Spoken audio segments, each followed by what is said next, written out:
Obito, an ode to your existence, Bobo de Nasasa, Bori de Nasasa, Bori de Nasasa, Bori de Nasasa, Bori de Nasasa, Bori de Nasasa, Bori de Nasasa, Bori de Nasasa, Bori de Nasasa, Bori de Nasasa, Bori de Nasasa, Bori de Nasasa, Bori de Nasasa, in merely 5 hours. It will mark the harrowing night of the Uchiha massacre. At this juncture, neither the young nor Obito can withstand what lies ahead. No matter how hard you ponder, you cannot fathom a means of survival. Just as despair begins to engulf you, you catch a glimpse of your own graceful silhouette in the mirror. An audacious notion springs forth instantaneously. You swiftly sever your long hair to neck length, then adorn your face with a pair of violet pigments, coupled with the makeup skills learned from a past life. In a fleeting moment, the embodiment of Rin no Era comes to life. Finally, you compose your emotions, calmly awaiting the arrival of fate. As darkness descends, accompanied by distortion in space, a figure gradually materializes at the entrance of the guard station. Obito has arrived. True to the original narrative, Obito, clad in a black cloak, wields a scythe linked by chains, his form flickering incessantly with each swing of the chains. A life extinguishes. The battle rages for scarcely 5 minutes, and the entire Uchiha guard building has been drenched in blood by Obito. In the second-floor lounge, there remains a survivor for Obito. The figure of white Zetsu emerges from the ground. In an odd tone, it warns that someone seems to be sleeping. What a dull-witted fellow. Obito utters nothing, activates Kamui, and reappears, now in the lounge. The final objective is a girl. Perhaps the soundproofing of this lounge is remarkably effective. She breathes steadily, peacefully asleep, seemingly oblivious to the events unfolding below. It must be the weather beads of fine sweat adorn the back of her neck. Obito lifts the chain, directing the sharp blade towards the girl's throat. Just as the blade is about to descend, she turns over. She possesses an adorable visage, her fair skin adorned with 2 symmetrical strokes of paint, her eyes closed, and her short black hair slightly disheveled. Obito's pupils constrict suddenly at the sight of that familiar face, that tranquil aura. His hand holding the knife begins to tremble. This cannot be. Let's go to this place in half an hour. The organization will come looking for you, he says, tossing the coordinate scroll to Kakashi. Obito has no intention of accompanying him.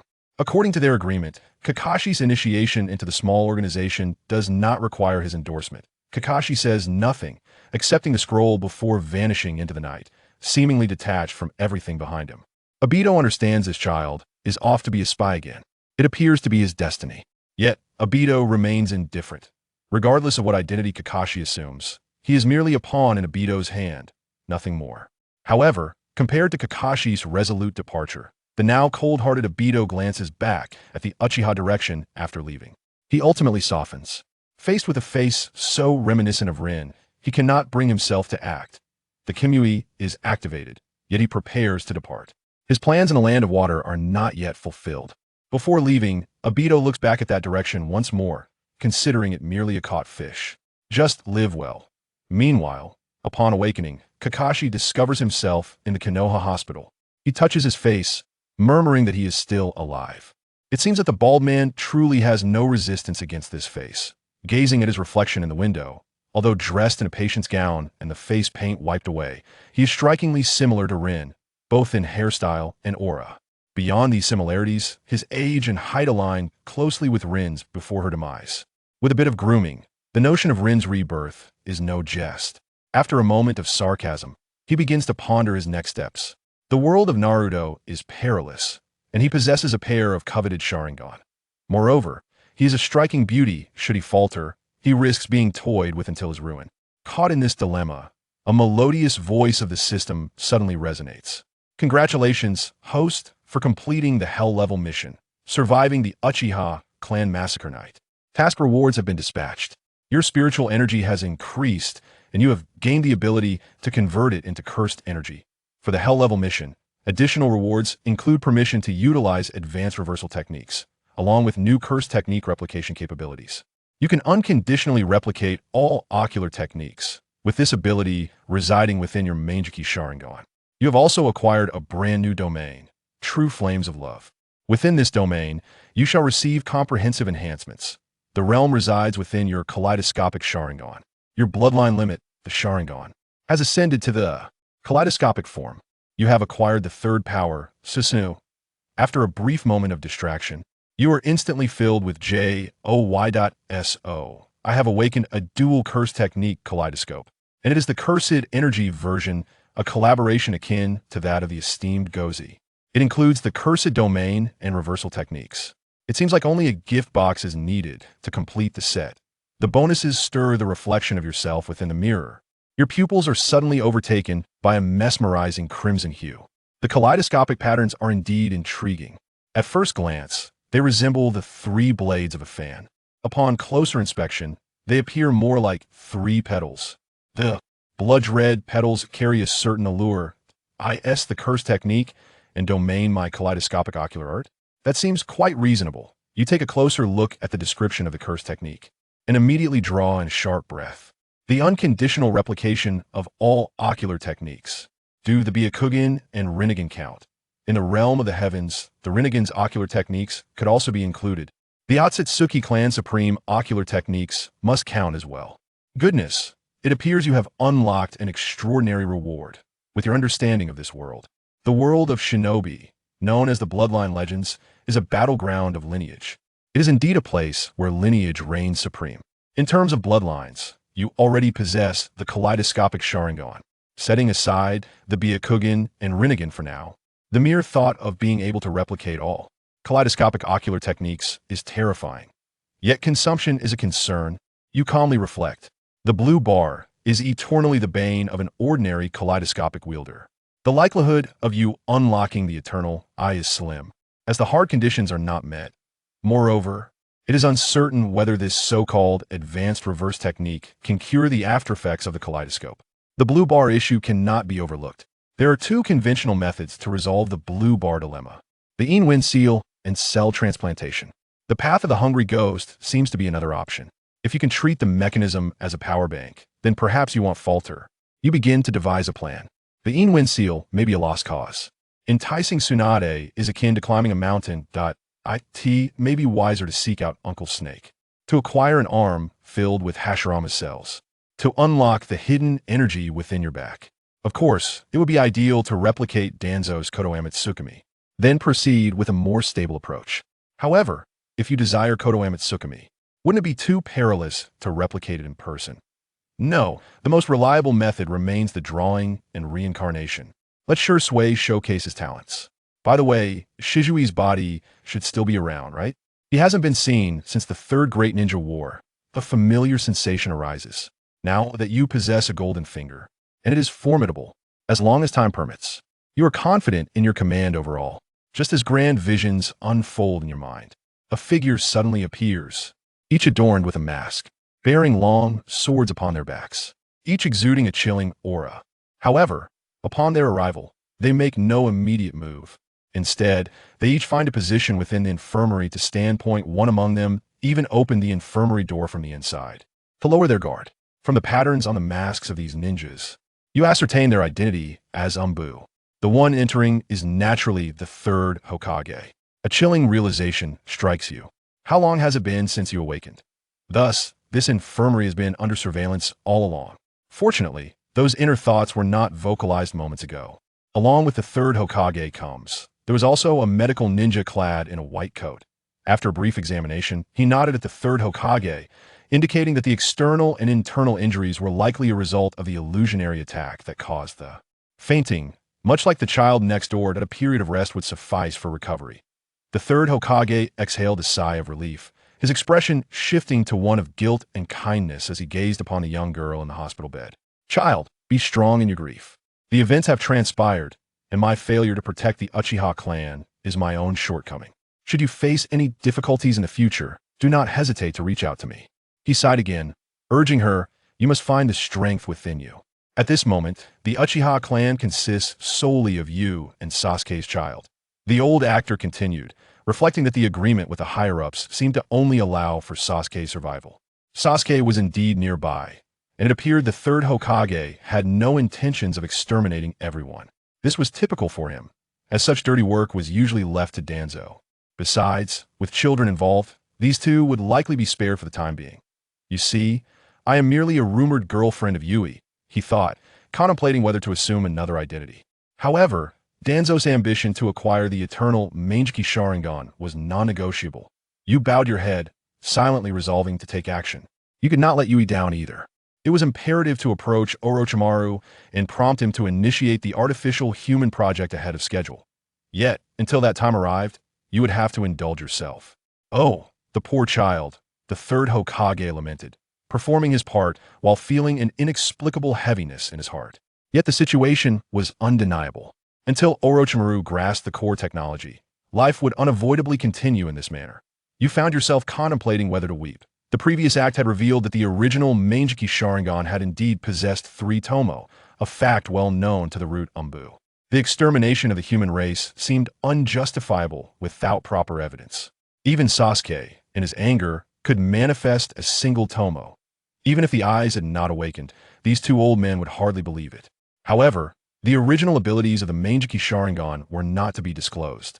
Fortunately, there was a counteracting illusionist, a healer-type Mangeki, born from a heart that yearned to save its kin. Surely, this explanation would hold water. You felt a sense of clarity. It would be ideal to add a stipulation, perhaps that the cost of activating the ocular technique was a depletion of lifespan. This way, Danzo might not be so eager to procure the eyes. You chose to remain silent, lowering your head in a manner that suggested you had yet to accept the reality before you. Nevertheless, you managed to engage in the performance. You were ready for the next act, as the third Hokage would likely adopt the persona of a loving Hokage, showcasing his brainwashing techniques or probing for information.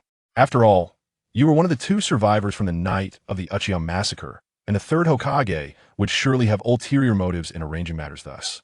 How you responded in the coming moments was critical. However, you clearly underestimated the third Hokage's capabilities. It appeared you would need time to come to terms with these revelations. Very well, then rest well for now, the third Hokage said, beckoning toward the door. Come in, Asuma. You will keep watch here. Whatever little needs the child may have, you must do everything in your power to fulfill them. Take good care of her. Do you understand? Understood. Old man, that a voice of impatience echoed from outside the ward. By heavens, this old fellow has some ideas, doesn't he? It seems he's taken a liking to the notion of possessing the Uchiha bloodline. Yet, we are all men here. Do not assume that I am oblivious to your thoughts. Now, you are to rest. For the time being, Asuma will look after you. I shall take my leave now. Take care. With a heavy sigh before departing, the third Hokage seemed to embrace his own frail figure, leaving behind his unworthy son. If it were not for your unique perspective as a time traveler, one might genuinely appreciate this arrangement and concern, whether sincere or feigned. Indeed makes it rather easy to lower one's guard. However, your relentless gaze upon my form is rather excessive. As Asuma entered, wearing a displeased expression, it was evident to him what the third Hokage was scheming. Should you require anything, call for me. I shall stand watch outside tonight. Initially, Asuma was quite irritable. With the birthday of Kurenai fast approaching, he pondered what gift could entice her to agree to a date. He had planned to handcraft a small stone carving, working tirelessly through the night to complete it. However, upon being summoned by the old man to the medical facility, his hand trembled, ruining his efforts. To make matters worse, the old man had assigned him an outrageous task, a Chunin guarding a young girl overnight. Was it truly necessary? The hospital was devoid of people. Yet, despite his discontent, Asuma understood the circumstances surrounding the girl. She appeared quite pitiful, seemingly well, yet lost in despair. Not wishing to voice any complaints, he quietly closed the door and took position outside, his heart heavy. No sooner had he stepped away than a new task activated. Please select one of the following 3 tasks to complete. Task 1. Become an Shrank Rogue Ninja of Konoha. Task 2. Restore the glory of the Uchiha clan. The rogue Uchiha Sasuke has defected. Task 3. In the name of the Uchiha, become Hokage. The rogue Uchiha Sasuke and the Nine-Tails Jinchuriki have defected. Good heavens, he exclaimed. Compared to the previous tasks, this time there were 2 distinct paths to consider, yet the underlying madness remained evident. The option on the right seemed somewhat reasonable with the activation of the Mangeki Sharingan. It appeared that even if one were to abscond with the clan, the associated risks might not be insurmountable. However, the task on the left bordered on absurdity. For an Uchiha to aspire to become Hokage, would it not necessitate vanquishing the higher-ups? How did that differ from defection? That option was undoubtedly not worth considering. As for restoring the glory of the Uchiha clan, only 2 remained in Konoha, and Sasuke was still a minor. What means did he possess to achieve such a revival? Even with a fortuitous hand, he lacked the necessary prowess. For now, it would be prudent to contemplate this advanced reversal technique. Everything else seemed illusory. It was inevitable that one would defect, but not due to the task. Konoha could not accommodate an Uchiha who had awakened the massacre remain in Konoha. One would either have to willingly wear a leash. The third generation has already cast the dog leash at the doorstep. To move, one must wait for the day when they receive a seemingly mundane task, only to suddenly discover themselves surrounded by hundreds of umbu. After that, their eyes may be gouged out. At present, the most crucial objective is to familiarize oneself with one's abilities and enhance one's strength. Another priority is to stabilize the higher-ups, those hawks, in order to secure time for development. Your plan is to first transform yourself into a harmless entity. Although you possess the Sharingan, it is a Mangeki that lacks lethality, akin to a healer. Moreover, the activation of ocular techniques demands vitality and results in blindness. To eliminate the murderous intent of others, one must draw from their own greedy heart, necessitating a proficient mastery of the reversal technique. The conventional reversal technique can only heal oneself, however. Your version, which comes bundled with Goku's skill set, carries an advanced prefix, suggesting the capacity to heal others. Casting a glance at the window and then at the entrance, you discern that although your perception is not exceptionally clear, the umbu are likely still monitoring this vicinity. You have no intention of inflicting significant self-harm. Your thumb casually grazes your lips, and during this process, you discreetly bite down, breaking the skin of your finger. Even summoning techniques require such a gesture. Your original self would do the same. It is not particularly challenging. Now comes the main event. The operation method of the reversal technique is lodged within your mind, hovering between memory and instinct. The application of force in multiplicative harmony ignites positive energy to repair the body. In an instant, the wound regenerates, astonishingly simple yet remarkably effective. Moreover, it is evident that the mastery of the reversal technique far exceeds its current limitations. The title of the foremost medical ninja in the ninja world seems poised to be forfeited. As a reversal technique practitioner, the healing ninjutsu capable of saving the world, once mastered to a certain degree, can regenerate severed limbs and even recreate hearts, without issue far surpassing conventional medical ninjutsu. Should you be able to apply it to others, even Tsunade would kneel in submission. This capability serves as ample leverage for your survival in Konoha. Amusingly, you raise an eyebrow as long as this reversal technique can be consistently executed. Your persona as the benevolent Uchiha dedicated to saving lives should be secure.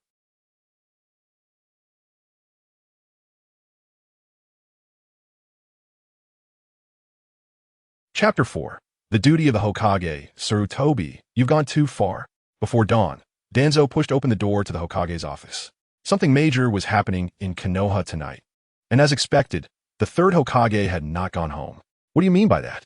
The third Hokage raised his eyes, his expression calm and unreadable. Only then did Danzo notice that, besides the third Hokage, the other two elders of Konoha were also present. Both were sitting at the Hokage's desk, wearing reading glasses. Kohara Uchiha was reviewing a scroll, while Mitokado Hamura was marking something. Danzo strode forward, glanced at the documents, and immediately understood what they were doing. Are you settling the Uchiha clan's legacy? Danzo's face darkened instantly. Why wasn't I called? That's enough, Danzo. The third Hokage impatiently withdrew his gaze.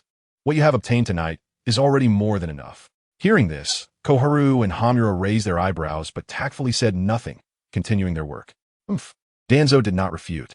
He had just returned from the Uchiha clan's territory and indeed obtained a lot from them. But those things could not be recorded or exposed. Everyone present knew this, but they chose not to address it. They were all comrades who had survived through an era, and each was well aware of the situation. Why are you in such a hurry to find me? What's the matter? The third Hokage asked again. Danzo's previously weakened momentum surged again. Let me ask you, why didn't you let Root take her away, but instead arrange for a Soma to approach that Uchiha? Currently, there were only two Uchiha in Konoha, and the one Asoma was approaching was naturally AI, or rather, AI's biggest alias, Uchiha Izumi. She was one of the only two survivors of Itachi's massacre, rumored to be Itachi's girlfriend, and suspected to have awakened the Mangeki Sharingan. Don't think I don't know what you're trying to do. Danzo hissed. The third Hokage guessed that Danzo was coming for this, and was not surprised. He calmly set down his pen and took a puff from his pipe. I am merely fulfilling the duty of a Hokage. This child has just experienced the tragedy of her clan's massacre. What is wrong with me sending Asuma to look after her? The third Hokage said unhurriedly. Should I really follow your suggestion and send her to Root to be branded with a curse mark, erasing her will? She is only 13 years old, still a child. Danzo, what she and Sasuke need right now is care and protection, not another round of destruction. But how can you not mention that she is still an Uchiha, who previously awakened the three-tomo Sharingan? Danzo slammed his hand on the table, his one eye glaring fiercely at the third Hokage, not backing down in the slightest. You know what she experienced tonight? Do you think such disaster and pain is not enough for her to awaken eyes like Uchiha Itachi's? You know better than I do how uncontrollable Uchiha Itachi was. Do you want to cultivate a second Uchiha Itachi? Hiss! The acrid smoke filled his throat as the third Hokage exhaled a cloud of smoke, the air around him thick with it. This calm demeanor formed a stark contrast with Danzo's agitation. What you're saying can be discussed at tomorrow's high-level meeting. The third Hokage said calmly. As for whether that child awakened her eyes, what her abilities are, and what her views on the Uchiha, Konoha, and me are, Asuma will figure out sooner or later. Bang! Danzo slammed the door and left. TSK. Koharu set down the scroll and glanced at the third Hokage and Mitokado Hamura. Finally gone. He is still like this, always overly aggressive towards the Uchiha. Mitokado shrugged. The third Hokage waved his hand dismissively. Don't mind him. Let's speed up the confirmations. Then have the finance department check. Oh right, Koharu. Remember to set aside a sum of money for the two children's future expenses. 2. Koharu frowned. ISNT Uchiha, Izumi, already a ninja? And according to Danzo, she should be able to undertake high-income missions in the future, right? Whether she can leave the village is still uncertain. Mitokado said indifferently. Danzo is merely carrying out the teacher's will. He is not entirely unreasonable. Then, she is like that Naruto kid, right? 2 people's worth will add up to a significant amount over time. Not that much. The third Hokage took a puff from his pipe. I will have Asuma look after her more. It's not a big deal. I don't know what you like, so I just bought some breakfast based on my own preferences. Do you want to eat? Asuma had gone to buy breakfast early, mainly because he hadn't eaten dinner the night before and was indeed hungry after a night of waiting. Thank you, Asuma-senpai. Let us eat together. The girl finally spoke, her voice quite pleasant, though somewhat weary and weak. Asuma raised his eyebrows, not refusing. Eating in the hallway wasn't exactly refined. However, Asuma quickly realized something awkward. He seemed to have forgotten to take chopsticks when he left. The owner might have forgotten. Asuma certainly wouldn't admit his carelessness in front of the girl. Just a moment, the breakfast shop isn't far. I'll be back soon. Huh? Asuma was about to leap out the window to grab chopsticks when he met the girl's gaze. Those were hard to describe eyes, with red pupils and a pattern resembling 3 petals. Vivid yet not eerie, giving off an incredibly fragile feeling. The petal-like pattern matched the girl's current state, as if it would scatter with a single touch. She looked extremely worn out. Your eyes. Sorry. I might have scared you, Asuma-senpai. The girl quickly lowered her head, as if afraid to show herself. She gently tucked her hair behind her ear, revealing her smooth neck. I only just realized this when I woke up this morning. I still can't control it properly. She seemed a bit self-reproachful. Asuma blinked. She really did have a gentle personality, similar to Red. No, she seemed even a bit more timid than Red, which was quite cute. The Uchiha's Sharingan, huh? Quite special. Asuma mumbled, unaware of what the Manjiki Sharingan was, his understanding of Sharingan stopping at Kakashi's white-haired left eye. Seems like there's more to it. Kakashi put in a lot of effort to master that eye. Then it was gone. But he knew they were in a hospital and needed to find a doctor. Do you want me to call a doctor for you? Asuma asked kindly. That won't be necessary. This is our Uchiha's bloodline limit, everyone. I'm sorry. The girl seemed to recall something sad, her frown deepening. I just need time to master it. I won't trouble the doctor. Master? Asuma finally caught onto the key point. You need to eat well. Only when you're full will you have the strength to practice. Wait a moment. I'll go get you some chopsticks. After Asuma finished speaking, he decisively climbed out the window. Ichuan rolled her eyes in frustration. This idiot, why doesn't he know to continue asking? You ask. How am I supposed to tell your dad about my recently awakened healing technique if you don't ask? Damn it. Chapter 5, Forgive Me. Sasuke Asuma returned quickly. However, AI Quan had no intention of continuing the routine. The kid didn't seem very bright, so it was a bit hard on him. The same few Anbu were still reliable. Asuma had only just left when AI Quan immediately felt a bit lighter. He activated the Sharingan, and his perception ability was clearly enhanced. There were fewer gazes fixed on him, and this feeling was quite noticeable. After finishing his meal, AI Quan didn't plan to stay in a hospital bed any longer. What he needed to do now was wake Sasuke up and quickly go through the discharge procedures.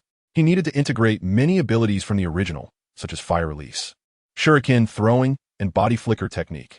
Having just crossed over for less than 24 hours, these things were still in a state of instinct. After all, he was going to become a glorious member of the Akatsuki. Relying solely on instinct wouldn't work. After getting out of bed and into the hallway, he found Sasuke's room right next door, and the door was still open. AI Quan walked in, with Asuma silently following behind. When he reached Sasuke's bed, AI Quan discovered that Sasuke was already awake, but his eyes were blankly staring at the ceiling, his expression numb, as if he were cosplaying his own statue. In this state, it would have been better if he had remained unconscious. It seems this kid won't come out of it easily. Ai Quan sighed. He didn't have time to waste with the second pillar. Waiting for Sasuke to betray them would take at least until the Chunin exams, which meant a 6-year wait. 6 years. How many 6 years are there in a life? A warrior who loses his weapon cannot survive for 6 years. He must accelerate the second pillar into a dark mode. There were ways to do this. Every day in his mind, he would replay the hellish scene of Itachi's massacre of the clan, and then arrange for Itachi to attack the second pillar in an illusion, mercilessly. Kill once, revive once. Kill again.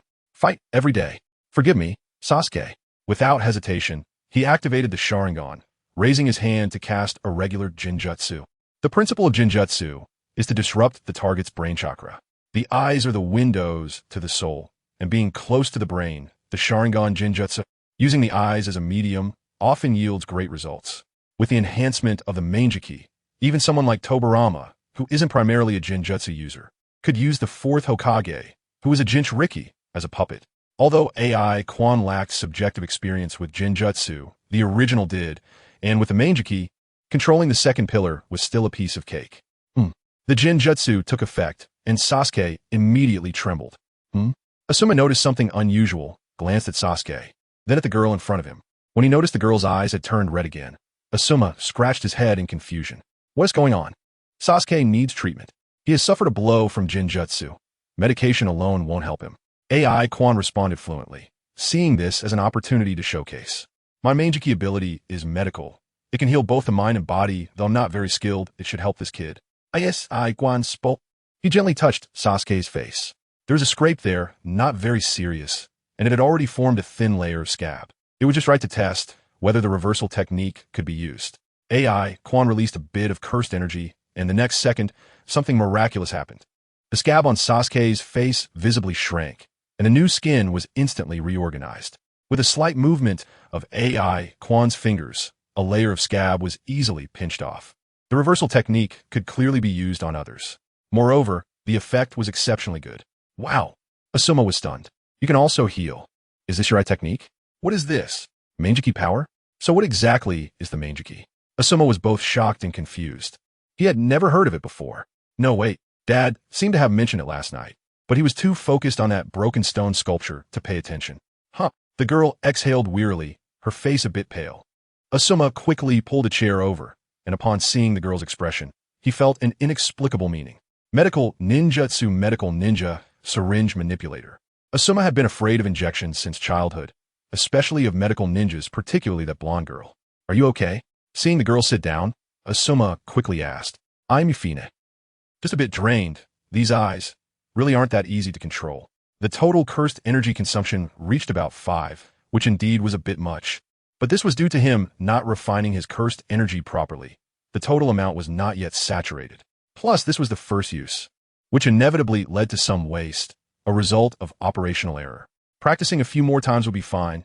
It was not a big issue. The reason for pretending to be exhausted was naturally for disguise. However, the healing effect was still very obvious. Don't come over! Sasuke suddenly shouted, sitting up violently. His eyes no longer blank, but filled with terror, a tomo slowly spinning. Truly impressive talent. Having re-experienced the massacre scene from last night, and conveniently having been stabbed 3 times by his beloved brother, Sasuke finally woke up, drenched in cold sweat. Asuma was shocked. Are you sure this is treatment? AI Quan couldn't help but complain inwardly. So how many times did Itachi let him die to allow dear little Sasuke to be killed in such a manner? Complaints aside, he couldn't drop his facade. Sasuke-kun, you haven't passed away, right? That's great. You finally woke up. Sasuke didn't speak, just glanced at the older sister next to him, feeling a bit familiar, but unable to remember who she was. He was breathing heavily, his mind flashing with images from just before he died. Don't you find it strange, Sasuke, that we have the same parents, yet our abilities are worlds apart? Even when I was your age, I could crush you like an ant. So, don't feel sad about their deaths. You are very likely not their biological child. The same bloodline shouldn't have such a gap. Hate me, fear me, but as brothers, I can still grant you some mercy.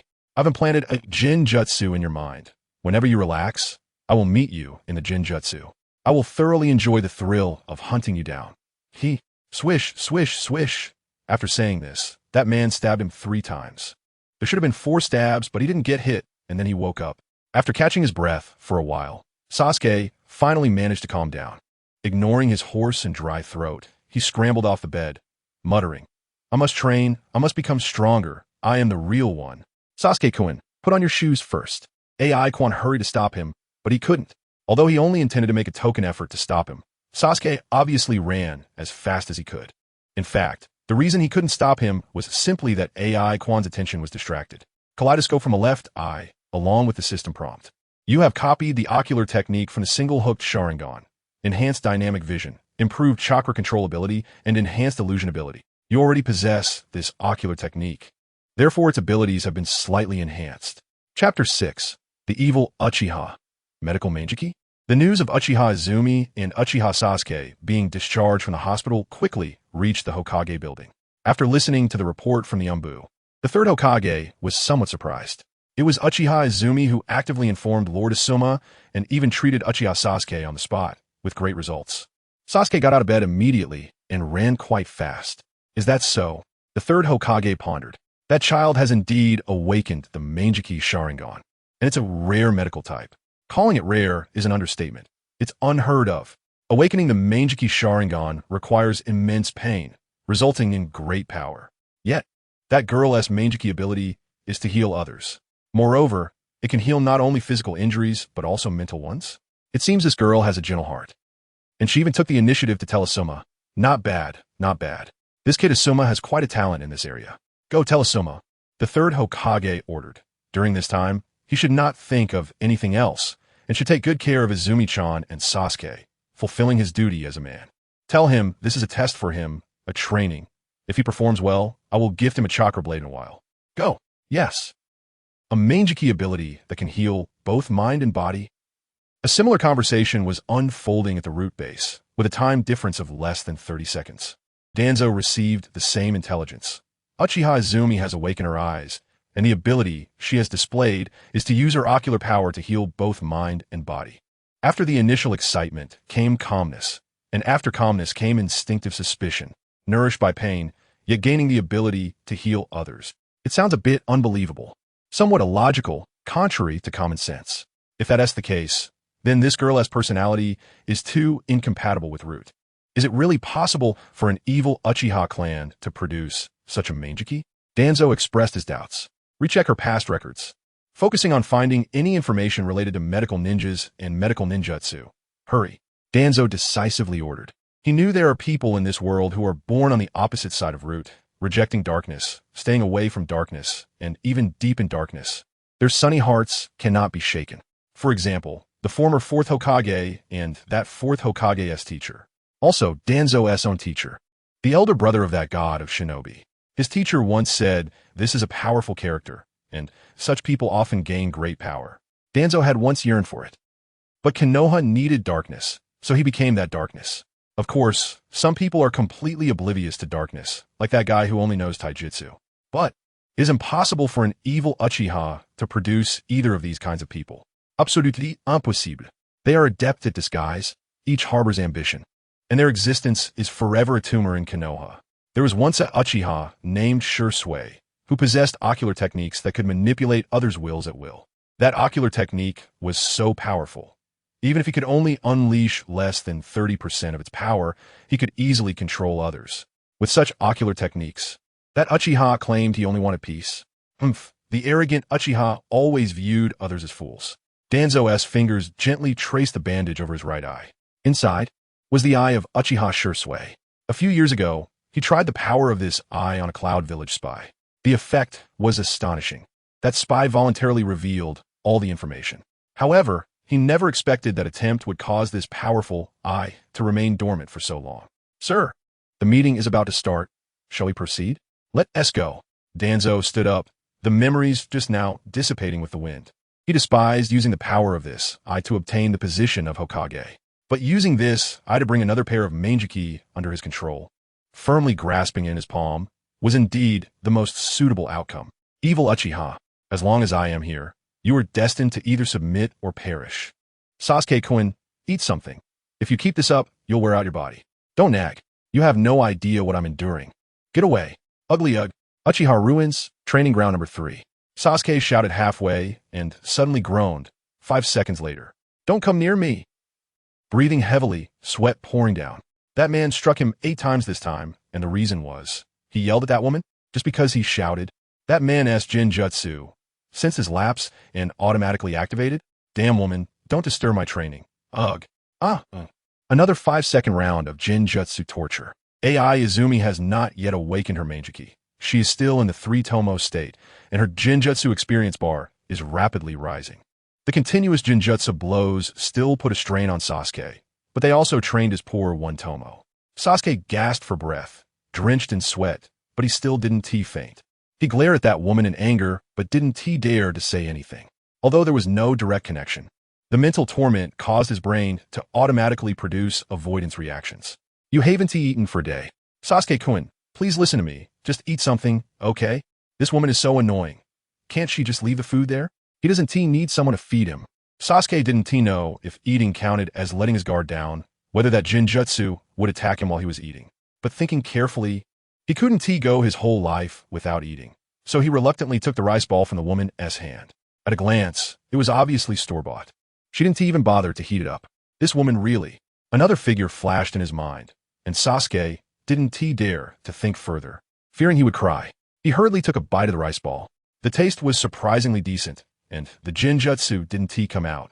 So it seemed eating was fine. Sasuke devoured it quickly, but soon choked on it. The woman handed him water, and he quickly took it, gulping it down, then rudely threw the water bottle back. Thank you, but please don't disturb my training anymore. I just want to get stronger now.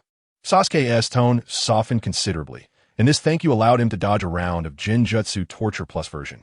I understand, Sasuke-kun, but please take care of your health. I won't disturb you anymore except for meals. AI Izumi picked up the water bottle, softly said, and turned to leave, a slight smile on her lips as she turned away. Not bad. The pain of his clan's destruction has indeed transformed Sasuke from the previous boy into a much more arrogant version. But it's not a big problem. With a few more rounds of Jinjutsu, he will eventually become compliant. When Sasuke notices something is off, it will be the perfect time to proceed with the next step of his dark transformation. It's all going smoothly. In addition, AI Quan seems to have unexpectedly gained an Asuma among the pets she collected this afternoon. Quan-chan, a call came from afar, and looking up, she saw a rebellious young man running over quickly with ramen in hand.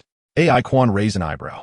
Since being discharged from the hospital in the morning, Asuma had brought her lunch at noon, and then delivered a cake around 3 o'clock. Now he was rushing over with ramen again. AI Quan found it amusing, having a rough idea of the situation. Although she didn't know what the 3rd Hokage had said to Asuma. When did Asuma start listening to his old man so much? Wait, the key point is if you keep being so affectionate, will Sister Hong get angry when she finds out? Chapter 7, it's a deal. This is Ichiraka ramen. Much better than rice balls or anything like that. So hurry up and eat while it's hot. I waited in line for half an hour, even though Asuma is already a chunin. He was worried that if he took too long, the noodles would clump together.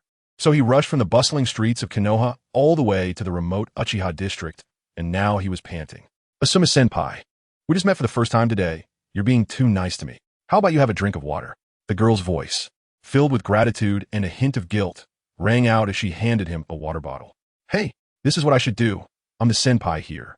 Asuma felt a bit guilty saying this. After all, his motivation was actually the chakra knife promised by his dad. He had wanted it for a long time, but the cost was too high, and it wasn't just about the money. The rare chakra metal was priceless. His dad had always been stingy about giving it to him. Unexpectedly, this time he relented, saying that as long as he took good care of this pair of siblings, it would be fine, which was quite a bargain. Asuma suddenly noticed that the water bottle felt like it was only half full. Asuma realized something. Had Izumi-chan just drunk from it? If he drank from it again, wouldn't he that be indirectly, you know? Asuma's face turned red. Could it really be like that uncle from Umbu said? Izumi-chan has the Sharingan, which is a powerful ability of the Uchiha clan that can see things ordinary people cannot, like his hidden male charm, but he was already blushing inside this. Asuma-senpai is really a good person. You must be quite popular with girls, right? The girl's voice was light and airy, and Asuma felt his heart flutter. In Izumi-chan's eyes, he was indeed different. In fact, many girls kept their distance from him because of his overly thick hair. But Izumi-chan was different. She was even willing to share her water bottle with him. Not at all. Helping others is a virtue, and I'm just that kind of person. You'll know once we spend more time together. After saying that, Asuma, feeling a bit guilty, gulped down the water from the bottle. It was only halfway through that he realized something was off. Oh no, how could he forget? His face turned red, feeling flustered, and even after finishing the water, he couldn't calm his mind. So he hurriedly returned the water bottle to the girl and ran away as if fleeing. I'll come bring you breakfast tomorrow morning. Make sure to open the door for me. Goodbye, Asuma-senpai. AI Izumi waved goodbye with a smile, feeling more and more comfortable in this identity. To be honest, playing games as a girl and teasing fools was quite entertaining, and switching to real life only increased the fun. It was super doubled. It wasn't a big deal, just treating it as a brand new experience. As long as he kept his bottom line, he could find Uncle Snake later to swap for a super buff body, right? Feeling great, AI Izumi returned to the training ground, casually found a spot to sit down, and started enjoying the ramen. Sasuke was still practicing, seemingly having endless energy. AI Izumi wasn't worried that Sasuke would hurt his body from pushing too hard. After all, with a reversal technique in hand, no hidden dangers would exist, and he could conveniently gain experience. While eating the ramen, AI Izumi was also planning what to do next. Sasuke was definitely fine, and when the time came, he could just say, "You should know the truth now," and he would definitely follow along eagerly. But Naruto, the key is that it's hard to approach him. Naruto, the Jinchuriki of the Nine Tails.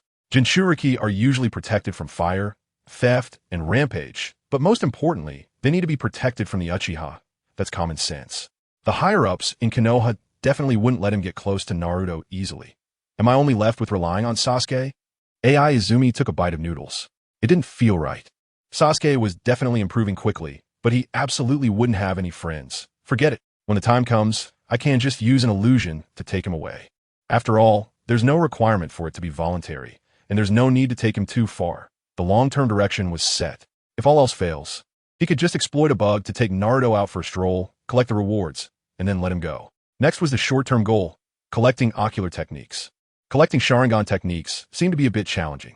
Currently, there were only 3 known Sharingan users in Konoha. Obito had a pair, Kakashi had one, and Danzo had a bunch. Obito's single tomo had been replicated once, but the double tomo couldn't be replicated repeatedly. Danzo is too risky, so the best candidate really has to be Kakashi. In fact, AI Izumi had already locked onto Kakashi's eyes. This guy usually couldn't deactivate his Sharingan, making it very convenient to replicate. Moreover, Kakashi's eye could activate Kimui, but he lacked chakra. Non-Uchiha users of the Manjiki typically faced high chakra consumption with little return. Kakashi's current chakra reserves were difficult to activate easily. However, in special circumstances, it might be different, like facing a crisis, a life-and-death moment, or encountering something similar to what Obito experienced. But the problem was this guy was always on Umbu missions, making it seem very difficult to meet him. I wonder if he'll show up at the Uchiha funeral tomorrow, AI Izumi pondered. Besides the Sharingan, the only other ocular technique Konoha could replicate was the Byakugan. In fact, the Byakugan was also a treasure. If attributes accumulated and stacked, theoretically, it could produce a pair of Rinnegan. The only question was, what state would his eyes be in by then? Suddenly, a muffled groan came from the training ground. It turned out that Sasuke, who had overexerted himself and was under the strain of an illusion, had collapsed. AI Izumi initially wanted to finish the ramen before acting. But considering there were still watchers in the shadows, even if they weren't too close, try to monitor an Uchiha with a Manjiki without keeping some distance was a bit presumptuous. Sasuke-kun. He quickly set down his ramen, forced himself to work, activated the Sharingan to show off while also initiating the reversal technique. Sasuke quickly regained consciousness and opened his eyes to see that woman, falling silent for a moment. "Are you okay, Sasuke-kun?" "I'm fine. You don't need to worry about me." Sasuke coldly stood up, realizing that his energy seemed to have recovered. He glanced at the woman, knowing that she was using her eyes to help him. The coldness on his face softened a bit. He hated that man. But it had nothing to do with this woman. Thank you. You don't have to go this far for me. Never mind. Sasuke silently picked up the shuriken on the ground and continued training. Sasuke-kun, you should take a break. If this continues, your body won't be able to handle it. She was advising him again, even though just a day ago they were still strangers. Sasuke frowned, ignoring her as he continued to throw shurikens. After throwing 3, he suddenly spoke coldly. I know what I'm doing. You should leave. There's no need to worry about me. It's a deal. Izumi sighed dramatically, but fine. He could sleep a little longer since he had to attend the funeral early tomorrow morning, but he shouldn't be late. I'll bring you breakfast. Chapter 8. Interest and balance regarding the follow-up handling of the Uchiha. It will be fully managed by my root. Among them, Uchiha Izumi has awakened the Manjiki Sharingan, and it must be personally supervised and trained by me. In the highest meeting of the Hidden Leaf Village, Danzo's left, I scanned the room. In the power of his right, I was activated as well. A proposal from someone named I is the most beneficial for Konoha. The illusion has locked onto the Hokage and the other 2 elders. There is no way to lock onto more people, but controlling these 3 is enough. Well, it's about time. Danzo felt secure and asked, who is in favor of my proposal, and who is against it? Naturally, no one opposed. Since the Hokage did not speak, no one else wanted to offend Elder Danzo. Meanwhile, the Hokage and the other 2 elders felt somewhat bewildered. Isn't this a matter of course? If you, Danzo, are not responsible for the Uchiha, can anyone else take charge? This proposal was ultimately passed unanimously in the meeting. The power of the heavenly god retains the title of the strongest illusion, even if the user is not an Uchiha and their eyes are in a weakened state. However, after the meeting ended, Kakashi, do you know this girl? In the Hokage's office. Kakashi, who had just returned from a mission, looked at the photo, neither admitting nor denying. He had not interacted with her, but he had seen her during a previous mission monitoring the Uchiha. She was also one of the few friends of Uchiha Itachi in the clan, and he had seen the 2 of them having dinner together during his surveillance. Kakashi's response was almost identical to the information in the Umbu's files. However, the 3rd Hokage was not looking for this answer. You should know about the Uchiha situation. She and Uchiha Sasuke are now the last 2 Uchiha clan members in Konoha. At the same time, she has also awakened the Manjiki Sharingan. The 3rd Hokage paused, noticing that there was no change in Kakashi's expression, feeling slightly regretful. He had thought that Kakashi, who could have redeemed Izumi, had gradually stepped out of the darkness, but now it seemed that he might need more time. Hatake Kakashi. The 3rd Hokage's tone suddenly became serious.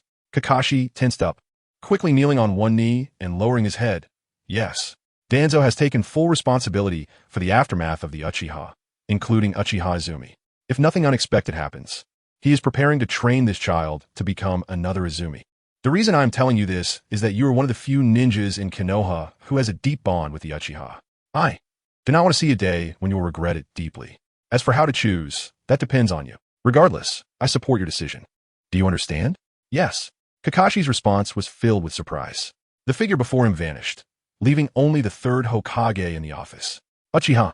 This was a silent sigh mixed with smoke, with only the white mist visible in the air, and all other actions concealed within. Handing over the Uchiha's aftermath to Danzo is indeed the most beneficial and safest choice for Konoha. But for Root, it undoubtedly adds a powerful weapon. Danzo only sees interests, the interests of Root, the interests of Konoha, as it has always been for many years. Yet, what Konoha's future needs is not just interests. Balance is even more important. With the Uchiha gone, if the last pair of Manjiki is taken away by you, Danzo, being of age, do not let your ambition harm you again.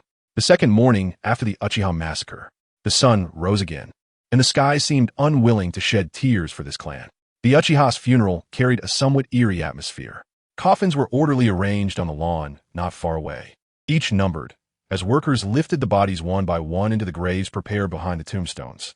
Each tombstone was brand new, bearing the Uchiha clan emblem, and visually indistinguishable, except for the names inscribed on each stone. These names would never be mistaken. Even the Uchiha clan leader could not name every clan member. But the Umbu monitoring the Uchiha could do so with absolute accuracy. Moreover, they could achieve 100% precision without error. The responsibility for the Uchiha's funeral was entirely in the hands of foreign ninjas, yet they understood each Uchiha better. Additionally, what felt even more eerie was the number of attendees at the funeral. The deceased far outnumbered the living. Before the coffins were closed, "Do you want to take one last look at your mom and dad, Sasuke-kun?" Izumi said softly, as she almost arrived late today. It wasn't because she overslept. The main issue was with her outfit. A very serious problem.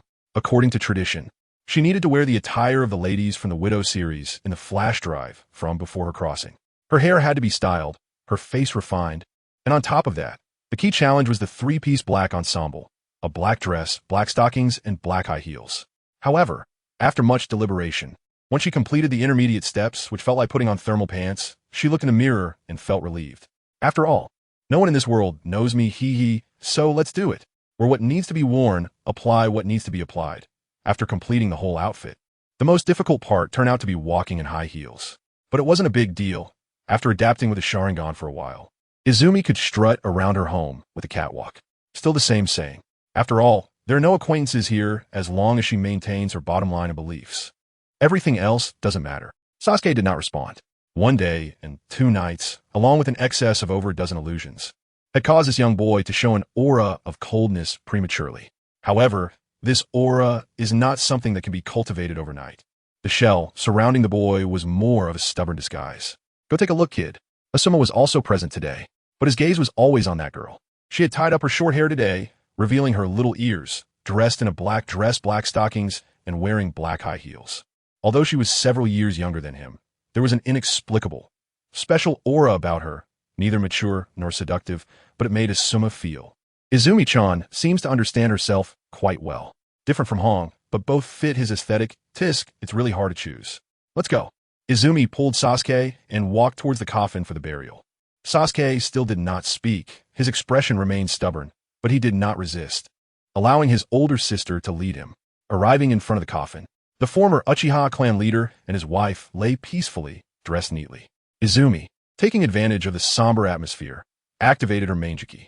Facing the couple, there was absolutely no need to activate the Manjiki. Not to mention that even if she opened her eyes, she probably couldn't replicate it. There was also an activation step, and the eyes here could not possibly be the original. Makoto can be set aside, but the original Manjiki Sharingan of Fugaku is either on Obito's wall or on Danzo's future arm, or may have already been destroyed by Itachi.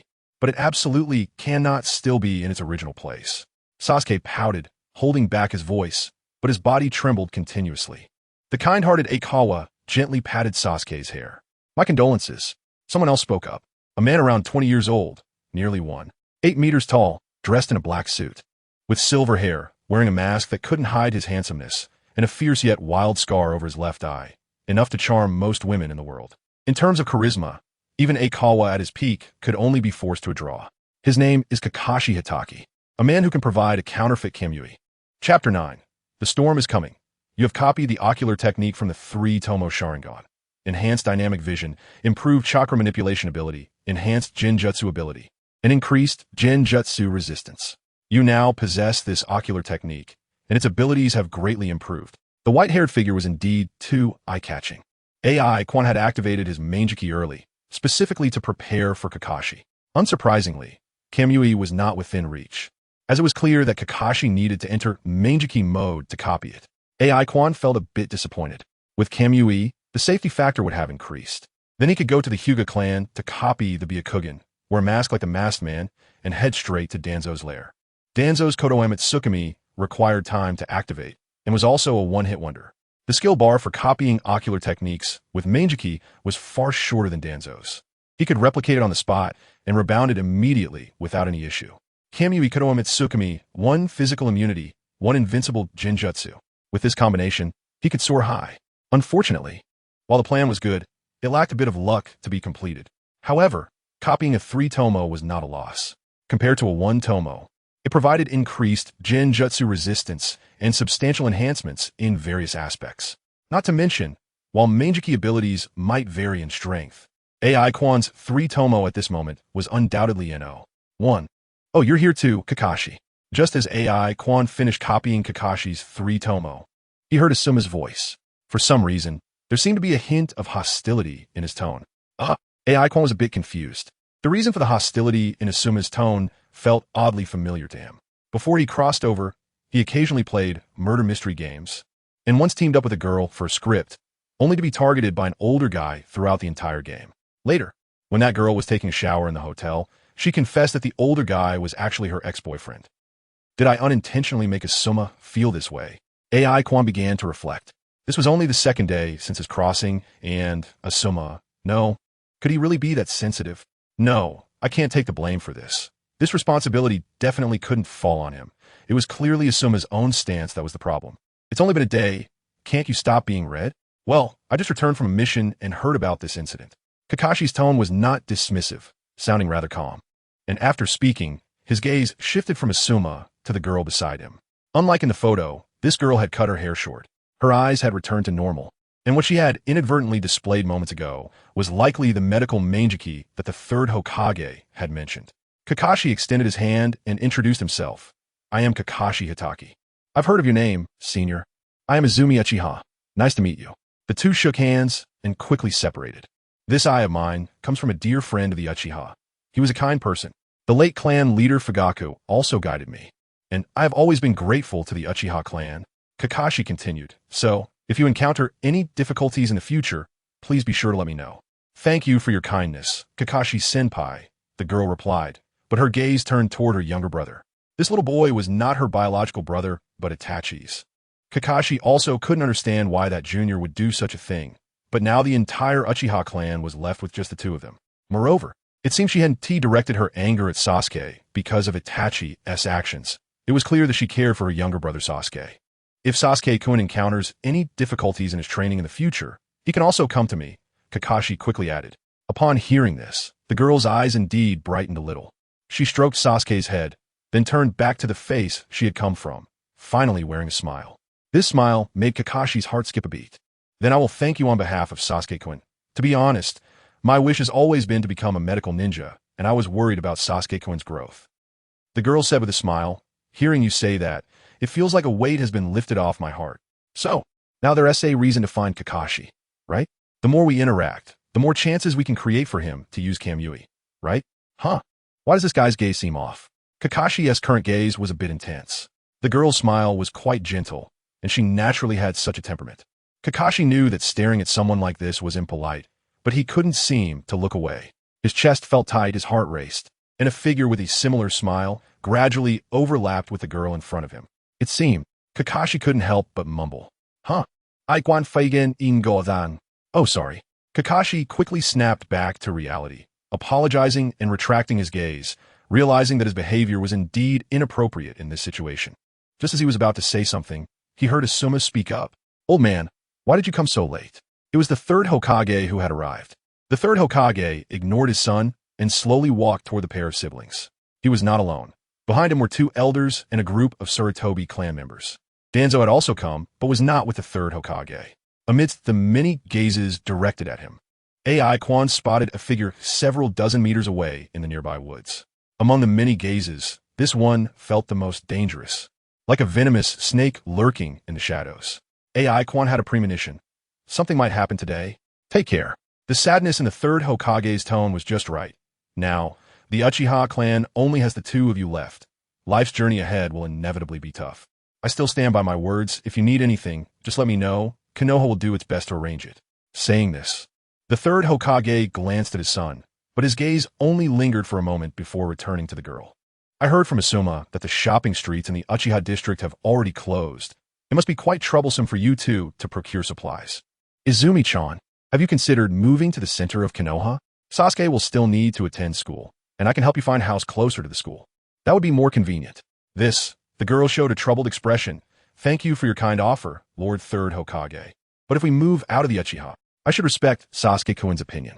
AI Quan certainly wanted to move, although the Uchiha district was remote. It didn't mean personal space was safe. The necessary surveillance would not be lacking, making it convenient for certain lawbreakers to operate. All right, just let Asuma know when you've made your decision. He has time recently, and you two should communicate more. Upon saying this, both Asuma and Kakashi exchanged significant glances. Asuma might have only heard the surface meaning, but Kakashi thought of the mission orders from that morning. He has been put on leave, and the position of captain is temporarily filled by Tens. The duration of the leave is undetermined, as he applied for a break. Recently, he has also been in a state of idleness. So on the surface, it's Asuma, and what I need to do is to protect him in secret. Kakashi slightly lowered his head, as he probably understood the third Hokage's arrangement, his gaze subtly locking onto the two figures not far away. They're from Root, and they couldn't even be bothered to disguise themselves. In broad daylight, their eyes had already locked onto this side.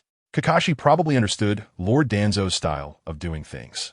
So, after the funeral, Root is going to take direct action against this girl. Chapter 10. Why don't you try to darken a bit? 9. Filtsichum. The funeral is over. AI Quan is holding Sasuke's hand, walking towards the training ground. Sasuke is still in a daze, allowing himself to be led, silent all the way. But training cannot be neglected. Sasuke has already wasted a whole morning. AI Quan originally thought he would cast an illusion later to motivate Sasuke. Getting stronger requires seizing every second. But unexpected events always come first. You've been following us for a while. If there is something, please show yourselves quickly. AI Quan suddenly stopped. His unexpected words made Sasuke pause. Whoosh! Two figures immediately appeared, surrounding the two of them, one in front and one behind. They were burly, their aura cold, and just standing there gave a tremendous sense of pressure. Uchiha Quan, regarding the massacre of the Uchiha clan, we have found some clues and are now summoning you for verification.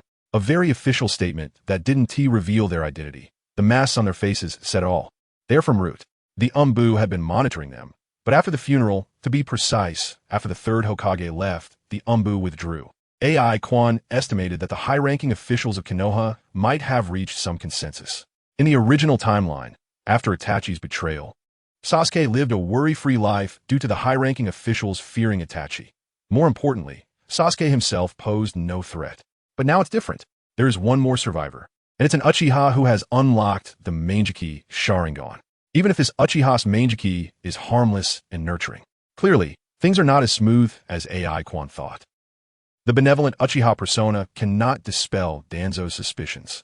After all, in Danzo's view, the Uchiha surname might be the original sin. Sorry, I cannot trust you too. AI Quan slowly spoke, coldly refusing. He cannot go to Danzo, at least not now. If he goes, it must be him taking the initiative. The flaws in your story are too many. If this is a summons, why have you followed us for so long? If you have clues, why didn't the third Hokage mention them just now? I used to work in the Konoha Guard. This doesn't conform to the summons procedure, so please go back. AI Quan was not stalling for time. If he wanted to do that, he could walk slowly and wait for these two from Root to reveal themselves. This was basically said to Sasuke. One must always be prepared for the worst.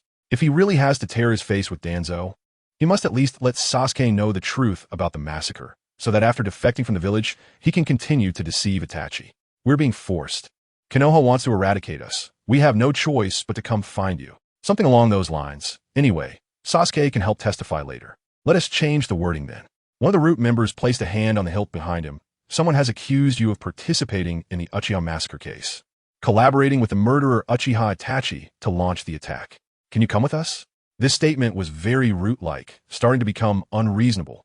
AI Quan suddenly felt Sasuke's hand tighten, thinking the kid believed it, but looking down, he saw Sasuke had already activated a Sharingan, apparently angry. Don't be afraid, Sasuke-kun. I will protect you. After a bit of casual PUA, AI Quan also revealed his 3-Tomo Sharingan. He was ready to take action. To be honest, without considering activating his domain, his 3+3-Tomo Sharingan was indeed more effective than the Mangekyou he hadn't copied yet. What are you using to protect this little brat? The Root member sneered. Just cooperate. You and T want the little brat next to you to get hurt. Would you, little girl? Hiss. This line, AI Quan felt it was oddly impressive. It seemed he had triggered some strange plot. So, should we resist? What to do if he gets in the mood for a performance? Should he play a bit longer? And the fact proved that not resisting was indeed the right choice. The people from Root had become so unscrupulous. A familiar voice rang out from above, startling AI Quan, who looked up to see it was Kakashi. Whoosh! Kakashi landed hands in pockets, still dressed in the suit from the funeral, giving off a bit of a domineering CEO vibe. Threatening a child, and the target is a girl. How did you two graduate from the Ninja Academy? Don't you have any sense of shame? Kakashi immediately started attacking verbally, then looked at the brother and sister beside him. It's okay, I'm here. The sense of security was maximized. Thank you, Kakashi-senpai. AI Quan felt both relieved and surprised, and a bit embarrassed to be scolded for being shameless. But thankfully, there was no conflict. Kakashi had arrived without him noticing. Well, today the harmless Uchiha persona should be preserved. But he also needed to get to be a Byakugan soon. AI Quan silently made up his mind. The ability to sense is quite important. Today was a stroke of luck. Otherwise, it would have backfired. The original body was not a sensing-type ninja. His sensing came from his cursed energy version of the Manjiki, with relatively prominent mental energy, making his basic perception sharper than the average person. AI Quan was not someone who would rather delve into unfamiliar areas for the sake of being well-rounded. Since he had no talent in sensing, he might as well go for physical sensing, adding a 360 all-angle telescope with X-ray vision. With this cheat, what need is there for sensing? Hatake Kakashi. The two root ninjas clearly tensed up. Kakashi's reputation and strength still had a bit of deterrent power. But a proper root ninja wouldn't be scared off by just a couple of words from Kakashi. You should know this is Elder Danzo's order. Obstructing like this. Are you planning to betray the village? What a big hat to wear. AI Quan noticed Sasuke's small hand tightened again. Did he hear a sensitive word? Betray the village? Well, just going against Elder Danzo's order shouldn't count as betraying the village, right? Kakashi didn't care and moved his shoulders. But if you insist on saying it like that, then I can't help it. Swish, swish, swish. Kakashi performed hand seals at lightning speed. Not too many, just 3. Ziz. Left hand Raikiri. Right hand returning to pocket. The 3 tomo under the scar of his left eye also revealed themselves. If you want to catch someone, you can catch me first. After all, it's not the first time I've gone against Elder Danzo's orders. By your definition, I've been a rogue ninja for several years now. Kakashi slightly raised his head, his gaze becoming colder. The killing intent accumulated from years of executing missions in the Umbu gradually spread. Bring it on. The two root ninjas fell silent, grasping their knives but not daring to draw them. Their bodies tense, eyes fixed on Kakashi, beads of sweat gathering under their masks. 3 seconds passed. 5 seconds passed. The root members did not take action, looking like they didn't dare to. Kakashi also did not move, just posing there. Although he had the upper hand and momentum, it seemed he lacked the courage to strike at his Konoha comrades. In his mind, AI Quan silently urged to get started, but he gradually lost patience. Kakashi, that guy. He's good in every way, but he's just too reluctant to take risks. Both of them had their beloved ones die in front of them. Obito went straight to the dark side, aiming to destroy the world, with Konoha as his first target. Although he failed, the achievements of the 4th Hokage and his wife being killed in battle are still there, right? ISNT, it's still honorable despite the defeat. Why don't you try to go dark too? Start by taking down Danzo for some excitement. If Obito were here, those two root shinobi would have already reached the Pure Land, right? AI Quan thought, raising his eyebrows, feeling the need to stimulate Kakashi a bit. Danzo is a hassle. A big hassle, but since he has the power of the otherworldly gods, it's still necessary to make contact. However, this contact might come with risks. If he's not careful, he might end up defecting early. Just right, Kakashi is here. He could be a safety net. So, Senior, I appreciate your good intentions, but I can't drag you into this. The green tea AI Quan softly said, determined as he looked towards the root member. I don't mean to go against Elder Danzo's wishes, but could you two please wait a moment? We just came back from a funeral. At least let me take this child home first, all right? Chapter 11 Awakening. You may not understand the roots very well, nor the methods of that elder. If you believe me, don't think about going to that place. You are too naive. If that elder wants to do something to you, you won't be able to escape. Kakashi's tone was serious, his eyes filled with concern, afraid that the girl wouldn't believe him. But the girl seemed oblivious, always smiling, her gaze hardly leaving the little boy practicing shuriken throwing. You must be joking, Senior. How could the elder of Konoha make things difficult for a mere genin? It must just be a misunderstanding. Misunderstanding? What kind of misunderstanding requires a child to threaten you? This girl is really too naive. Kakashi suddenly felt a headache. I might not have made myself clear. Kakashi sighed, his tone tinged with urgency. That elder. He's the most dangerous figure in Konoha, willing to do anything to achieve his goals. What he wants, even Lord Hokage. At this point, Kakashi pressed his lips together, realizing that some things were not for him to say. But he still wanted to remind her as much as possible. Let me put it this way, there is no misunderstanding at all. What that elder has his eyes on is the most precious thing about you. Do you understand what I mean? Kakashi looked intently at the girl in front of him. Although it was their first day meeting, he genuinely didn't want such an innocent girl to fall into that place. Especially since this girl resembled her so much. But Kakashi was destined to be disappointed. Please don't worry, Senior Kakashi. I can understand your feelings. Thank you for telling me all this. The girl continued to gaze ahead, her expression gentle yet resolute. But I still have to go. How can you? Kakashi was getting frustrated, Why wouldn't this girl listen? But when he saw the hint of sadness in her eyes, the words he was about to say suddenly stopped. I actually know everything. The girl spoke calmly. The Sharingan is the strongest power of the Uchiha clan. And now that the Uchiha have been wiped out, many people are watching my eyes. I think that elder is willing to sacrifice his reputation just to have me go. It must also be for my eyes, right? Her tone was very composed. Not at all as naive as she seemed. Kakashi then realized that he didn't know much about this girl who had just experienced a disaster. You know everything? Yes, the girl admitted. When I learned that the Uchiha had been exterminated, I knew this day would come, Senior. I just didn't expect it to come so soon. But still, thank you, Senior, for telling me so much. You're truly a good person. Kakashi pressed his lips together, unsure how to respond for a moment. After a brief silence, he tentatively spoke, then why don't you try asking Lord Third Hokage for help? I have you here. Why would I need to grovel to the Third Hokage? AI felt that her plan had already succeeded halfway, maintaining her calm demeanor and smile. Senior Kakashi, although it's my first time meeting you, you must have seen me before, right? The girl turned to look at him, giving Kakashi a big smile. Kakashi was somewhat surprised. He certainly knew what the girl was talking about, including files and surveillance missions. He had seen her at least 100 times. Did Itachi tell you? Kakashi rubbed his nose. He was part of the Umbu, which was under the Hokage, and the task of monitoring the Uchiha had always been ordered by the Third Hokage. So you don't trust Lord Third Hokage? Kakashi's expression became somewhat peculiar.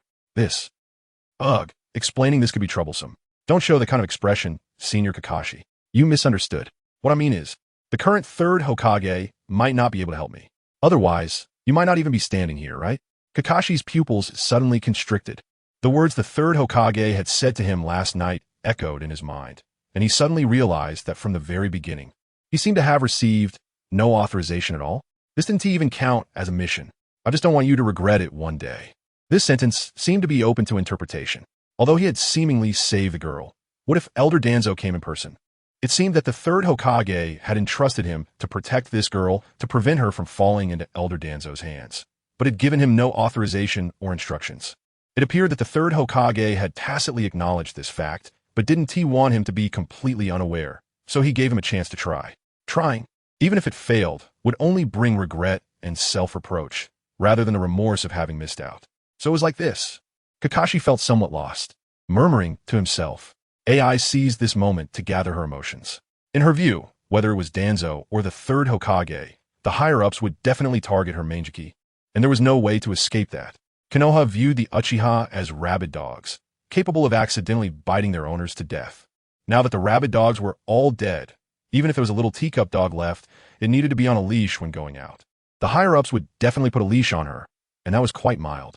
If she hid her Manjiki or showed the offensive type of the Manjiki, it might directly lead to a firestorm.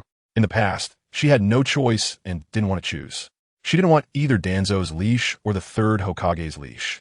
She just wanted to quickly replicate the ocular technique and then escape with Naruto and Sasuke in her Susanoo. But then Kakashi appeared. This man, who had the same configuration as Obito, could offer her far more than just 3 Tomo and Kamui. Obito not killing her was equivalent to giving her a life. Kakashi could too. Senior Kakashi, in your lifetime, have you ever fought for someone? Or rather, for whom would you be willing to gamble everything? Yes. Kakashi immediately thought of a figure, the one he longed for day and night. But today that figure blurred, not blurred, but overlapped with the girl beside him, so similar that the scenes deep in his memory were refreshed. But soon Kakashi realized was she planning to. Today's events, Lord Danzo was actually just reminding me that anyone in this world, as long as they want my eyes, can force me by harming Sasuke-kun. The girl spoke up, her tone filled with reluctance, yet also determination. Kakashi was too familiar with this. Sasuke-kun is innocent. He is only 6 years old. What crime has he committed? I can lose everything, just hoping the world forgets the Uchiha, forgets the Manjiki, and gives this child a chance to live. So, Senior, please don't advise me anymore. This is my resolution. I can't let innocent people get hurt because of me. Chapter 12. I support you. She should be able to become an excellent medical ninja. Elder Danzo shouldn't make things too difficult for her after proper development. He shouldn't let her execute any dangerous missions either. However, she might have to hide her identity, conceal the Uchiha name and her Manjiki Sharingan. After some time, her death notice should be spread to numb others who want to obtain her eyes. That kid Sasuke could live safely because of this. no longer treated as a bargaining chip. But in the future, she might not be able to walk in the sunlight anymore, right? Elder Danzo would definitely not allow what happened to Tenzo to happen again. I have to admit she is right. She is always right. Senpai? Kakashi-senpai? What are you doing here? Aren't you on leave? Tenzo waved his hand in front of Kakashi's eyes, and only then did Kakashi come back to his senses. Instinctively looking behind him, he realized he had already left the Uchiha clan and somehow found himself in the Umbu. Did something happen, senpai? Tenzo asked with concern. It's nothing, just came back to change clothes. Kakashi glanced at his black suit and casually made an excuse. Then let's go together, senpai. We just finished the regular meeting, and our team probably doesn't have any missions for the next few days. Many people have applied for leave to go home and spend time with their families, Tenzo said. Yeah, having been out for over 3 months, it's time to rest. Kakashi nodded. I don't know when it started, but he began to numb himself with missions. During the vacation, after each major mission, he would feel a sense of aimlessness. And that feeling was particularly strong today. Senpai, it's almost mealtime. Shall we go together? Tenzo noticed Kakashi's low mood and took the initiative to invite him. I still owe you a bowl of ramen. Haha, it's always good to have someone treat you. But Kakashi had no appetite at the moment. However, looking into Tenzo's sincere eyes, Kakashi couldn't bring himself to refuse. All right, let's go. The two had good luck. In recent years, Ichiraka ramen had become increasingly popular, and at lunchtime, the line could stretch down the street. But today, they arrived just in time, although it was mealtime. The owner had gone out for something in the morning, and there was no line when they arrived, just as the owner was coming back. 15 minutes later, 2 special ramen bowls were served. Delicious food can temporarily make one forget all worries, and Kakashi felt a bit lighter in his heart for the time being. After finishing their meal and paying, the two walked down the street, their steps slowing a little with the added weight in their stomachs. I'm so full. You know, senpai, I've always been very grateful to you. It's really great to have met you in this life. Tenzo sighed. Yeah, it would be even better if you were a beautiful girl. Don't say such cheesy things. It's not good for digestion, Kakashi quipped. Hey, I'm just expressing my feelings. Before I came out from that place, I had no idea there were so many good things in the world. Tenzo continued speaking, seemingly unaware that the person beside him had suddenly changed in expression. Ramen, dumplings, grilled meat, takoyaki, and all kinds of desserts. Senpai, these are all. Senpai? Tenzo turned his head and found no one there. He turned back and realized Kakashi was still at the spot where he had just called him cheesy with a rather strange expression. Tenzo sensed something was wrong and instantly appeared beside Kakashi. Senpai, did something happen? Tenzo asked seriously. Kakashi remained silent. An image involuntarily surfaced in his mind from that night. And standing opposite him was the Uchiha girl dressed in mourning clothes. In your life, have you ever fought for someone? Kakashi murmured unconsciously. Huh? Tenzo didn't understand, but felt the question seemed quite serious. Kakashi ignored him and continued murmuring. In your life, have you ever bet everything for someone? Tenzo fell silent. The air was also silent. But in the end, Tenzo did pull Kakashi back to reality. Senpai, I support you. Sadaka-kun, I may have to leave for a while. You need to eat on time, don't overdo your training, and make sure to leave enough time for cooking. I know you might think I'm being naggy. I won't do it anymore, but you must take care of your health. You need to study well. If I have the chance, I will come to see you. Goodbye. I'll leave the food here. Remember to eat. After the farewell scene ended, Uchiha Quan walked out of the training ground with a strong smile. She didn't bother to look back at Sasuke's reaction. After all, those words were meant for the root ninjas present. Have you figured it out? As soon as she exited the training ground, several root ninjas appeared around Uchiha Quan. The 2 root ninjas from before were among them, and the rest were reinforcements sent urgently. Moreover, the strength of the reinforcements was not low, as could be inferred from their attire. Although they all wore masks and their faces were hidden, some identities could still be roughly determined. The blonde root ninja should belong to the Yamanaka clan, and the one with a full-face mask and special sunglasses was obviously from the Aburame clan. It seemed these 2 clans had always cooperated with the root. At the 5 Kage summit 10 years later, the entourage of the 5th Hokage included members from these 2 clans. Danzo clearly did not intend to let things get complicated. With this configuration, even if Kakashi were still around, he would probably have to fight hard for a long time. Uchiha Quan also simulated the possibility of winning by directly engaging. Theoretically, even without activating the Manjiki. If he controlled the battlefield with Genjutsu and then unleashed Susanoo, the advantage would definitely be his. But that was all he could do now. He had only been here for less than 2 days, and his arsenal was quite limited. I won't resist. Just don't scare that kid. I'll go with you, the girl said resignedly, taking one last reluctant look behind her, and then slowly walked out of the place under the escort of several strong men. Kakashi didn't know how to consider the situation. Time was too tight, and the Byakugan hadn't yet been acquired. Facing the risk of the Kodoe Tsukumi was not small. But that was Danzo's Kodoe Tsukumi. The software might be invincible, but the hardware was right there. The time it took to activate Kodoe Tsukumi was simply not comparable to his copying speed. What he feared was that Danzo wouldn't use Kodoe Tsukumi and would directly gouge out his eyes or even plant forbidden techniques in his mind. In that case, he would have to take direct action. AI Quan walked slowly, still calculating the probability of this mission going awry in his heart. If he had to act, the worst outcome would be to activate Susanoo and escape. And if he couldn't escape, he would either be forced to become a dog due to restrictions or have his eyes gouged out and reincarnate. Of course, becoming a dog was not an option. He also didn't plan on reincarnating. He managed to survive the night of annihilation. Now that he had the cheat in hand, how could he fear a Danzo? Once the domain is activated, it's done. At that point, if Danzo was willing to activate Kodoe Tsukumi, that would be fine too, using the group to control the roots, and then taking Sasuke to escape, claiming rewards, and switching to a new uniform. If he refuses to yield, even at the cost of his life, he wouldn't mind carving out a bloody path. Who hasn't played their cards yet? Just don't know how much I can get by just taking Sasuke with me. Anyway, he has already set up an illusion, and Sasuke will set off later to meet him on the inevitable escape route. As long as he can hold on until the rewards are secured, who knows if he'll even need to run at that point. The starting reward is the Sharingan. This time, getting a Rinnegan as a reward isn't too much to ask, right? If pushed to the edge, he could directly use Shinra Tensei to destroy Konoha. Who's afraid of whom? Chapter 13. The Six Eyes of a Ninja world. The location of the Uchiha clan's territory is quite remote. As one of the most mysterious organizations in Konoha, the root's location is also very secluded. Just how remote is it? Well, it's as remote as the Uchiha clan. And the root is just as remote. Danzo wouldn't go so far as to place root right in front of the Uchiha, but it is indeed very close. After leaving the Uchiha territory, it was only about 2 streets away, and they arrived at a large tree in a small grove. The tree was thick, estimated to be too large for an adult to embrace, but the trunk was clearly hollow, serving merely as an entrance. Swish, swish, swish. A few root ninjas appeared, and among them, one made AI Quan instinctively activate her Manjiki Sharingan. Not out of fear, but rather excitement. You have copied the eye technique from the Byakugan. Super distance vision, X-ray vision, note dead angle vision, along with the basic chakra perspective. This eye technique has been stored in your Manjiki. Mr. Danzo is really considerate. Before they even entered the root's main door, he had already gifted her such a big surprise. How inexplicable. She had just obtained the Byakugan like that. In fact, AI Quan wasn't surprised at all that Root could recruit members from the Hyuga clan.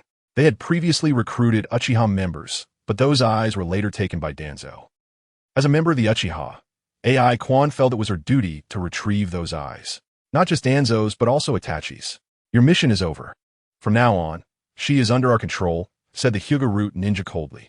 The Root ninjas escorting AI Quan, including Yamashiro and Yamanaka, immediately lowered their heads in response. Yes, their attitude was very respectful, confirming their superior-subordinate relationship. AI Quan was somewhat surprised by the high rank of this Hyuga Root ninja. A high rank meant access to higher positions. Didn't Danzo worry at all that this Hyuga would use their X-ray vision to uncover his little secrets? It shouldn't be that he's not afraid of being seen, but rather that he's not afraid of being discovered. AI Quan pondered, which seemed to indirectly confirm how strong Danzo's curse seal techniques were. It was definitely not as simple as the curse seal of the root. Danzo was also quite skilled in cursed seals. In the original timeline, when Danzo discovered that his apprentice Tenzo had rebellious thoughts, he intended to use cursed seals to control him.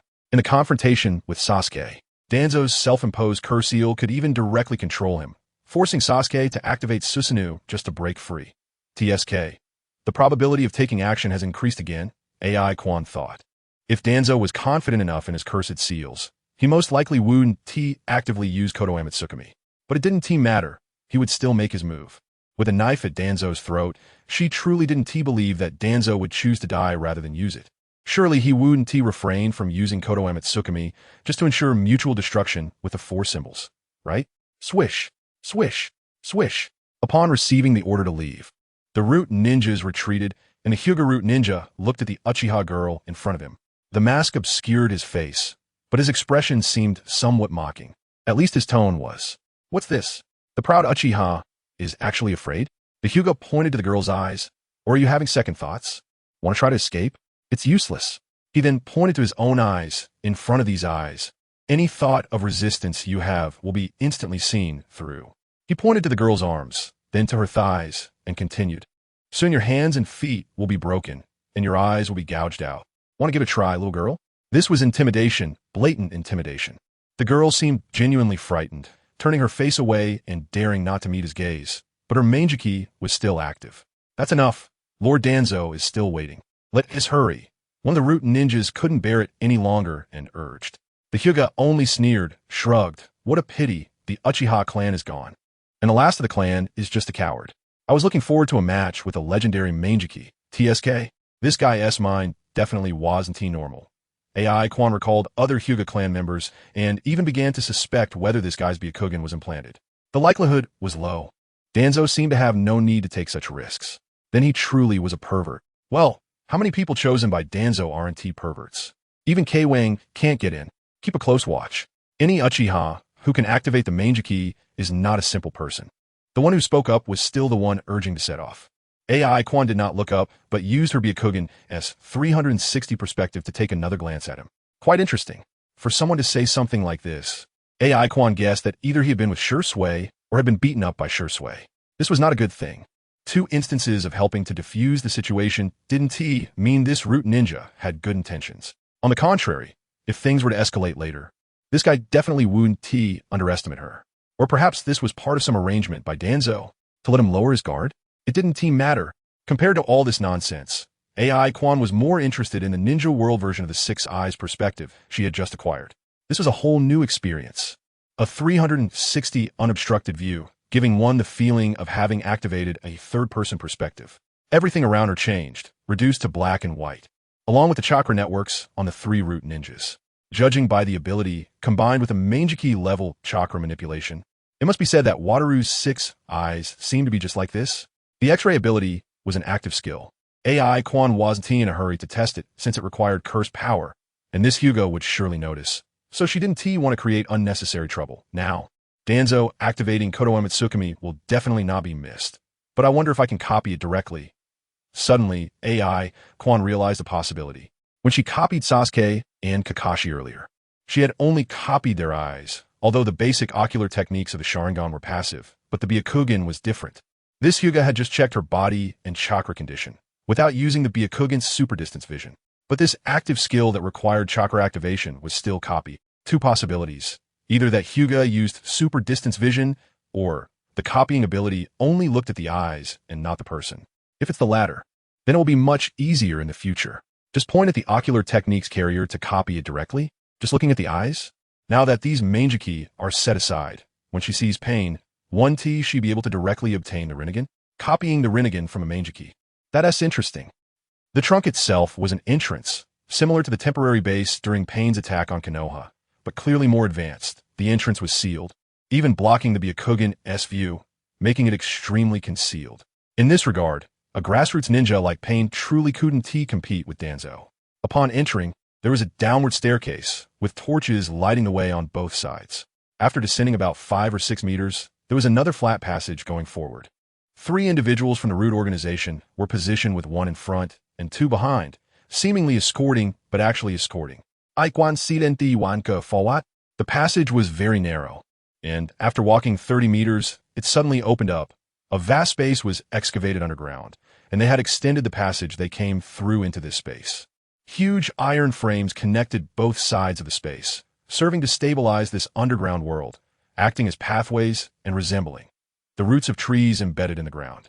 However, before AI Quan could observe for long, his shoulders were suddenly pressed down on both sides. Then, with a whoosh, everything in front of him quickly rose. Once his feet landed, a voice followed. Uchiha Izumi. Looking up, the voice came from an old man leaning on a cane, who was none other than Danzo. You said your Sharingan ability is to heal others, Danzo said coldly, in an undeniably commanding tone. Prove it. Chapter 14 Don't Cry. Hold me tight. Danzo had an aura of authority about him. For an ordinary ninja, standing before this aura was already a daunting task, let alone making eye contact. or speaking. But AI Quan was different. His perspective as a traveler gave him no psychological pressure, and the cursed energy version of the Sharingan provided him with absolute confidence. However, AI Quan still lowered his head. You have copied the ocular technique from the 3-Tomo Sharingan. Dynamic vision, enhanced chakra manipulation ability, enhanced Jinjutsu ability, enhanced resistance to Jinjutsu. You have obtained this ocular technique, thus its abilities have received a certain enhancement. With the cursed energy version of the Byakugan, the ability of Danzo's Sharingan was copied instantly. Just like when he copied Kakashi's, AI Quan could immediately sense the change in his eyes, though it wasn't as intense as the feedback from copying Kakashi. AI Quan speculated that this had little to do with Danzo. The eyes belonged to Shursui, and Danzo couldn't fully utilize them, which didn't mean the ocular technique was ineffective. It was likely that his base power was too high, so the proportional enhancement was smaller. Regardless, he now had 3 pairs of 3-Tomo. Wait, Sharingan Byakugan. It felt like it had potential, right? How did Elder Danzo want me to prove this? With a flat voice and a resigned tone, the girl resembled a delicate little flower, easily bent with the slightest touch. Under normal circumstances, a normal person would cherish and not want to harm her. But this was the root. Apart from the perverts, it was filled with a group of emotionless killing machines. They all looked to Danzo, and in that one eye of his, this so-called little flower was merely another manifestation of evil. Danzo, I won't fall for this. In AI Quan's vision, there wasn't even a hint of emotional fluctuation on Danzo's face. He slightly raised his hand, and a root ninja immediately stepped forward. It was the same root ninja who had previously come to his aid at the door. Swish, the long knife was drawn, and without hesitation, this root ninja gripped the blade's edge and made a swift cut, blood immediately flowing out, and the smell of blood spread. Use your ocular technique to heal him, Danzo commanded coldly. The girl complied, seemingly without any intention of resistance. She raised her head and looked at the root ninja's wound, her eyes showing a hint of compassion as she sighed lightly. Senior, please take off your gloves. The healing process will be quick, and the threads on the gloves are connected to the wound, making it difficult. The root ninja was taken aback. He turned to look at Danzo, and after receiving a nod, decisively removed his gloves and extended his hand toward the girl, saying, "Thank you." "It's nothing." The girl pressed her hand against the wound, and then something miraculous happened. In just a moment, the bleeding stopped, and the tissues beneath the wound instantly reconnected, closing up and healing completely. "All right, is that it?" Danzo was somewhat surprised, but showed no emotion. He first glanced at the root ninja and received a confirming response. Then he looked at the Hyuga root ninja, only to see him shake his head. She wasn't lying. I only saw her ocular chakra in operation, no signs of medical ninjutsu being activated. Danzo got his answer, but was not satisfied. This is clearly not your limit. Have you tried to see what your eyes can truly do? His tone remained cold. Even after confirming that this Uchiha girl Sharingan had indeed medical capabilities, the evil within her could not possibly diminish by even a fraction. Danzo was right. This so-called harmless Uchiha was currently brewing an evil idea. The combination of Sharingan and Byakugan allowed AI Quan to see another possibility. The Jinjutsu of the Sharingan interfered with the chakra in the brain, using the eyes as a medium. The simplest way to avoid the Sharingan Jinjutsu was to close one's eyes, avoiding any form of eye contact. As long as one saw the opponent's eyes, or was seen by them, one would fall victim. But coincidentally, the Byakugan had a 360 field of vision. That made things interesting. I haven't tried it, but I know my abilities. AI Quan weakly spoke. As long as my ocular power is sufficient, I can heal any level of injury through it. Casting Jinjutsu requires ocular power, and having a Byakugan watching should serve as a good foundation. As long as the ocular power is sufficient. Danzo was indeed fooled and immediately issued a silent command to the root ninja. This root ninja was specifically arranged by Danzo. Uchiha were inherently evil, but their personality weaknesses were also very evident. As long as he established a bond with them, given the Uchiha's nature, they could become wholly trusting. Sarutobi knew this as well, which was why he sent Asuma to approach this girl. Thus, Danzo arranged for this person, helping this girl a few more times and enduring pain in front of her. With the personality she displayed, earning her trust was only a matter of time. Ugh! The root ninja suddenly let out a muffled grunt. After receiving the command, he unhesitatingly slashed at his wrist. The force was strong, and the blade was sharp enough to sever his hand completely. "What are you doing?" The girl became anxious, quickly picking up the severed hand while simultaneously activating her ocular technique. The Hyuga ninja held his breath, focusing intently. Sure enough, he saw a massive amount of ocular power surge from the girl's eyes and attach to the wound. Soon, the hand reconnected, and the gaps began to heal. But the Hyuga was not concerned about that.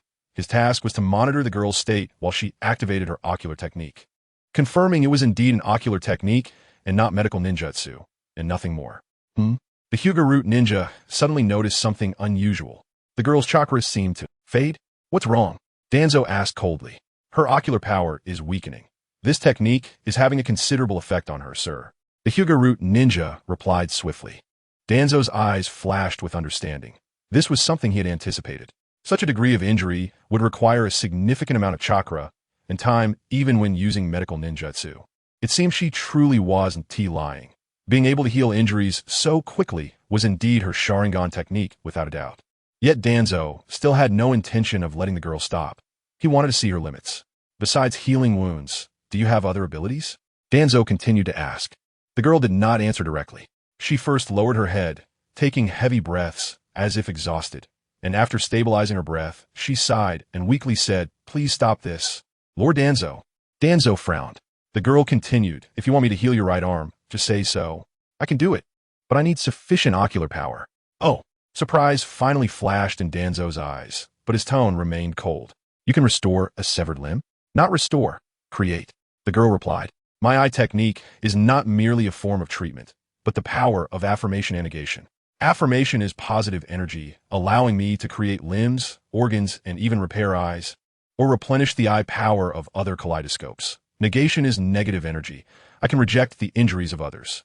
Just now, the treatment from that adult was actually me negating the injuries he received. Such a miraculous ability, of course, is made up. There was once a girl named Inoue Orihime who was imprisoned by a big boss named Aizen because this power was too fierce. If Danzo had any sense, he would know that he must firmly grasp this power. The plan for the group illusion technique should have failed. In a 1v1 scenario, it wouldn't be a problem. That Hyuga, although he didn't make eye contact, still fell under the illusion, thinking it was a significant drain on the kaleidoscope. The drain is indeed not small.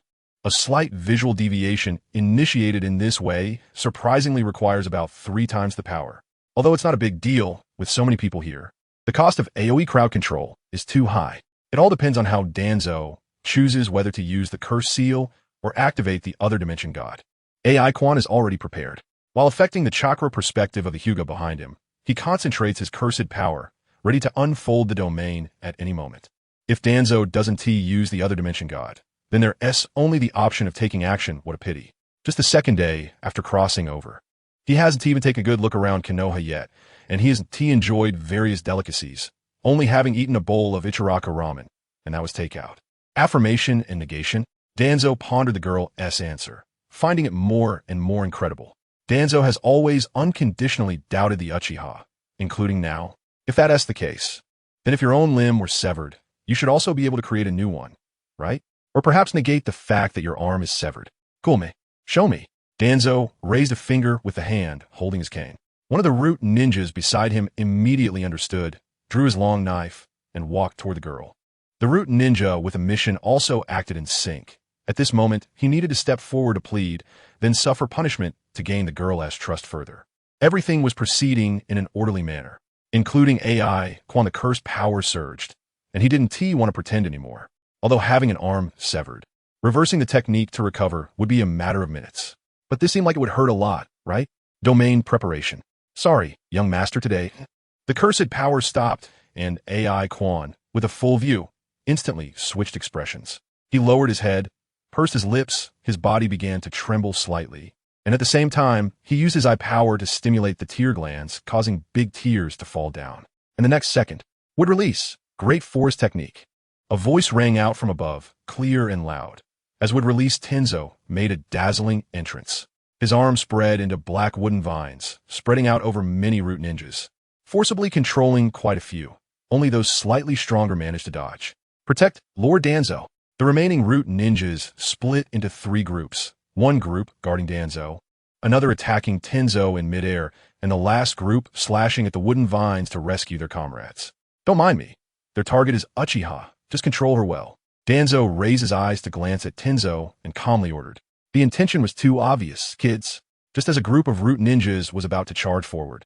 He accidentally made eye contact with that adult, and Tenzo inexplicably tensed up, quickly shouting, "Senpai!" Ah! A voice came from below, and the masked Kakashi had already appeared in front of several root ninjas, first kicking one in front of him away, then fiercely swinging his blade to repel another root ninja, while simultaneously launching shurikens to force back the last one.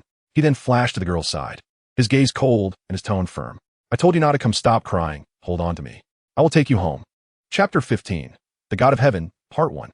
Have you ever fought for someone with your life? It seems that I really haven't. There was once a fool who fought for his life, but in the end he died and even sent his eyes as a gift to the one he admired. Later, he had a chance to fight for his life again, and he was ready to accept death. But there was nothing he could do. She had her own resolution. She didn't want to return to Konoha and release the tailed beasts, nor did she want to implicate innocent people. Kakashi felt it was quite unfair. In the moment their lives reached the end, they all smiled, taking their smiles away and leaving all the regrets to him. Clearly, he was the one who deserved to die the most. Luckily, heaven still gave him another chance. She was one of the few remaining clansmen of Obito. She looked so much like Rin. Knowing that the abyss lay ahead, she still charged forward without hesitation for the sake of innocent people. But not this time. Let me do it. Raikiri in hand. This technique, from its inception to now, from Chidori to Raikiri, from A rank to S rank, seemed to have never found its meaning of existence. He couldn't save Obito, but it took Rin away. But today, I can only say thank you to Elder Danzo. To give him such an opportunity is truly wonderful. Here we go. Kakashi's right eye locked onto Danzo, while his left eye, with its 3-tomo Sharingan, automatically locked onto the enemy's figure. He felt his chakra flowing smoother than ever. Facing a group of root ninjas charging at him, Kakashi didn't retreat, but instead advanced, charging forward without hesitation. Raikiri pierced through the shoulder of a root ninja, and the mixed sensation of paralysis and pain made him scream. Kakashi held back. He didn't aim for the heart. The price for this was a cut on his thigh, not deep, and due to the adrenaline rush, it didn't hurt much. He quickly withdrew his hand, kicked the root ninja away, and used the momentum to spin in the air, performing the Leaf Great Whirlwind.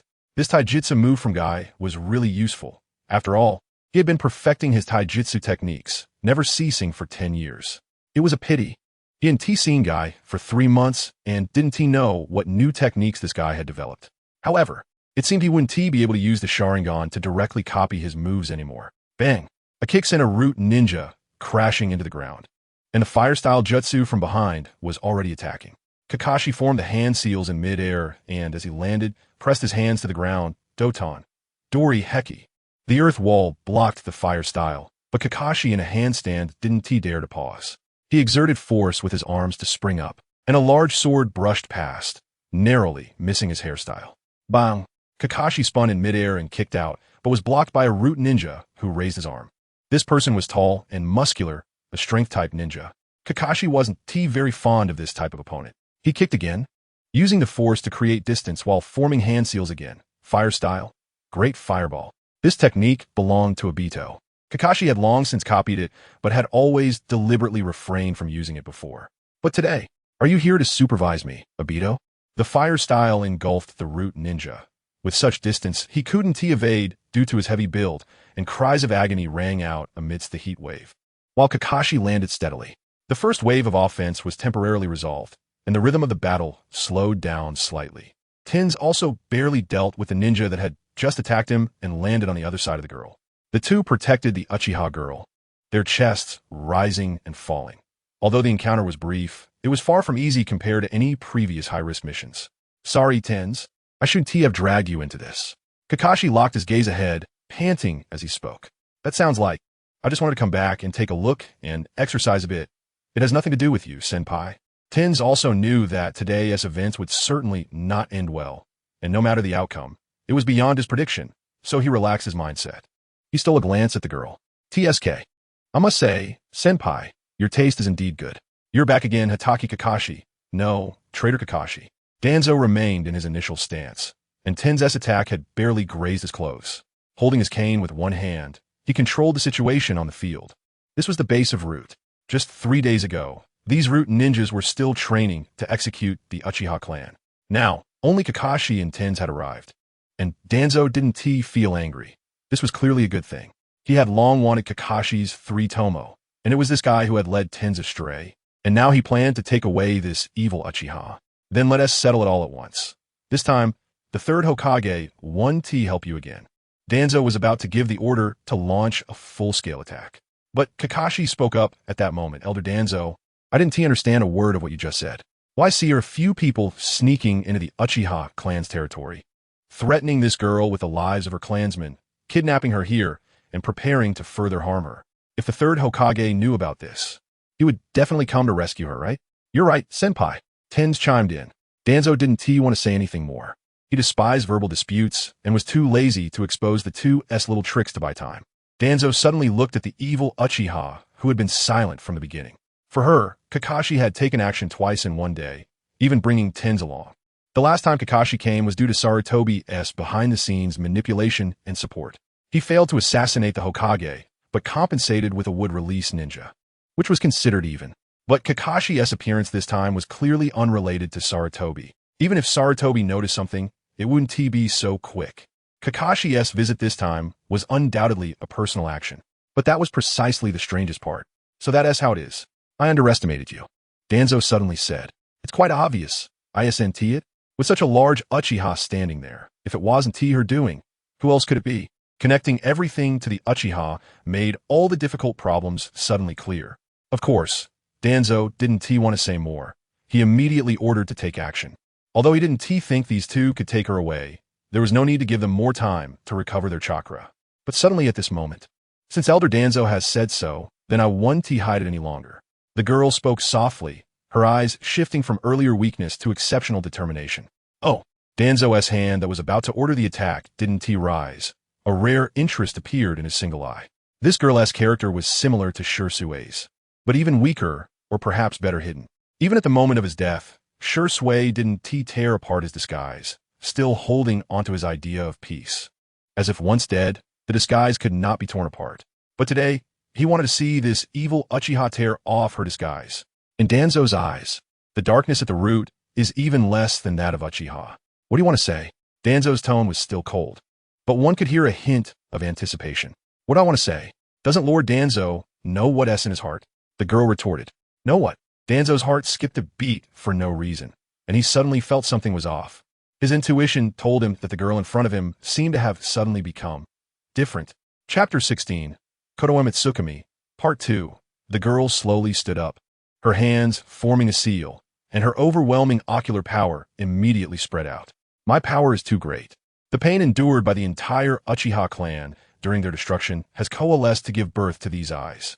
Kakashi actually showed up and even brought Tenzo with him. That's great. With these two here, if he makes a move, it would be an emergency rescue for Comrade. I don't want to unleash the power of these eyes because I don't want to harm the innocent. I initially thought that by coming forward, I could reassure Lord Danzo and provide Sasuke-kun with a safe environment. But I'm sorry, Lord Danzo, I can't drag Kakashi-senpai down with me so. Field expansion. The moment the words left my mouth, black substance rapidly spread from beneath the girl's feet, and by the time everyone reacted, there was only a closed black circle in sight. Inside the circle, the girl was surrounded by dark purple chakra, which coalesced into the form of a giant with only a skeletal frame.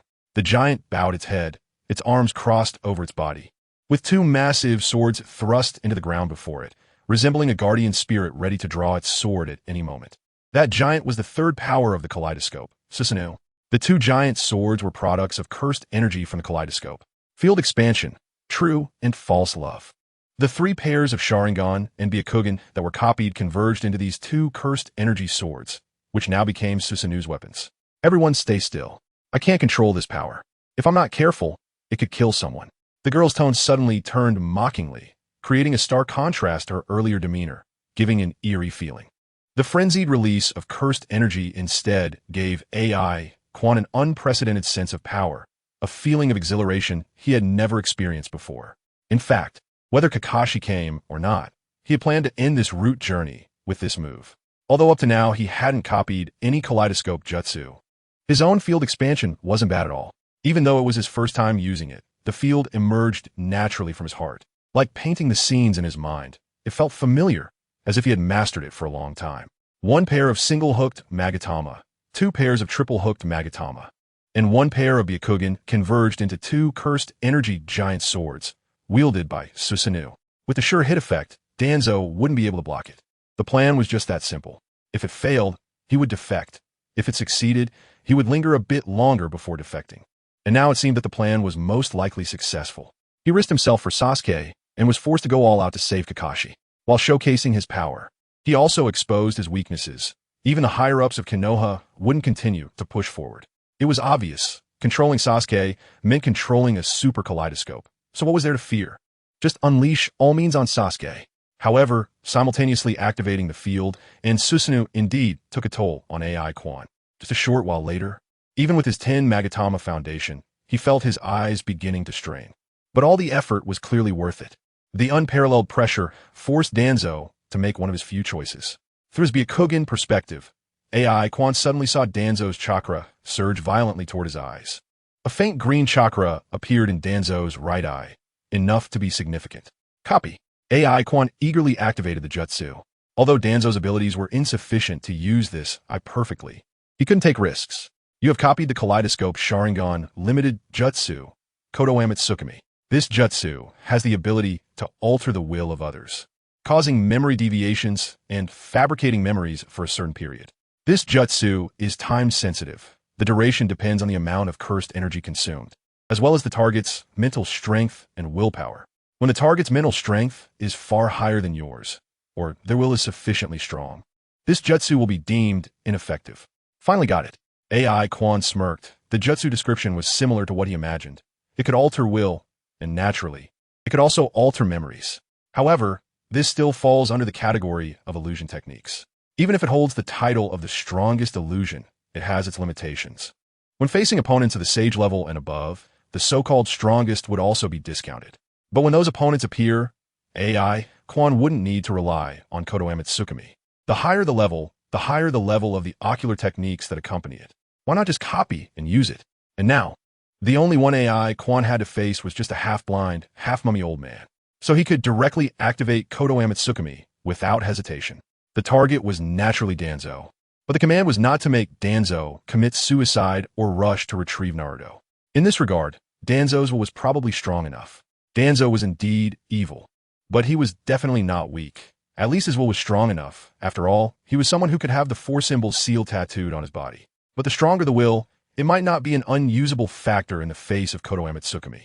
As Konoha Tsukimi activated, a simple command immediately formed in Danzo's mind.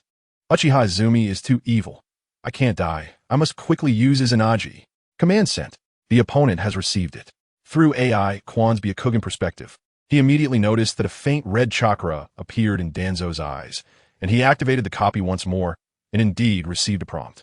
You have successfully copied the Sharingan Limited Jutsu, Izanagi. When this jutsu is activated, any adverse factors that occur to you during its duration will be eliminated in an illusion form.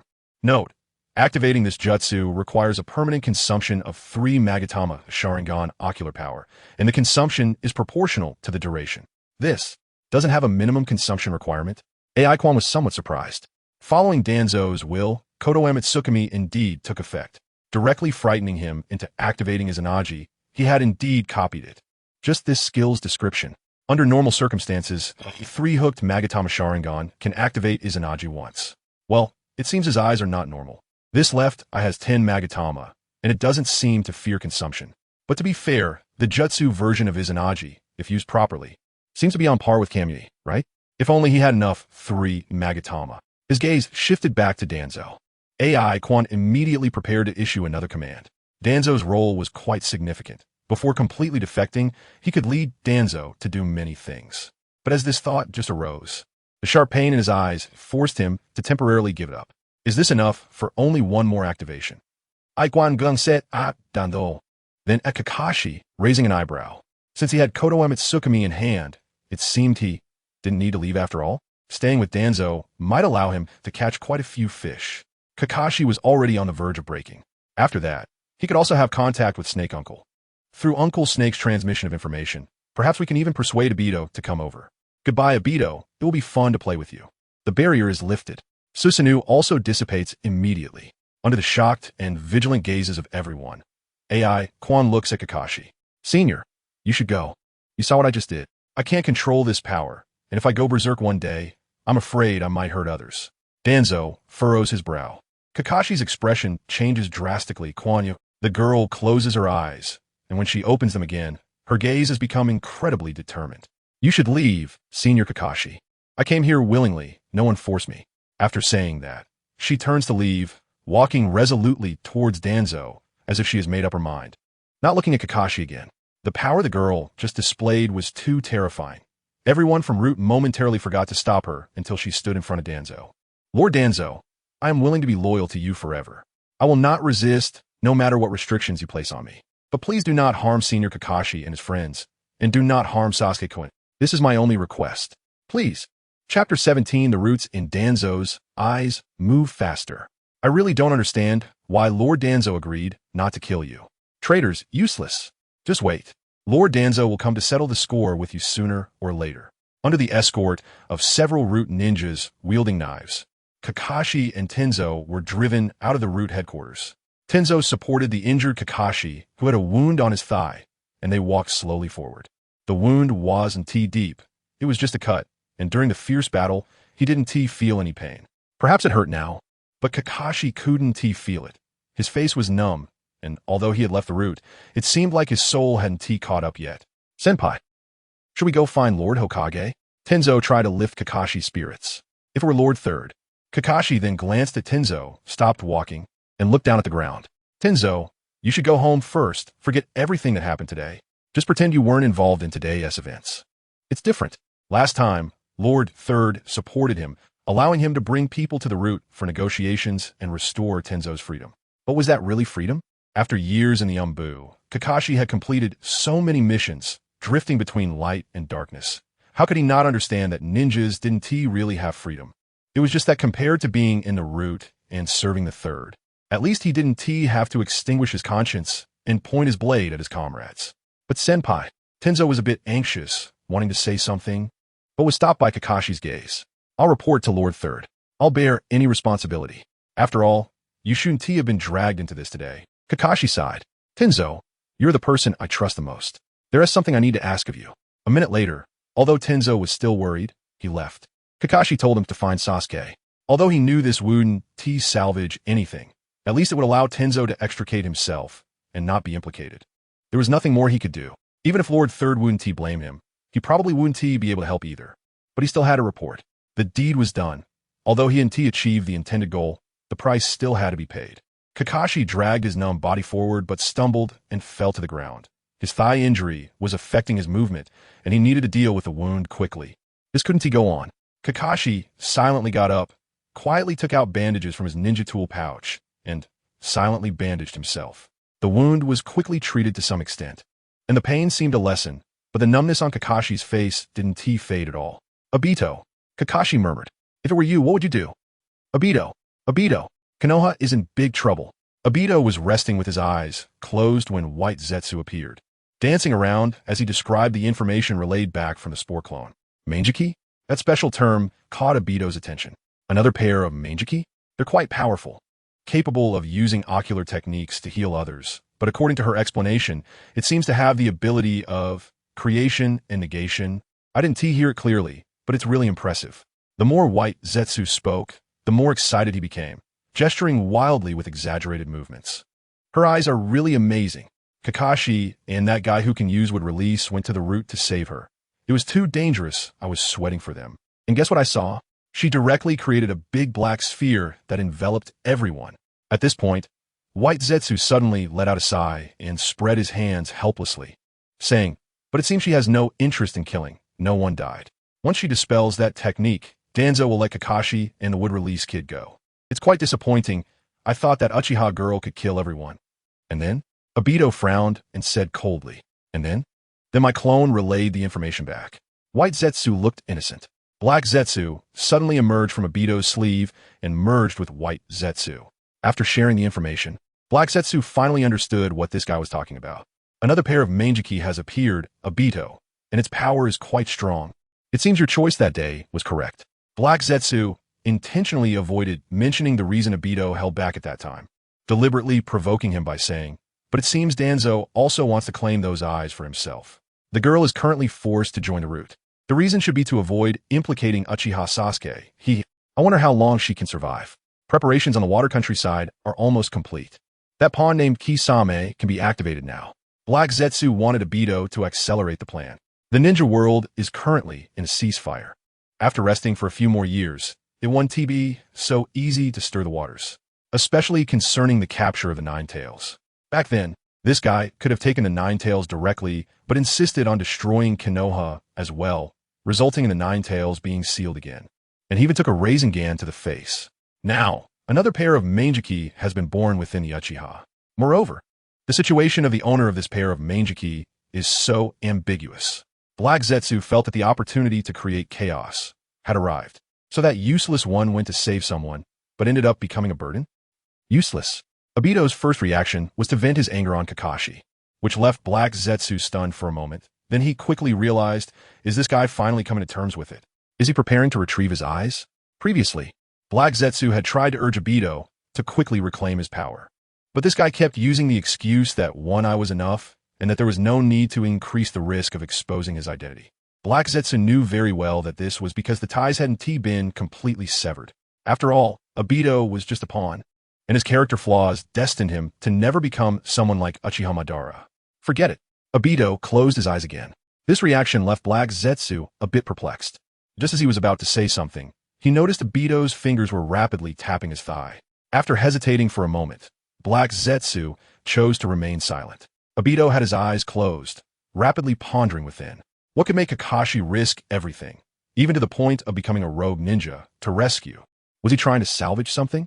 Itachi should have already begun executing his first mission in the Akatsuki organization. You should go ahead and keep an eye on it. By the way, share this information with him. Obito said coldly. He should take action. Do we have to strip? It's just a physical examination. There are still many tests to come. Hurry up.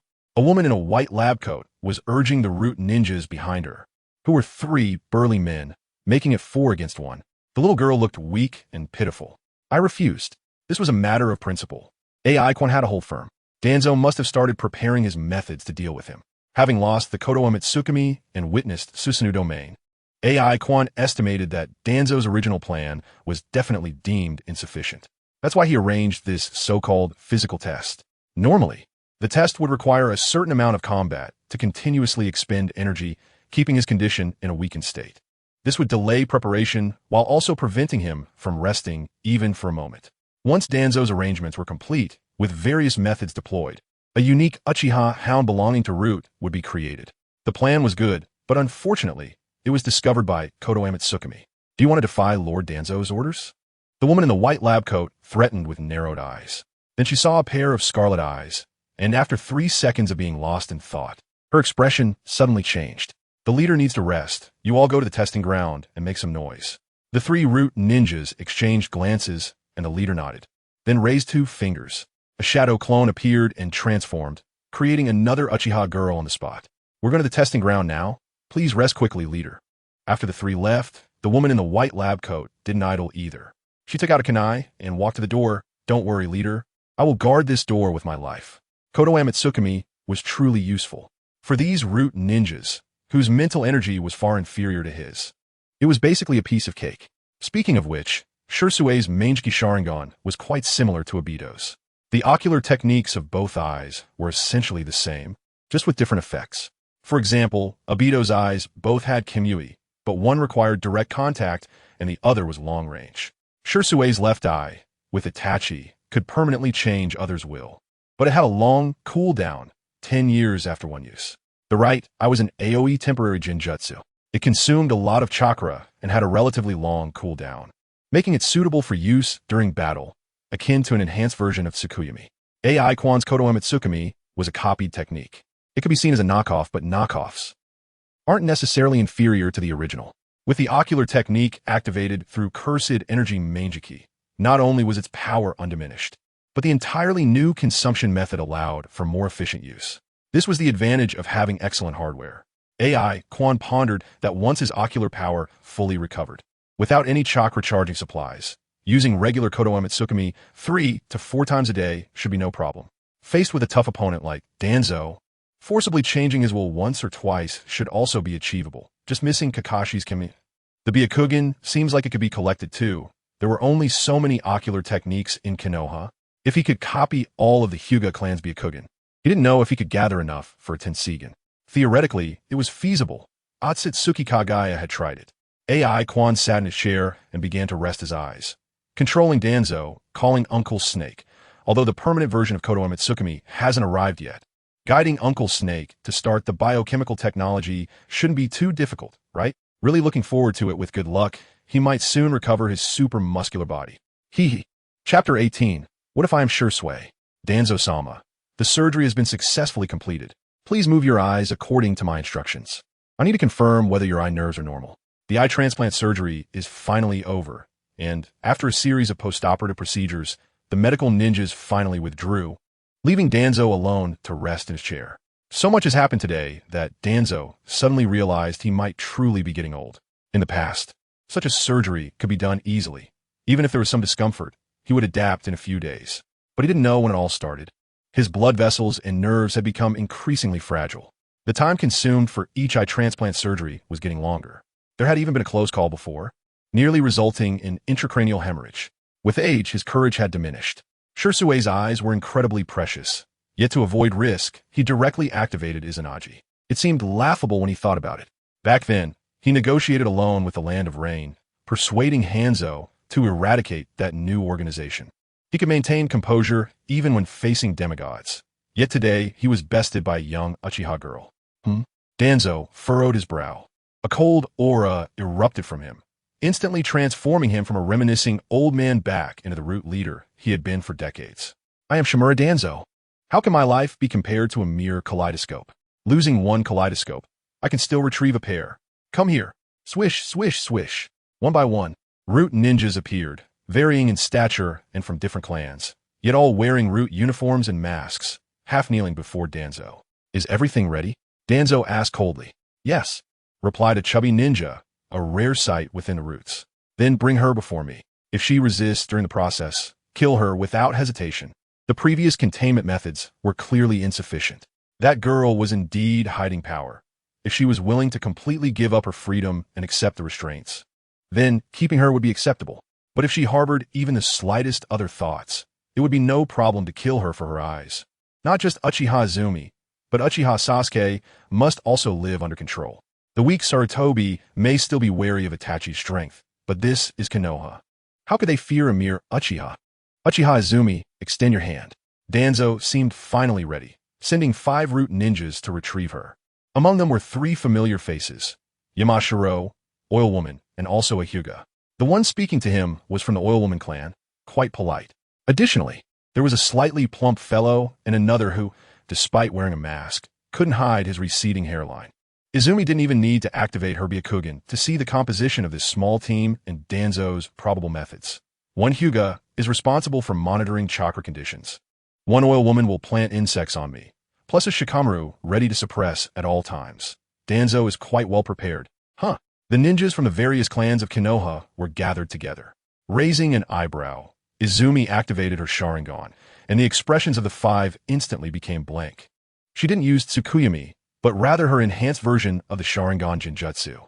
Although the break time was short, her ocular power had recovered considerably. To be precise, it was her cursed energy. Cursed energy is different from chakra. Chakra is a product of the balance of mental and physical energy, shaped by the God Tree carried by Otsutsuki Kagaya, which has influenced this world for many years. Cursed energy, on the other hand, is purely derived from her mental energy. It serves only her cursed kaleidoscope, which has some limitations, but fortunately, the total amount is sufficient and recovery is fast. With the soul of someone who has lived 2 lives, combined with the kaleidoscope Sharingan, her mental energy was exceptionally strong and would definitely suffice in the early stages. As for later stages when facing shadow level and super shadow level opponents, she could just find a chakra power bank to recharge when her advantage as a transmigrator waned. Guys, just lead the way. Since Danzo had summoned such a configuration, continuing to pretend would be meaningless. The Oil Woman clan as poisonous insects might still be countered with reversal techniques, and at worst, she could chop off a hand and reconstruct it. But the Nara clan's shadow manipulation and the Yamashiro clan's secret techniques were all T1, level hard controls. The Inuzuka clan, without any bloodline limits, managed to become a strong clan in Konoha through their secret techniques, which had some reasoning behind it, rather than continuing to pretend. It would be better to take the initiative. After all, they were all heading to Danzo. The dazed individuals, upon receiving the command, gradually regained their focus. However, it wasn't long before they were still under the Jinjutsu and in their current consciousness. The Uchiha girl did not resist, but obediently shook hands with the oil woman root ninja. Under the escort of the five, they soon arrived at Danzo's location. It was a not-so-spacious office where Danzo sat before a 1-meter-long table, with only 2 candles providing light. The flickering candle flames cast shadows on his face, alternating between light and dark, which was quite eerie. This scene would likely haunt anyone with insufficient mental fortitude for several nights of nightmares after returning home. Sir, the 5 root ninjas knelt together but did not face Danzo. Their heads bowed towards the Uchiha girl being escorted in. Danzo immediately realized something, and his expression darkened. TSK. I actually prefer the expression Danzo-sama had before. Izumi grinned, facing Susanoo, and without batting an eye, decisively used Shursue's eyes to activate Izanagi. Danzo-sama, the way you destroyed your Sharingan was truly impressive. Can you recover it? But it wasn't just mockery. Izumi's main goal was simply to mess with Danzo's mindset, shaking his will, so that when she activated Tsukumi later, it would save some energy. It seems Itachi has told you everything. Danzo's tone was grim. So you come before me today, seeking revenge? We have no enmity, Danzo-sama. Izumi shrugged. Though you and the 3rd Hokage tricked Itachi into eradicating the entire Uchiha clan. To be honest, my opinion of the Uchiha is actually the same as yours. Besides their pairs of 3 Tomo Sharingan, they indeed hold no value. Danzo's eyes finally showed a fluctuation. He stared at the girl-ass face before him, observing her indifferent expression. Although he instinctively wanted to suspect her, he couldn't find any signs of deceit. She genuinely seemed unconcerned about the Uchiha, unconcerned about Itachi slaughtering the entire Uchiha clan, even less about the truth behind it. Then what is your true purpose? It's neither revenge nor pretending to be weak to come before me. What do you want from me? Danzo's heart raced as he began analyzing the purpose of this Uchiha girl. His words also turned probing. He had to admit that the girl in front of him gave him an uncontrollable feeling. Danzo indeed felt no killing intent, but that was precisely the most dangerous aspect. I want to know what. Elder Danzo, why don't you find the answer yourself? The girl said as she actively leaned forward, finally resting her hands on the table, her crimson eyes getting closer to Danzo. Danzo did not realize that this was a gesture he often used when confronting Sarutobi. He only saw amusement and a strong sense of evil in the girl's eyes. Did Elder Danzo not consider that Shursue's eyes were so precious? How could you bear to use Izanagi to destroy them? There aren't that many kaleidoscopes in this world. The girl's hint was lighthearted, but Danzo's heart sank deeper. He immediately thought of a possibility, his expression suddenly turning cold, his eyes wide with anger. It's you. Correct. Continue. AI Quan's eyes widened even more. It was you who controlled me with Jinjutsu. Danzo was both shocked and enraged, suddenly launching an attack. A kunai appearing in his hand aimed straight at the throat of the evil Uchiha. Bold. Danzo's hand could not advance, a black shadowy rope binding him tightly. Protect the master. Boom. The controlled root ninjas simultaneously launched their attack, forming seals while glaring, with only the Akimichi root ninja, the largest in size but the fastest in speed, instantly appearing behind Danzo, pressing his head down onto the table with a hand like a fan. Correct, but not entirely correct. I'll give you another chance, Elder Danzo. AI Quan snapped her fingers, and the root ninjas finally relaxed their guard. That Akimichi ninja spat. Behave yourself, evil Uchiha. Among them, it was indeed just the Sharingan Jinjutsu, but now AI Quan had mastered Kodoeme Tsukumi. Her Jinjutsu level had already improved, and calling herself a Jinjutsu-type Uchiha was well-deserved. AI Quan estimated that her current Jinjutsu level might not be as good as Itachi's, but at least she was not weaker than Obito. In any case, forcing these people into a state of mental confusion and cognitive distortion was something she could do without much pressure. You were indeed controlled by my Jinjutsu, just like them. But the Jinjutsu you experienced was not an ordinary Sharingan Jinjutsu. AI Quan said expectantly. You guessed the answer, right? Hurry up and say it, and I will tell you all about my evil plan.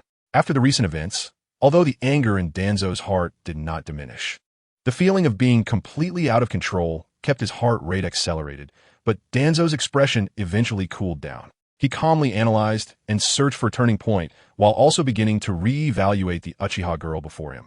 Sure, Sway. No, it's Itachi. Itachi left his eyes to you before he left. Just to have you control me, right? It was not a very reasonable guess. Danzo's current thinking was far from the calm he desired, even overlooking the kaleidoscope pattern. AI Quan raised her eyebrows, neither confirming nor denying. But then a flash of inspiration hit her, and her smile became even brighter. Correct, but still not entirely correct. I did use Konoha Mitsukami to alter your will. But is there a possibility that I am sure Sway? New identity acquired. AI Quan's playful side emerged, her eyes wide and her mouth grinning, embodying a crazy persona. Since Konoha Mitsukami can alter someone else's will, why couldn't Elder Danzo think that I could directly change someone else's will to mine? Different bodies with the same memories. In possessing the ocular techniques from my previous life, what difference is there between me and being reborn? Don't underestimate the Uchiha, Elder Danzo. AI Quan patted Danzo's old face, and at the same time, the cursed energy in her eyes erupted. It's almost time. At this moment, Danzo was similar to Satoru Gojo before he was sealed by the prison gate. Although he did not have the means to hold Gojo for a year, the information in his mind was already massive enough. With Shirsue's rebirth in hand, it was enough to keep his CPU running for a while. Impossible. Danzo roared. What responded to him was AI Quan's big move. Domain expansion. A black domain engulfed the figures of the two. In AI, Quan used the least amount of cursed energy to activate the true love domain. This time, the cursed swords within the domain transformed into regular sizes, increasing from 2 to 3, adding 1 green sword. In his own domain, Bone Brother might not recognize which sword represented which copy technique. But here, it was quite evident. You will forget the previous conversation. In your memory, the evil Uchiha has already been controlled by you, and she will be your most loyal subordinate. Someone you can trust unconditionally. AI Quan murmured as if chanting, raising the Konoha Mitsukami sword high. Just before it pierced Danzo, she suddenly grinned. By the way, in the face of the strongest genjutsu, Izanagi is ineffective. Chapter 19 Sasuke, I understand. It was 5:30 in the afternoon. The ninja school had just let out. Parents who had come to pick up their children were already waiting at the school gate, chatting in small groups about their kids and everyday life. Satoke-kun, tomorrow is the weekend. Let's go for a picnic together. A little girl with pink hair approached Sasuke, blushing as she mustered up the courage to invite him. Sasuke glanced at her. He didn't say anything, just silently packed his bag and walked out of the classroom. Indeed, that ugly girl was always chattering. It was annoying. But just as Sasuke was about to tell her to go away, he suddenly held back. He had once said something similar to that woman, and she had not appeared for 3 days. She was taken away by a group of masked ninjas. Sasuke didn't know who those people were, but the woman seemed to be very afraid of them. Before leaving, she had babbled on about a lot of things, but Sasuke hadn't listened. His mind filled with her words to those guys. I'll 1T resist. Just don't scare that child, I'll go with you. Who were those people? Where had they taken her? Sasuke shoved his hands into his pockets, lowered his head, and walked forward, unable to stop himself from thinking. But the more he thought, the more irritated he became. In these past few days, if he hadn't exhausted himself each time, he might not have been able to sleep at all. Forget it. He should hurry home and start today as training. Whether that woman was dead or alive had nothing to do with him. All he wanted was power. Enough power to kill that man. Power. Sasuke murmured, unable to stop himself from thinking that if he were strong enough, could he rescue her from those people? First, rescue her, then seek revenge on that man. After all, she was his last remaining clan member. But suddenly at that moment, Sasuke-kun, when walking, you must always look ahead. Sasuke was startled, his steps halted, his eyes first filled with disbelief. Then he abruptly looked up, and sure enough, you. Sasuke felt a bit surprised, but halfway through his words, he held back, deliberately shifting his gaze away, his tone turning cold. You don't need to come to school to pick me up anymore. Just come back. Then she could be responsible for the food at every meal. Sasuke's expression unconsciously softened a lot. Children of this age, after experiencing disaster, tend to easily rely on the kindness of others. This wouldn't do. I just came back to see you, Sasuke-kun. AI Quan took Sasuke's small hand, speaking in the gentlest tone, stating the most brutal reality. By the way, I'm saying goodbye. I have to go to a very far place, and in the future, I might not have much time to see you. Sasuke's expression gradually stiffened, then returned to indifference. A wave of resentment built up in his heart, and in a fit of anger, he suddenly wanted to break free from the woman's hand and distance himself from her. But before he could do that, from the corner of his eye, he suddenly saw two masked figures at the end of the street corner. He recognized those two people.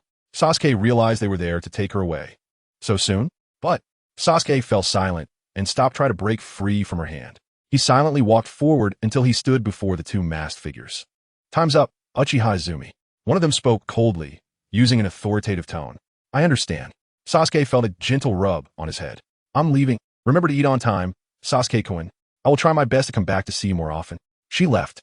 Before leaving, she said some more rambling words. Sasuke stood there, coldly watching her back as the two figures walked beside her, seemingly afraid she would run away. Sasuke's fists gradually clenched and then slowly relaxed. "I understand," Sasuke murmured, turning around and walking in another direction, as if nothing had happened. But he overlooked the man who had been standing not far away from the beginning, leaning against the wall. Huff! Kakashi felt a bit of pressure in his chest and exhaled. "This kid is quite pitiful, senpai." Tenzo jumped down from the wall, crouching down to look at the kid's back. As he said, "I've been keeping an eye on him these past few days. The root ninja's Haven Tea discovered me, but suddenly withdrew this morning." "Senpai, do you think it was the third Hokage who pressured them?" "More or less," Kakashi replied perfunctorily, not intending to tell Tenzo the truth. The fact that the girl had joined Root was approved by all the high-ranking officials in the Konoha Council. Even the third Hokage couldn't change much. Withdrawing surveillance on this child and allowing her to visit occasionally was already the result of considerable effort. It had to be this way. Kakashi still remembered the words the third Hokage had said while smoking. He looked at Sasuke's lonely figure in the sunset, and the frustration in his heart gave rise to an inexplicable thought. Really, is it only going to be like this? "Sir, here is the complete list of the branch families of the Hyuga clan. Please take a look." Still in that dark office, Danzo was still sitting at his desk, but he ignored the scroll handed to him by his subordinate and instead waved his hand to pass it to the Uchiha girl beside him. "Thank you for your hard work." Uchiha Quan took the scroll, smiling lightly at Hinata-jin, who was half kneeling on the ground. This guy was the pervert Hyuga Root ninja who had threatened him when he first came to Root. He had just completed a task assigned by Danzo and returned to report. Opening the scroll, it contained a list of names, all from the Hyuga clan. Each name was accompanied by detailed notes: age, gender, ninja rank, current job, and task experience, etc. There was a similar large list in Root and the Umbu, but it was of the former Uchiha clan. "This is really detailed. Senior, you're truly admirable for being able to investigate your own clansmen to this extent." "Aikwan moket wili." But Hinata-jin did not get angry because of this. He only coldly responded, "This is my task." "You're right, Senior. You truly are a good dog." "You." Enough. Danzo interjected at the right moment. After the Uchiha clan faced disaster, the Hyuga clan had been making some significant moves recently. Although it was uncertain whether they had any dangerous ambitions, appropriate surveillance was still necessary. "You did well. You can leave now." "Yes," Hinata-jin replied, glaring at the Uchiha girl before leaving, but found her provocatively sticking out her tongue. His anger intensified, but he could do nothing about it since Elder Danzo had suddenly granted her considerable authority. In a fit of rage, he glared one last time before disappearing. After Hinata left, Danzo looked at the girl again. This Uchiha, whose life and death were only a thought away for him, indeed displayed a high talent belonging to the Uchiha after being completely loyal to Root, not only in combat power, but also in her unique vision. It was she who proposed the idea of restraining the Hyuga clan to prevent their ambitions from swelling and becoming the second Uchiha. The surveillance of the Hyuga clan will be left to you from now on. However, before that, I have a special task for you to complete. Danzo took out a scroll, which, judging by its size and style, should be a space-time scroll. Inside are 12 Sharingan with 3 Tomo. You will lead a team tonight to the border between the land of fire and the land of wind, where someone will meet you. As Danzo spoke, he caught the surprise on the girl's face and saw satisfaction flash in his eyes. "Since you have joined Root, forget your identity as an Uchiha. These eyes come from your clansmen, and I have other important uses for them. Remember, within 5 days, if you do not return to me, the curse mark I placed on your heart will activate automatically. So, do not think of running away. You should be clear about the consequences of betraying me." Chapter 20. 6 Tomo? You have copied the ocular technique from the 3 Tomo Sharingan. Dynamic vision, enhanced chakra manipulation, enhanced Genjutsu ability, enhanced Genjutsu resistance. You have acquired this ocular technique, thus its abilities have significantly improved. Root Ninja Dormitory Luxurious Single Room. The kaleidoscope is activated. An AI Quan copies each of the 12 3-tomo jars on the table one by one. A total of 12 3-tomo, 10 of which will appear on the wood release arm cultivated by Orochimaru, while the remaining 2 are likely to be used as rewards. AI Quan ponders that Uchiha Shin's eyes came from this. This guy has a universal body type that can perfectly merge any bloodline limit, so it's not impossible for him to evolve a kaleidoscope from these 2 3-tomo. But AI Quan can't be bothered with that. While copying the 3-tomo, he considers whether he should just run away. What a great opportunity. Lord Danzo trusts me so much, it feels wrong not to run away. Another 3-tomo is added to his collection, and a cool sensation flashes through his eyes, but with each successive copy, this feeling has been diminishing. It's like that. The first time it hurts a lot, the second time it still hurts, but by the 9th time, you can do dozens of push-ups without breaking a sweat. AI Quan estimates that while the passive abilities of the 3-tomo Sharingan are indeed considered ocular techniques, once copied a certain number of times, they might not improve any further. But copying is still necessary, even if it's just to activate as an Aji, right? So, should he bring Naruto along? AI Quan has already started considering an escape plan. Danzo is temporarily held up by his imitation of the Kodoame Tsukumi. However, his Kodoame Tsukumi ultimately comes from Shirsue's right eye, not the super long-lasting version from CD10. Although it can achieve its purpose in a short time, it still has a certain time limit, and once the signs are discovered, the caster can recover. AI Quan originally planned to maintain the supply of Danzo's Kodoame Tsukumi for a while. With the uncertain restriction on him, he could easily act as the second-in-command of the root. Eventually, it would be exposed. The green light on Danzo's forehead is something he can see even with his Byakugan, and other Hyuga can surely see it too, especially Hyuga Jin, if it weren't for the orders prohibiting him from using his Byakugan at the root base. And this guy being quite handy at gathering intelligence for the Hyuga clan, AI Quan would have eliminated him long ago. As for Naruto, he could just take him out for a spin as originally planned. It shouldn't be a problem. AI Quan still wants to get Kakashi's bug and see if he can collect the final reward. The only regret is the Kimui and Byakugan, TSK. It's a pity that Kakashi's strategy progress has been going quite smoothly. In the afternoon, he plans to find Sasuke to make up for the Genjutsu quota from the past few days, and on the way, he might run into Kakashi. That guy looks dazed and a bit down, resembling a college roommate who charged headfirst for love and ended up with a concussion. AI Quan thinks that one day he must find an opportunity to activate Kakashi's Kimui. However, Kimui is not a big deal. Tiketsu has it, and he is more than willing to demonstrate it at any moment. It's just a pity about the Byakugan. Once he leaves, he fears that he can only initiate the imitation rebirth, synthesis experiment when he returns to destroy the Hyuga. There's still 3 jars of Sharingan left on the table, but AI Quan notices something is off. Just now, the system's prompt changed. You have copied the ocular technique from the 3-tomo Sharingan, dynamic vision, enhanced chakra manipulation, enhanced Genjutsu ability, enhanced Genjutsu resistance. You have acquired this ocular technique and have upgraded it to its limit state. Your ocular technique, 3-tomo Sharingan, has been upgraded. You have obtained the 6-tomo Sharingan. AI Quan is a bit confused. 6-tomo? Isn't it supposed to produce another kaleidoscope Sharingan? AI Quan immediately finds a mirror to take a look, and his expression immediately becomes strange. It is indeed a 6-tomo, but it is a 6-tomo Sharingan, with 3 additional tomo at the edges of the pupil. The presence of the extra 3-tomo is quite significant. At first glance, it resembles a brand new kaleidoscope pattern. There are no special abilities, just simply breaking through the limit state. It's quite strange. His copied ocular techniques, while imitation, have even better abilities than the original. But this 6-tomo Sharingan feels like a pirated version of the 6-tomo Rinnegan, only having tomo without the circles and lacking additional abilities, which is quite hard to describe. AI Quan studies himself in the mirror for a while before copying the remaining 3 Sharingan jars. He quickly thinks of another question. What if the Byakugan is copied to its limit state? AI Quan's eyes suddenly light up. So, the imitation rebirth I plan should be feasible? AI Quan thinks for a moment and feels that this is indeed the case. The evolution path of the Sharingan is relatively long, from 1-tomo to kaleidoscope, from Rinnegan to in-tomo Rinnegan, much like nesting dolls. But the Byakugan is different. Once the total ocular power meets the standard, it becomes a rebirth eye, and if the purity of ocular power meets the standard, it becomes a pure eye. Then let's do it. We will do it once we get back.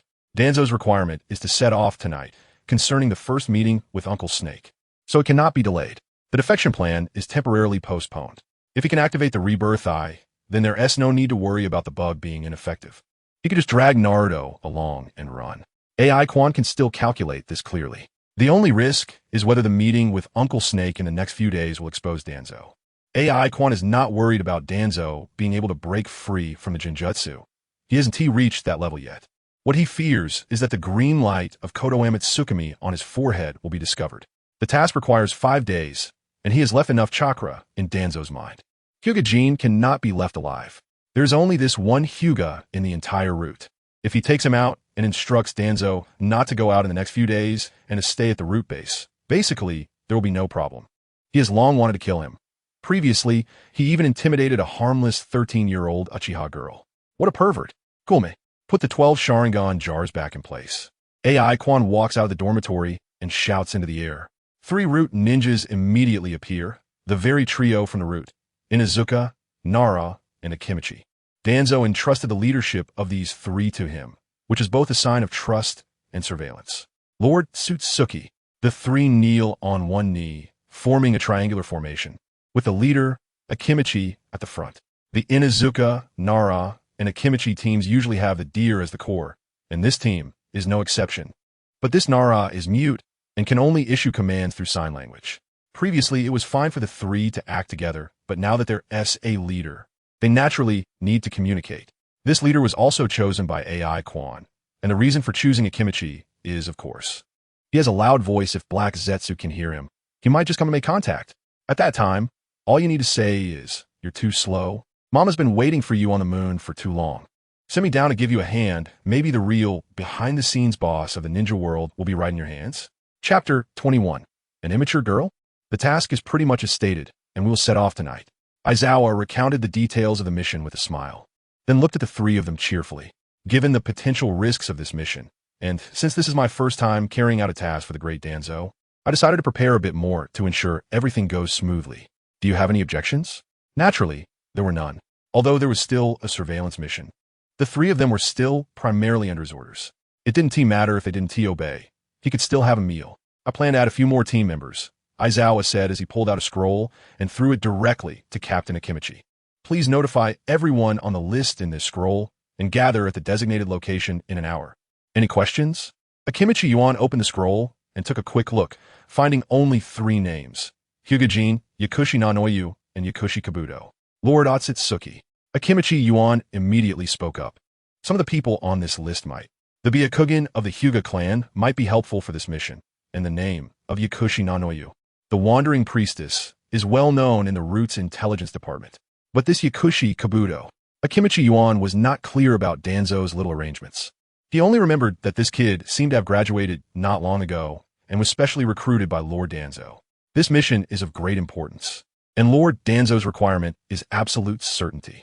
Adding members is fine, but adding a burden could. What could it be? Aizawa's smile widened, and the Sharingan lit up. Senior, why not clarify? Warning from the Mangeki. It's like this.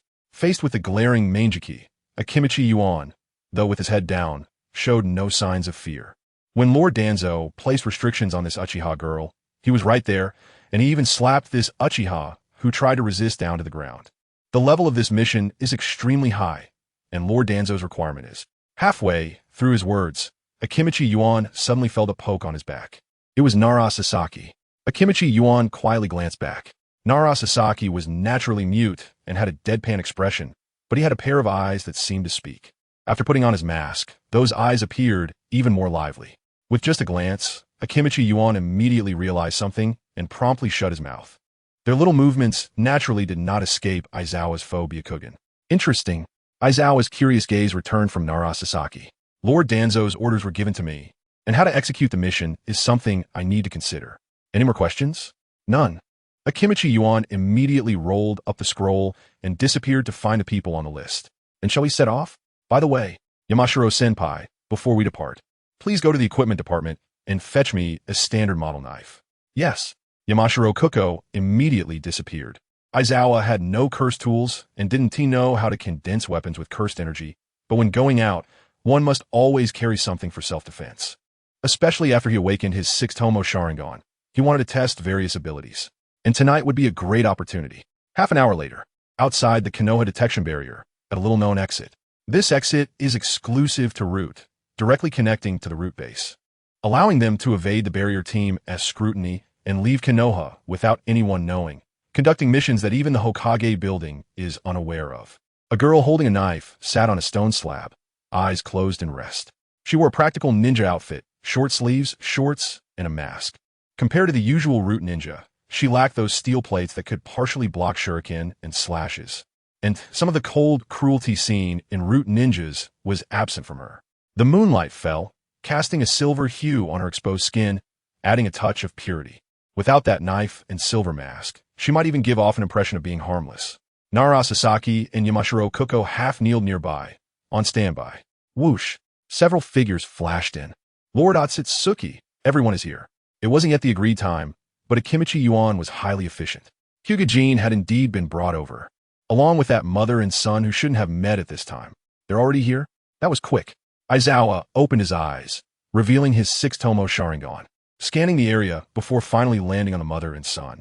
Both were wearing masks and donned root ninja gear, with Kabuto carrying a large scroll on his back. As soon as they arrived, they both knelt on one knee, but their attitudes were quite different. Yakushi Nanayu clearly didn't know that the little boy beside her was her son, so she behaved very indifferently, or rather, very normally. But Kabuto seemed to have sensed something, instinctively trying to get closer to his mother, seemingly wanting to identify something by smell. Can we set off now? Lord Otsutsuki? Akimichi Yuan said in a deep voice. His assessment of this Uchiha girl was mentally immature, yet possessing great power, and absolutely trusted by Lord Danzo due to her complete control. Her immaturity was reflected in her very childish orders. For instance, upon meeting and every response, one must call her Lord Otsutsuki. Otsutsuki was the code name she chose for herself, and that pure silver mask was also her own choice. Although Lord Danzo had no objections, it was not hard to see the childish nature of this little girl. Perhaps this was also the reason Lord Danzo had them three follow her. No need to rush. The agreed time is an hour. Since the senior has arrived early, we can just use this remaining time to prepare. Aizawa stood up and slowly walked towards Yamashiro Kuko. This task is so important. We should at least familiarize ourselves with each other to facilitate our work, right? As soon as he finished speaking, wing. The crisp sound of a long knife being drawn covered the sound of blood splattering. The head of the Yamashiro ninja immediately took off, and no one, including himself, had time to react. With a thud, a head fell to the ground, the mask sliding off to reveal a face that was still in shock. He saw a bloodied knife, the very one he had brought. Allow me to introduce myself. I'm a peace-loving Uchiha, skilled in deception and illusion, with only a little knowledge of swordsmanship. Aizawa tilted his head. So if I happen to cut something strange next, you all must not blame me. Okay, this is all Lord Danzo's order. Chapter 22. What's wrong with the villain talking too much? Isn't it unpleasant to torture the spring? These three were arranged by Danzo to monitor him. Although he could ignore them by controlling Danzo, like Hyuga, these three were ultimately a nuisance. Especially that Nara, who clearly seemed to have discovered something. Of course, there was also the reason that he had been too lazy to disguise himself these past few days. But didn't he matter? The transformation from 3-tomo to 6-tomo had occurred, but instead of awakening the Manjiki Sharingan, he ended up with a bizarre 6-tomo Sharingan. It was just right to test what kind of situation it was. Lord Danzo would never give such an order. Akimichi Jin shouted loudly. His first reaction was not to attack, but to vent his emotions. Not just him, Hyuga also reacted similarly. His first reaction was disbelief. Yet he didn't doubt the possibility that the Uchiha girl was lying. Her life was in Lord Danzo's hands. Oh, AI Quan glanced at his ankle, and a shadow had already tightly bound it and was rapidly creeping upward, seemingly about to complete the binding. However, AI Quan didn't care and instead looked at Nara Sasaki. So you only discovered it today and didn't have time to inform this fat senior? Nara Sasaki responded to AI Quan with a cold gaze and an even stronger shadow technique. Akimichi Jin instantly understood, although he didn't know what was happening. Following Sasaki's actions was definitely the right choice. First, let's control her. Then we can seek help from our families. He stepped out in an instant, his fist, which was the size of a sandbag, expanded to the size of a basketball, and Akimichi Jin suddenly appeared in front of AI Quan. Super expansion. So slow. The shadow that had bound AI Quan's entire body suddenly spoke, and the next moment, the shadows on him lost their power and seeped into the ground like black water, disappearing. Meanwhile, Akimichi Jin also lost control of his body. his fist veered off course and slammed directly into the rushing Hyuga. Coincidentally, Hyuga, as if he couldn't see it, took the basketball-sized fist head-on with his face, and his body was sent flying, blood and teeth spraying through the air. Did everyone forget that when fighting Uchiha, it's best to avoid eye contact? AI Quan had quietly activated the Mangeki Sharingan. This way, he could open the chakra perspective of the Byakugan while retaining the basic abilities of the 6th Tomo Sharingan. After a simple exchange, he had a rough understanding of what the 6th Tomo Sharingan was about. It had raised the lower limit and broken through some kind of restriction. 3 Tomo and 3 Tomo were not the same, but the basic functions were still there. Dynamic vision. This allowed him to replicate body techniques and seals. Chakra manipulation, enabling more complex and refined techniques. Illusion and illusion resistance enhancement. The reason why the Sharingan's illusion is powerful, and the origin of the saying that only the Sharingan can counter the Sharingan. The 6th Tomo Sharingan, on the other hand, reached a qualitative change based on these. You just must have performed the seals like this, right? He quickly formed hand seals, perfectly replicating the seals that Nara Sasaki had just performed. In an instant, Nara's family secret technique had been copied. Shadow Strangle Technique, is that the name? AI Quan precisely controlled his chakra, and a series of black shadows immediately spread out from beneath him, like little black snakes, all rushing toward Nara Sasaki. Nara Sasaki's consciousness had not been controlled. He had just been forcibly interrupted by the illusion, and now he had recovered but still couldn't move. The feeling of being bound all over made him unable to move, as if being strangled by a giant snake. He looked ahead in disbelief. He had seen the entire process of this Uchiha girl from forming seals to launching the technique. Just a single encounter, and she copied my technique? This is the secret technique of the Nara clan. The Nara clan secret technique was not a bloodline limit, but without guidance from the clan seniors. Even if outsiders could remember the seals and mimic them, they still wouldn't be able to launch the technique. From this perspective, it seemed that shadow techniques were not much different from bloodline limits. Because I saw through the flow of your chakra, the girl's voice rang out, explaining as if she could see through his thoughts. The seals you're using now should have been simplified by past Nara ninjas, right? So even if ordinary people remember the seals, they can't replicate the technique, unless they can see through your chakra flow while memorizing the seals. Then perfectly replicated. AI Quan began to understand why those villains like to talk so much. The feeling of completely crushing the righteous side and watching them display an expression of having never seen the world before. It was really quite enjoyable. Moreover, there weren't many people who could refuse the pleasure of torturing the spring, right? Of course, this Nara wasn't exactly a righteous person either. As for what constitutes righteousness, you at least have to survive to the end and then tell those who can't defeat you and dare not fight you that you are righteous. And tonight, apart from the pharmacist, mother, and son, clearly no one could survive from his hands. As for how I can do it, you can go to the Pure Land and discuss it thoroughly. AI Quan grasped with one hand, twisting. Crack. The strength of the shadow binding increased, gradually exceeding the physical limits of Nara Sasaki's body. Although it didn't result in an explosion at the scene, it did break most of the bones in his body. Twisting is much easier than squeezing. And then you, Akimichi Senpai, and that pervert Hyuga, Betsu Tenjin activate. Akimichi Jin and Hyuga Jin were both controlled by the illusion, and they immediately fought each other like sworn enemies who hadn't seen each other for years, howling as they battled. They fought each other ruthlessly, as if the other had a blood feud that involved killing their fathers and stealing their wives. Indeed, it was true. Betsu Tenjin had that capability. However, AI Quan did not appreciate this performance of theirs beneath the script. As expected, the amount of curse power required to activate Betsu Tenjin has been reduced by at least 60%, AI Quan murmured. Betsu Tenjin naturally had no updated patches. It was his hardware that had been upgraded. His illusion ability had improved, chakra manipulation had increased, and even curse power control had risen. Just now, combined with the insights from the Byakugan and that dynamic vision that seemed to press the world into slow motion, he could even replicate the Nara clan's secret technique. This was something even Kakashi couldn't do. So the Nara clan's secret technique wasn't something sustained by medicine, but rather had a layer of encryption applied to it. Quite clever. They disguised complex techniques with simple seals to increase the cost for those who wanted to steal their techniques, which was no small matter. AI Quan glanced at the ongoing battle in the distance. For now, it seemed evenly matched, but Hyuga Jin had an extra pair of Byakugan, while Akimichi Jin was down 2 teammates, making it difficult to execute many tactics. The outcome should be revealed soon. As for the expansion technique and gentle fist, Although AI Quan wasn't interested, he still took note of them. Gentle fist, as a complementary technique to the Byakugan, could indeed make up for his current lack of exercise. And the heavenly revelation, known as the Little Divine Realm, also had its learning significance. As for the multiplication technique, it's still a way to store chakra. I'll hand it over to Uncle Snake for research later. No rush, it's all good. For now, he needs to have a heart-to-heart with the pharmacist and his mother. Snap, with a finger snap, both regained control of their bodies. Pharmacist Nonai, you've been tricked by Danzo. The person next to you is actually Kabuto, and he is still wearing the glasses you gave him.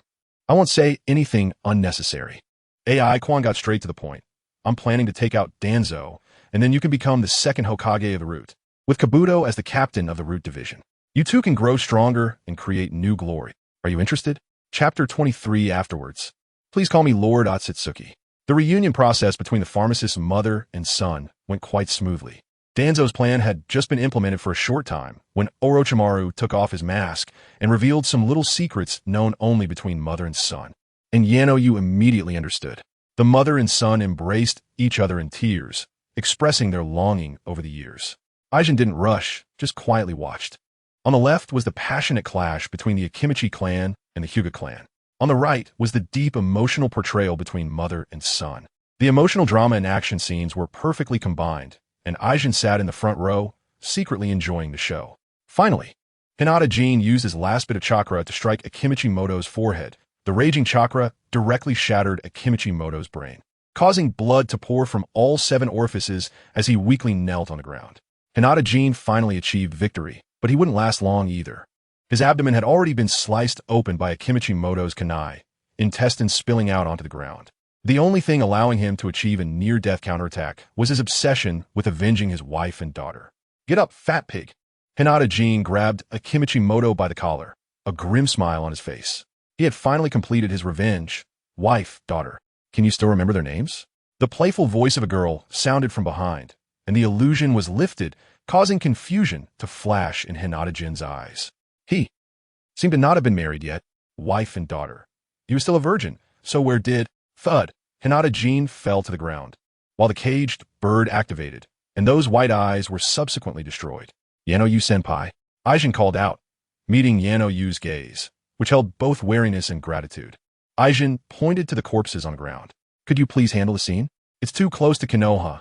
It wouldn't be good if someone found out. Yanoyu-senpai wouldn't want your reunion to be discovered by Lord Danzo, right? Yanoyu no longer dared to meet the girl's gaze, turning to look at Orochimaru. A gentle gaze, turning firm. I understand. After speaking, he stood up and walked toward the corpses, some decapitated, some twisted into knots, some eviscerated, and some with their brains scattered. Mother. Orochimaru watched his mother clean up the bodies, quickly getting up and opening a space scroll. I'll help you. The mother and son began to hide the bodies. Aijin had a very good impression of the pharmacist mother and son.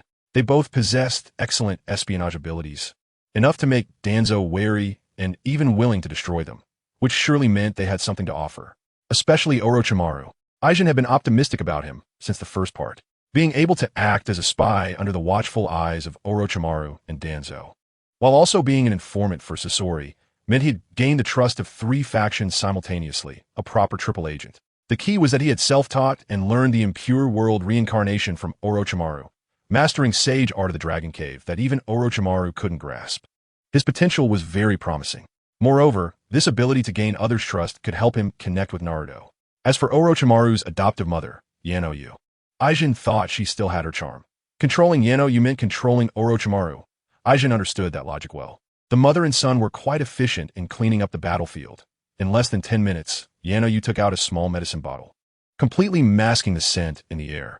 Although traces of the battle could still be seen, it would be impossible to discern who had fought there. Sir, Yanoyu and Orochimaru approached Aijin, with Yanoyu instinctively blocking Orochimaru. Everything has been taken care of. Don't be so reserved, Yanoyu-senpai. I went to great lengths to rescue both of you. You should at least thank me, right? Aijin came in front of Orochimaru, bending down to pinch the white-haired boy's chin. Little brother, can you smile for me? Orochimaru only saw a silver mask and a pair of scarlet eyes. Her voice was pleasant, and she seemed young. The eyes behind the mask were smiling, but for some reason, Orochimaru felt an inexplicable panic. Following the request, Orochimaru forced a stiff smile. Thank you, my lord, for telling us the truth. Yanoyu said softly beside him, her mind racing. This suddenly appearing girl displayed immense strength, easily killing 4 high-ranking root ninjas with a playful demeanor, but Yanoyu still felt it unrealistic to think she could oppose that lord with just this. The fear of Danzo was deeply rooted in the root ninjas. The joy of the mother and son reunion had been significantly diluted by fear. Fear of Danzo and fear of the unknown girl before them urged Yanoyu to think of a way to cope. How to protect Orochimaru, no matter what. She had to at least protect Orochimaru and the children in the orphanage. Do you know, if I only wanted to use you to fight against Danzo, it would only take an illusion. Aijin turned to Yanoyu, his gaze slightly chilling. He pointed to the battlefield where Hinata-jin and Akimichi Moto fought fiercely, and said in a deep voice, "If I wanted, you would become my puppets in an instant, just like them. But I don't want to do that." Aijin released Orochimaru, standing straight. Controlling you with an illusion is no different from controlling you with a seal. I am not like Lord Danzo. I want you to follow me, but I don't want to extinguish your will. Follow me, and you can accomplish more things with your own will. You can use the power of the root to help more orphans who have lost their families due to war. How about it? Does that sound tempting? Aijin didn't think his rhetoric was particularly good, nor did he believe Yanoyu would truly believe the promises he painted. But Orochimaru was right there. It wasn't a matter of whether Yanoyu believed him. It was whether she dared to stake the entire orphanage against him. Clearly, Yanoyu didn't dare. At least not now, which was enough. Please tell me what I should do, my lord. Yanoyu ultimately lowered her head, or rather, she had never raised it. Just do what you want to do. Once we return from that place, I promise the seal's on you, and Orochimaru will soon disappear. Aijin wasn't making empty promises. When he met Uncle Snake and returned, he would collect the Byakugan, and Danzo wouldn't need to be kept alive. By that time, Yanoyu would naturally be devoted. Before that, I only have one request. Aijin suddenly smiled, as if pleased with Yanoyu's obedience, or as if he had discovered something. To be honest, the insight of the 6th Tomo Sharingan, combined with the Byakugan's 360 wide-angle view, really allowed him to discover some interesting things. For example, a peculiar creature hanging on a nearby tree. From now on, please change how you address me. You can call me my lord to show respect, but I hope you can add my codename. From now on, please call me Lord Otsutsuki. Chapter 24, she is merely a sacrifice to assist in opening the kaleidoscope. Orochimaru has betrayed. At the Akatsuki organization's base, on the 10 fingers of the Outer Path statue, the meeting scene of the 9 Dragons illusion. Nagato, in his ancient, indifferent tone, spoke solemnly. He only has some disguises left at his base in the Land of Rain, and the restrictions on the Void Ring have also been lifted by him. He possesses a large amount of intelligence about the Akatsuki organization and must be eliminated in the shortest time possible. After confirming the theme of the meeting and its direction, Nagato fell silent. The one in charge of intelligence, Zetsu, immediately took over the conversation, saying, "Orochimaru is very cunning. His disguise even fooled my clone. However, he left some traces behind." Zetsu continued, "I suspect that he may be fleeing towards the Land of Fire, but I don't know if he intends to sell the information to Konoha." Interesting. The Scorpion, who ranked lowest in the holographic projection of the meeting, spoke. "I want to turn him into my puppet for a long time. Just leave it to me. It's better to kill your own partner." The tone of the Scorpion was excited, and the intense killing intent was unabashed. However, his proposal was met with a merciless rejection. "You are not suited to hunt down Orochimaru, Scorpion." The one who spoke was Konin, the second in command of the Akatsuki organization, and it was she who recruited Scorpion into the organization. After all, Orochimaru was once one of Konoha's legendary 3 ninjas. You have tried to kill him more than once before. The Akatsuki's operations require 2 people to team up, so wait until you find a partner before acting. What do you mean? Scorpion's tone immediately turned cold. Is this looking down on me? What do you mean I tried to kill Orochimaru more than once? Are you questioning my strength? Scorpion had a lot to say, but he immediately heard a sarcastic voice. "Senior Scorpion, Miss Angel is just considering you, afraid that your old arms and legs might get hurt while chasing Orochimaru. Don't hurt your back again. Do you understand now?" The speaker was Haiden, who recently got a new teammate and had been quite arrogant lately. The little ghost from a mist. "You better not die in your hometown. I look forward to the day you become my collection." Scorpion, who usually didn't like to talk, was genuinely moved to kill after such provocation. A war of words was useless. Scorpion turned to Nagato again. "Then who do you plan to send?" "Itachi Haiden." Nagato looked at this newly formed team, which was also the only team in the Akatsuki organization at present. The key point is that Zetsu had reported earlier that 2 days ago, Orochimaru had attempted to ambush Itachi Uchiha, but was ultimately severed of his arm by Itachi. This newly joined Uchiha in the Akatsuki has a natural advantage against that teacher's former teammate. Where are you now? We are preparing to take a boat from the land of waves to the land of water, not far from the border of the land of fire, Itachi said.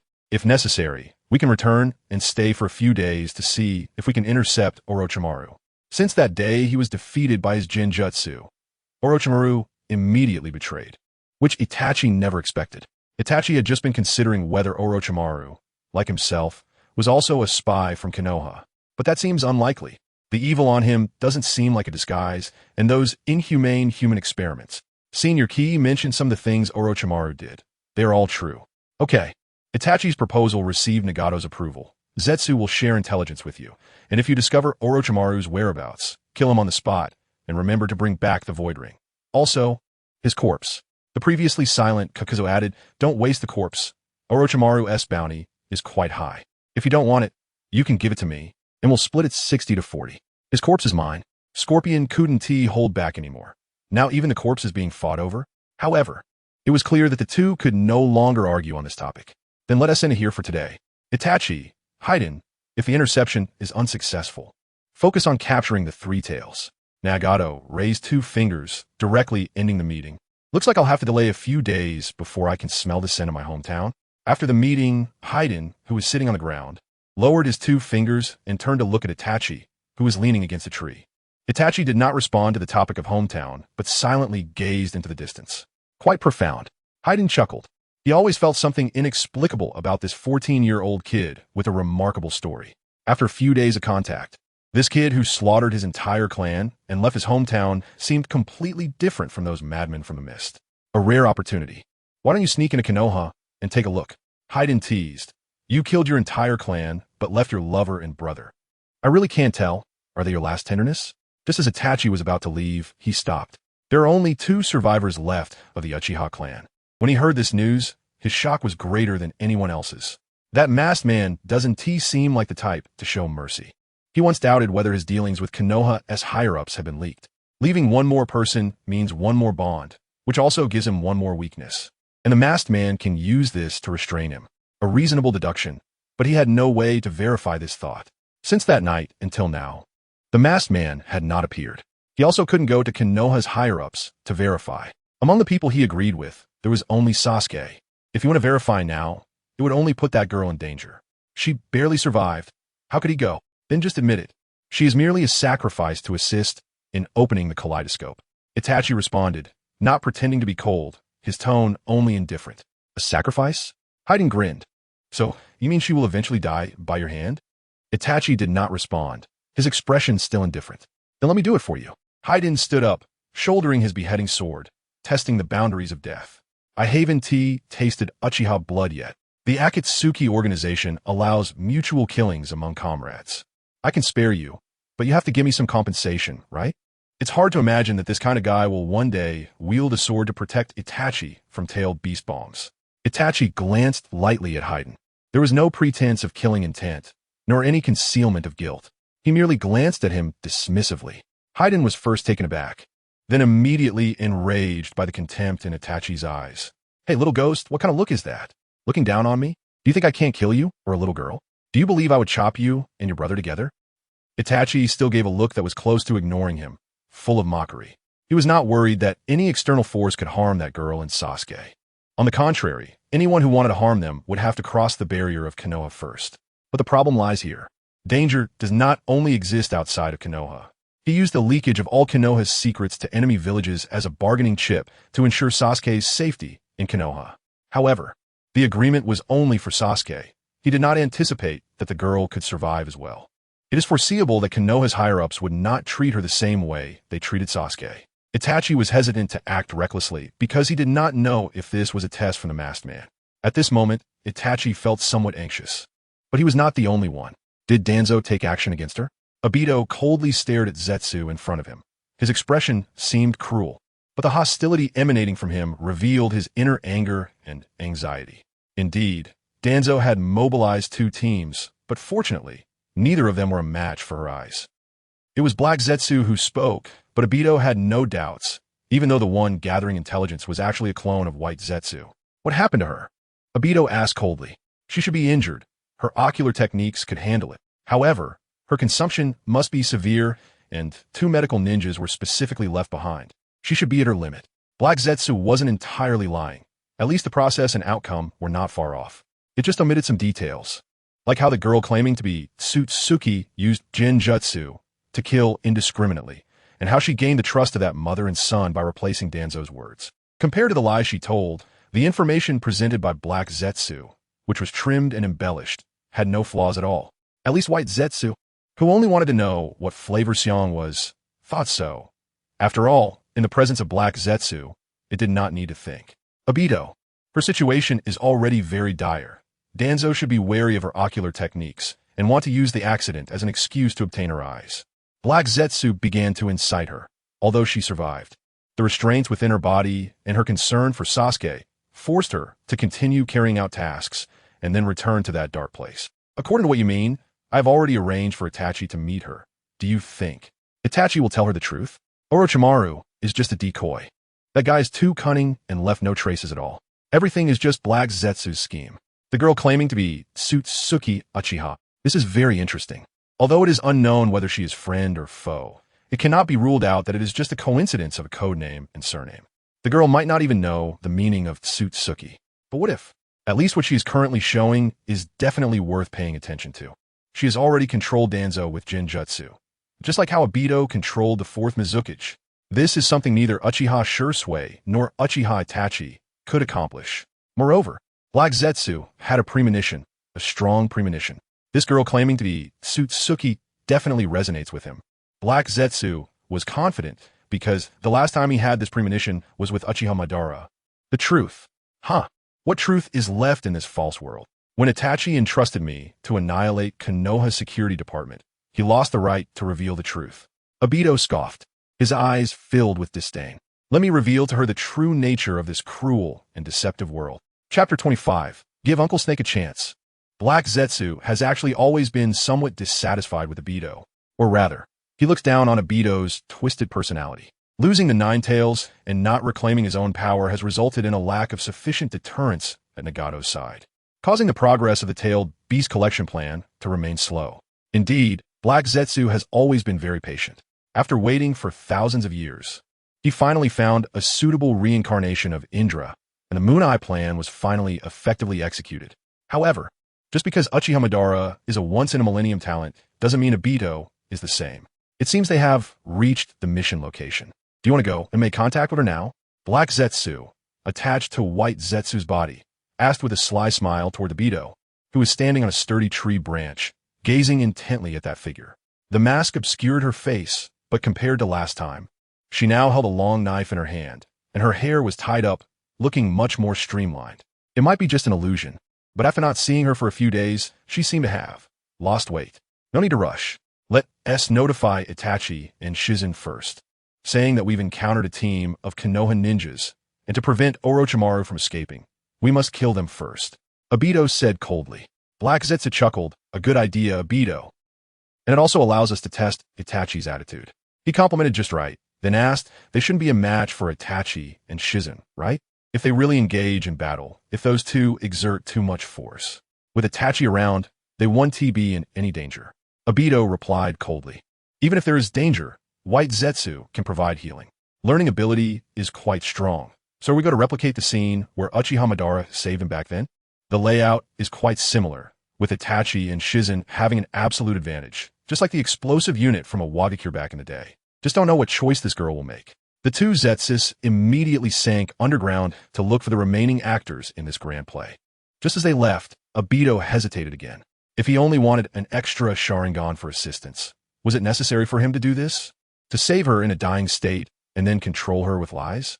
From the perspective of the Moon Eye plan, this was obviously the right thing to do.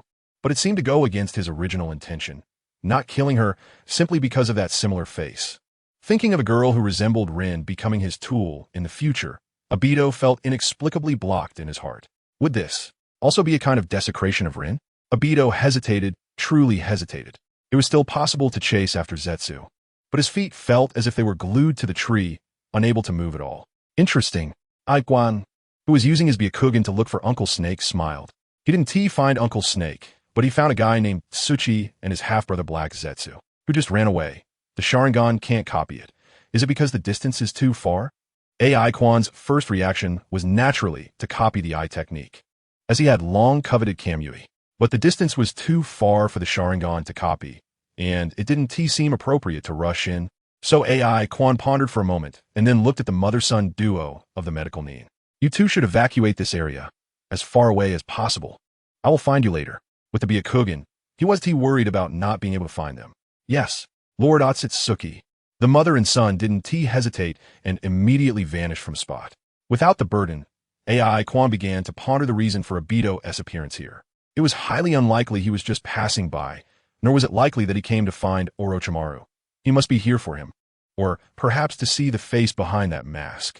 A typical behavior of a sycophant. This was likely the moment he couldn't hold back and started tailing him. That must be the information Black Zetsu provided. He came so quickly. I wonder how much effort Black Zetsu put in to facilitate this. Obito certainly did not have the ability to monitor him, but White Zetsu did. On the surface, White Zetsu was Obito's eyes, but the actual stakeholder was Kagaya, and Black Zetsu enjoyed the same rights. Obito always thought he was in control of everything, able to counter Uchiha Madara, but little did he know that they were actually tools for Black Zetsu to save his mother. So how will Brother Black Zetsu test me next? The words Otsutsuki must be tempting to Black Zetsu, but with Black Zetsu's cautious personality, he certainly wouldn't make contact recklessly before confirming whether the other party was friend or foe. So AI Quan concluded that something significant might happen later. In this situation, Orochimaru shouldn't. Oh, the Byakugan's long-range vision scanned the area, and he indeed discovered something. It was a graceful chakra silhouette coming from another direction, with both hands behind its back, but its lower body slithered like a snake, moving quickly, covering a lot of distance every second, rapidly approaching this way. As expected of Uncle Snake, that little waist twisting TSK. So seductive. AI Quan silently applauded. He wasn't sure if Orochimaru knew that Obito was here, but since he was already here, he wouldn't miss this opportunity. Putting aside the chakra power bank plan for now, he needed Uncle Snake as strong support to restore his male form. AI Quan immediately prepared to meet him, but suddenly at this moment, AI Quan noticed that Orochimaru suddenly stopped, and then a blue chakra slithered over to Orochimaru, quickly disappearing. Orochimaru seemed to have received some information, then looked in a certain direction, and then suddenly turned his snake head and accelerated. He ran away. Give me a chance. The scientist he had been thinking about was right in front of him. How could AI Quan let this opportunity slip by? Losing Obito wasn't a big deal. He could still meet him in the Akatsuki later. But if he lost Orochimaru, finding him again would be difficult. Even if Danzo could still contact Orochimaru. But cautious as Uncle Snake was, if he decided to hide for a year and a half because he felt it wasn't safe, that would be too much of a loss. So he immediately activated the body flicker technique to spring into action, and he didn't care if Uncle Snake was scared.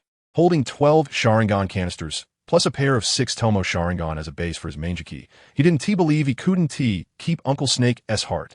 Other traversers would want to stay as far away from Danzo and Orochimaru as possible at the start. But AI Quan was different. Damn it, Uncle Snake. AI Quan shouted in his heart as he sprinted forward. At the same time, he didn't forget to glance at the direction Orochimaru was looking at before fleeing. AI Quan realized that Orochimaru probably hadn't noticed Obito on the other side. Otherwise, he wouldn't be so unafraid. So he saw. The Byakugan's long-range vision revealed the answer. There were 2 figures also moving quickly, and they were even closer to him, making their outlines clearer. One had an exceptionally bright chakra in the eye area, while the other had an average chakra level, but was carrying a uniquely shaped large kitchen knife with a missing tip. The key was that they were both wearing Akatsuki uniforms. This, AI Quan's legs were running, but his mind froze for a moment. The ones who scared away Uncle Snake were none other than the clan exterminator Itachi and the tough-as-nail Shizen. Did I win today? Aichin's footsteps have not stopped, but a bold idea has emerged in his mind. If the situation today is handled properly, perhaps all 4 eye techniques could be obtained? Chapter 26, he panicked swish. Itachi and Jay-Z's figures flickered rapidly in the dense forest. As it was a mission concerning Orochimaru's pursuit, both moved at incredible speed, quickly approaching their designated location. Kid, after we take care of these Konoha ninjas, our next opponent might just be one of the legendary Sannin, Orochimaru. You must have grown up hearing stories about them, right? How do you feel about it? Scared? Regardless of whether Itachi was scared or not, Jay-Z definitely wasn't. Apart from that guy from Konoha with the watermelon head who claimed to be a genin, Jay-Z had never been afraid of anyone in his life. Just take care of yourself, Itachi coldly reminded. I've defeated him with Jinjutsu before. A figure of his caliber, 1T fall for the same trick twice. TCH. Jay-Z spat, almost forgetting that this kid had previously beaten him without his knowledge. Suddenly, both of them stopped in their tracks because that guy with the pitcher plant on his back had appeared again. What's going on? Jay-Z asked with an annoyed tone. There's been a situation, Zetsu replied, pointing in another direction. The Konoha ninjas you were supposed to hunt down are currently pursuing Orochimaru. Of course, it's also possible they're looking for a safe place to exchange information. How to proceed is up to you too. When Zetsu discovered that Orochimaru was also in this forest, he was taken aback. Then he quickly realized that the girl's mission this time seemed to involve Orochimaru. Now, that's interesting. As an S-rank rogue ninja from Konoha, any tasks related to him 1T be simple. Normally, it would just be a hunt for the former Konoha Cold Lord, but this is a route mission, specifically carried out by that girl after Danzo was controlled by Jinjutsu. What does she want? What does she want to gain from Orochimaru? Zetsu was unclear, but he was curious. In any case, no matter the situation, the outcome wouldn't be beneficial for Konoha. Now it's getting interesting. Obito was scheming in the shadows. Itachi had his own ulterior motives. Plus, there was Jay-Z, who was clueless but enough to stir the pot. If that girl wanted to achieve her goals amidst this chaotic situation and replicate everything she had accomplished at Root, she should have a hard time continuing to hide, right? If she really had something to do with Otsutsuki, then at the very least, something would have to be exposed, right? What are we waiting for? Jay-Z charged ahead. Heading straight for the direction Zetsu pointed out. Itachi followed closely behind, his gaze and expression unchanged, showing no signs of anything unusual. All parties were on the move. AI Quan was no exception. In fact, he was the fastest among them. Using body flicker technique throughout, the distance between him and Orochimaru was rapidly closing. There was indeed a cost to such infinite flickering. Frequent use of body flicker technique put a certain strain on the body. But AI Quan didn't care. He could reverse the technique. Finally, AI Quan suddenly pushed off, using the reaction force of a large tree to surpass Orochimaru in midair, executing a perfect flip and landing right in front of him. Please, Lord Orochimaru, don't run anymore. If you keep running, I won't be able to keep up. AI Quan panted, propping himself up with one hand, signaling him to stop while simultaneously reversing the technique to heal his body. Orochimaru examined the girl before him. Her silver mask was quite unfamiliar, and she was fast enough to keep up with his serpentine movements, along with the light enveloping her. An unusual medical ninjutsu, Orochimaru said appreciatively, as he could naturally tell what the girl was treating. You must have had a tough time getting here using body flicker technique. Not at all, not at all. Everything I did is worth it if it makes you willing to stop. The girl finally caught her breath and lifted her head. Beneath the mask, her double three-tomo Sharingan finally appeared before Orochimaru. This is... Orochimaru's snake-like pupils suddenly shrank. This was the Mangeki Sharingan, which only 3 people currently possessed in the entire ninja world. Very rare, Lord Orochimaru. The light surrounding the girl faded. Visibly, her entire figure straightened up, and she took out a scroll from her ninja tool pouch, then threw it toward Orochimaru. Orochimaru didn't catch it, and the scroll fell at his feet. Not because he was too cautious to catch it, nor because he was too shocked to remember to catch it. He could dodge the former, and he could react to the latter in an instant. He simply couldn't catch it because he couldn't move. His body began to stiffen, as if bound by invisible chains, unable to speak. Even his tongue wouldn't move. A sense of numbness spread throughout his body. And Orochimaru suddenly realized that he seemed to have lost control of his body. He couldn't even breathe. What is this? Her Mangeki Jinjutsu? When did this happen? Countless thoughts flashed through Orochimaru's mind in an instant. I'm so sorry. I got too excited seeing you, afraid you would run away. So I placed a lock on your body.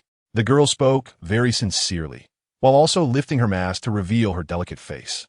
The smile on her face was extremely excited, as if she had found a precious treasure, or like she was looking at a long-desired prey. At this moment, Orochimaru had not yet transcended his lowly pursuits of power and immortality, nor had he reached the purity of merely seeking knowledge. Even when faced with formidable power, he would only observe and explore from the perspective of an observer.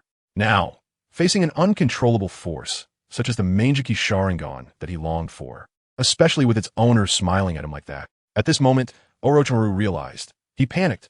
Lord Orochimaru, time is tight and the mission is urgent. There are people chasing from behind. I'll now restore your upper body, but please don't think about running away. The girl tilted her head and smiled. You'll die. As soon as she finished speaking, Orochimaru suddenly gasped for air. His face, which had turned slightly red from holding his breath, gradually returned to normal. He bent down, seemingly gasping for oxygen, but one of his arms suddenly reached forward. Orochimaru launched a sneak attack. Itachi was right. Orochimaru knew he couldn't contend with the Sharingan, but he wouldn't be slain by Genjutsu 2, or 3 times. Shadow Snake Hand. Swish. His arm transformed into a series of small snakes. Given the distance and the surprise nature of the attack, Orochimaru was quite confident.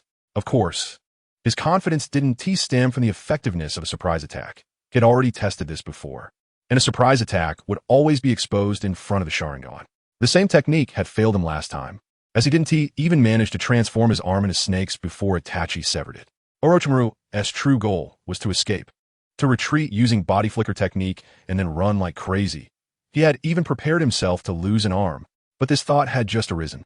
Suddenly, the world went dark. The domain unfolded. All that could be seen was darkness. The only light came from behind, a blend of crimson and emerald, faintly accompanied by a white glow. Really? The girl's voice echoed, softly, sounding aggrieved and eerie. I traveled a long way to bring a gift to you.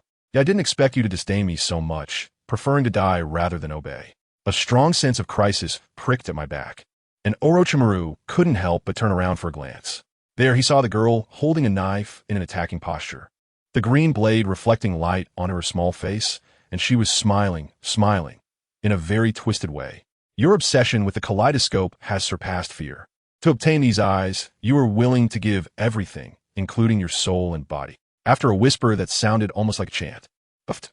Orochimaru looked at the long knife in his chest, and the terror on his face gradually faded away. His will forcefully implanted. The sinister essence that belonged to him returned, and a wicked smile crept onto Orochimaru's lips. The familiar Uncle Snake was back. You have a pair of captivating eyes. Orochimaru's voice was hoarse yet enchanting. Can I take a good look? AI Quan immediately lifted her small face. Sure. P.S. Is there anyone urging for an update? If not, I can sleep now. Chapter 27. Child, are you tempting me? The same Kodo Tsukimi package used on Orochimaru is much easier than using it on Danzo. Although Danzo is bad, he is indeed dedicated to Konoha and has an extremely high level of vigilance against the Uchiha. Therefore, AI Quan can only alter Danzo's memory, making him believe he has completed the restriction on him. The principle is similar to how Sasuke used Genjutsu to make Danzo mistakenly remember the remaining number of his Sharingan. But Orochimaru is more cooperative. In addition to deleting the memory of that sword, he also simply erased Orochimaru's fear and hostility towards him, magnifying Orochimaru's desire and greed for the Manjiki Sharingan.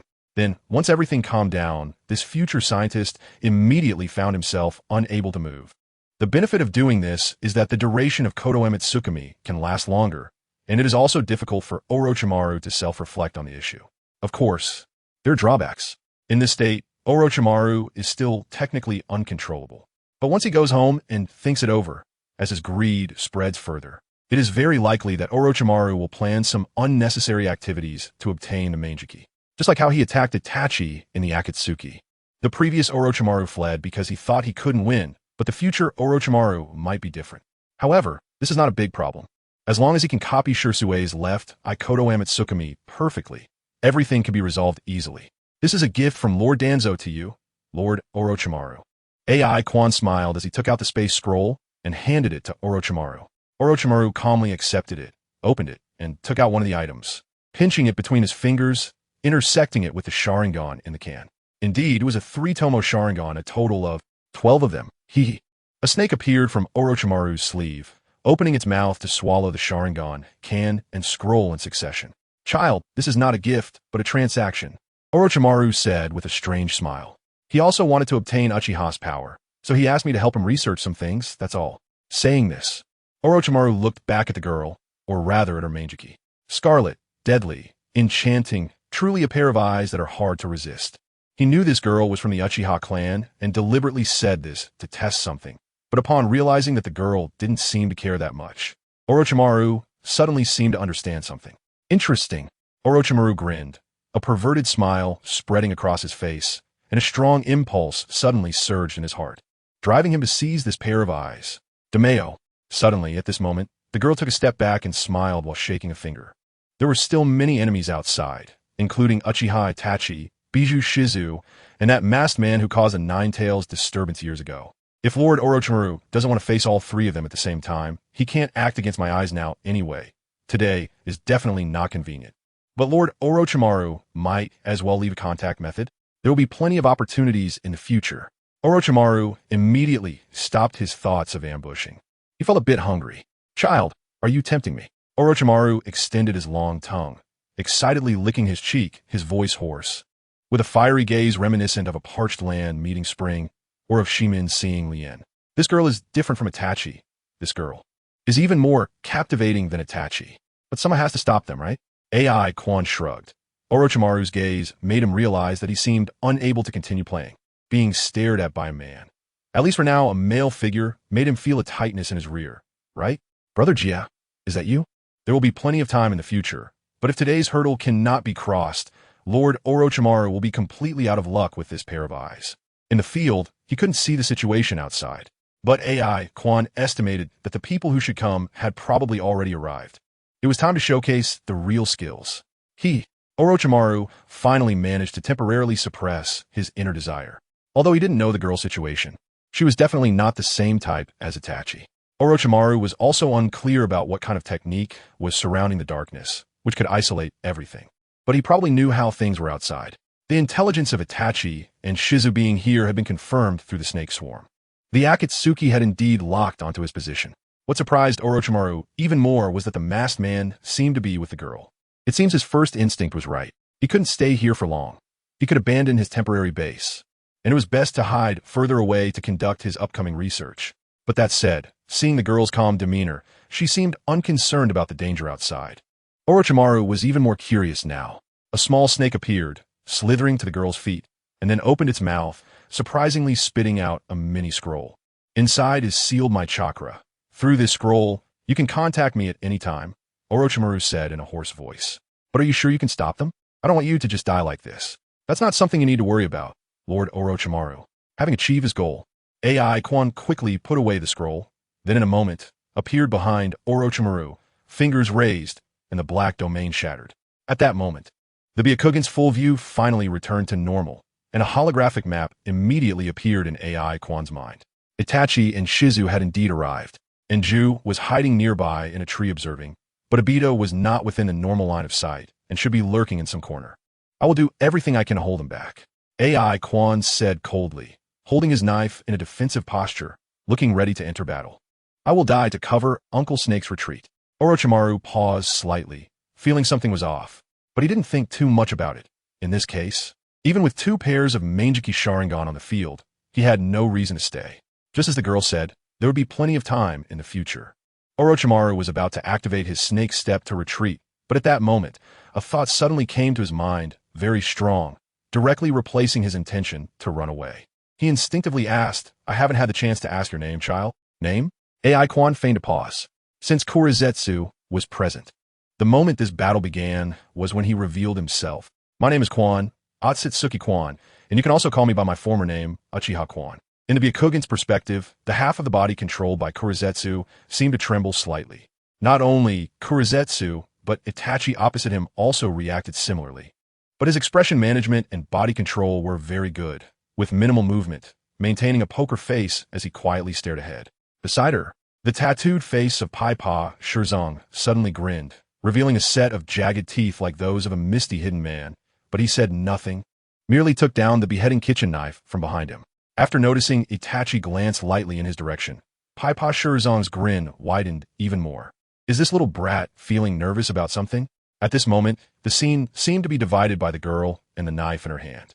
In front of the girl was an imminent battle about to erupt, with the situation severe and tense. Behind the girl, the performance of the Bition Shun small theater continued. Orochimaru's lower half transformed into a snake, his body poised to flee, yet he remained still, looking awkward no matter how one viewed it. Otsutsuki? What a strange surname. Orochimaru continued to ask according to the instructions of Bition Shun. Is it your family name? Ah, it's my mother's. AI, Quan no longer hid it, and Wanya exchanged glances with Heiju, then immediately retracted her gaze, locking her eyes on Itachi. At that moment, the girl's aura expanded, her killing intent palpable, as if she had locked onto her enemy. She coldly said, "My mother's name is Kagaya. Atsutsuki Kagaya." Chapter 28. Itachi, you have a cruel heart. Well then, I look forward to seeing you again. Atsutsuki Izumi. Orochimaru finally managed to leave, darting away like an arrow without looking back. Piandao Shizai tilted his head, watching Orochimaru's increasingly distant figure, seemingly unhurried. Zhu was still around. That guy could find Orochimaru's location from the slightest clues. With Orochimaru right in front of him, he couldn't possibly lose him. Could he? Compared to Orochimaru, he was more interested in the girl in front of him, or rather, he was more curious about Itachi's next actions. So, she is your little lover? What? From this girl's words, it seems you killed her mother? No wonder her gaze is so fierce. Piandao Shizai grinned as he drew out his beheading sword, but he didn't rush to attack. He merely rested it on his shoulder, his mocking gaze landing on Itachi. You need to make a choice quickly, Itachi.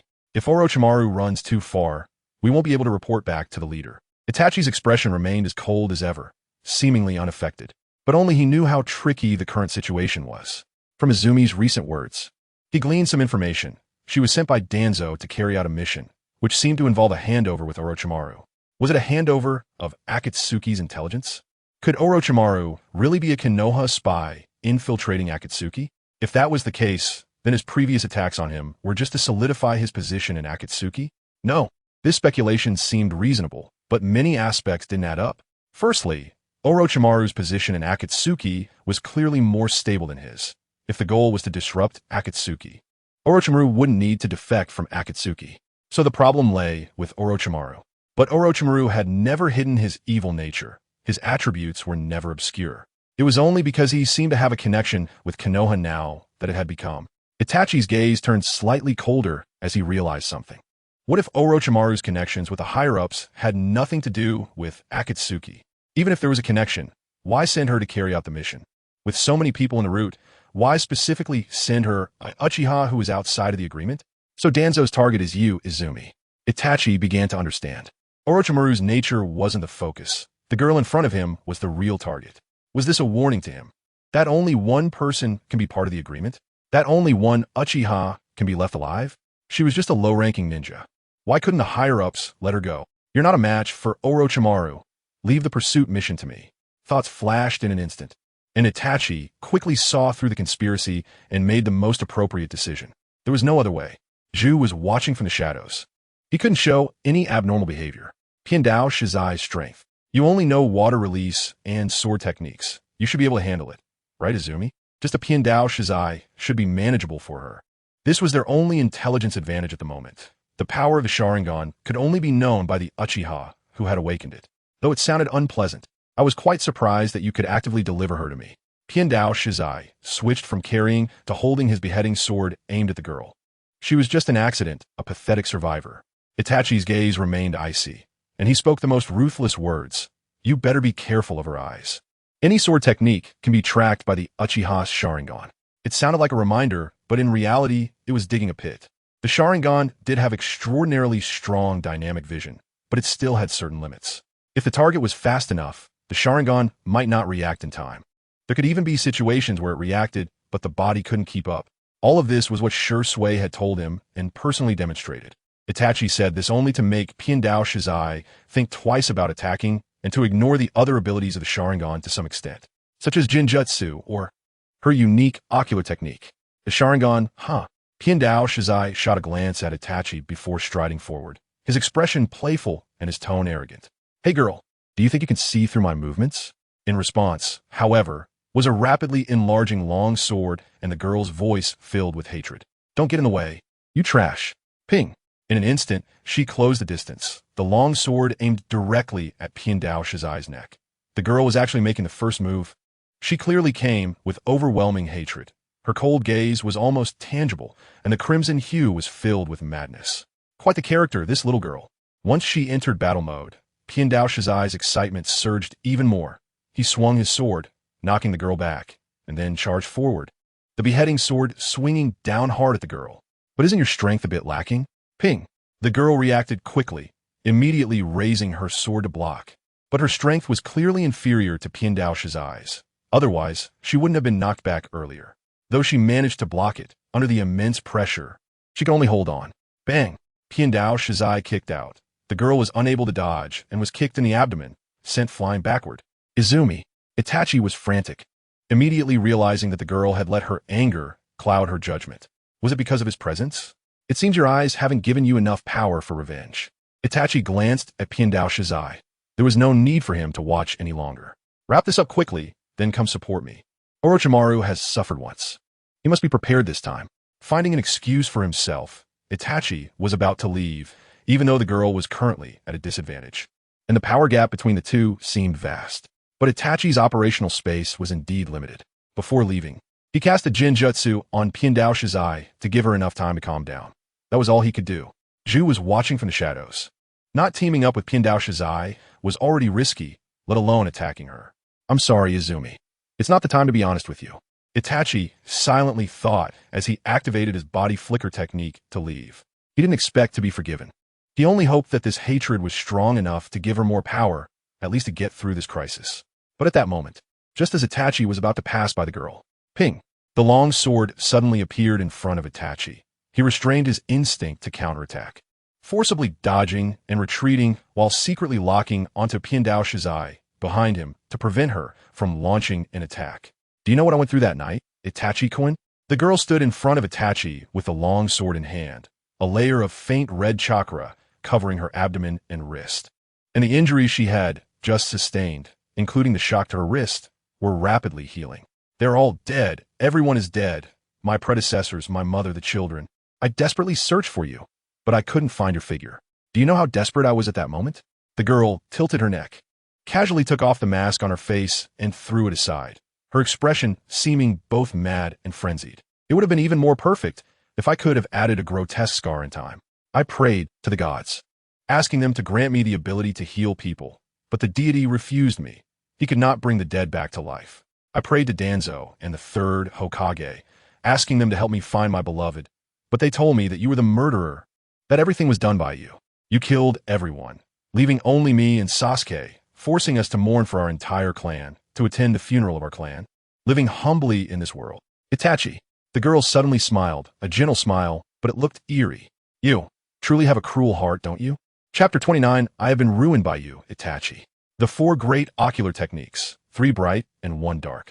The only difficulty in fully mastering them lies in the Konoha Tsukimi that Itachi has hidden away. As a brother complex, Itachi had already planned how to use this eye when he left Konoha. If Sasuke were to completely turn dark and fall into the abyss, then this eye could guide him back, make him turn back from the cliff, and return to his former self, thus continuing to kneel and serve Konoha, protecting the peace of the ninja world. But according to Itachi's plan, this eye wouldn't be revealed for at least another 10 years. 10 years. Aikawa is not willing to wait. Sasuke currently does not meet the standards for Itachi to use Konoha Tsukimi. Using the ability of Shirsue's right eye on Itachi probably wouldn't go smoothly either. Although his counterfeit Konoha Tsukimi is useful, it would weaken against targets with strong willpower and mental strength. Itachi, who is ruthless enough to wipe out his clan and possesses the Manjiki Sharingan, clearly falls into this category. If he uses it recklessly, and Itachi, as a master of illusion, detects and becomes wary, it would be difficult to find another opportunity next time. Then he can only think of other methods, like finding another reason for Itachi to use Konoha Tsukimi. Although the risk is significant, it must be tried. After all, that is not Itachi's eye. Activating Konoha Tsukimi would also require time, but he could replicate it in an instant. Whoosh! With a long knife in hand, Aikawa launched another attack, swiftly moving to Itachi's side and striking down forcefully. Itachi raised a kunai to block calmly, but soon felt that this standoff might give Pai-Pa Shirzong a chance. So he pushed him away with force and quickly performed hand seals. Fire release! Great fireball! The fire wave gathered into a ball and smashed toward the girl. The temperature extremely high, appearing to be a serious battle, but in reality, it also blocked Pai-Pa Shirzong's attack route. TCH, Pai-Pa Shirzong spat, reluctantly withdrawing his movement. But upon seeing the fire wave engulf the girl's figure, a strange glint flashed in his eyes. So ruthless, he thought with a sneer. This girl's strength is too weak, clearly not on the same level as Itachi, Paipa Shirzong originally thought Itachi would show mercy, but he didn't expect it to be like this. However, Paipa Shirzong quickly dismissed this thought. Your great fireball indeed hurts, Itachi-kun. The girl's voice emerged from the flames. The scorching heat was indeed burning her body, but at the same time, another chakra was continuously healing her. On my way to find you, I saw many charred corpses. They must have experienced the same pain before their deaths, right? As the flames dissipated with the girl's voice, her skin remained enveloped in a faint red chakra. Gradually, the faint red chakra faded, and her skin became as smooth as before, showing no signs of being burned. See, nothing happened. I've long since gotten used to this feeling. The girl's smile remained, as if she was showing her gift to a good friend. But if Itachi-kun isn't satisfied, would you like to try again? Bang! The girl said, directly discarding her long knife, spreading her arms wide, looking as if she was ready to be slaughtered. Just like how you killed others? Itachi frowned. Too much. The difference between Aikowa and his impression of her is simply too great, even though Itachi was prepared for this. Upon learning that she was still alive, he knew she would definitely struggle to accept it, and it was possible she would change drastically, becoming despondent. But looking at the girl before him, the once gentle and lovely little girl, the changes in her were clearly not just due to her cut hair. Itachi fell silent. Whether it was regarding Paipa, Shirzong, or Zetsu, or even saying something cold-blooded, Itachi couldn't do it. A thought began to swell in his mind, although he was ready to conceal the truth and bear all the pain. The fact that Aikawa had survived from the masked man's hands clearly indicated she was also suffering. If he wanted to end all this, perhaps he could try to tell Aikawa the truth, to tell her about the Uchiha clan's desire to rebel, to inform her of the potential consequences of the coup. But if he revealed the truth to her, would Aikawa's mental state really improve? Would this action cause her even more harm? Pain, struggle, thoughts clashing like a raging sea. Itachi's Manjiki Sharingan had quietly manifested at some point. His inner turmoil only made this Manjiki colder. But Itachi knew the time he had to make a choice was running out. The enemy was behind him, watching him closely from a distance. It has to be this way. Itachi began to mobilize his ocular power. The Manjiki Sharingan locking onto the girl before him. An ocular technique that could heal the body is indeed a rare type. Itachi's speech was calm, his tone as cold as ever, while he also formed hand seals, appearing serious about fighting fiercely. At least that's how it seemed to outsiders. This sentence took a full 2 seconds, but the moment Itachi spoke, Tsukuyami had already enveloped the girl's mental world. Itachi was trying to use Tsukuyami to buy some time in this situation. Moreover, to prevent any unnecessary accidents, Itachi also enforced certain coercive measures. In the illusion space, the girl was bound to a wooden stake and unable to move. The wooden stake hung in the air as if conducting some kind of ritual. Yet her smile never faded, still exuding an eerie gentleness. So soon to the illusion segment, Itachi-kun. Before Itachi could speak, the girl took the lead. Let me guess. You want to torment my mind in this situation, and then your comrades outside can take my head, right? Itachi wanted to explain, but found it hard to utter the words. Fortunately, the flow of time in the Tsukuyami space was determined by him. Even if a day passed here, it would only be an instant outside. Itachi was still contemplating how to convey the truth, and how much to reveal so that the girl could understand without suffering too much. Oh, that expression is quite rare. At that moment, the girl's voice sounded again. It seems I guessed wrong. Itachi-kun, you actually called me here to tell me something? For example, some little secrets that only the two of us know? Itachi's expression stalled. An ominous premonition surged in his heart, and it felt so strong. And the next moment, something even more shocking happened. The ropes binding the girl seemed to come alive, falling off on their own, and the wooden stake behind her disappeared. But her body did not fall. Instead, it floated in midair. Her gaze looked down upon him, the kaleidoscope in her eyes expanding continuously, forcibly squeezing out a domain of her own within this Tsukuyami space. Itachi. The girl's voice took on a mocking tone, no longer using honorifics, which made her appear somewhat more normal. But Itachi's premonition grew even stronger. You wouldn't want to tell me that everything you've done is a reluctant act after compromising with the higher-ups of Konoha, would you? Itachi's expression changed drastically. TSK. It really is.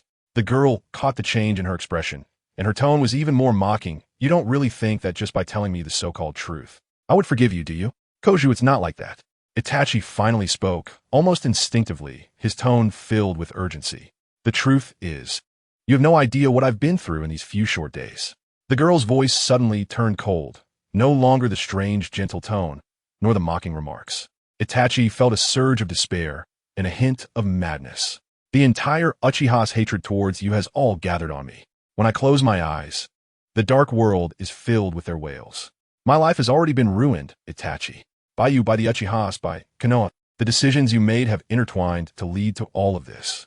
The power in the girl's eyes suddenly erupted, causing the entire Tsukuyomi space to tremble. I will no longer love you. I will destroy you, Itachi. She looked down indifferently, her apricot eyes wide open with anger, her expression cold, her tone like a solid ice that drained all warmth. Then I will destroy Konoha. Let those wronged souls rest in peace, return to Pure Land. Pain. I want the entire ninja world to feel pain, to let everyone experience my despair. At this moment, Itachi's mind was in chaos, almost unable to maintain the Tsukuyomi space. Let the entire ninja world feel pain. So now she has become as crazy as the leader of that organization? Huh. Itachi exhaled. He knew it was time to make a decision. Chapter 30. Keep loving me. Who? Itachi finished Tsukuyomi, gently exhaling to conceal his emotions and state. The kaleidoscope Sharingan technique places a tremendous burden on the eyes when activated. Especially during the recent Tsukuyomi, Koizumi surprisingly managed to resist within the illusion space. Clearly, that was one of her kaleidoscope Sharingan abilities. Medical ninjutsu, jinjutsu, and the earlier black chakra giant sphere, though there was little information about her Sharingan. The aspects displayed were already quite troublesome. He had intended to create a hidden space with Tsukuyomi to reveal part of the truth and alleviate some of her pain. But Itachi knew he had failed, or rather, the plan itself was unfeasible. Koizumi was no longer the Koizumi he knew. The current her was very dangerous. So dangerous that if he did not intervene, it might lead to some unpredictable consequences. There was no other way. It was time to exchange tasks. Her eyes could be useful to him. Itachi redistributed his chakra. Next would be a contest stemming from the kaleidoscope. Kid, don't get too carried away. Biwa-Juz had no intention of cooperating, raising his decapitation blade and charging at the girl. Why do you have to command me? This time, however, Itachi did not take any action. If she could break free from the constraints of his Tsukuyomi, then in her eyes, Biwa-Juz was simply a toy to be played with. Sure enough, just as the decapitation blade in Biwa-Juz's hand was about to strike the girl. Uncle, this is your mistake. Bang! The brain's commands to the body were forcibly halted, and Biwa-Juz immediately lost control, but inertia remained, resulting in him brushing past the girl and crashing to the ground. Darkness gradually enveloped his vision, leaving only the three-leaf petal kaleidoscope and the girl's teasing voice. Itachi Quan let you go, so you should just leave. Why disturb us? Biwa-Juz did not have a tailed beast within him, with his own strength. It was clear he couldn't break free from this level of Sharingan Jinjutsu. Yes, it was indeed just an ordinary Sharingan Jinjutsu, but it was a six-tomo Sharingan Jinjutsu enhanced by both Kodoama Tsukumi and Tsukuyomi. The moment Itachi revealed the kaleidoscope, Tsukuyomi and Amaterasu had already been secured by AI Quan. But at this moment, they clearly couldn't be used. Once Itachi guessed something, Kodoama Tsukumi might really fail. Can my Jinjutsu still work? Itachi-kun. AI Quan picked up the decapitation blade next to Biwa-Juz. It was a bit heavy and not very handy, but it was only for simple operations like beheading, so it wasn't a big deal. Although she couldn't compare to him, and couldn't even break free from his Jinjutsu, this uncle was clearly weaker. AI Quan hooked the decapitation blade around Biwa-Juz's neck and patted his face. He naturally showed no reaction, his eyes blankly staring forward. AI Quan continued her madness. Look, his head is about to relocate, and he still can't break free from the Jinjutsu. This survival instinct is too weak. To be honest, AI Quan now had reason to suspect that Biwa-Juz was forced to block the tailed beast ball for Itachi, not voluntarily. The probability of being trapped in Jinjutsu and forced to block the blade was probably high. At least from everything happening so far, Biwa-Juz's resistance to Jinjutsu was definitely weak. Itachi-kun, are you sure you won't come to save him? He is your companion. As Biwa-Juz was about to be decapitated by his own weapon, Itachi remained unmoved by the girl's taunts, his expression still cold. It didn't matter. Biwa-Juz's death, the hidden surveillance, even the Akatsuki organization's suspicion of him. It didn't matter, it was all irrelevant. Those were issues to consider later. Right now, he had something more important to do. Kodoama Tsukumi needed time to adjust. He had previously set up a technique meant for Sasuke. If Sasuke truly reached that point, This eye technique would be enough to help him regain consciousness. Falsehood and reality inherently depend on each other. Genjutsu is not necessarily false. It is the heart blinded by hatred that is. Eliminating hatred can lead to clarity, as Shui had told him. But unfortunately, Shui couldn't counter reality with falsehood. Even if Shui could change the thoughts of the Uchiha clan leader, he couldn't change the entire Uchiha clan, let alone change all the Konoha higher-ups and all the Konoha ninjas. The grudges between both sides were too deep to be salvaged by a single Konoha Tsukumi. But while Konoha Tsukumi couldn't salvage the tragedy of the Uchiha, it could save the girl before him. However, he couldn't use the same method to save her as he did with Sasuke. Forcing her to love Konoha now would only increase her suffering. She was not completely ignorant of the truth. Although she knew what Danzo and the Konoha higher-ups' objectives were, the truth Koizumi knew was likely modified. This might also be the reason she had become what she was today. The torment of nightmares, the false truth, the death of her clan. Continuous blows without any psychological preparation had led to her mental breakdown. Forgive me, Izumi. What I'm about to do might be somewhat despicable, but your will is on the verge of collapse, and this is the only way I can proceed. Itachi murmured to himself, simultaneously feeling relieved. The Konoha Tsukumi technique had been completed. This technique was called the strongest genjutsu because, with enough preparation, it would certainly succeed in forcibly modifying the will of the victim to align with the predetermined content of the genjutsu. Izumi had endured too much pain that exceeded her limits. For this, Itachi could only try to alleviate her suffering, using Konoha Tsukumi to help her forget those nightmares while providing her with a psychological support. And this support had to be someone trustworthy, definitely not a Konoha higher-up. Those politicians would only lead her into a deeper abyss. At present, he had no one to trust, which was the price he had to pay for being deep in darkness. It could only be himself. Swish, blood flew everywhere. Itachi ultimately did not make a move, allowing his teammates' head to soar. The girl revealed a satisfied expression, tinged with mockery. It seems this uncle doesn't hold much importance in your heart, Itachi-kun. After all, you're someone who could massacre the entire Uchiha. How could it be? Just as the words left her mouth, everything between the two shifted. The sky turned blood red. The surrounding scenery and Itachi's body began to dissolve, becoming illusory and no longer real. The dissolving parts transformed into crows, flapping their wings chaotically and emitting hoarse, piercing cries. One of the crows locked onto the girl, just as the girl had locked onto it. You have copied the genjutsu from the kaleidoscope Sharingan, Konoha Tsukumi. This eye technique has the ability to forcibly change the will of others. Once used on a target, it will permanently exist in the target's consciousness in the form of an illusion until the target's death or until the technique is forcibly. To activate this eye technique, a large amount of cursed energy chakra must be consumed in advance for preparation. After each use, it will enter a recovery state based on the usage, during which it cannot be forcibly used again. This eye technique can also be used on oneself, requiring prior setting of the technique's content and activation method. It's here. Aichin's heartbeat quickened, feeling a tense and thrilling sensation akin to sneaking home in a strong headwind, racing against the opponent to destroy towers. Attempting to replicate an eye technique, especially a bug-level technique like Konoha Tsukumi, inherently carries certain risks. Aichin indeed managed to replicate Itachi's Konoha Tsukumi, but the cost was that he had to withstand the impact of Konoha Tsukumi himself. The best choice would definitely be to let Itachi use it on someone else. But given the circumstances, he had to endure it himself. The content of the technique seems irrelevant as long as it can cover the original Konoha Tsukumi, right? Then let's unify the ninja world. Aichin quickly operated, knowing that although Konoha Tsukumi is called the strongest illusion, it is still an illusion and has certain limitations. While he doesn't have the illusion resistance of Otsutsuki level, and the Rinnegan can't withstand Konoha Tsukumi, at least he has his own supreme imitation of Konoha Tsukumi plus version. Using the strongest illusion against the strongest illusion. Even if he can't crush it, at least it can be countered.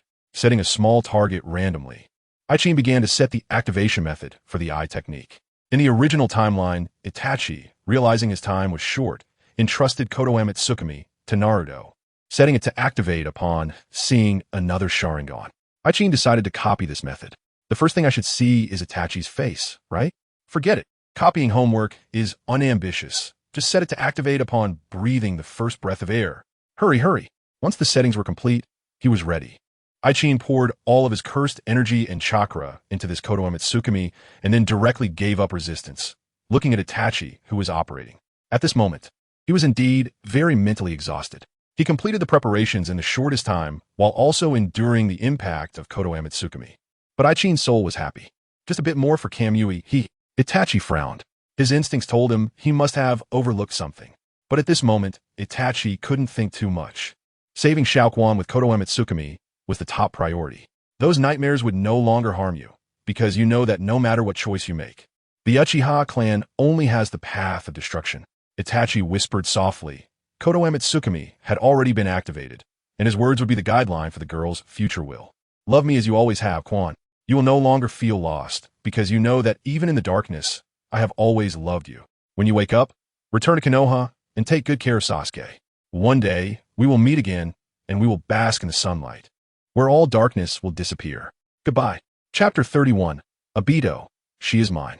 It's over. The infinite Tsukuyomi has activated, and Itachi has finished his use of Tsukuyomi. Using it twice in one day has already reached his limit. His left eye was filled with a shattered-like pain, increasing and decreasing with the heartbeat, making each breath amplify the pain. Itachi had long since become accustomed to this suffering. The first time he used Tsukuyomi, the unbearable feeling almost made him want to gouge out his own eyes. But over time, he adapted. And at this moment, the inner relief was enough to offset all the pain. It's over. Looking at the girl lying motionless in front of him, Itachi finally let out a sigh of relief. Hai-Pa Shirzong is dead, controlled by her Jinjutsu, and then her head was directly severed. At that moment, she felt nothing. The satisfaction and mockery on her face were merely for the purpose of punishing him. At that time, she had already been driven by pain and hatred, becoming a stranger. It won't happen again. When she returns to Konoha, a new life awaits her. What did you do to her? Suddenly, a familiar and cold voice sounded beside him, causing Itachi's heart to tighten, yet his face remained calm. Just confirm some things with Jinjutsu. Her eyes are useful to me, but they still need to grow. Her hatred for me is not enough. Itachi said without turning his head. He recognized this voice. It did not belong to Zetsu, but Zetsu was his subordinate, another pair of eyes he had planted in the Akatsuki organization. Itachi was not surprised by the appearance of the masked man. He just found it somewhat tricky. Her life was left by the masked man. Itachi always felt that this matter was not simple, but he had not had the opportunity to verify it before. Don't be too greedy, Itachi. Obito sneered. When you asked me to kill all the Konoha Anbu, everything about her had nothing to do with you. The plan went more smoothly than expected. So smoothly that Obito even felt that this plan seemed unnecessary from the beginning. Although he didn't know how she performed under Itachi's Jinjutsu, it was not hard to see from his observations in reality how deep her hatred for Itachi truly was. Coupled with Hai-Pa Shirzong's perfectly timed attack, Obito felt that it would be enough to let her know that all of this was a conspiracy of Konoha's high-ups. This was also the reason why Obito appeared here. What do you mean? Itachi's voice turned cold. He suddenly realized something. The survival of Izumi, as well as the subsequent changes, had always been traceable.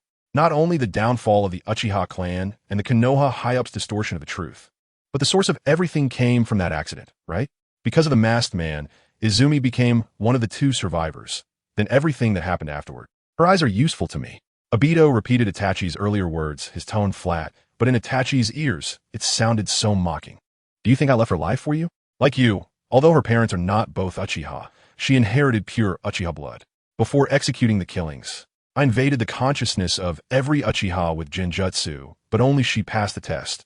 When I really killed everyone, only she awakened the Manjiki Sharingan.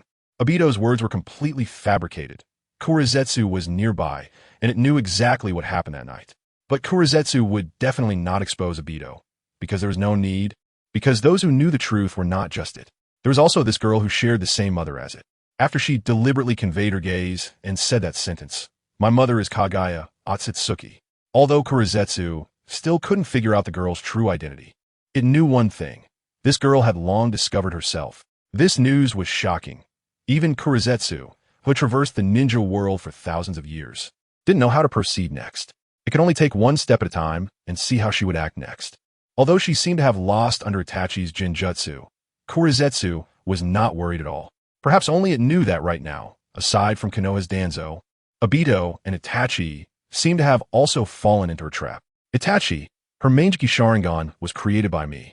Obito was still fabricating stories, and he didn't even realize that he was now more like declaring sovereignty. Only the purest Uchiha blood can awaken the Manjiki Sharingan. The thing most desired before awakening will become the ocular technique of the Manjiki Sharingan. Her ocular technique seemed to have no combat power, but it had enough potential. In short, what you wanted from the beginning was only Sasuke's eyes. Everything about her has nothing to do with you. I have made myself clear enough. I hope you don't do anything foolish in the future. Saying this, Obito approached the unconscious girl, activated Kimui to take her away, and gave Itachi a warning glance. Manage your chakra. Don't try to provoke me, Itachi. Compared to you, I have no weaknesses at all. The masked man left. It seemed that his purpose for appearing was to take the girl away. Only Itachi remained in place, along with Zetsu, who had been silent all along, and the dismembered Pai-Pa Shirzong. For a moment, Itachi wanted to act directly. Even though his left eye had reached its limit, he still had Amaterasu, and it was not completely impossible to take Izumi away at the cost of his life. But the risk was too great. He knew too little about the masked man. No one existed without any weaknesses, but at least he had not yet found the masked man's weakness. So, what will you do next? Zetsu spread his hands, no longer concealing his attributes. As for this place, you don't have to worry. Pai-Pa Shirzong was killed by Orochimaru due to his recklessness. This explanation is still easy to accept. Otsutsuki Izumi has not appeared, and the Akatsuki organization will not know any information about her for now. Itachi did not respond. He silently approached Pai-Pa Shirzong's body, knelt down, took his hand, and then removed the ring that bore the name of Nan. Can you still find Orochimaru's location? Taking back the ring, Itachi suddenly said, Izumi has been taken away. The stone in his heart was finally put down, only to be lifted high again. But Itachi knew that now was not the time to rush. At least he had rescued Izumi from that state. The masked man left in a hurry. He still had some scruples. Therefore, for now, the most important thing was to expand this scruple, making the masked man have concerns in his future actions. You still want to pursue Orochimaru? Zetsu was somewhat surprised, but still replied, it's too late. That guy is quite skilled at escaping. Then you are of no use. Before Kurizetsu's words were finished, Itachi suddenly turned his head, and a stream of blood tears flowed down from his right eye. Amaterasu, the black flames engulfed Zetsu's body, and white Zetsu let out a series of screams, while black Zetsu directly detached, turning into a puddle of liquid and flashing aside. You bastard. Black Zetsu was both shocked and angry. Her name is Uchiha Izumi. In the face of the current situation, Itachi was surprised but did not show any signs of it. Go back and tell him. From now on, these eyes will be watching him closely. This is because she was taken away by Obito. So Itachi issued a warning to Obito. Black Zetsu felt a strange sensation. Its plan with Madara had been in preparation for thousands of years, starting from the first Indra. Madara also took a considerable amount of time to execute his plans with Obito, ultimately turning him into this state. But she, how long has it been since the clan's extermination to awakening her eyes? Danzo, Obito, Itachi.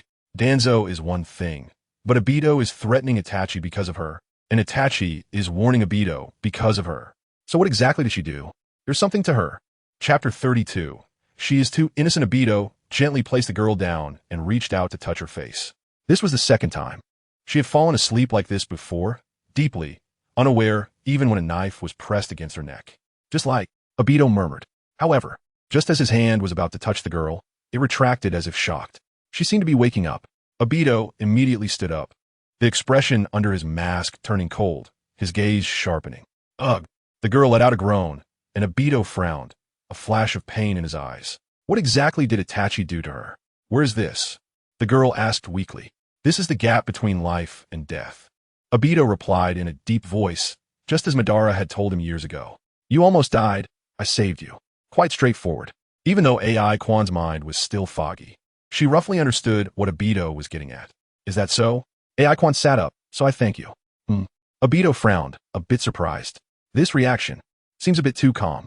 Is it a side effect of Itachi's Jinjutsu? Did Itachi really go hard on her? Obito was indeed correct.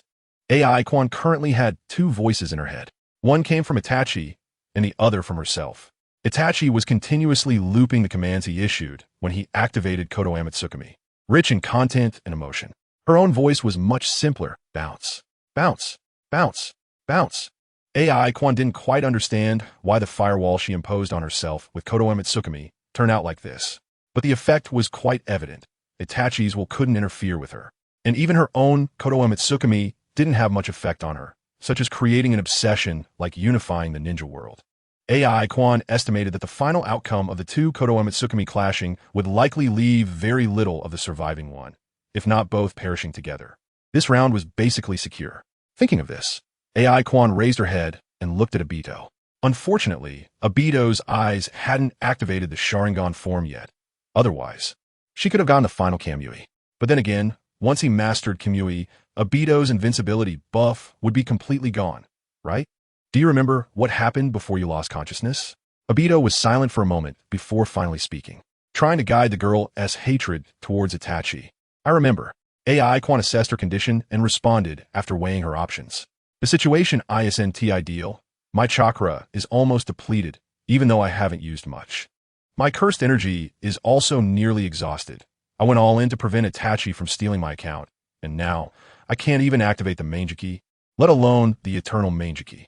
So until I fully recover, I should take it easy, right? No big deal. It's not the first time. But last time was to save my life, and this time, it seems I can pursue something else? Like that wall of 3 Tomo? By the way, I might be able to find Fugaku's eyes. If not with Obito, then with Danzo, unless Itachi destroyed them beforehand. Seeing the girl silent, Obito didn't know what to say. It seemed Itachi's impact on her was indeed significant. She couldn't even speak. Back in the day, when he was saved by Madara, he had a lot of questions upon waking. The girl didn't ask a single word. It wasn't that she wasn't curious, but rather she hadn't come to her senses yet. Then you should rest well. Obito immediately activated Kamui to leave. Rest assured, this place is very safe. No one can come here except me. Having missed Kamui, AI Quan could only watch Obito leave, unable to do anything. There was no way. Even though the ability to replicate ocular techniques was quite bugged, it didn't require the other party to activate the ocular technique just to show their eyes. But still, she had to at least activate her own Manjiki to use the replication ability. Fortunately, the recovery speed of her cursed energy wasn't slow. Tao. If she could recover in half an hour, she could at least activate the Manjiki to replicate Kamui. The blue bar is indeed a problem. Lying back down, she found herself not on a bed, but on something hard and cold, likely some kind of stone. It seemed Obito only treated the Kamui space as a resting point. The entire space was extremely monotonous, with only this stone, no plants, let alone animals, and she didn't even know where the air came from. Hashirama's cells. TSK. For some reason, AI Quan suddenly felt a bit of aversion to the idea of transplanting Hashirama's cells. It wasn't that she was opposed to the transplant itself. It was mainly that it felt like this matter was a bit low. After all, it was an external force. Obito was the epitome of deep transplantation of Hashirama cells, with half his body just like White Zetsu, which gave him almost unlimited chakra, never having to worry about overusing the Manjiki. But Obito's limits were there.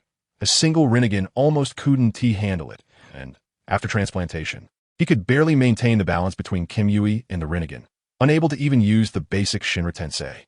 Having an extra Rinnegan was not as good as restoring dual Kamui. The biggest gain from transplanting the Rinnegan seemed to be an increase in appearance. After all, the ninja world still relies on the bloodline. Unless you're from the Otsutsuki family, even if you know the formula for combining the 6 paths power, it's impossible to reach that level. Not to mention that even passing the barrier of the eternal Manjiki Sharingan is not feasible. Speaking of which, once I get Obito's Kamui, the second task should be risk-free, right? AI Quan suddenly thought of Sasuke's stubborn figure in the training ground, wondering if he had starved to death in the days she hadn't seen him. Once she had Kamui, the highest reward for the second phase task would be guaranteed. And effortlessly abducting Naruto and Sasuke would be a piece of cake. She just didn't know what reward she might get. After all, this super chakra bar thing either relies on metaphysics or science. If the task rewards turn out to be unlucky and don't come out, then she could only rely on Orochimaru. First, she would transplant Hashirama cells to hold on, while simultaneously developing the super artificial human gene engineering. Once everything was ready, she would switch accounts and transplant the eyes. How stable that would be. If I give Orochimaru enough support, creating an artificial Otsutsuki should also be possible.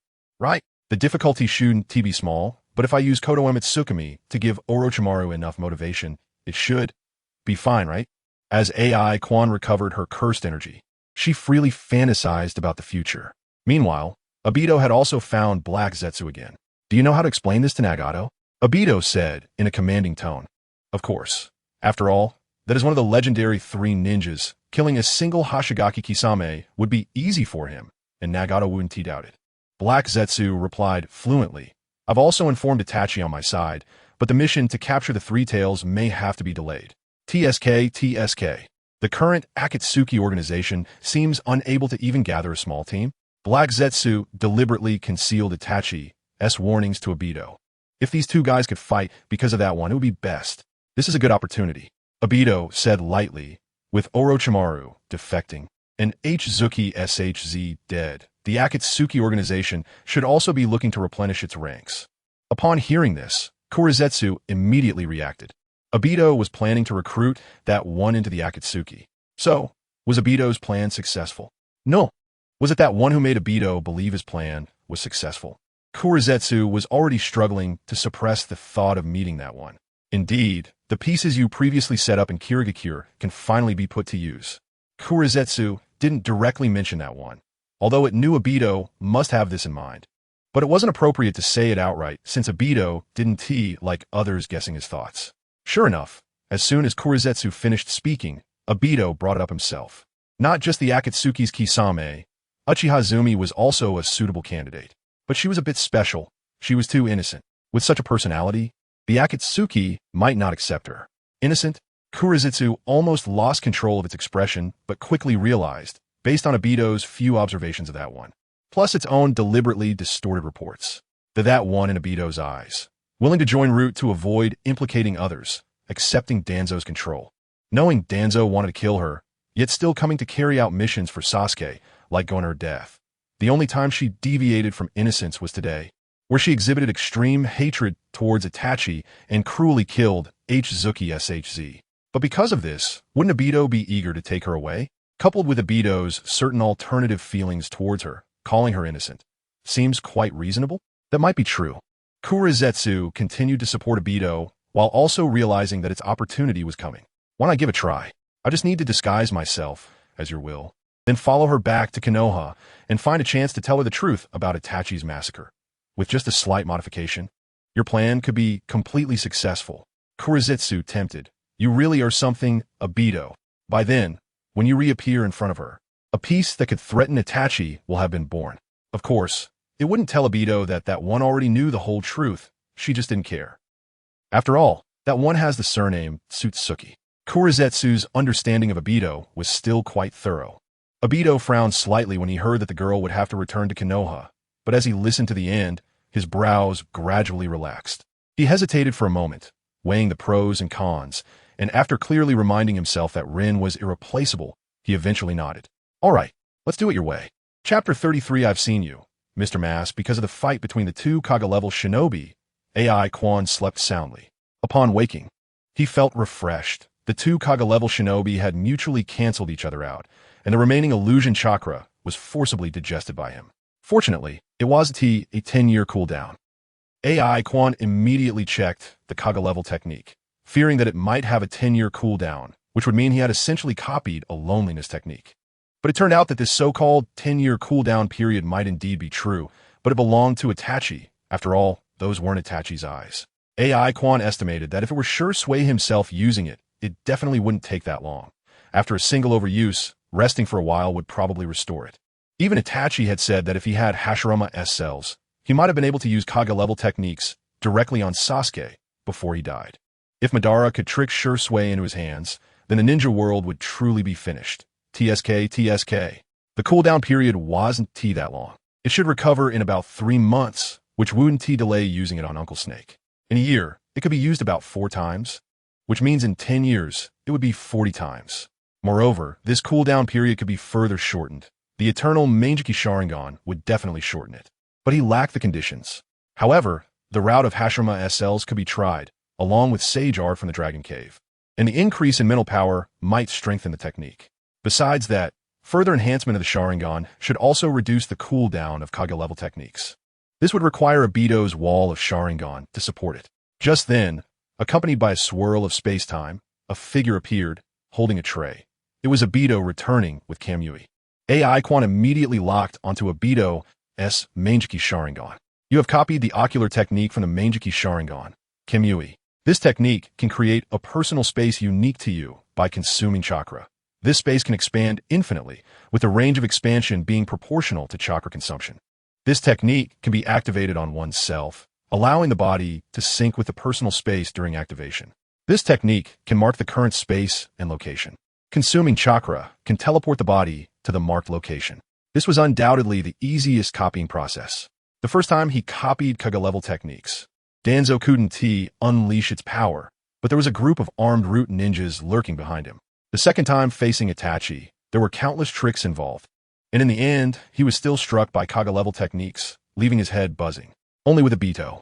To others, Obito might seem like an extremely dangerous masked man, cruel, cold-blooded, and ruthless.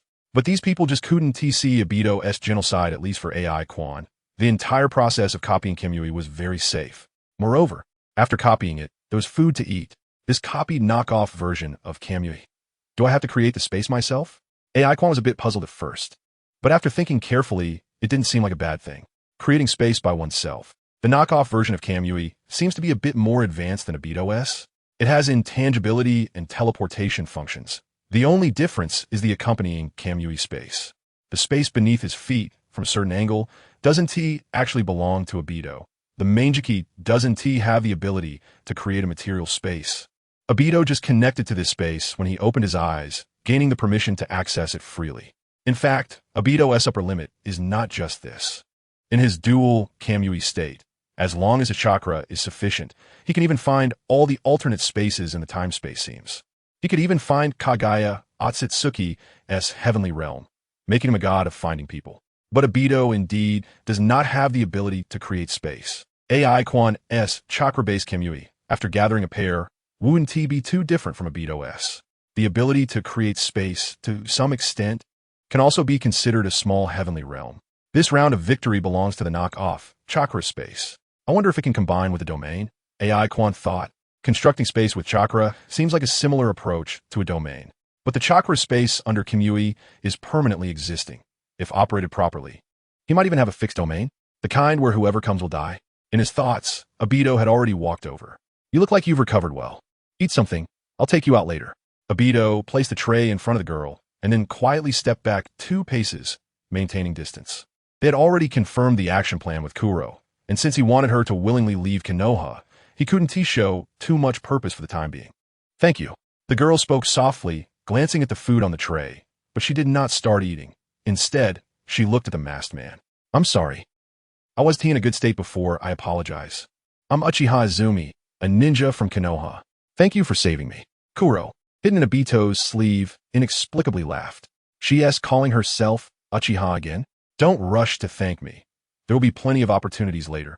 Obito pretended to be cold, mimicking what Madara had said to him back in the day. First, take care of yourself. Even though that Gaia's illusion has ended, the mental harm still exists. What you need to do now is to quickly recover your body. Madara never said that. Kuro could testify to that. But the intention was similar. Both wanted to gain trust. Obito was even more advanced than Madara. During the process of gaining trust, he also stepped on Itachi a bit. Thank you. The girl thanked again, picked up the chopsticks from the tray, and without any pre-meal rituals that fell out of place. She lowered her eyes and brought a piece of vegetable to her mouth, chewing slowly, and then seemingly casually asked, Sir, you seem to be quite familiar with Itachi-kun. She indeed fell into the trap. Obito crossed his arms, towering at 8 meters, looking down at the girl, sitting and eating, his eyes filled with a bit of lightness. Her thoughts were indeed very easy to control. I thought you would first ask about my identity. What? When it comes to Uchiha Itachi, is everything else unimportant? His tone sounded mocking, yet somehow had a didactic undertone. But the girl didn't seem flustered by being seen through. At least her eating actions remained slow and steady, elegant and calm. I actually saw you, Mr. Mask. The girl seemed to deliberately change the topic, switching to a different address, which made Obito frown slightly, and he immediately recalled that night. When I woke up, although I only saw a silhouette, upon seeing you again, I could recognize you at a glance. It's you? So, she discovered back then? Obito's frown relaxed a bit. That was fine. Although he hadn't expected it to be like this, he had no intention of hiding. He had already prepared his explanation. Itachi tried to use an illusion to make the Uchiha and the Konoha guard kill each other, and he happened to pass by. Although he didn't want to intervene, he also didn't want the honor of the Uchiha clan to be tarnished, so he acted. They had already discussed this answer with Kuro, But before Obito could find an opportunity to tell this lie, the girl spoke again. I saw you in the Konoha cemetery. Mr. Mask, the cemetery? Obito was taken aback. The girl continued, my father is not from the Uchiha clan. My impression of him is very vague. I only know that after he died, my mother took me back to Konoha, back to the Uchiha. On the way back, we encountered many rogue ninjas. In the end, although we escaped without any major incidents, my mother was severely injured. If it weren't for that senior, I might have become an orphan after that day. But that senior sacrificed herself not long after. I go to her grave every year. One day, by chance, I saw your back, Mr. Mask. Obito's pupils shrank. The story the girl told quickly formed images in his mind. A mother and child fleeing, severe injuries, Konoha Hospital, Rin. So when she said she woke up, she wasn't referring to the night of the massacre, but just now? The outline she just saw, resembling herself when she visited the grave. Obito's gaze gradually softened. He had been careless. Every year around that time, he would go visit Rin, but he often chose to go in the dead of night. If someone happened to pass by, he would eliminate them without hesitation. Yet, he never expected that a little girl had already discovered him and could recognize him after so many years. Perhaps Rin didn't want to be found back then? Now, Obito was indeed aware of the risk of his identity being exposed, but that risk might not be so important anymore. Of course, Obito was not someone easily swayed by emotions. She must be very important to you, Mr. Mask, the girl asked. This question was very sensitive, always considered a taboo by Obito, and even Kaguya never dared to bring it up. Yet at this moment, Obito chose silence, revealing no emotions to prevent exposing his identity. He didn't want to answer.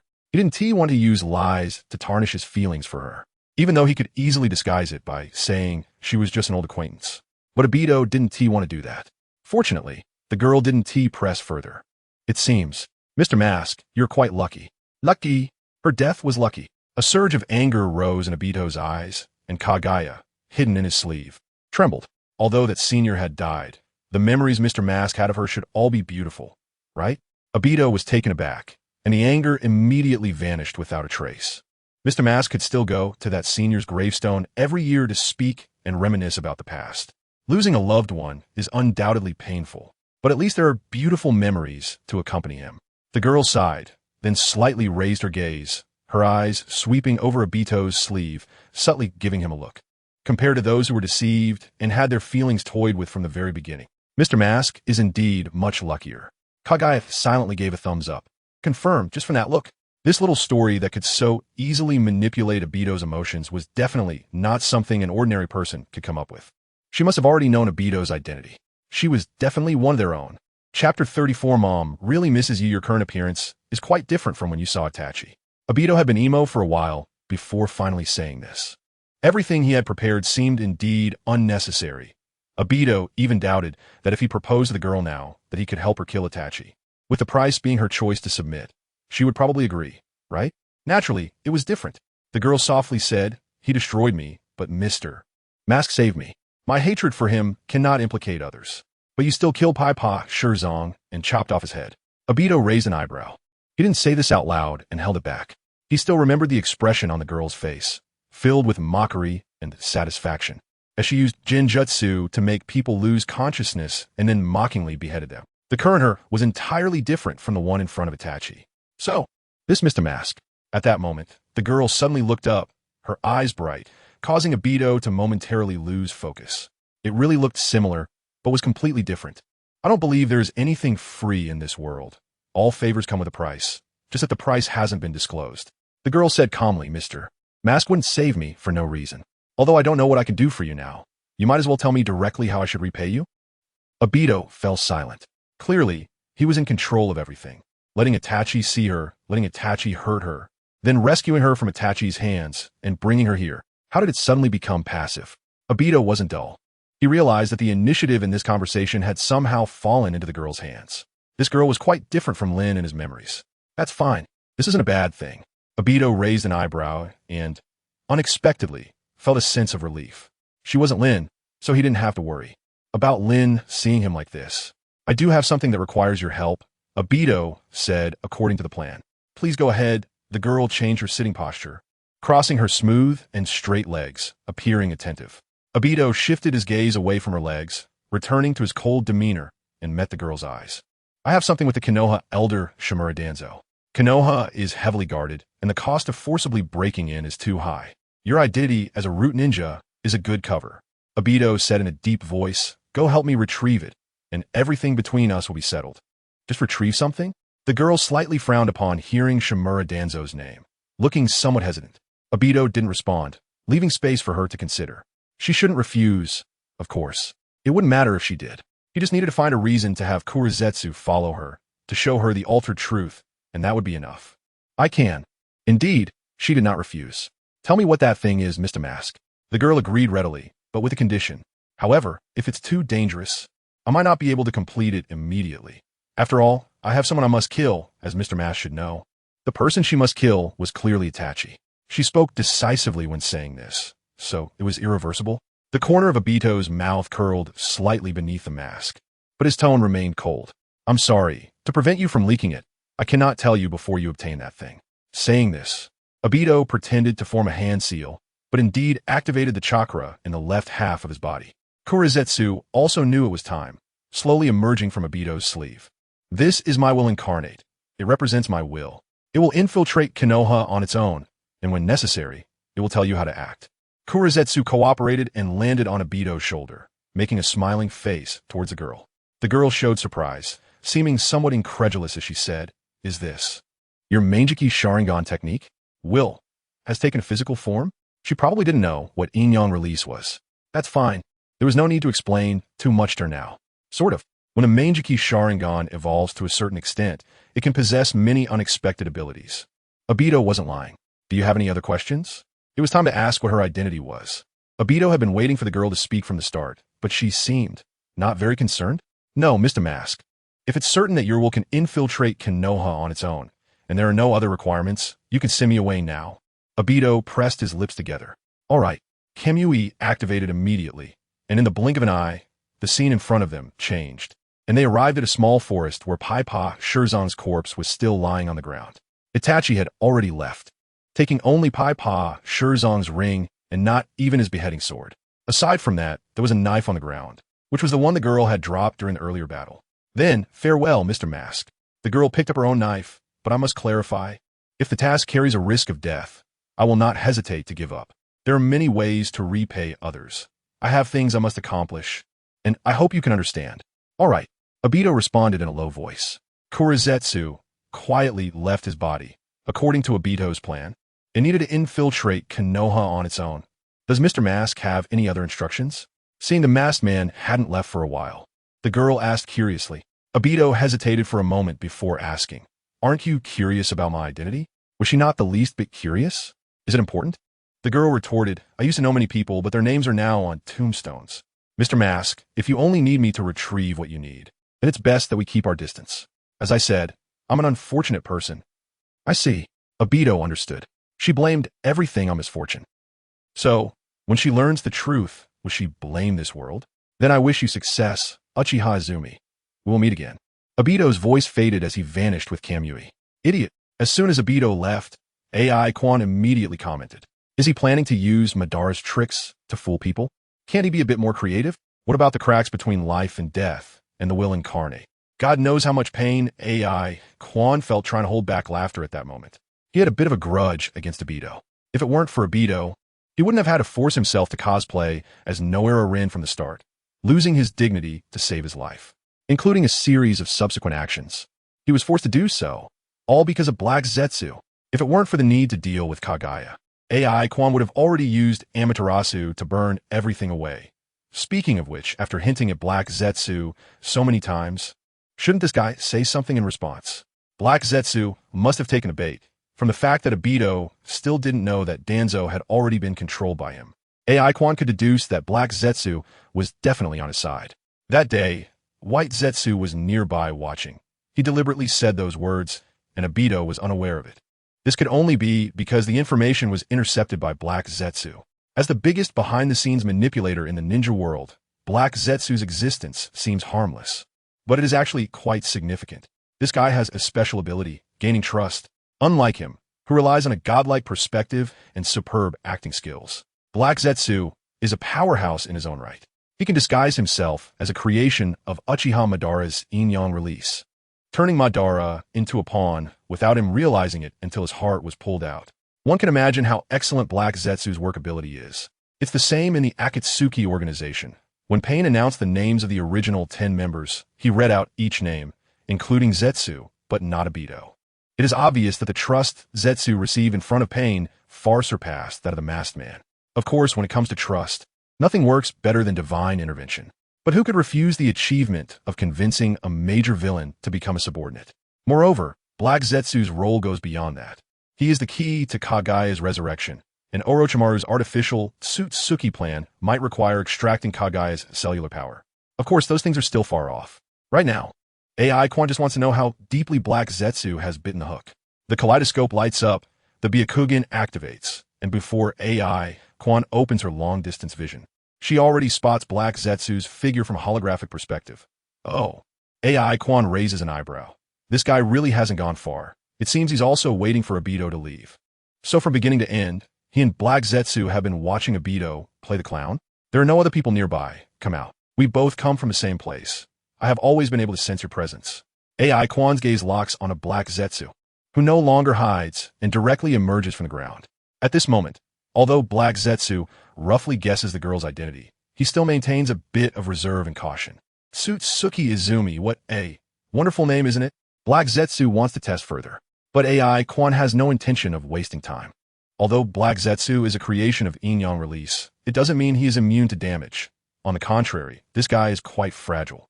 After Madara and Obito fell out, this guy clung to Obito and refused to come out, treating Obito as a hostage, fearing that once he detached, he would be killed instantly.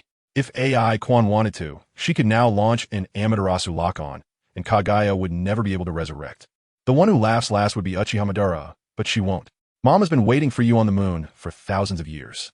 AI Quan comes right in with a trump card.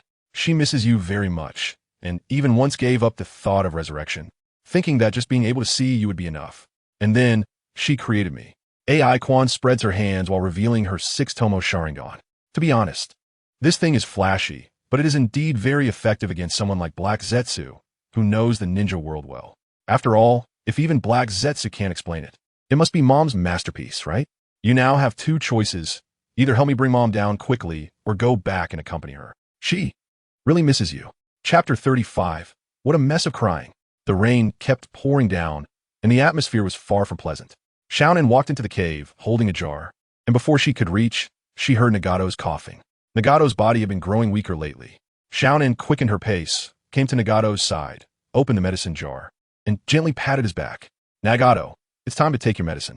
Sitting in his wheelchair, Nagato coughed several more times before taking the jar and downing the medicine in one go, which alleviated some of his pain. Things aren't looking good, Xiaonan, Nagato said. Breathing heavily, Itachi and Jay-Z failed. Jay-Z died in battle. Orochimaru escaped, and Itachi can't continue the mission to capture the Three Tails alone. The progress will be delayed again. Your health is the priority, Nagato. Xiaonan gently rubbed Nagato's back. He was very thin, and since that time with the Outer Path Geto statue, his body had never fully recovered. Xiaonan didn't dare to use much strength. You'll get better. All you need to do is take care of your health. Understand?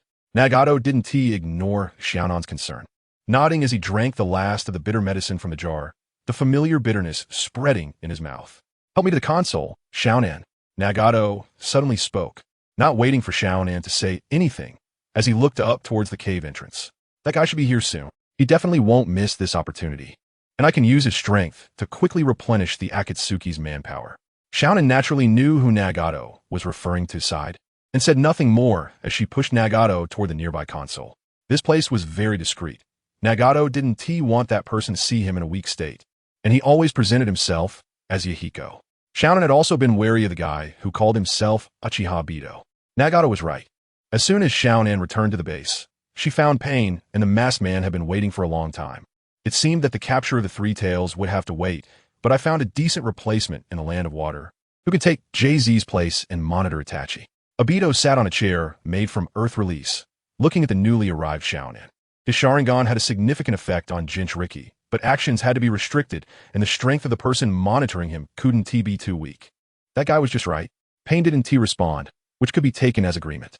Xiaonan sat down in her position, her cold gaze meeting the 3-tomo of the masked man. The capture of tailed beasts couldn't rely solely on Itachi. The Akatsuki also needed to replenish its personnel. Coincidentally, I've also scouted a few ninjas. During Pain's preparations against Hanzo, let us recruit them first. We can also carry out the task of eliminating Orochimaru in the meantime. He possesses too much information and is ultimately a threat. Hearing about Nagato preparing against Hanzo, Obito was not surprised and didn't linger on the topic. You're becoming more like a politician, Xiaonan, Obito praised, shrugging under her nearly indifferent gaze.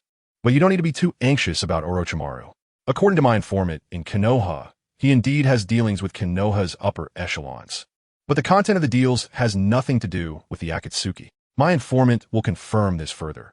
If they can find Orochimaru's whereabouts, they will notify you immediately. Obito's words were half true, but on the surface, he was genuinely offering help. However, Xiaonan didn't trust the masked man with such impure motives and was unmoved by his goodwill. I thought you would take action yourself, Xiaonan said sarcastically. Every time he appeared, he seemed to help, but it always felt like he was guiding Nagato to do something. Xiaonan was both disgusted and wary of him. Yet couldn't he ignore the crucial assistance he provided whenever the Akatsuki was in trouble. The Akatsuki was not dependent on this masked man. On the contrary, this elusive guy posed too great a threat to Nagato, and it would be best to eliminate him directly. But his stay was always brief, and that tricky ability made it feel impossible to act, leaving no option but to refrain from turning against him recklessly. I've done enough, Xiaonan. Obito ignored Xiaonan's blatant hostility. The Akatsuki is such a place. There is no need for trust among each other, just the need to complete the assigned tasks. Nagato had a talent for this. He clearly understood the attributes of the organization members and even allowed them to fight among themselves. But as long as they had the same goal, even if every member harbored ulterior motives, they could help him achieve his plans. In any case, just do as you think, Nagato. Hanzo indeed deserves to die. Before you become the god of the world, you must kill the demigod, first becoming the god of the land of rain. This is something you must experience. Saying this, Obito's gaze towards Pain grew colder, but he didn't continue on this topic. Instead, he activated Kimui and, before leaving, seemingly casually revealed his true purpose for being here. Aside from that guy from a mist, I have another backup candidate, who has eyes not inferior to Itachi's and has a deep grudge against him. But how to make her defect is a problem. I suggest you keep an eye on her. After finishing, Obito vanished. He understood Nagato and Xiaonan, knowing how to exploit their vigilance. Nagato never complied with his words. It had always been like this. Otherwise, Yahiko wouldn't have died, and Nagato wouldn't have founded the Akatsuki according to his plan. As soon as Obito left, Xiaonan recalled the information regarding Itachi. So Madara means we should pay attention to Itachi's lover. What is he planning? He is wary of Itachi. The usually silent Pain finally spoke, succinct and to the point. He wanted to use Itachi, but feared that Itachi might lose control completely. We all know Itachi's attributes. He is not my opponent, but he must possess power or information that makes Madara wary. And from what I gather, he doesn't seem to want that girl to join the Akatsuki? Is that so? Xiaonan expressed doubt. Hadn't the masked man already hinted? Made it very clear? To pay attention and also to induce her to defect? If he truly wanted that, he wouldn't have said this to us. Nagato's lips curled slightly at the console. Let Zetsu keep an eye on her. This girl might bring us unexpected surprises. What Nagato didn't know was that at this moment, Zetsu, or rather Black Zetsu, was in a rather complicated situation. All right, how long are you going to keep up this soft and weak appearance? You've lived for thousands of years. Can't you show some ambition? Crying like this. What a sight. AI Quan was puzzled.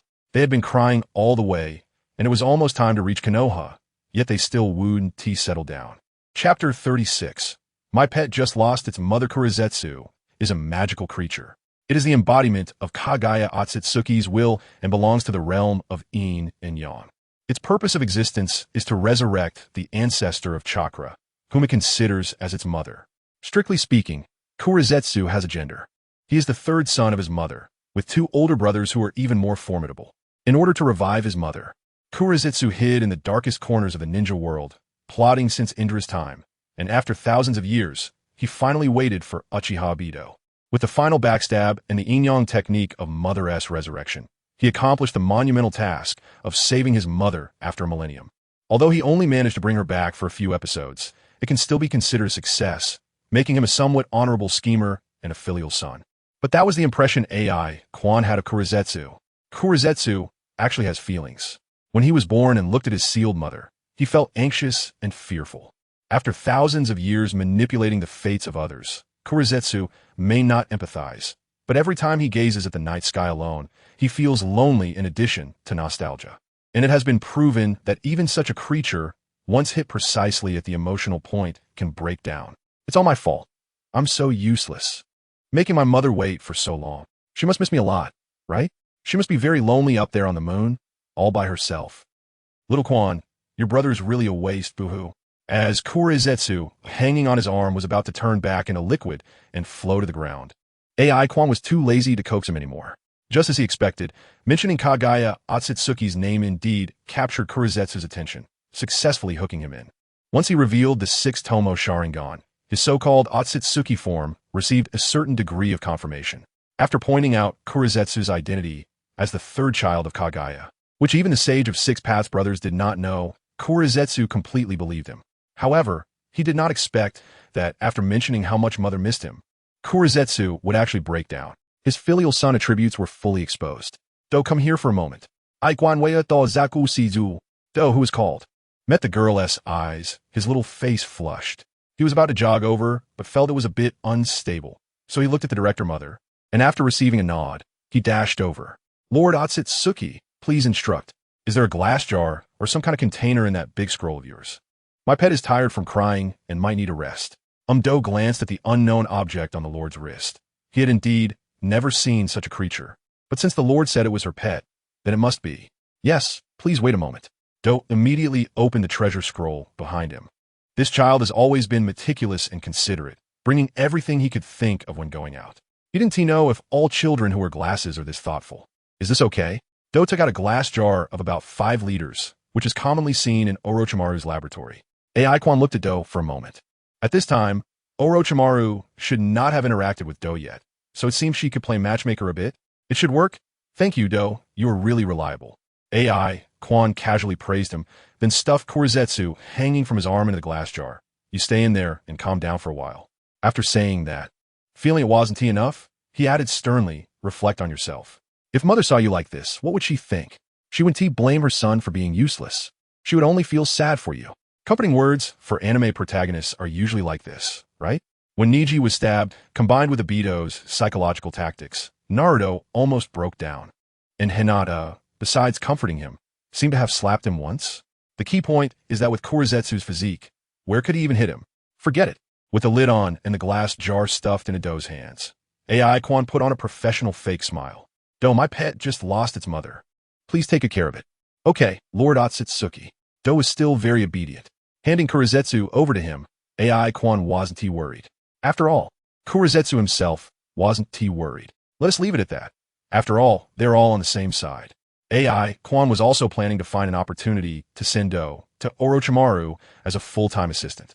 The three continued their leap towards Konoha through the forest, with Do holding the jar containing Kurizetsu in front and AI Quan behind. It was finally quiet by their ears. They were getting closer to Konoha, and AI Quan began to ponder the specific plan. This time he returned to Konoha to do 3 things. Kamui, Byakugan, and to coax Naruto. He still needed to continue collecting ocular techniques. Although the consumption of cursed energy is unavoidable, with permanent rebirth and constructing Kamui space being major consumers, the consumption issue can be resolved slowly, but the work of collecting ocular techniques must not stop. In this regard, he can learn from Eagle Sauce. Resources can be plundered, but technology must develop. He definitely needs dual Kamui. The Byakugan is very likely to merge into the Rinnegan, so it must be collected as well. And then their S-Pain S-Rinnegan. Even if, after copying it, there isn't enough cursed energy for even one use of the technique, he still has to copy it.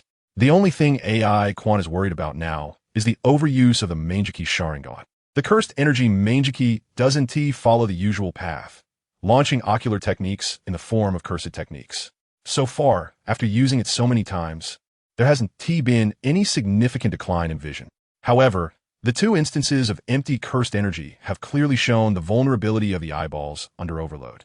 AI Quan concluded that there is definitely damage. It's just not obvious. It's a process of accumulation, so it needs to be taken seriously and maintained. It's still a drawback of the bloodline, but the bloodline issue takes time to grind, and he only knows a formula about it. The specific execution still relies on controlling Orochimaru after using the rebirth of the impure world, letting Orochimaru handle it himself. What AI Quan is considering now is whether he can get a portable charger to use first.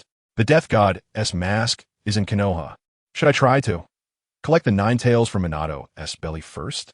Finding the Death God's mask isn't difficult, and reviving Minato isn't hard either. He just needs to obtain the impure world rebirth, and this forbidden technique should be. Danzo? AI Quan looked at Do not far away. More accurately, he looked at the glass jar Do was holding. Kurizetsu seemed to have calmed down, his dark, liquid body stabilized, but he didn't intend to come out, just quietly staying inside, with his yellow eyes looking this way. AI Quan suddenly had a magical thought. Since half of Danzo's body is covered, why not let Kurizetsu give a try? As for exposure, just don't let Danzo leave the root, right? Not to mention, it feels like it could work.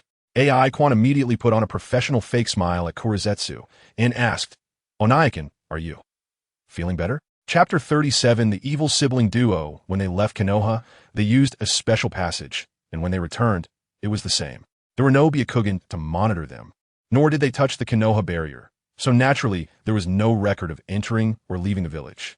The benefit of this approach is that it ensures secrecy when Root carries out some dirty tasks. For instance, during the mission when Danzo sent Root ninjas to assassinate the 3rd Hokage, they certainly wouldn't let a large number of Root ninjas openly leave the barrier. Instead, they would use this kind of hidden passage. However, the drawbacks are also very clear. If a Root ninja carrying out a secret mission were to defect and return with a group of enemy village ninjas to launch a surprise attack, Konoha would suffer significant losses.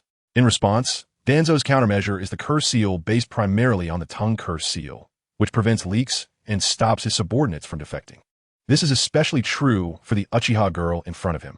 There are as many as 10 types of restriction-type curse seals, and her eyes also have curse seals developed in conjunction with the Hyuga clan's head for eye techniques. If all else fails, there are also trigger-type sealing techniques. Once activated, the girl will be directly sealed. It's very secure, at least Danzo thinks so right now. The mission failed, Lord Danzo. Orochimaru said that Lord Danzo lacks sincerity. He was driven out of Konoha for developing the wood-release experimental body for you. You don't want to compensate him, yet you still want to continue to use him. At midnight, in Danzo's office, the mother and son of the Yao clan knelt on one knee, not daring to raise their heads. Danzo squinted his eyes as he listened to the report, completely unaware that a puddle of unknown liquid was slowly approaching him. He was very angry. He had just slaughtered several of his predecessors in a bloody manner. TSK. I feel scared just thinking about it now. It was terrifying. Yao Shirdo trembled all over. She was lying, blatantly lying. Was she not afraid of Lord Danzo's suspicion?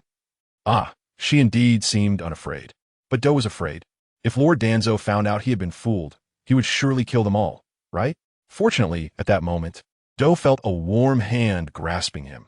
It was the director's mother. Do immediately felt inexplicably reassured and glanced at the director's mother, only to see her gesture for silence. Do was taken aback, instinctively looking up towards Lord Danzo's direction. The candlelight was too dim to see his face, but he could see another figure standing behind Lord Danzo. She had 2 fingers raised, and the crimson in her eyes was so eerie. What was she doing?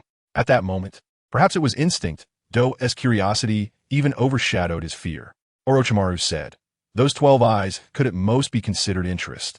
If Lord Danzo didn't want what he was doing to be exposed, then prepare some Sharingan for him. Her voice became increasingly soft, almost whispering in Lord Danzo's ear like a beguiling witch. Even Lord Danzo couldn't resist her murmurs. Do accidentally became mesmerized. At that moment, his mother pulled him again and gave him a warning look.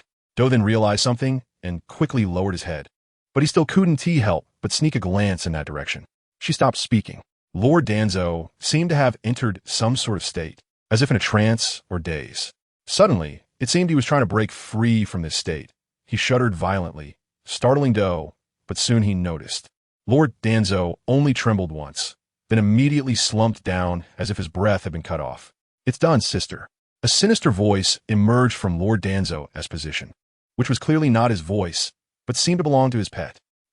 Why would a pet call Lord Danzo sister? Just as this thought appeared, Do felt a dizziness and lost consciousness, collapsing to the ground. Can you read his other memories? AI Quan looked at the unconscious mother and son of the Yao clan and turned to ask, The bandages on the right side of Danzo's face, connected to his body, had turned black, while the left side of his face was in a half-open, trance-like state. Now, Danzo was completely controlled by Black Zetsu with the aid of the Sharingan illusion technique. I can only suppress his will, but if I want to read his memories, it's not difficult. Sister, what you just did was good. Black Zetsu said ominously, reading memories with the Sharingan illusion technique is stronger than any interrogation method. AI Quan waved her hand, saying that Danzo himself also has a Sharingan, so just use his eyes to obtain the information. I only need information on the 4th Hokage before his death and the Edo Tensei technique. After obtaining useful information, quickly let White Zetsu replace him to act. Danzo's identity is still very useful in Konoha, especially for targeting the Hyuga clan. With the Senju and Uchiha clans gone, there is no reason for the Hyuga to remain. To eliminate the descendants of the Yao clan, Black Zetsu let out a strange laugh. Sister, is this also a task given to you by mother? AI Quan shrugged. More or less, most of the descendants of the Otsutsuki Yao clan are distributed on the moon, monitoring mother for generations, and they went through a lot of effort to send me to the ninja world, so I get annoyed when I see Byakugan. Understood. Black Zetsu let out another strange laugh. Since sister doesn't like them, then brother will help you kill them all. AI Quan was stunned for 2 seconds, then forced a smile. Okay, when it comes to being ruthless, Black Zetsu is still the best. Black Zetsu may not have the eye techniques like Itachi and Obito, but his value seems to be immeasurable. For example, controlling Danzo. He merely suggested an idea, and Black Zetsu was immediately able to come up with a series of plans. Simple control is clearly a second-rate strategy, suppressing his will, extracting his memories, and then letting White Zetsu disguise his identity to give orders in his place. Good grief. When it comes to puppet manipulation, Black Zetsu clearly knows how to play the game. AI Quan naturally couldn't show any weakness, and immediately changed the Byakugan collection plan to the Byakugan elimination plan, which indeed received strong support from Black Zetsu and further trust. By the way, what did Obito want me to bring him? AI Quan suddenly remembered this matter and asked curiously.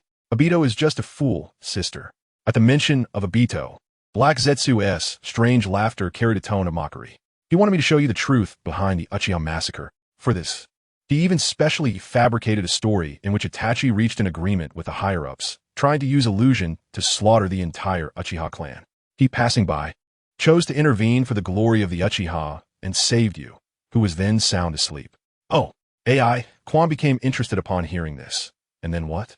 Is he planning to control me with this lie? Is he really that foolish? Who says he isn't?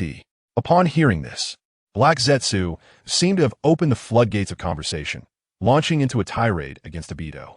Obito is just that kind of stupid person.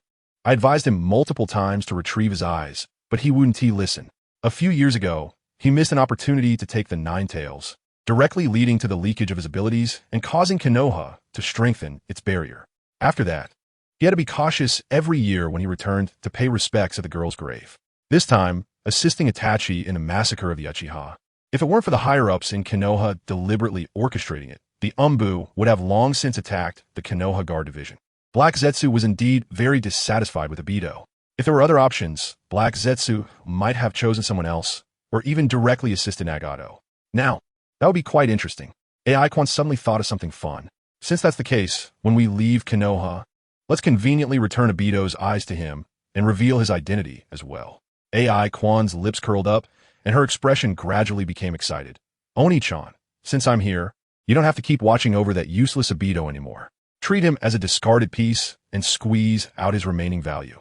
After I join the Akatsuki, I'll personally oversee Nagato's tailed beast collection plan. As for Obito, let him attract Konoha's firepower.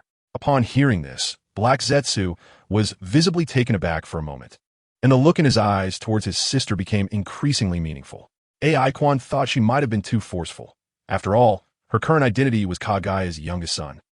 Or rather, youngest daughter, and aside from pretending not to know certain information, shouldn't she also act a bit more innocent? But unexpectedly, Quan-chan, could you say that again? Huh? AI Quan was momentarily stunned. Black Zetsu's tone was ominous. Could you call me Oni-chan again? Chapter 38, What Have You Done to Her? Uchiha Clan Grounds. Training Ground Number 2. Fire Style, Great Fire. Bang. As Sasuke was forming the hand signs, he was kicked in the face, and his body flew back, rolling on the ground twice before finally collapsing. The intention to use ninjutsu was too obvious, and the hand signs were too slow. Kakashi retracted his long leg, and the little yellow book he was holding slipped down a bit, revealing its dead fish eye. You rely too much on the Sharingan in battle. Once your chakra can't maintain it, your level immediately drops to that of a lowly ninja. Seeing that Sasuke could still get up, Kakashi shifted his gaze back to his book. You're too weak. When I was your age, I was already a Chunin, taller and stronger than you. Even without the Sharingan, I was much stronger than you are now. Kakashi wasn't boasting, nor was he entirely showing off. The purpose of his words was merely to remind Sasuke of the importance of physical fundamentals. Clearly, someone had advised this kid to eat on time. Don't say such big talk. Sasuke staggered to his feet, his eyes unwavering, glaring at the arrogant white-haired man in front of him, and suddenly began forming hand signs quickly. As long as I can form the signs faster than you, right? Let us go. Si Wei Shun, Hai Wu In completed. Fire style, great fireball technique. Without activating the Sharingan, Sasuke successfully unleashed a great fireball. The chakra was stable, the hand signs were rapid, the ninjutsu shape was stable, and the scale of the ninjutsu was normal. Sasuke watched as the fireball he released headed towards the white-haired man, feeling unprecedentedly exhilarated. You will pay for your carelessness. You have quite a strong sense of pride. All right, let us call it a day for now. Kakashi was preparing to retreat.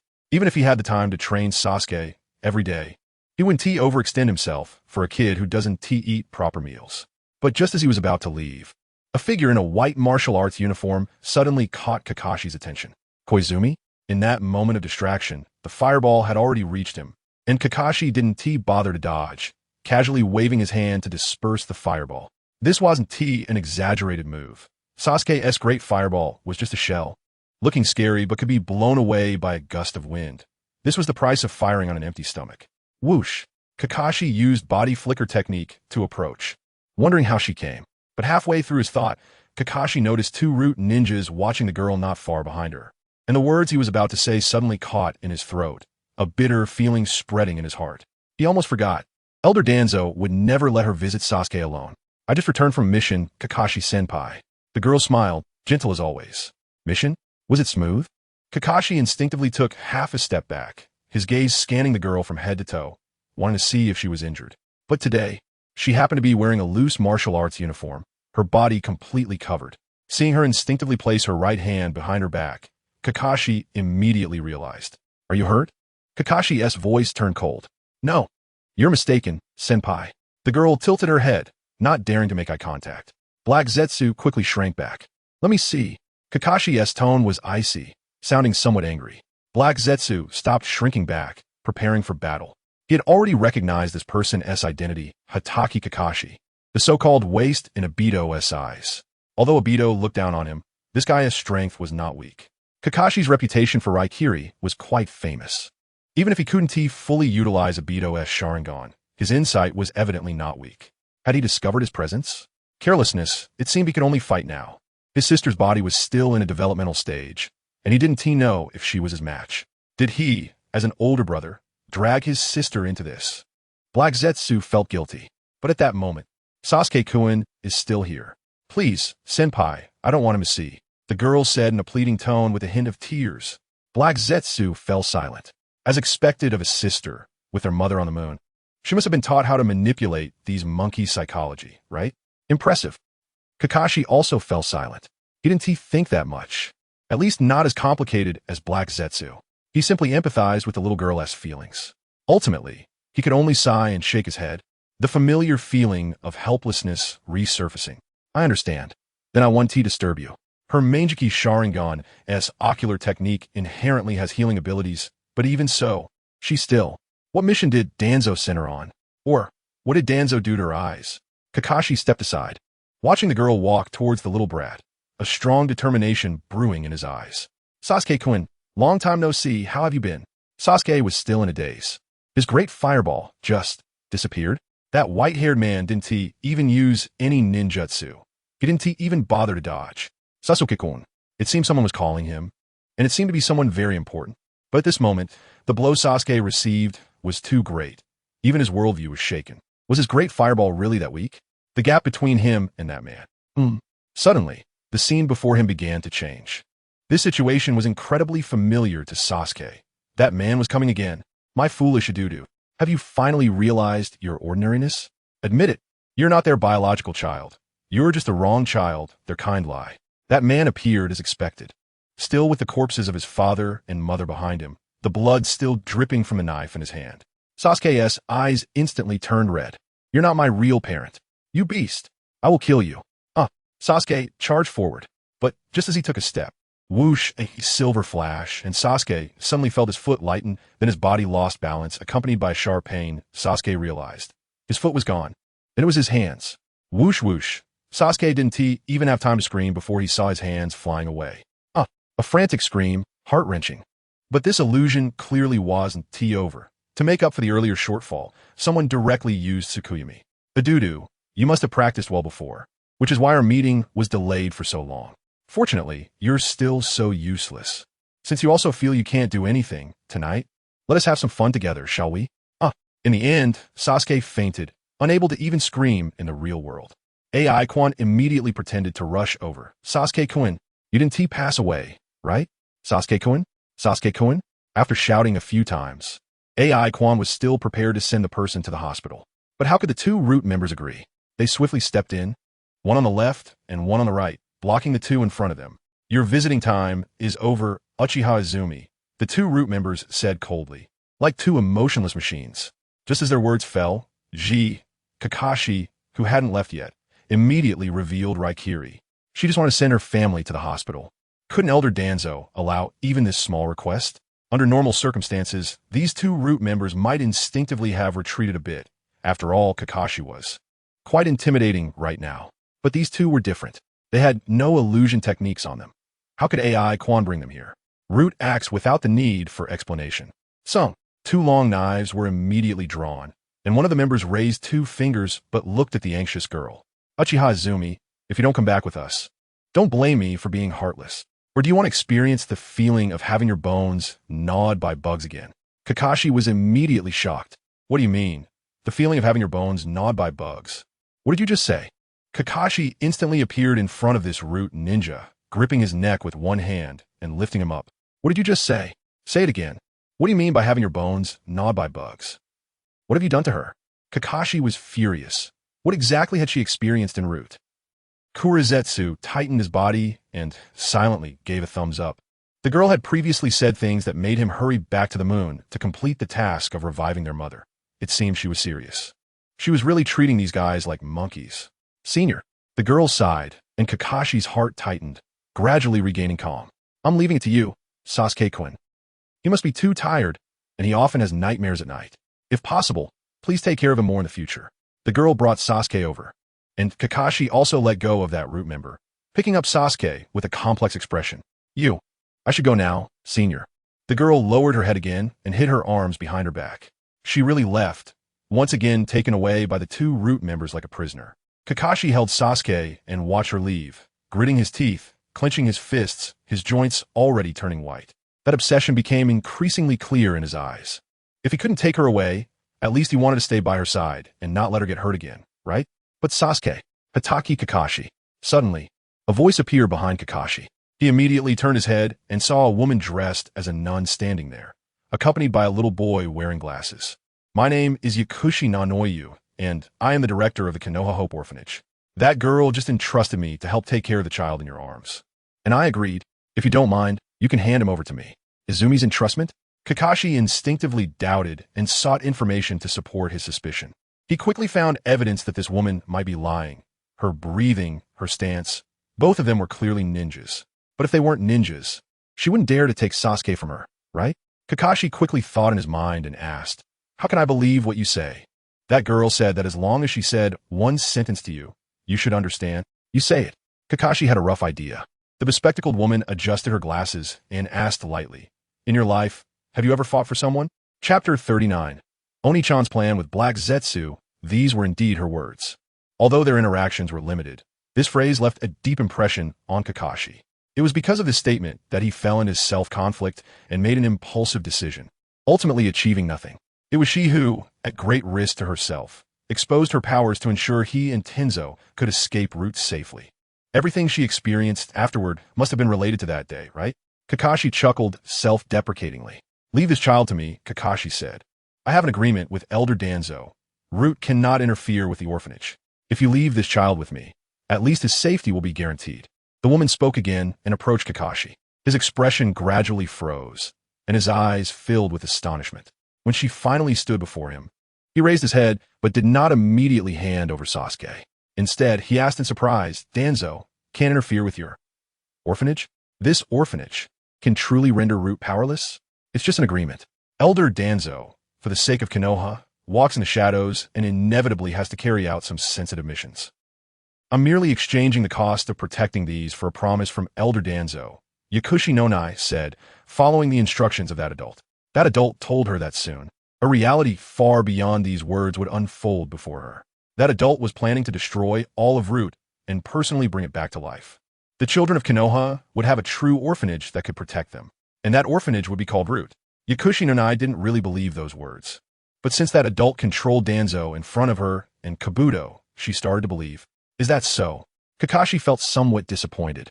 It seemed he was overthinking. However, he still handed over Sasuke and bowed, saying, thank you. It's my duty. Yakushi no Nai nodded in return, picked up Sasuke, and immediately headed toward the training grounds gate. Just as she was about to leave, she suddenly stopped, turned back, and looked at Kakashi. A Uchiha who has activated the Manjiki Sharingan cannot be overlooked by Danzo, but a blind orphan, as long as he can come to the orphanage, then I can still try to help. Kakashi was taken aback by her words. Yakushi no Nai continued, but if he loses his eyes, she may not survive the tasks that Danzo gives her. Alas, what a pitiful child. With a sigh, Yakushi no Nai and her child, along with Sasuke, vanished without a trace. Kakashi stood there in a daze for an unknown amount of time. When he looked back at the entrance, although it was pitch black outside, he seemed to find a glimmer of light. Izumi, wait for me. One day, when he comes back to Root, I can take his eyes. AI Izumi sat high on the throne of Root, with a Danzo standing on each side. The one on the left was a fake, disguised as White Zetsu, with a 120 resemblance. Even the Byakugan couldn't detect the issue. The one on the right was also fake. The body was real, but the will was suppressed by Black Zetsu, and was currently being hypnotized by the Sharingan, dreaming of being Hokage. Izumi-chan, don't you want to leave one eye of Kimui behind for future balance against Obito? His Manjiki abilities are still quite troublesome. Black Zetsu reminded. Just one eye, if fully activated, could maintain a phasing time of 5 minutes and 17 seconds. 5 minutes and 17 seconds. Such a precise number. So, with dual Kimui Obito, the phasing time would have to start from at least 10 minutes, right? With just one eye, he's still too weak. Even if it's enough for him to survive under the joint siege, getting him to do anything more would be difficult, AI Izumi said with a mischievous smile. Black Zetsu immediately reacted. You want him to have some counterattack capability? So that all three sides are in a mess? Yes. Doesn't he enjoy being at odds with the world? Then let us give him that opportunity. Obito has dual Kamui, and he has dual Kodoame Tsukumi. As long as he can solve the blue bar problem, giving him enough time, not to mention Obito, the entire shinobi world would be the Kodoame Tsukumi army.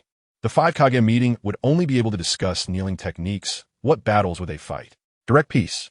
I don't know how Sure Sway managed to get a good hand crushed by Danzo, but Black Zetsu hesitated. Dual Kamui Obito was something it had always anticipated, but now it had its sister coming to assist. Was it really necessary to make Obito this strong? As for the Kamui space, you really don't need to worry too much, Oni-chan. Seeing Black Zetsu like this, AI Izumi was ready to show Black Zetsu something to stabilize their morale. Before Mom made me descend, she taught me about the heavenly realm. Obito's Kamui is merely an ability of the Manjiki Sharingan, far from Mom's eyes. Using the counterfeit Kamui that's currently being constructed to impersonate Kagaya's heavenly realm should be reasonable. Right? Heavenly realm? Black Zetsu's reaction didn't disappoint AI Izumi, and her little yellow eyes widened. Mom actually taught you this? What else with that expression? Am I not worthy? AI Izumi retorted sternly. Mom was afraid I'd get hurt, so she taught me more things so I could protect my brother. Is there a problem with that? No problem, definitely no problem. Learning more is certainly a good thing. Izumi-chan, don't misunderstand. I'm just a bit surprised. Black Zetsu was a bit flustered, almost provoking his sister to anger. In any case, I've been to Obito's Kamui space. Although I can't phase like him, I can still find him. Even if he gathers his eyes, he is worthless in front of me. AI Izumi said, looking down on him. Have you been assimilated by them? Just a bunch of monkeys. Even if they gain power, how can they compare to Mom? Then she sighed again. It's all the fault of Big Brother and Second Brother. They're the ones who got assimilated by the monkeys, even cruelly sealing Mom and making you suffer so much. Looking at his sister's sorrowful face, Black Zetsu suddenly felt that all the experiences of the past thousands of years were worth it. Brother's fine. It's also Brother's fault for being useless and not letting Mom descend sooner. Sigh. With repeated sighs and back and forth pulling, AI Izumi felt as if she had saved a chance for Konoha Tsukumi. But business still had to be handled. By the way, Oni-chan, have you learned about the information regarding the fourth Hokage's death? I've observed this generation's Jinchuriki of the nine-tailed beast chakra, and it feels quite abnormal. AI Izumi said with a serious face, "At first, I thought I was misperceiving it, or that the seal was too stable. But later I discovered that the little brat's belly seems to be missing something. I always feel that seal has some issues. It was necessary to give Black Zetsu some room to maneuver, so that the foolish Oni-chan could work harder. You may not know this, Quan-chan." Black Zetsu's tone returned to its eerie characteristic. The fourth Hokage performed 2 seals on the Nine Tails before his death.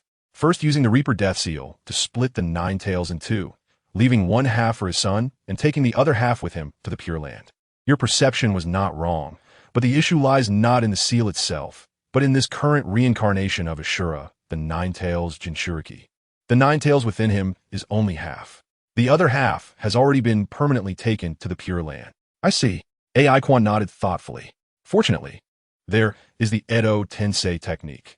I heard Danzo mention before that this technique is one of the treasures left by the second Hokage for future generations, capable of resurrecting the dead. I initially only wanted to summon some powerful individuals with this technique, but it seems that perhaps I can also retrieve the other half of the Nine Tails. This hint is quite obvious. The Edo Tensei technique originated from Orochimaru, who perfected it, and was thoroughly advanced by Kabuto. However, these two clearly cannot outplay Black Zetsu, whether it's finding corpses or strategizing. If Uncle Snake can quickly perfect Edo Tensei and then have Black Zetsu as the commander, the effect would definitely be better. Indeed, after hearing his sister's thoughts, Black Zetsu's entire demeanor suddenly changed. The corner of his mouth lifted high, and his eyes curved into a chilling arc, instantly making the left half of Danzo's face lose its presence. The current Black Zetsu resembled the shadowy figure from Conan, and it was indeed somewhat frightening. "You are truly a genius, Quan-chan." Black Zetsu's voice, now tinged with a hint of laughter, sounded even more eerie. The second Hokage invented this forbidden technique, but forcibly sealed it because he thought it would disturb the peace of the dead. What a pity. It was clearly a technique that could change the course of battle. AI Quan finally felt like she was dancing with the devil. Compared to Black Zetsu's creepiness, she seemed a bit juvenile. "Do you have any thoughts?" AI Quan asked. Black Zetsu slowly turned his head, revealing a self-assumed, gentle smile to his sister. "Quan-chan, you wanted to eliminate the Hyuga clan, right? I just suddenly had a good idea. What do you think? If those Uchiha who should be resting in their graves suddenly appeared in the Hyuga clan's territory and declared war on the Hyuga in the name of Obito. How about that? Chapter 40 Profession. You have copied the ocular technique from the 3-Tomo Sharingan. Enhanced dynamic vision, improved chakra manipulation ability, enhanced illusion ability, increased illusion resistance.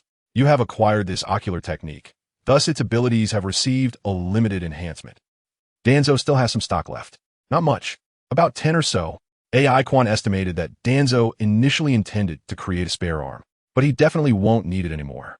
Later, there will be White Zetsu installing these eyes to impersonate the Uchiha and create chaos in Konoha. It has been proven that when it comes to stirring up trouble, Black Zetsu is indeed a professional. AI Quan's initial goal, or rather objectives, were quite simple. Kimui, Byakugan, and to deceive Indra and Ashura's reincarnations. To maintain my noble persona as a member of the Tsutsuki clan, AI Quan then changed it to digging for Kimui, taking down the Hyuga, and tricking Indra and Ashura's reincarnations, while conveniently taking away the 2 Jinchuriki. When AI Quan first proposed these small goals, he didn't feel anything was amiss. After all, each small goal didn't seem too difficult, except for wiping out the Hyuga, which seemed a bit challenging. But he forgot that standing next to him was Black Zetsu. In the ninja world, there are 2 universal buffs. Being corrupted triples your strength, and having an elder brother makes you invincible. Black Zetsu might not benefit from the first buff, but the second one seems to have been activated.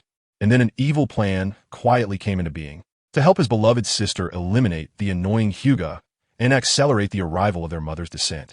Black Zetsu quickly devised a series of plans and began implementing them last night. Good grief, digging graves, and preparing explosive tags.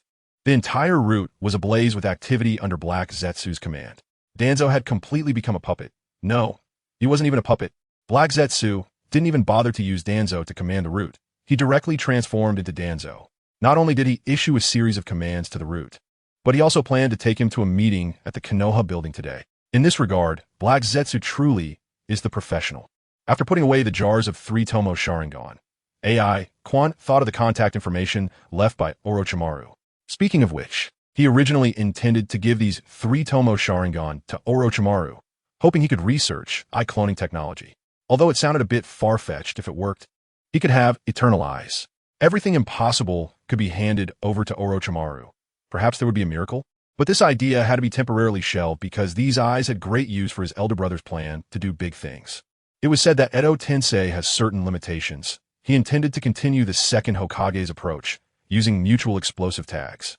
But these eyes could be used to attach to White Zetsu, disguising as Uchiha, and could form a Genjutsu team specifically to combat Hyuga elites. This idea was quite in line with Black Zetsu's style. And for this, AI Quan didn't intend to interfere too much. Professional matters should be left to professionals. After all, he only had those few pursuits, Kimui, Byakugan, and tricking Indra and Ashura, and now he had an additional Nine Tails power bank. Speaking of which, it seemed he initially only thought about survival. Forget it. Knock knock. At this moment, the dormitory door was knocked on. Lord Tsutsuki, Lord Danzo has a meeting and requests your presence. Got it, I'm on my way. AI Quan replied, shrugged, and activated his Mangeki, sending the space-time scroll containing the jars of 3 Tomo Sharingan into the cursed energy space. The amount of cursed energy needed to construct a cursed energy space far exceeded his expectations. It had been 2 days, and he had maintained a half-blue state. The space he had constructed was less than 1 square meter, about the size of a large safe. But it wasn't a big issue. With the Nine Tails, he didn't have to worry about the blue bar. Cursed energy originates from mental energy, while chakra is a product of the balance between mental energy and physical energy, with release and cursed energy being particularly close. Although AI Quan didn't know if the Nine Tails had any enhancements for cursed energy conversion. Even just providing chakra was a great help. Putting on his mask, AI Quan immediately stood up. He was still wearing a loose martial arts uniform, and with the mask on and a knife added, he did look a bit like a captain of a Shinigami. It's just that his waist was too slim, which greatly reduced the masculine aura that the martial arts uniform provided. However, AI Quan had long since come to terms with it. He wore it this way just to make it convenient for Black Zetsu to hide in his sleeve. He easily made his way to Danzo's office. As soon as he entered, AI Quan saw Danzo hard at work, with 3 root ninjas kneeling in front of him. The 3 root ninjas quickly reported, according to intelligence, Sunagakure has reached a deal with the Land of Iron today, which allegedly includes a large amount of ninja tools. Team 7 is tracking them, but among the escorting ninjas, there are 2 Jonin, so the interception difficulty may be quite high. Kirigakure also has an underground transaction recently, suspected to involve selling a batch of explosive tags. And according to reliable information, that batch of explosive tags may come from one of the 7 ninja swords, the explosive blade, Splash, and may be expired. The underground trading market has recently received a batch of special explosive tags, which are generally powerful, but reportedly unstable, yet cheap. The identity of the seller is mysterious, and Team 5 is tracking them with all their might. Ninja tools, explosive tags, special explosive tags. So Black Zetsu has already begun preparing mutual explosive tags? Even if those from the Obito base can't be used, didn't the route's previous reserve suffice? So, how many of these things does its plan require? The transaction with Sunagakure must be sabotaged. They always like to accumulate strength under the guise of surrender, waiting for the right moment to counterattack Konoha. They can't be too comfortable, commanding the second team currently executing the assassination task. They must rendezvous with Team 7 within 3 days and intercept that batch of ninja tools. Danzo ordered domineeringly from behind the desk, and indeed it sounded quite convincing. Forget about the expired explosive tags, but the batch of special explosive tags. Find a way to contact the seller and to try to meet his demands, buying as much as possible. That person likely possesses a new explosive tag production technique. Through multiple transactions, see if you can gather more intelligence, and then implement a capture. Just like that, go. Yes. The three root ninjas immediately vanished. AI Quan silently closed the door, sizing up Danzo in front of him, pursing his lips and shaking his head. Are you sure this can fool the third Hokage? Their relationship seems quite good, and it would be easy to spot flaws, right? AI Quan didn't doubt White Zetsu's disguise ability, nor did he doubt Black Zetsu's stability as a millennia-old shadow. But having White Zetsu attend a meeting in front of the elders, and then have Black Zetsu follow, this just sounds so awkward, doesn't it? Don't worry. Quan-chan, Black Zetsu, who had already slipped into AI Quan's sleeve, smiled. Don't say they are just comrades. Even if they were a couple, no one would notice anything amiss. Chapter 41. Don't say it. Don't say it. A big liar must have a big vision. Black Zetsu has been planning for thousands of years. Just hiding is not enough. There are times when he needs to take the initiative. AI Quan thought about it and realized that it indeed was his problem. If Black Zetsu isn't afraid, what is he afraid of? Leaving the route, heading to the Hokage building. The journey isn't short. The route base is near the Uchiha ruins, quite a distance from the Hokage building located in the center of Konoha. Along the way, Black Zetsu didn't idle. His mouth hardly stopped. The power under Danzo is beyond my imagination, Quan-chan. You must not know how outrageous the route's infiltration into Konoha is. He seems to treat Konoha as a hostile force, and the root is like a seed planted within, taking root and sprouting under his nurture. Yet it doesn't break the surface but surrounds the entire Konoha, parasitizing it. Danzo is quite clever. What he is doing means that the entire Konoha is under his surveillance, whether it's internal betrayal or external invasion. He can easily grasp it. It's clear that Black Zetsu holds Danzo in high regard. AI Quan activated his Sharingan and scanned around. Indeed, no one was spying. Well, in Konoha, usually only the root watches others. Who would dare to watch the root? Even if someone did, they wouldn't dare to spy on Danzo. So AI Quan felt less anxious.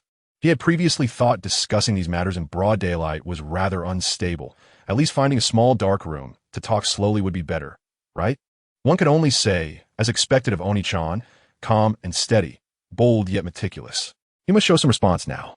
Danzo is indeed quite powerful. If it weren't for the power given to me by my mother, an ordinary person likely couldn't control him at all. Quan Tao. The short-term combat strategy is now clear. Black Zetsu is responsible for conquering the world, and he is responsible for deceiving Black Zetsu. And now the main direction of deception must be the power of these eyes. Black Zetsu will ask sooner or later. If he wants to use Black Zetsu, he must keep it by his side, so when he acts later, he will inevitably be discovered by Black Zetsu. AI Quan didn't think of hiding it. He would definitely use the copied ocular techniques. Otherwise, what was the point of copying them? However, this statement definitely needs to be packaged. Quan-chan, brother actually wanted to ask you earlier. Your Manjiki Sharingan, besides the heavenly blessing given by mother, does it have other abilities? Yes. Black Zetsu indeed took the bait, and AI Quan seized the opportunity, saying there are many, but mother was afraid I couldn't handle so much ocular power. So she sealed my eyes, and it needs time to awaken slowly. I can only use part of the abilities now, the heavenly blessing, Tsukuyami, and the ability of negating damage. The reversal technique is no longer a secret. Shinra Tensei has already been laid out once using the heavenly blessing. AI Quan temporarily doesn't plan to reveal the copying ability. Announcing Tsukuyami is enough.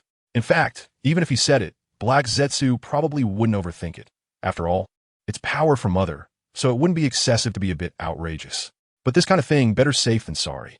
It's still wise to be cautious before the other gods recover.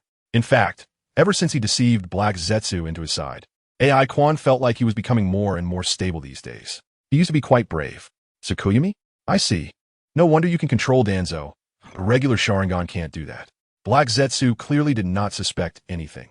After all, mother is capable of using infinite Tsukuyami. Teaching the ability of Tsukuyami to her sister for self-defense is quite normal. My eyes are not meant to deal with others. They're meant to protect brother. When brother was born, he had no power at all. Mother let me descend. Isn't it just to protect brother and assist him? Listening to these words, what more could a brother ask for with such a sister? Black Zetsu felt comfortable in his heart, and the eyes had already completed a crescent moon. Of course. Ever since Quan-chan appeared, he always felt very at ease. Since that's the case, brother has to work harder recently. Black Zetsu chuckled softly, saying, Quan-chan, you previously controlled Danzo, which is very helpful for our upcoming plan, relying on the layout of the route in Konoha and Danzo's control over the route. The destructive power we can inflict on Konoha may far exceed your imagination. AI Quan raised an eyebrow upon hearing this. He had no doubt about Black Zetsu's professionalism. Just dealing with a Hyuga, with the Edo Tensei plan, wouldn't the Hyuga have to comply? AI Quan was actually thinking about a question. To establish his persona, having Black Zetsu eliminate the Hyuga seems even more beastly than Itachi. However, AI Quan clearly still underestimated Black Zetsu's professional capabilities. Quan-chan, such opportunities are rare. I plan to cause as much destruction to Konoha as possible before we leave. Black Zetsu said in what he thought was a gentle tone. Based on the information held by the root, it is very difficult for the sealing team of Konoha to seal a rampaging Nine-Tails in a short time.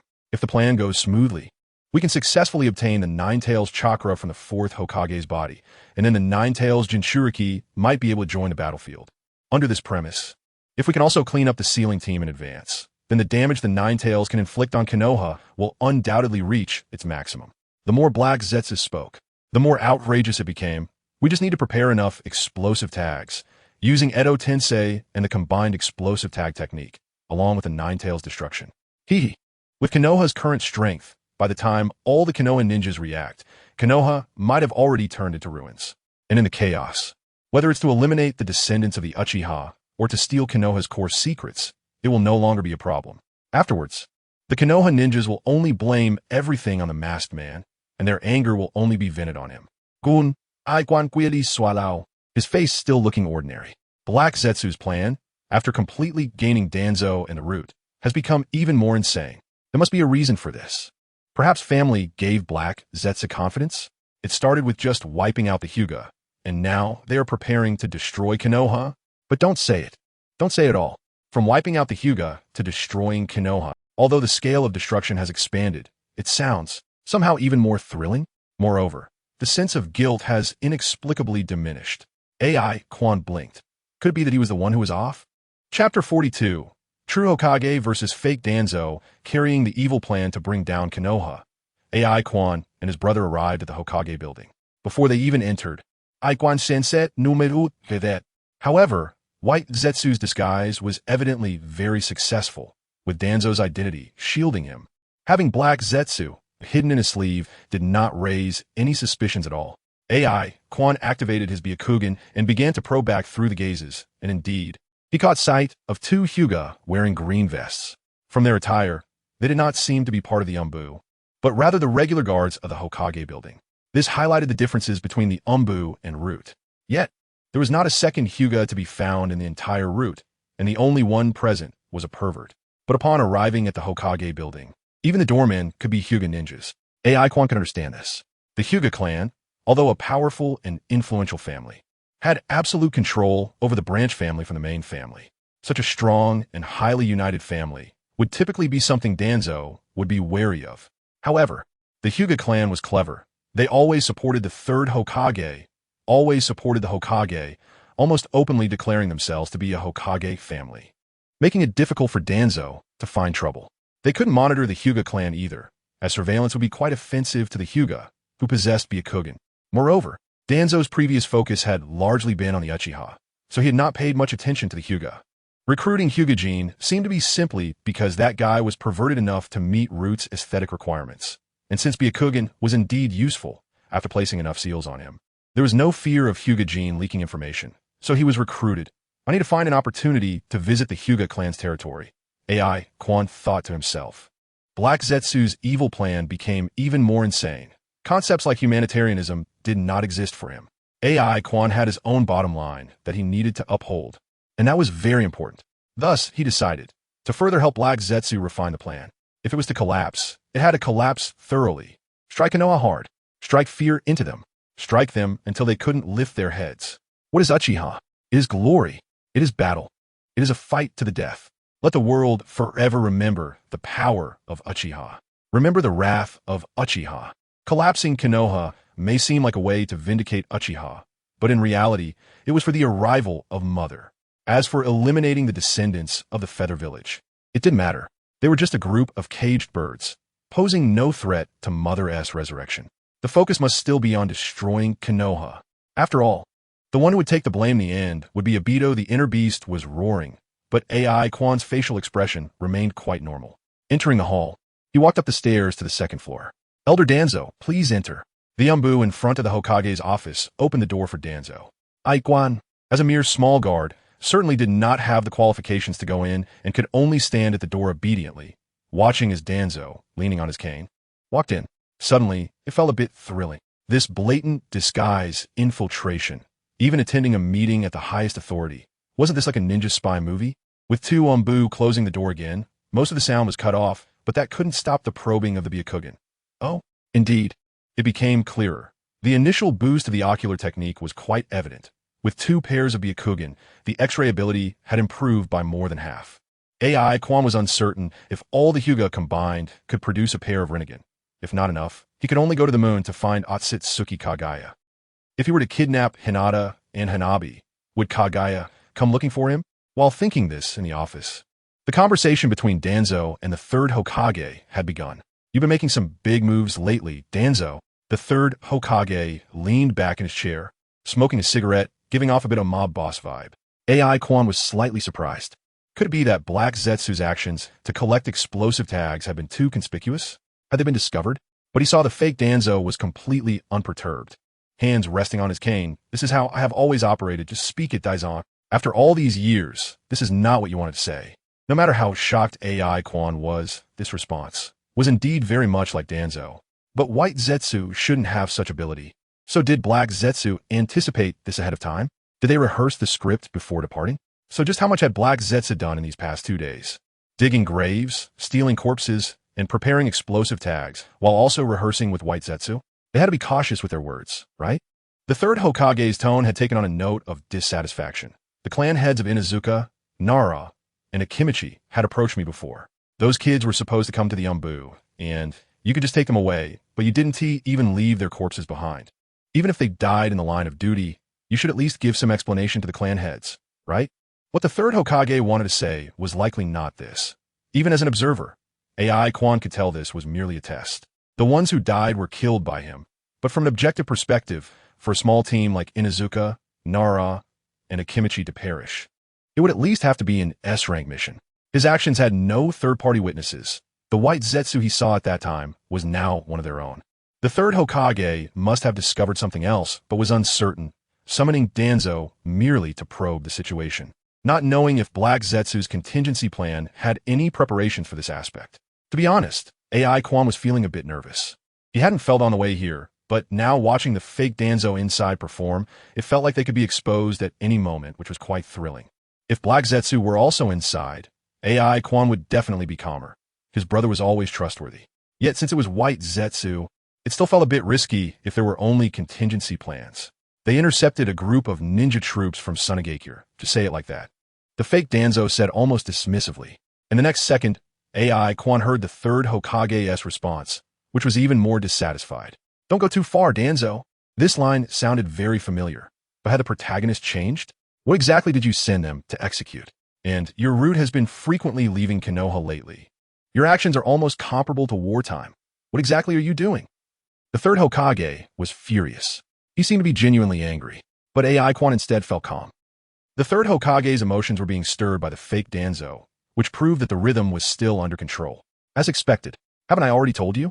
They intercepted a group of ninja troops from Sunagakure and fought valiantly against the odds, ultimately dying gloriously in battle. The fake Danzo's tone was no longer dismissive, but the indifference remained, as if he did not care about the credibility of what he was saying. I can only say that their initial mission was indeed just to intercept a transaction from Sunagakure. Although I don't know the content of the transaction, my orders to them were simply to monitor and track. They could plunder if necessary, but not destroy. As for why they went against my orders and chose to fight the enemy when support was temporarily unreachable, I do not know. Using one question to answer another and guiding towards a new question, Quan caught the scent of a conspiracy. Are you saying they discovered something? Sunagakure is not being honest again? The third Hokage's voice indeed grew solemn. The strength of the Pig Deer Butterfly Squad has always been relatively reliable, and all 3 members are elites from their respective families. Even if they are unable to win, they should at least be able to escape and bring back intelligence. But the 3 of them have disappeared without a trace.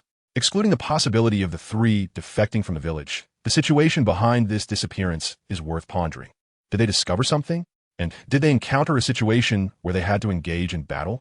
I am currently verifying the specifics. You're also aware of Sunegakure's attributes. The false Danzo clearly has the upper hand, firmly controlling the initiative. According to the intelligence I intercepted, Sunegakure has recently been frequently purchasing ninja tools, suggesting the possibility of waging war again. You can verify this yourself. However, Hisashi, compared to external dangers, I am more concerned about internal crises. The false Danzo's operations are still ongoing. This time, along with the mission, the ninja from Hyuga has also disappeared. You mentioned that the other 3 clan heads have approached you, but I haven't heard from Hyuga. Hisashi, do you think they don't care about the lives of branch family ninjas, or do they know something? Watching the 3rd Hokage fall into silence. Frowning and smoking heavily, AI Quan knows that in this confrontation, Oni-chan has already won decisively. Chapter 43, Sharing the Other Heavenly God. In fact, the 3rd Hokage did not suspect Danzo's identity. This round of disguise was already very successful. From another perspective, 2 major villains who were about to bring down Konoha had already infiltrated right in front of the 3rd Hokage. However, Kurizetsu was clearly a being that demanded perfection in everything. The level of not being discovered was obviously not what Kurizetsu wanted. What makes you think that Hyuga has no ambition at all? The Uchiha clan has been eradicated, and now the Hyuga clan is dominant, with their ninjas spread all over Konoha, while the branch family of Hyuga only follows the orders of the main family head. As such a huge entity, if you were to be the head of the Hyuga clan, could you have no thoughts at all? The fake Danzo had gone crazy, and within 10 minutes of entering, he had already started arguing with the 3rd Hokage. AI Quan silently watched the drama unfold. He even found himself forgetting that the Danzo inside was a fake. Put away your suspicion, Danzo. You have stared into the abyss for too long. The 3rd Hokage was furious. What you are doing will only dishearten the ninjas who trust the village. I would rather they be disheartened than nurture their ambition. The fake Danzo unleashed a barrage of attacks, and the 3rd Hokage seemed somewhat unable to withstand it. The smoking pipe in his hand was lifted and put down repeatedly, and despite the heat in his throat from smoking, his anxious emotions could not be eased at all. Ultimately, rationality took precedence. The 3rd Hokage knew that there would likely be no conclusion reached today. In any case, before the matter is thoroughly investigated, you are not to take any action. Not even a little. The 3rd Hokage issued a direct order. Naturally, the fake Danzo refused. No actions at all? Shouldn't they be applying enough pressure? What you are doing is indulging the Hyuga and nurturing their ambition. Enough. The 3rd Hokage slammed his hand on the table. I have my own judgment on this matter. I can guarantee the Hyuga's loyalty. You are not to act on your own accord. This is an order. Enough. The fake Danzo also slammed his hand down harder on the table, refusing to give an inch in their confrontation. How long do you intend to remain weak? Daybreak. Watch your attitude. I am Hokage. AI Quan suppressed the urge to rub his hands together. Here it comes. Oomph. A cold snort, full of emotion, and, after snorting, he turned and walked away, his step steady and his sleeves sweeping as he departed. Creak. 2 Umbu members silently opened the door. Danzo strode out, and suddenly turned back sharply at the door, his gaze cold and tone grim. You will regret this, Sarutobi. Close the door. The 3rd Hokage was so angry he was smoking furiously. Yes. The 2 Umbu members silently closed the door, blocking the substantial gaze of Danzo. With the view obstructed, the fake Danzo could not glare at anyone, so he directed his sharp gaze like a knife at the 2 Umbu members instead. AI Quan could see clearly with his Sharingan that these 2 guys might be skilled against enemies, but they were still somewhat timid in front of their own elder. Especially in front of the infamous Danzo, they were already sweating. Go! The fake Danzo commanded, then turned and strode away, the 2 Umbu clearly relieved. And AI Quan hurriedly followed. That was intense. AI Quan finally remembered what Kurizetsu had told him. If it weren't for the fact that Sarutobi's Paipa Lake had already been killed by Obito, it felt like White Zetsu still had more room to maneuver. Following the fake Danzo forward, after walking a distance, Kurizetsu suddenly emerged. The 3rd Hokage has already begun to suspect the Hyuga, Izumi-chan. I had White Zetsu create some traces, and once the Umbu discovers them, the 3rd Hokage should initiate an investigation into the Hyuga. Once their attention is completely caught in the trap I set, our first step of the plan can begin. AI Quan was stunned. The 3rd Hokage has started to suspect the Hyuga already? How do you not pick up on it? Kurizetsu wouldn't be overthinking this. No. Kurizetsu must be professional in this regard. It couldn't be wrong. To say such things must have some reasoning from Big Brother. So Kurizetsu is analyzing Danzo's memories to derive Sarutobi's behavior patterns? It seems that way. This can only be said that Konoha is still too small. Previously, the whole ninja world was the stage, and now coming to a small place like Konoha, starting off with a big weapon like Danzo. Looking at it this way, bringing down Konoha doesn't seem like a big deal, does it? Once suspicion begins, it cannot be stopped, Izumi-chan. Kurizetsu continued explaining his plan. We just need to monitor the Hyuga to a certain extent in Danzo's name and release some messages. Soon, this suspicion will become mutual. The Konoha higher-ups will no longer trust the Hyuga, and the Hyuga clan members will misunderstand the higher-ups' attitudes. By the time the Hyuga clan returns to the clan land under the call of the clan leader, Konoha's internal self-protective monitoring will have dropped to a minimum. At this point, AI Quan also roughly understood Kurizetsu's first step of the plan. Brother, are you planning to plant explosive tags in every corner of Konoha? AI Quan remembered that a trap expert named Jin had been lurking in Konoha for 30 years, planting a bunch of explosive tags. In the end, many were indeed found, and it was said that once activated, they could destroy Konoha, but that was clearly an exaggerated statement. How many explosive tags would it take to blow up Konoha? Kurizetsu probably knows better than anyone. The explosive tags are just the most trivial part, Izumi-chan. Sure enough, when it comes to destroying Konoha, Kurizetsu's plan is clearly more elaborate. Besides placing explosive tags in important positions, assassination and replacement of the sealing team are the focus. Once the action starts, the explosive tags can only create chaos and delay time. The main force responsible for destruction will still have to be the Nine Tails and the Uchiha, who have been brought back through Edo Tensei. And then, AI Quan asked, as he was becoming increasingly curious about Kurizetsu's specific plans. If it's Kurizetsu, it should be normal to surpass Orochimaru and Pain in terms of bringing down Konoha, right? And then, of course, you and I will make our appearance. Kurizetsu chuckled. I can control Kakashi to use Kimui to disguise as Obito and approach the third Hokage, plus with White Zetsu, who has transplanted the Byakugan. It won't be a problem to hold them up for a while. During that time, no one in Konoha will be your opponent. You can bring the other Uchiha, who have been brought back through Edo Tensei, and accomplish anything you want. AI Quan was shocked. Kurizetsu actually dared to make a personal appearance? And it was to confront Konoha's current peak combat power. And it did all this to buy time? To let him do as he pleased? It really. AI Quan was overwhelmed with emotion. The older brothers in the ninja world were just too warm-hearted. It's decided. After controlling Orochimaru, he must share the other heavenly god with dear brother Kurizetsu. The other heavenly god is a good thing. It must be shared. He doesn't want Kurizetsu to be heartbroken when he discovers the truth one day. If that happens, he would feel so heartbroken. Chapter 44, just waiting for the incident. It's a massacre. Days pass by. Black Zetsu's plan is progressing step by step. The tasks at root right now are probably only two: collecting explosive tags and monitoring the Hyuga clan. It's more accurate to say it's about annoying the Hyuga than monitoring them. They know they'll be discovered by Hyuga. But as long as a Hyuga ninja leaves the Hyuga clan's territory, Root will immediately send someone to keep an eye on them. When Hyuga clan members leave the village or return from missions, they will also face almost rude scrutiny from Root. At the beginning, Root's manpower was definitely insufficient. The Hyuga clan's population isn't much larger than the Uchihas, but they have a high proportion of ninjas. They don't need extraordinary strength. As long as they can activate their Byakugan to scout, they have a higher starting point than regular sensing-type ninjas.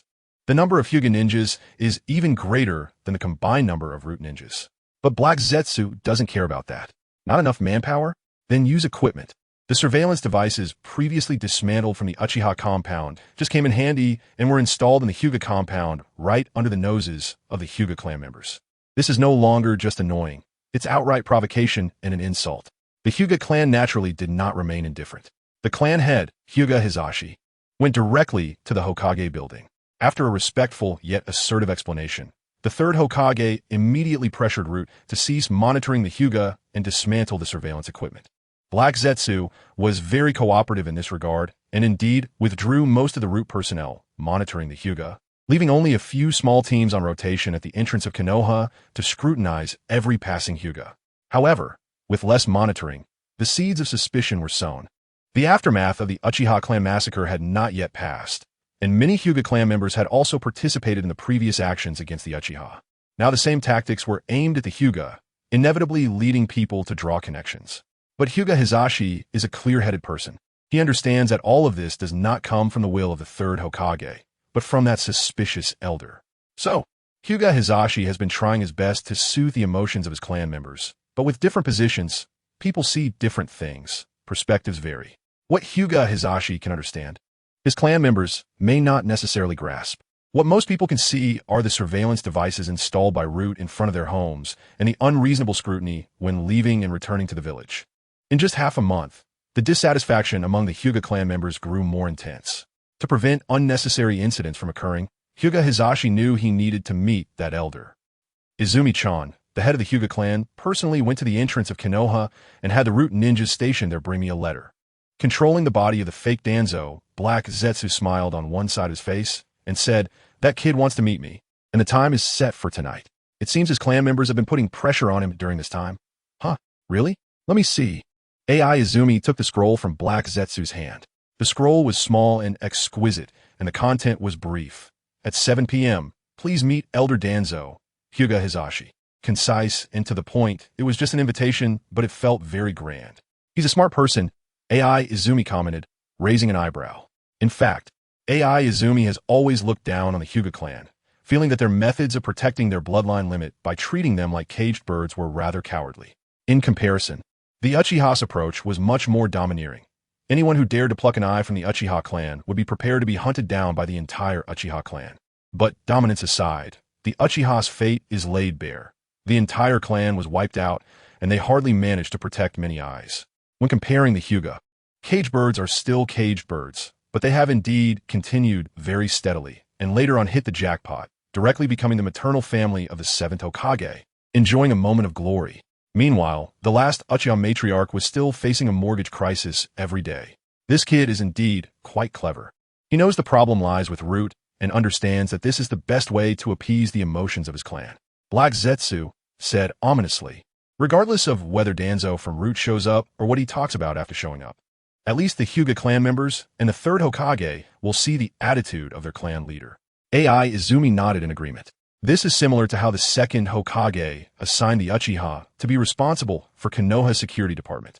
Refusing is a clear message to the higher-ups that one is disobedient.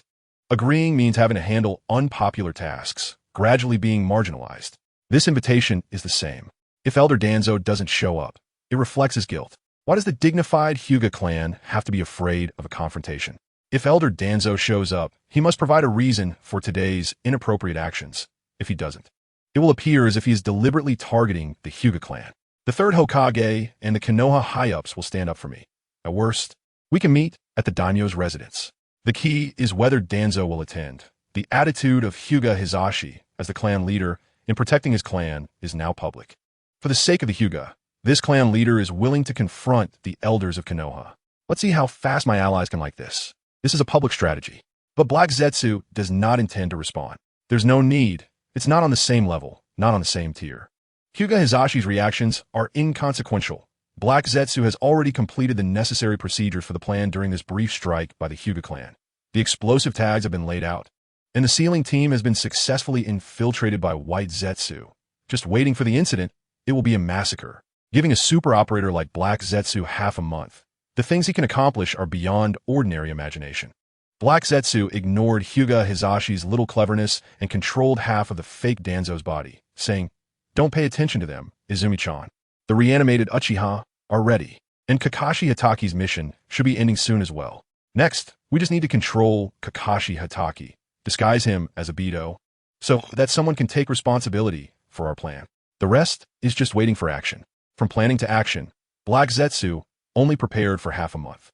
Perhaps this cannot be separated from Danzo's support from Root, but Black Zetsu's own ability to act is also beyond doubt. However, AI Izumi has not been idle during these past half-month. The six-pointed star has replicated numerous ninjutsu and taijutsu moves, filling the gap of only knowing ocular techniques. The cursed energy space has expanded from the size of a safe to that of a single room, now filled with White Zetsu, and not just any White Zetsu, but specialized ones, either with Sharingan or inscribed with the 4-symbol seal. AI Izumi has also been consistently doing eye exercises recently, trying to physically accelerate the recovery of the heavenly deception, although it's uncertain if it will work, but the cooldown is almost halved. Of course, AI Izumi's biggest gain, barring any accidents, should be realized tonight. Black Zetsu is too lazy to deal with Hyuga, but he treasures this. It's almost time to submit the assignment. How can this opportunity be missed? AI Izumi immediately gathered the scrolls and asked, Oni-chan, can I go see the Hyuga? Of course you can. Although Black Zetsu's verbal agreement came faster than his brain, he quickly reacted, do you want to attend a meeting? Well, I'm going to find someone along the way. AI Quan said casually, I met a little girl from Hinata before, and she does resemble her mother a bit. This time, leaving Konoha, I plan to take her with me. Chapter 45. The meeting with Hinata. When AI Quan left the root base, Kurizetsu did not follow. The plan was about to begin, and Kurizetsu had recently been busy relocating Konoha's elite ninjas out of the village to carry out missions, further reducing Konoha's temporary combat strength. After all, they were in opposition to a village, which, to some extent, was akin to waging war. Every aspect had to be carefully considered. They were just waiting for Kakashi to return and obtain Kimui, and then the final piece of the plan would fall into place. Konoha was not so easily destroyed. To prevent a counterattack from Konoha from affecting the subsequent plan to resurrect his mother, someone had to take responsibility for this operation. And Obito was the scapegoat chosen by Kurizetsu. Although Kurizetsu did not follow, he equipped AI Quan with quite a few bodyguards. Not many, just one root squad consisting of 6 root ninja teams, led by 2 elite Jonin. One was skilled in swordsmanship, specializing in countering the Hinata clan's gentle fist technique. Using a sword against a palm was never a losing proposition. The other was proficient in earth release, excelling in both defense and covering retreats. It was said that this earth release root ninja was recruited from a Wagakure and had exceptional professional skills. As AI Quan walked out of the root base, the 18 bodyguards split into 2 lines and knelt on one knee, each exuding a fierce aura, yet maintaining a respectful demeanor, collectively growling, Lord Otsutsuki. The fake Danzo stood behind AI Quan, wearing a stern expression, but spoke the gentlest words in the coldest tone. Stay safe and have fun. AI Quan felt a bit speechless. Was Kurizetsu playing the domineering CEO role here? The team then set off in a grand manner. AI Quan did not wear a mask today. He was representing Danzo for the meeting, so there was no need for it. Besides, it made no difference in front of the Hinata, so what reason should I use to make this group of Hinata look at me? AI Quan pondered as he walked. He definitely couldn't use some lame magic trick. That would be too awkward. Should I provoke them first, and then challenge the young talents of the Hinata to a duel? This seemed like a good idea. As a Uchiha, he could challenge them under the pretext of competing with Dojutsu, and the Hinata would have no reason to refuse. The method was indeed a good one, but AI Quan was reluctant to do so. For no particular reason, he just felt like he didn't want to fight lately. It seemed too noisy. AI Quan concluded that this was due to his dojutsu being too powerful, with so many types of dojutsu, including physical and illusion techniques, and even the ability to pilot a Gundam. Why resort to fighting? If it really comes down to it, I could just use an illusion to control Hinata Hizashi. And then Hizashi could control the entire main branch of the Hinata to open their eyes. Perfect. He just feared that the illusion would be discovered before it activated, leading to a group of Hinata attacking him, resulting in a fight anyway, and affecting Kurizetsu's plan. How can I discreetly make all the Hinata align their gazes towards me? While thinking, AI Quan arrived at the Hinata clan's territory. As one of Konoha's prominent clans, the Hinata had their own domain, which was not smaller than the Uchihas, especially considering its geographical location. The Uchiha were already outside the 5th ring, if they weren't still within Konoha's barrier. It wouldn't be an exaggeration to say they were neighbors of Konoha village. Although the Hinata clan's territory was not built in the most prosperous area of Konoha, the rich atmosphere of daily life nearby was something the Uchiha had not experienced before their clan's extinction. As AI Quan walked along, smelling the various snacks from the vendors by the roadside, he felt even hungrier since he hadn't had dinner yet. Clan leader, the visitor is Uchiha Izumi, and there is no sign of Elder Danzo.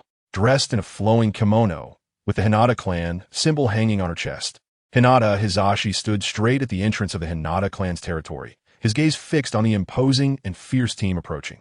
Passers-by saw this team and hurried to avoid it, daring only to observe from a distance, not uttering a word. The team walked by, bringing an eerie silence. Occasionally, a frightened child would cry out, only to be immediately hushed by their parents, as if fearing that attracting the attention of the cold-blooded ninjas in that team would lead to their heads rolling. The visitors were not friendly. A branch family Hinata Jonin turned off her Byakugan and quickly reported the situation. She was one of the last 2 surviving Uchiha, said to have awakened the Mangeki Sharingan, and had recently joined Elder Danzo's root, after which no one had seen her again. Is that so? The calm Hinata Hizashi replied. displaying the composure of a head of a clan. His gaze fell on the girl at the front of the team. It seemed Elder Danzo's intentions were quite clear. Keitai, you go down and prepare. No matter who comes, they are honored guests of the Hinata. Do not lose courtesy. Understood. The Hinata, named Keitai, immediately vanished from sight. Soon, the girl, along with her root ninja bodyguards, finally arrived in front of Hinata Hisashi. The girl slightly nodded as a greeting, then took out a beautifully crafted scroll, the very one that Hinata Hisashi had personally delivered to the Konoha village entrance. I apologize. Clan leader Hisashi. Lord Danzo is currently occupied with affairs and cannot attend. I've been sent to represent him for this meeting. Please forgive me. The girl's voice was light and her attitude very respectful, with no flaws in her manners. I understand. Hinata Hisashi smiled as he received the scroll without inspecting it. Responding gently, it is normal for Lord Danzo to be unable to attend due to his busy schedule. Please convey my regards to Mrs. Zumi after the meeting. As clan leader Hisashi instructed, I will certainly relay your message. The girl nodded lightly. After the basic pleasantries, Hinata Hisashi led the girl and the group of root ninjas toward the clan's main residence. Meanwhile, far away in the Hokage building, 3 elderly men were gathered around a crystal ball, observing the scene occurring in the Hinata clan's territory. That Danzo, sending this girl to represent him, is a warning to the Hinata. Fortunately, Hisashi is a calm-minded child. If it were the Uchiha, TSK, Mito gate and inhaled a puff of smoke, his expression somewhat wistful. At such a sensitive moment, sending a survivor of the Uchiha to the meeting was an obvious warning to the Hinata clan, wasn't it? The third Hokage remained silent, puffing on his smoke, his gaze fixed on the crystal ball, seemingly lost in thought. This girl is also unfortunate, Tsunade commented, covering her nose with a handkerchief, as the 2 heavy smokers in the room made it hard for her to see the crystal ball clearly. But she expressed no dissatisfaction. She was used to it. I heard that Danzo has placed quite a few restrictions on this girl, even using a curse seal developed in collaboration with a previous Hinata clan leader. This guy. Sigh. There was sympathy but not much. Let's not talk about that for now, you two. The third Hokage finally set down his cigarette, shifting his gaze away from the crystal ball. I've been feeling that something is off with Danzo lately. The third Hokage said solemnly at first. I just thought his suspicion was growing heavier, even including the Hinata as a target of suspicion, but recently, his actions have become more pronounced. Chapter 46. The old man gave him a special mission. The image on the crystal ball disappeared as they entered the Hyuga clan's territory. The third Hokage leaned back in his chair, his gaze gradually deepening. Although he didn't want to say it, Danzo's ambition had not diminished over the years. His obsession with my position was still too strong. Mito Goten continued to smoke. Tirun Koharu did not respond, tacitly agreeing, especially during this period. The number of missions Konoha received suddenly increased, particularly S-rank and A-rank tasks, allowing Konoha to dispatch many elite ninjas. Although there was no evidence to suggest that Danzo was behind it, the old man had a premonition. This guy might be planning something again. The third Hokage was still unaware that his so-called premonition had already touched upon a certain evil plan. He did not know that his old partner had already become Hokage in his dreams, and the Hokage portrait in the office was just a Watergate away, while Konoha ninjas were about to attack the Reikage building. But his intuition was quite accurate. Danzo controlled Konoha's only pair of Manjiki Sharingan, and if he managed to control the Nine Tails, one couldn't guarantee what he would do. The third Hokage finally voiced his suspicions. This was basically a clear indication. It would now depend on how the 2 old partners chose sides. Then let's strengthen the protection of the Nine Tails Jinchuriki. Let him know when to back off. It might calm down after a while. Mito gate inside, seemingly trying to smooth things over, but in reality, he had already sided with the third Hokage. After all, everyone present knew that once Danzo set his sights on something, he would not easily give up. The source lay in the Manjiki Sharingan. Tirun Koharu glanced at the third Hokage, noting that without that girl, Danzo could not control the Nine Tails. Tirun Koharu also openly took a stand. Then there were no more concerns. Sigh. The third Hokage sighed. This little girl had a pitiful background. When Danzo recruited her into Root, the old man felt a pang of sympathy, not expecting that Danzo would exploit her to this extent. With one sentence, he defined his old partner's character. Given the understanding the 3 had of Danzo, this was not an unfair accusation. The effects of the Tenjin had long since passed. The third Hokage did not doubt his previous decision, only feeling a bit regretful. And this regret had been magnifying in recent days. What do you plan to do? Are you going to ask for someone from Root? Tirun Koharu asked, fearing that Danzo would not cooperate with you this time. T-Rune Koharu gestured towards the crystal ball and said, "Don't you remember? That girl is followed by so many ninjas. Danzo is clearly on guard against you." T-Rune Koharu was indeed correct. However, the protagonist had shifted from Danzo to Kurizetsu, a true master of prediction. Kurizetsu certainly knew that its recent actions would raise suspicions, but didn't care. As long as the suspicions of Konoha's higher-ups did not affect its cute little sister, it was all good. Speaking of which, the old man had to mention everyone. The third Hokage looked at the crystal ball, but his expression remained calm. Hatake Kakashi. The name slipped from the third Hokage's lips. This child is quite sentimental. When that girl first entered Root, Kakashi tried to stop it and even came to plead with me, but ultimately failed. He did not give up. Recently, he even actively applied to be assigned to Root, which I rejected. I gave him a special mission. The third Hokage said, pulling a scroll from his desk drawer and placing it beside the crystal ball. "This is the mission's content. After success, the only challenge will be the sealed Danzo placed on that girl. Everyone, please make sure to accompany me to Root. Otherwise, Danzo might not back down." Ever since that special gaze disappeared, AI Quan felt much more relaxed. That special gaze undoubtedly came from the third Hokage in the Hokage building. The Hyuga family rules are quite strict, and using Byakugan on guests is clearly very rude, especially when the guest is a girl. Before stepping into the Hyuga clan's territory, AI Quan had only sensed a couple of brief glances that swept past. Not even enough time to copy them. But the third Hokage's telescope technique was different. That gaze was almost pressing against his face, truly presumptuous and invasive. After entering the Hyuga clan's territory, the third Hokage did not continue spying. However, the Hyuga seemed to have some ulterior motives. A gaze remained fixed on him. AI Quan could feel it, but there was only one gaze. Copying required opening the Mangeki, and with just one gaze, AI Quan felt it unnecessary. He still had to start with Hyuga Hizashi in front of him. "Miss AI Quan, please don't be too reserved. I believe the relationship between the Hyuga and Root, as well as Elder Danzo, hasn't reached the point of being irreconcilable." Hyuga Hiseshi Dyogs, indicating for her seat. Though he said sit, it was actually kneeling on cushions, as there were no benches, just a round soft mat. This family banquet was undoubtedly in Japanese style, with 2 cushions and a small table, on which were placed a few exquisite dishes, the kind that looked great but didn't fill you up.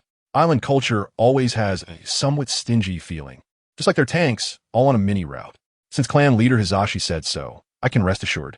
AI Quan smiled as she took her seat. Since the third Hokage wasn't watching, she didn't need to pretend any longer. Ever since I stepped into the Hyuga clan's territory, I felt someone was watching me. I thought it was clan leader Hyuga guarding against me, assassinating you. The girl's words were shocking, and Hyuga Hizashi's expression stiffened slightly. Her keen perception could even sense the probing of Byakugan. She was indeed worthy of being a Mangeki Sharingan user. But what surprised Hyuga Hizashi was not this, but the girl's sudden, subtle attitude. Her tone seemed light and airy, not much different from before, but it carried a hint of disdain, even provocation. Undoubtedly, this must be Elder Danzo's instruction. Hyuga Hizashi was puzzled. What had Elder Danzo discovered to suddenly harbor such animosity towards the Hyuga? It's all a misunderstanding. The younger generation in the clan is just curious. Hyuga Hizashi smiled and brushed it off. Of course, the Hyuga are not just any pushovers. They are indeed the kind that can be easily bitten. Compared to this trivial curiosity, Elder Danzo's recent act of installing surveillance facilities in the Hyuga clan territory seems to. Hyuga Hizashi had just started to speak when he was interrupted by the girl. That was all for the safety of the Hyuga clan. The girl extended her finger, pinching a piece of sashimi from the plate in front of her, not eating it but holding it high, shining it under the chandelier on the ceiling. The sashimi was indeed skillfully cut, with even slices and clear patterns. Clan leader Hyuga should know that Konoha has not been peaceful lately, with an S-rank rogue ninja single-handedly slaughtering the entire Uchiha clan, leaving only me and a small child. Lord Danzo is also worried. The girl still held up the sashimi, but her gaze was teasing as she looked at the Hyuga clan leader in front of her. The Hyuga clan has made such great contributions to Konoha. If they were accidentally wiped out, the loss to Konoha would be too great. She smirked. The provocation in her expression was so obvious. Lord Danzo is just acting out of goodwill. Chapter 47 Explanation. Explain to me. Hinata Hizashi's eyes didn't roll back, but the veins on his forehead were quite pronounced. Protection? Still worried about Hinata? This is simply nonsense, sheer absurdity. How could this girl say such things? Taking a deep breath to calm his emotions, The gentle smile on Hinata Hisashi's face faded, replaced by a cold demeanor. So it is, according to Lord Danzo's words. I have let him down. Hinata Hisashi retorted. Please inform Mizuzumi to relay to Lord Danzo that the Hinata clan has the ability to protect itself, and there will be no betrayal or extermination of the clan members. I can understand Lord Danzo's concern for the ninjas of Konoha and his desire to protect every family, but this method may not be very effective. The Uchiha were protected in the same way for so long, yet they were still exterminated. The atmosphere suddenly became tense. The girl in front was clearly provoking him, but she also represented Elder Danzo. This made it difficult for Hinata Hisashi to grasp her true intentions. Could it really be that, as the elders worried, the higher-ups in Konoha had begun to guard against Hinata, fearing they would become the second Uchiha? Regardless, the Hinata clan would not sit idly by and be slaughtered. There are misunderstandings and suspicions that can be discussed. Hinata can make appropriate concessions and show sincerity. But like before, suddenly targeting Hinata would absolutely not be accepted. The Hinata clan leader really is quite confident. In response to Hinata Hisashi's sarcasm, the girl showed no anger, her expression still mocking. It seems Lord Danzo was right. The Uchiha's destruction may be a loss for Konoha, but for you, Hinata, it is an opportunity. With the Uchiha gone, the status of the Hinata clan has immediately risen. Currently, there are Hinata clan members present in almost all important departments of Konoha. After a few years like this, the strength of the Hinata clan might dominate Konoha. The girl tilted her head, her smile even broader. Hinata clan leader. No, future 5th Hokage. Do you really think no one knows your little schemes? Nonsense. This is simply nonsense. Hinata Hisashi's heart raced. This girl had turned him into the 5th Hokage with just a few words. So this is the reason Elder Danzo targeted Hinata? Hinata Hisashi furrowed his brow, suppressing his anger and trying to remain calm. He realized that this girl was so arrogant just to provoke him. Every word he said next, every reaction, had to be carefully considered. Hinata was not afraid of that elder, but he had to admit that the girl was right. If opposing that elder led to Hinata losing the trust of the entire Konoha higher-ups, it would be irreparable. Watch your words. Don't say irresponsible things, Uchiha Izumi. Hinata Hisashi first extinguished the comment about the 5th Hokage to prevent it from being brought up later. Regarding the disaster that the Uchiha experienced, as the leader of the Hinata clan, I feel very regretful. The Uchiha indeed had a poor relationship with Hinata, but that does not mean the Hinata clan would see the Uchiha's destruction as an opportunity for their own rise. The Hinata clan has always been strong, and even if the Uchiha were still around, it wouldn't change that fact. If Elder Danzo insists on, please wait a moment. The girl suddenly spoke, interrupting Hinata Hisashi's continuous output. Please continue. Hinata Hisashi felt very displeased, but still maintained basic etiquette. I didn't quite understand that just now. The girl's expression turned cold. Could the Hinata clan leader explain to me what is called a fact? Fact. Hinata Hisashi was stunned for half a second before quickly reacting. He was anxious and almost forgot that the girl in front of him was still an Uchiha. But so what? The Hinata clan has always been strong. Hinata Hisashi said coldly, showing no signs of retreat. Even if the Uchiha had not gone through that disaster, it wouldn't change the fact that the Hinata clan is the largest clan in Konoha. Other matters can be tolerated, but when it comes to the dignity of the major clan, Hinata Hisashi could not concede an inch. Explain. The girl's expression grew colder. Hinata Hisashi was about to speak when he heard the girl continue to ask, what is called a fact? What is called an unchangeable fact? Hinata Hisashi fell silent, but it was clear that this was not over yet. Explain. Bang. The girl slammed her palm on the table in front of her, her expression icy and her gaze dangerous. What is called the fact of being the largest clan in Konoha. Bang. Another loud noise came from the door behind the girl as two elite jonin burst in, one on the left and one on the right, guarding her. Bang. The windows on both sides were not spared either, as dozens of Hinata elites rushed in to protect their clan leader. Hinata Hisashi's face darkened. By now, he could no longer be unaware that this girl was not here to negotiate peace. She was here to declare war. So Elder Danzo's suspicions against Hinata have reached this level. Just because of the destruction of one Uchiha? No, it shouldn't be like this. How long has it been since the Uchiha's destruction? Elder Danzo had already installed monitoring equipment at the Hinata clan's territory. His wariness of Hinata was certainly not due to some sudden incident. It was simply because the Uchiha had been destroyed, giving Elder Danzo the opportunity to begin targeting Hinata. A terrifying thought suddenly appeared in Hinata Hisashi's mind. What if The Uchiha's destruction was already within that elder's expectations. Then Hinata. I really don't know who gave you the courage, Hinata clan leader. At this moment, the girl spoke again, her tone returning to sarcasm, but with a different meaning. You, a cowardly family that relies on restrictions to preserve your bloodline, dare to compare yourself with the Uchiha? A flash of crimson appeared in the girl's eyes. The three-leaf petals slowly spinning, beautiful yet dangerous. You have copied a dojutsu from Byakugan. The prompts appeared one after another. As AI Izumi named each furious gaze, the power of Byakugan rising rapidly, approaching a certain limit. But it was clearly different from Sharingan. Although neither had the support of Otsutsuki Chakra, 12-3 Tomo could turn AI Izumi's eyes into 6 Tomo. And right now, AI Izumi was copying in doubles. With quite a few Hinata around, including those outside looking in, at least 30 were closing in. But as she was about to finish naming them, AI Izumi did not see that special prompt. AI Izumi knew that this was not a bad thing. 3 Tomo can become 6 Tomo, proving that the stacking of dojutsu can break through limits. The white eyes can naturally. The harder it is to break through, the greater the reward after the breakthrough will be. Finally, when the last pair of white eyes was copied, there was still a slight deficiency. That boundary had yet to be broken. Ichiwan was not worried. There were still plenty of Hyuga out on missions, and although there were many Hyuga around, they were all elites. The weaker Hyuga had not shown up. Gathering the remaining white eyes, breaking through the limit would definitely not be a problem. Suddenly, Ichiwan's attention returned to Hyuga Hizashi. One could only say that as expected of the clan leader. As the head of a clan, he has seen great storms and has a mature and stable mindset. Even though the Hyuga clan had been labeled as cowards, he could still remain calm. Well, not that calm. His face was dark, resembling charcoal. But Hyuga Hizashi did not enter a combat state out of anger. At least he didn't activate his eyes. So what are you waiting for? Ichiwan immediately scoffed, recalling the expression of the Fly Brother meme, and after some thought, felt that this face might not have the desired effect. He then lost interest in mimicking it and freely improvised, pushing aside 2 root ninjas, raising his head, and stepping on the table with his long legs. Under the furious gazes of over 30 elite Hyuga, Ichiwan spoke in the calmest tone. Hand over the restrictions on the caged bird, Hyuga clan leader. Don't force me to take action.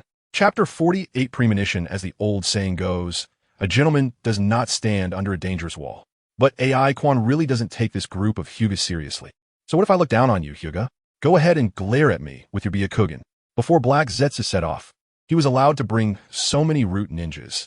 Does he still fear him making a move? As long as he keeps his composure and doesn't completely uproot the Hyuga, it shouldn't be a big problem. Everyone step back.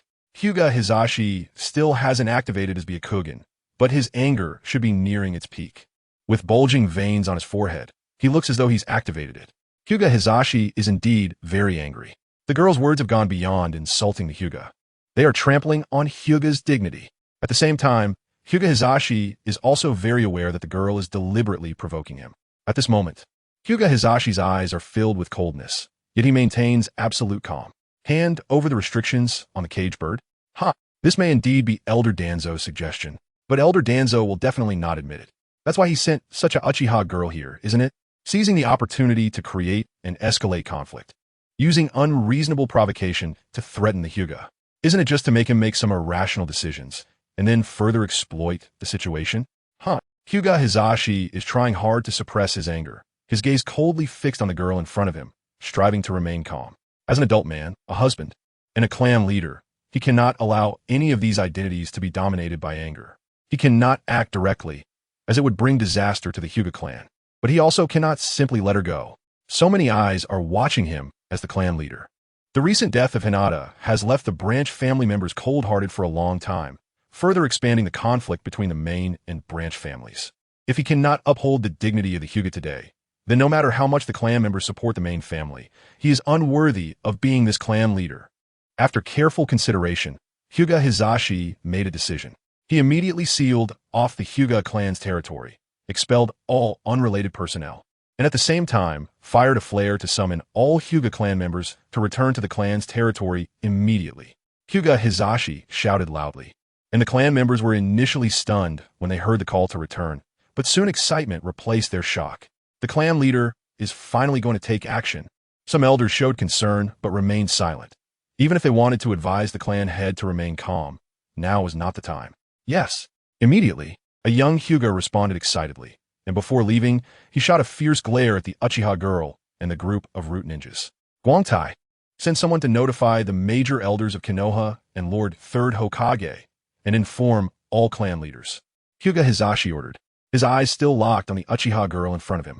The Hyuga and Uchiha will have a showdown in the Hyuga clan's territory, inviting all clan leaders to observe. Yes, the young Hyuga named Guangtai immediately set off. No need to trouble the Hyuga clan leader about the route. AI Quan smiled and said, I've already notified Lord Danzo. He will be here soon, don't worry. Almost slipped up with what I've been calling him. AI Quan actually didn't expect Hyuga Hizashi to react so intensely, sealing off the clan territory, summoning all clan members to return, and also calling the major elders of Konoha and clan leaders. Is he intentionally escalating the situation? But AI Quan isn't worried. Among the 18 root ninjas who came along, there's a white Zetsu who has already quietly sent information back to the root. The bigger the commotion here, the more black Zetsu can take advantage of the chaos, planting more explosive tags, and hopefully filling the Hokage building as well. It would be best if Elder Danzo comes. Hyuga Hizashi's expression remained as cold as ever, and after issuing a series of commands, his anger had eased considerably. This was the most prudent way he could think of to handle the situation as the Hyuga clan leader, sealing off the clan territory, summoning clan members back, stabilizing the emotions of all branch family ninjas, while also informing Konoha's higher-ups of the Hyuga's current attitude and situation. Then, using the confrontation between the Uchiha and Hyuga as an excuse to escalate the situation, bringing the third Hokage and the elders into the fray. Appearing on the surface as a competition between two major clans, but in reality, it's a way to question Elder Danzo. No more talking, no more tolerating. When a major issue arises that cannot be resolved, it's best to escalate the situation and involve more people. This way, the big issue turns into a small one. Please let Ms. Quan wait here for a moment until everyone arrives, so I can witness the highest ocular power of the Uchiha clan's bloodline limit and see just how strong it is, Hyuga Hizashi said coldly. I Quan Sut Unfa. Then please, Hyuga clan head, prepare some food for me. I'm hungry. Seeing that they were about to blow up Konoha, AI Quan thought that it seemed unnecessary to continue pretending to be weak. Rather than pretending to be a fragile flower, he preferred being himself. The experience was nice. He could relax a bit, so how would his brother, who was busy destroying Konoha, come to rescue him later? Would he just send a fake Danzo over for safety? Or would he make a grand entrance himself? To be honest, he was a little bit looking forward to it. Although making such a big deal might somewhat affect Black Zetsu's plans, when it comes to the Rinnegan, he had to put in some effort, right? AI Quan felt that this plan was quite refined. At least he wouldn't suffer losses. After all, with Black Zetsu backing the plan to destroy Konoha, there shouldn't be any major problems. I just feel like I've overlooked something. AI Quan suddenly felt a jolt in his heart, feeling inexplicably anxious. This anxiety immediately put him on high alert. What did I miss? When it comes to premonitions, AI Quan is never dull. Not to mention that in the setting of the Byakugan, there's already a function to see the future after reaching a certain level. Even though it hasn't evolved yet, it's almost at its limit. Maybe this is a hint? Moreover, premonitions are the brain's automatic processing results, just without a clear subjective recognition. Whether scientifically or metaphysically, it's better to believe it exists than to not believe it exists. What has happened recently? Black Zetsu can have been discovered, right? Could it be me? Is there something wrong with my eyes? That can't be. AI Quan quickly thought and checked, forcing himself to look for any recent oversights. To his surprise, he really thought of two things. To be precise, two people. One is Itachi. The problem might lie with Kodoame Tsukumi. If Kodoame Tsukumi cancels each other out, did Itachi discover something? This isn't a big issue. Just find an opportunity to give him another shot, and at worst, let Itachi cut in line ahead of Black Zetsu. Itachi isn't the problem, but the other issue could be serious. Could it be that Obito suddenly came to find me? Chapter 49 Emergency Plan Your Progress is too slow. Obito. In a small grove at the edge of the Konoha barrier, Obito sat on a tree, gazing into the distance. It was dark, and not much could be seen. But Obito liked this feeling. A sea of darkness. This was the true face of the world, where all evil could not bask in the sunlight. It always took some time, but she was getting close to the truth. Obito. Kagaya manipulated a white Zetsu clone and appeared before Obito. In Kagaya's eyes, Obito was just as easy to control as white Zetsu. All she needed to do was assign each white Zetsu its task, letting them act independently, impersonate Danzo. infiltrate the root and sealing teams, and relay so-called intelligence to Obito. Each white Zetsu would not interfere with one another, and the white Zetsu appearing before Obito would only convey the information that Kaguya had written. This way, a perfect balance could be achieved. But today, this balance might carry a small risk. Obito, for some unknown reason, came in person. Fortunately, seeing Obito's demeanor, Kaguya thought he was just urging for progress, so it should still be possible to chase him away and rush to support his sister. Damn the Hyuga, daring to confine his sister within the Hyuga clan grounds. Just wait. If his sister hasn't suffered any grievances, that would be best. The matter of the three-tailed beast ball would be settled. But if his sister was unhappy at all, then just wait for the Uchiha Edo Tensei army to blow everything sky high. Speed up the progress. Obito glanced at Kaguya and spoke indifferently. Kisame has already joined the Akatsuki organization. Nagato is acting quickly. In half a month, the Akatsuki organization has already expanded significantly. My earlier hints to Nagato have taken effect. If she defects from Konoha, it's just the right opportunity to join the Akatsuki. Nagato was indeed acting fast. Kaguya was aware of this information, and in half a month, the Akatsuki was almost at full capacity. With Kisame's surveillance, Itachi should be behaving himself recently. But if Izumi wants to join the Akatsuki, doesn't she need to eliminate Orochimaru first? The Akatsuki's communication rings are still with Orochimaru. However, speaking of Orochimaru, he was definitely one of Kaguya's biggest headaches. Not because of his strength, but because of his escape and concealment skills.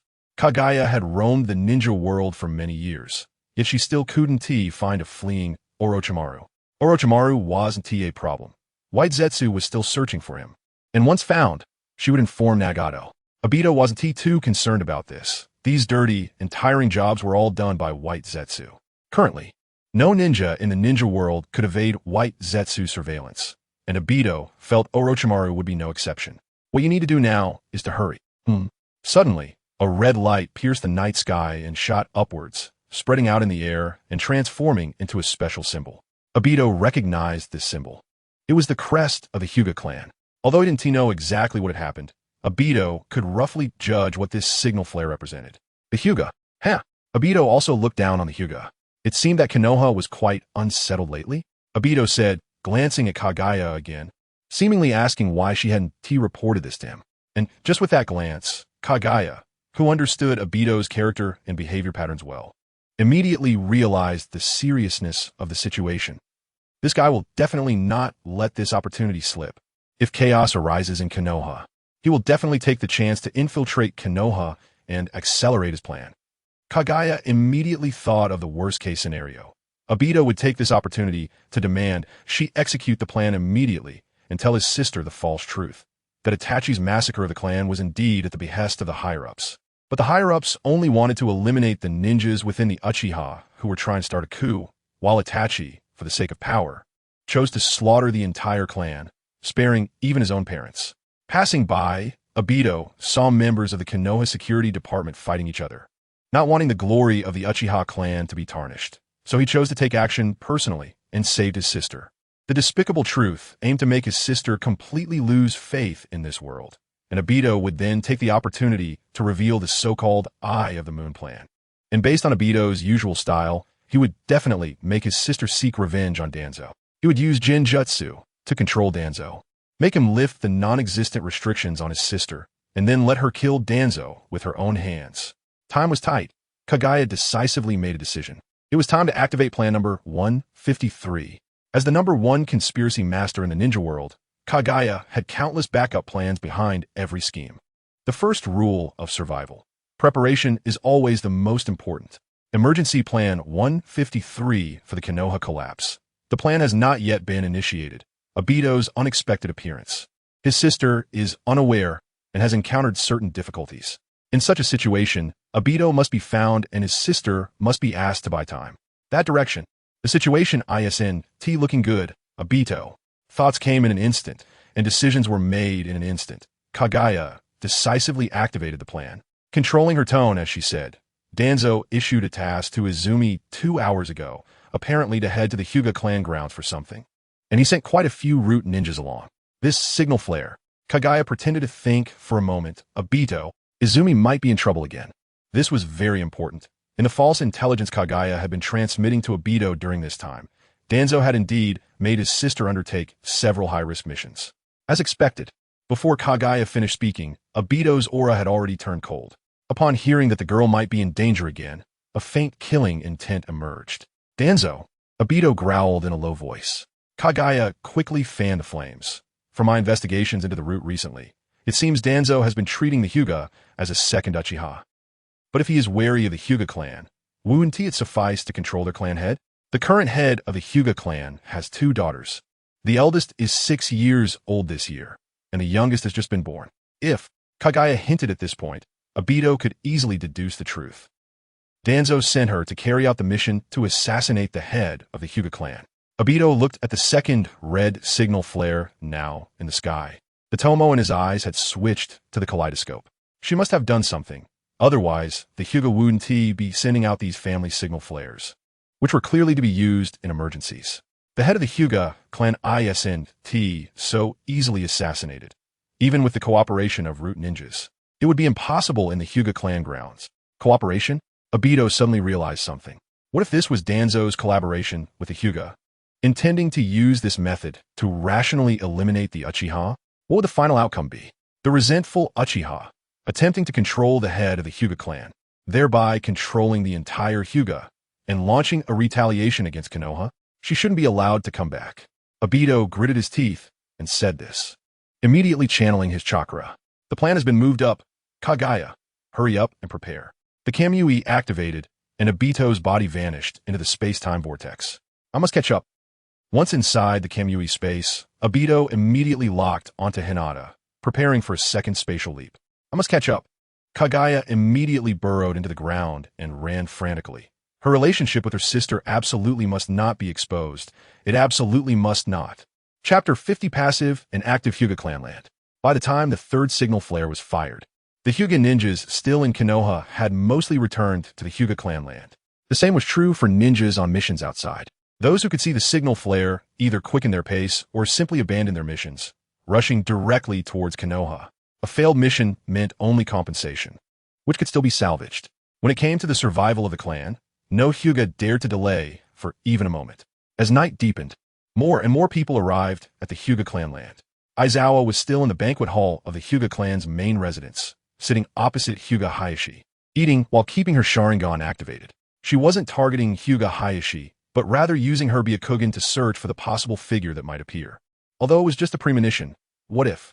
The doors were wide open, and Hyuga Hayashi knelt in the main seat, clearly able to see the people outside. The first to arrive were the clan heads of the Inuzuka and Yamanaka clans. 2 rows of people stood at the entrance, with trained root ninjas exuding a fierce aura. Facing off against the Hyuga ninjas, the 2 clan heads and the ninjas they brought from their clans had no intention of breaking through this blockade. Exchanging glances with Hyuga Hayashi from across the door, Hyuga Hayashi gave a slightly calming look and signaled for them to wait in the side hall. Inuzuka, Yamanaka, it seems the Hyuga clan has quite a few allies. The girl popped a grape in her mouth, chewing lightly as she smiled. The Hyuga clan has always been friendly. Hyuga Hayashi replied lightly. Perhaps this is the difference between the Hyuga and Uchiha. Any normal ninja would have a few close friends, and the same goes for a clan. But you Uchiha seem to be an exception. The verbal sparring at the dining table continued. The girl retorted lightly. The Uchiha respect the strong. We don't need friends, only opponents. Is that so? Hyuga Hayashi let out a mocking hum. So the Uchiha's downfall was also because they chose the wrong opponent? Having already broken the ice, Hyuga Hayashi no longer intended to indulge her. Indeed, it would be unbecoming for the head of the Hyuga clan to bully a young girl. But this girl was no ordinary person, aside from her Uchiha identity. She was also a spokesperson for Elder Danzo. Today, this escalation of the situation had prepared Hyuga Hayashi for a complete break with Elder Danzo, just as his father taught him before he passed. The existence of a clan, if it cannot garner the support of all forces in the village, should choose the strongest side. And the third Hokage is the side Hyuga Hayashi chose. This choice was already made years ago, at the moment when Hyuga Hizashi committed suicide in front of the third Hokage. The Uchiha have not fallen yet. Hyuga clan head. The girl showed no signs of anger. Her indifference was not forced. Our clan head has left behind a bloodline. Those 2 brothers are living well, aren't they? 1 S-rank rogue ninja and 1 first-year student at the Ninja Academy. Hearing this, Hyuga Hayashi laughed on the spot, but it was merely a shallow smile. Losing control and laughing out loud was not appropriate in any situation. But before he could say anything, the girl's voice rang out again. Aren't you Hyuga the same? The entire Hyuga clan hasn't been castrated. Just you and your 2 daughters, right? Don't play tricks, Hyuga clan head. The Byakugan that has been castrated is just a puppet controlled by you. It doesn't count as your Hyuga clansman. They were still bantering. What no one noticed was that a figure had already torn through the night sky and arrived near the Hyuga clan land. Obito stood atop a large tree, gazing at tonight's focal point, the Hyuga clan land. Shadows were rushing towards it rapidly. More and more, something significant was clearly happening with the Hyuga. Obito's gaze grew colder. Kamui was activated again, and 3 figures appeared in succession. They were all dressed as Konoha ninjas, varying in height and appearance. But they all had the same eyes, the same pale white pupils, and long, straight black hair. Go investigate the situation. If she is still alive, tell me. Understood. The 3 white Zetsu disguised as Hyuga ninjas immediately set off. The second Hokage left behind many treasures for Konoha. This Konoha barrier, which is particularly sensitive to space-time ninjutsu, is one of them. Obito couldn't infiltrate silently. The time he was locked in after entering Konoha had become shorter and shorter after the Nine Tails incident. And the ones locking onto his position were the Hyuga clan ninjas. Hyuga. Obito gritted his teeth.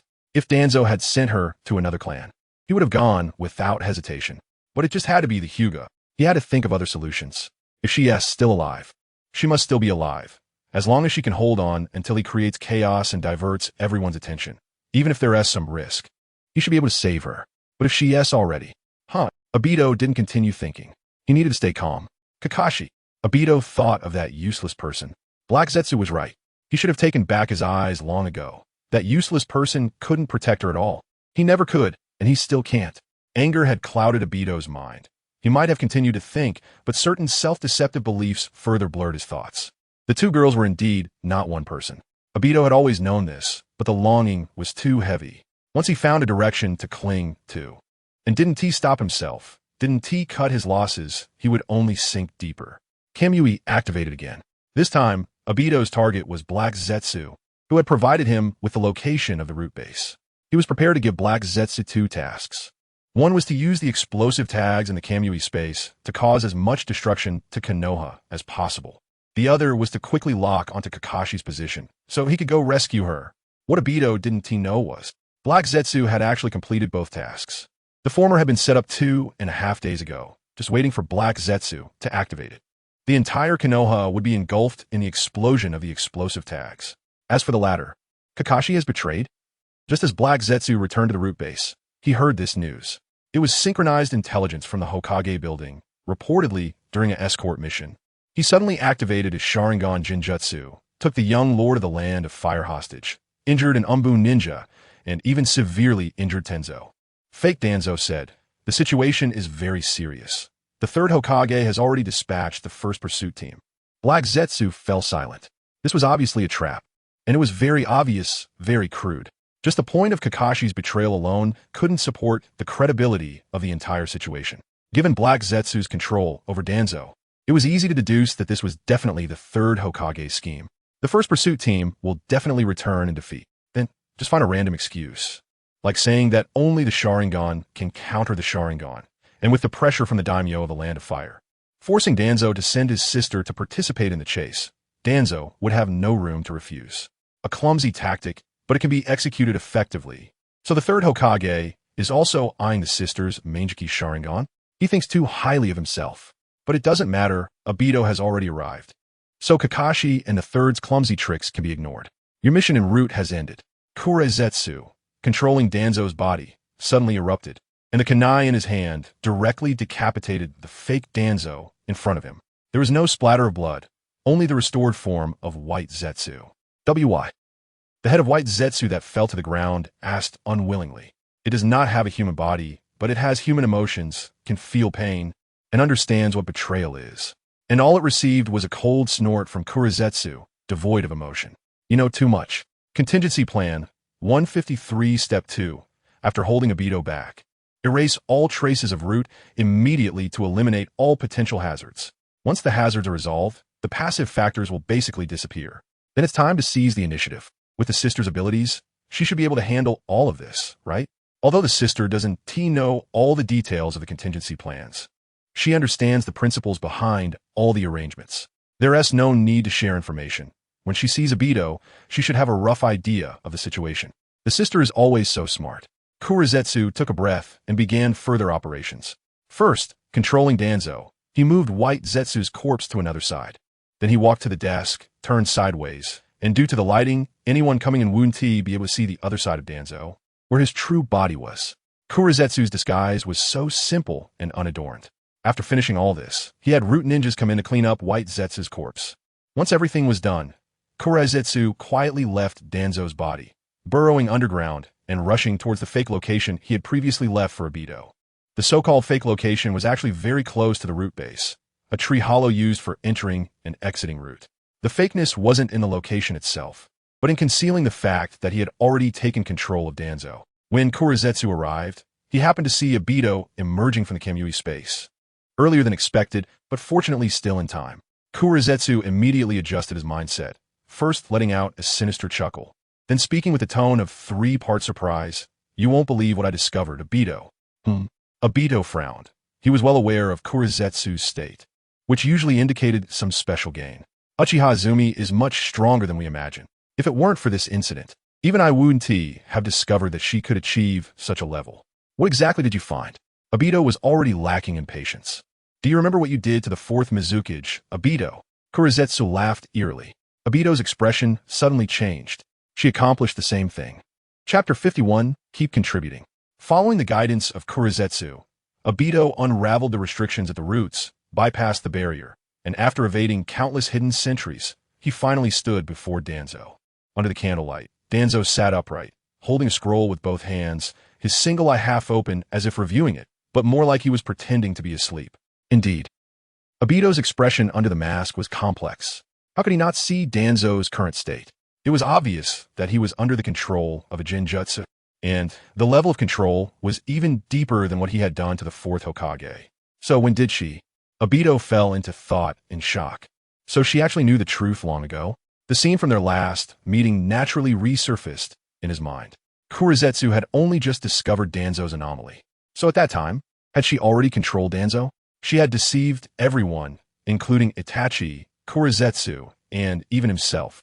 It seemed that the mission to attack the Hyuga clan did not exist. It was completely her own desire. Seeing that Obito was silent, Kurizetsu felt the need to remind him. If she could control Danzo, then she should be able to control the head of the Hyuga clan. At least, that was how she planned it. Under the gaze of Konoha and you and me, Uchiha Azumi seemed to be plotting something that no one had ever done before. Whether forced to go to the Hyuga or choosing to go there voluntarily, regardless of how it was, since her sister was in Hyuga, she had to go support her as soon as possible. Kurizetsu was also quite puzzled. Why had her sister pushed the Hyuga to that extent? It must be that Hyuga Hizashi had angered her sister, TSK. Well then, since Obito was here, he might as well let Obito take the lead in everything. I see. Learning the truth, Obito surprisingly felt a sense of relaxation. Danzo's attempt to control the Sharingan ultimately resulted in backlash. It wasn't Danzo who had him in a bind, but she, from the very beginning, had controlled Danzo. She was very clever, knowing how to hide herself. Being able to control Danzo for so long without being discovered and issuing orders through him. Very good. It wasn't Danzo who chose her. It was she who chose Danzo. Obito whispered, the corners of his mouth unconsciously curling up beneath the mask. I'm starting to appreciate you a bit. Uchiha Azumi, a remarkable young girl. Isn't she? Obito even began to suspect that the very act of that girl joining Root was perhaps all part of her plan. She must have guessed something, which is why she chose to get close to Danzo, thus getting closer to the truth. She did it. With Danzo under such deep Jinjutsu control, all of his secrets couldn't escape the Jinjutsu's inquiry. What she wanted to do now was not hard to guess. Revenge. She was definitely plotting how to take revenge on Konoha, on Itachi, and even on the entire world. Obito now felt a strong sense of recognition. When this world is filled with darkness, there would be no reason for existence. So not just him, but the girl saved by Rin also made the same choice. Kurizetsu noticed Obito's state and felt a bit anxious. Did you forget that my sister is still in Hyuga? The Hyuga has already sent 3 signal flares. Hurry and save her. Kurizetsu felt it necessary to hint again. But just then, Danzo-sama. A root ninja's voice suddenly rang out from outside the door. A Hyuga ninja has invaded our root outpost, claiming that the third Hokage and the other two elders are waiting in the Hyuga clan's territory, and insinuating that Lord Otsutsuki has been detained. Should we initiate a rescue operation? This root ninja's report actually revealed quite a bit, such as Danzo's attitude towards that Otsutsuki. Kurizetsu could tell that there was a hint of guilt, but not much, and even felt a bit pleased. This report was much stronger than any hint it could give. Naturally, Danzo inside did not respond. Obito, who was about to temporarily disappear, also stopped the activation of Kamui. He immediately gave Kurizetsu a glance, and Kurizetsu understood in an instant, controlling White Zetsu's body to move to Danzo's position and began to manipulate the structure of his throat. Kurizetsu was already very familiar with this process, but still pretended to delay for 3 seconds. Everything was ready. Kurizetsu looked at Obito again. Obito nodded in agreement. Kurizetsu understood again and replicated Danzo's voice, saying, "Gather all combat personnel, prepare to initiate the rescue operation." Yes. The root ninja outside immediately set off. Obito was also not idle. He placed one hand on the ground and activated a white zetsu he had stored in his body, pointing it towards Danzo. "Go check his body. Try to disguise yourself as him." Obito certainly would not miss the opportunity to use Danzo. Was he preparing to have White Zetsu impersonate Danzo to go rescue his sister? Good boy. Kurizetsu suppressed its inner joy but still pretended to remind him. "But the destination is Hyuga. Are you sure you want to do this? If you get discovered, White Zetsu, it's still not time to expose yourself." In fact, whether to expose or not had already become irrelevant. The matter of White Zetsu being exposed wasn't even in Kurizetsu's emergency plan. After all, when the plan to collapse Konoha was fully activated, Obito would take the blame. What did it matter if he was exposed? Kurizetsu didn't care about that at all. Coincidentally, Obito felt the same way. Let it be exposed. At that time, he could just take White Zetsu away together. Obito scoffed indifferently and immediately activated Kamui, his body entering the Kamui space. Just before Obito completely disappeared, Kurizetsu noticed that he had already placed his hand on his mask. Kurizetsu froze for half a second. This action of removing the mask. Is he serious? So this guy plans to personally follow the fake Danzo to Hyuga. This guy. Kurizetsu's heart was filled with complexity. This time, the fake Danzo had no information it had instilled, and the third Hokage would probably notice the problem in no time. Obito must also be aware of this. But even so, he still. To be honest, Kurizetsu was already starting to hesitate about whether to let such an Obito take the blame. His obsession with his sister was beyond expectations. After discovering that his sister had controlled Danzo, Obito seemed to become even more fascinated. Then let S continue to contribute for the sake of his sister, contributing everything, including his life. Kurizetsu's thoughts instantly became clear. Obito changed his appearance quickly. Reappearing from the Kamui space, he had already switched to the attire of a root ninja. Not to mention, without transformation techniques, wearing a mask. If it weren't for the Sharingan in his right eye, one would hardly notice any problem at first glance. But Toby didn't just enter the Kamui space to change his appearance. He also brought out 2 large boxes full of good stuff. With the fastest speed, he scattered these explosive tags throughout Konoha, planning to detonate them in succession no later than 15 minutes later. While activating more White Zetsu spores, Toby commanded the White Zetsu. In this short amount of time, it would be impossible to set up enough explosive tags in Konoha. But if it was just to attract attention, there was no need for too much precision. Soon, Toby had activated all the White Zetsu spores he carried with him. There were quite a few, and after receiving their explosive tags, they directly burrowed underground and fled. After setting everything up, Toby finally approached Danzo, activated Kamui to capture him, and looked at Black Zetsu.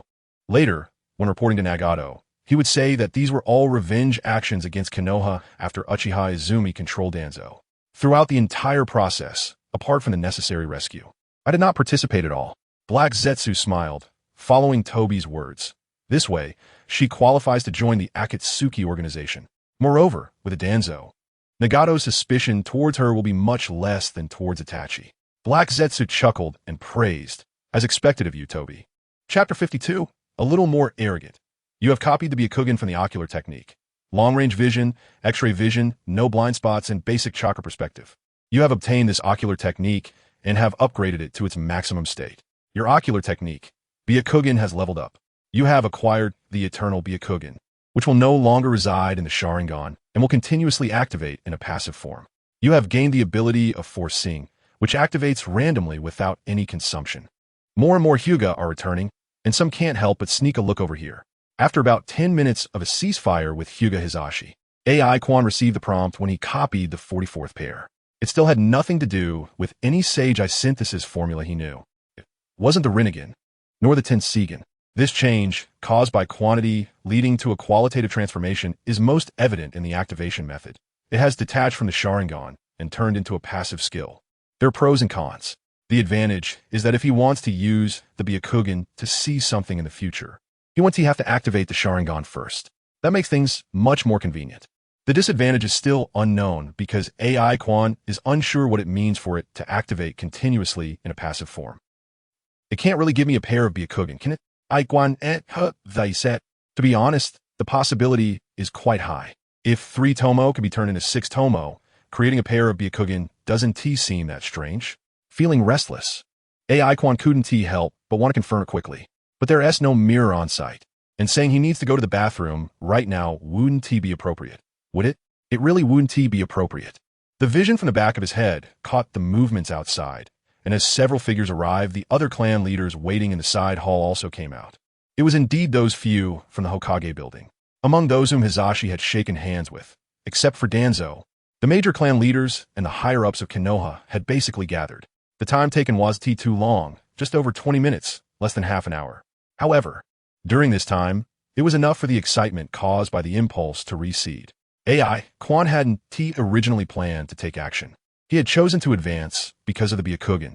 With the Byakugan having completed its breakthrough, he was now a bit inclined to run away. Miss Quan. Hyuga Hizashi immediately stood up and reminded, the 3rd Hokage and the 2 elders have arrived. AI Quan, whose mind was already elsewhere, rolled his eyes. Why gather so many spectators if he is going to fight? The Hyuga clan leader is quite particular. That said, AI Quan still stood up and maintained the Sharingan form. At this moment, whether it was the 6th Tomo Sharingan or the suspected regular form of the Byakugan, it felt indescribable. Just missing Elder Danzo, Miss Quan. Hyuga Hizashi didn't seem to react much to this provocation. You and I both know why tonight's events have unfolded, so there's no need to say any more unnecessary words. Of course, even if Elder Danzo chooses to abandon you, the Hyuga clan won't easily let you leave tonight. Even if you're being manipulated, Miss Quan. Some words, once said, must be borne by someone. Hyuga Hizashi spoke at a measured pace, but he seized the moment quite well. As soon as he finished speaking, the 3rd Hokage and the 2 elders arrived right at the entrance of the main hall. The confrontation between the root ninjas and the Hyuga had already cleared the way, and Hyuga Hizashi, adhering to etiquette, went out to greet them. AI Quan also intended to greet them, but after thinking about it, he felt it unnecessary. The plan of Konoha's destruction by Kurizetsu hadn't even begun. It had only been a few days. He truly didn't need to complicate matters. But neither did he need to feign a warm welcome. He was a dancer. Why seek so much sorrow? Besides, since Hyuga Hizashi had made such a big deal out of things, what was the point of him pretending to be a delicate flower? So AI Quan simply stood there, arms crossed with one hand supporting his chin, a slight smirk on his lips, looking like he was enjoying the show. 3rd Hokage, esteemed elders, everyone, Hyuga Hizashi first bowed. Hizashi, what exactly happened? The 3rd Hokage's tone was slightly anxious, more concerned. I saw a lot of signal flares from the Hyuga along the way. What's going on? It's just to prevent some unnecessary accidents. 3rd Hokage, Hyuga Hizashi replied calmly. Ms. Quan possesses the Manjiki Sharingan, which sufficiently represents the Uchiha clan. Since she has the desire to challenge the Hyuga, as the clan leader, I naturally have no reason to refuse. However, Ms. Quan's identity is ultimately quite special. Hyuga Hizashi slightly emphasized the word special. She is one of the few Uchiha clan members and also represents Elder Danzo. Therefore, for this duel, it's best to have it witnessed by you, the 3rd Hokage, the 2 elders, and the clan leaders. Once the duel is over, I will also take the opportunity to confirm some matters with Elder Danzo in front of all of you. At this point, Hyuga Hizashi turned to look at the girl in the main hall. Miss Quan, you just asked me to hand over the restrictions on the cage bird of the Hyuga clan.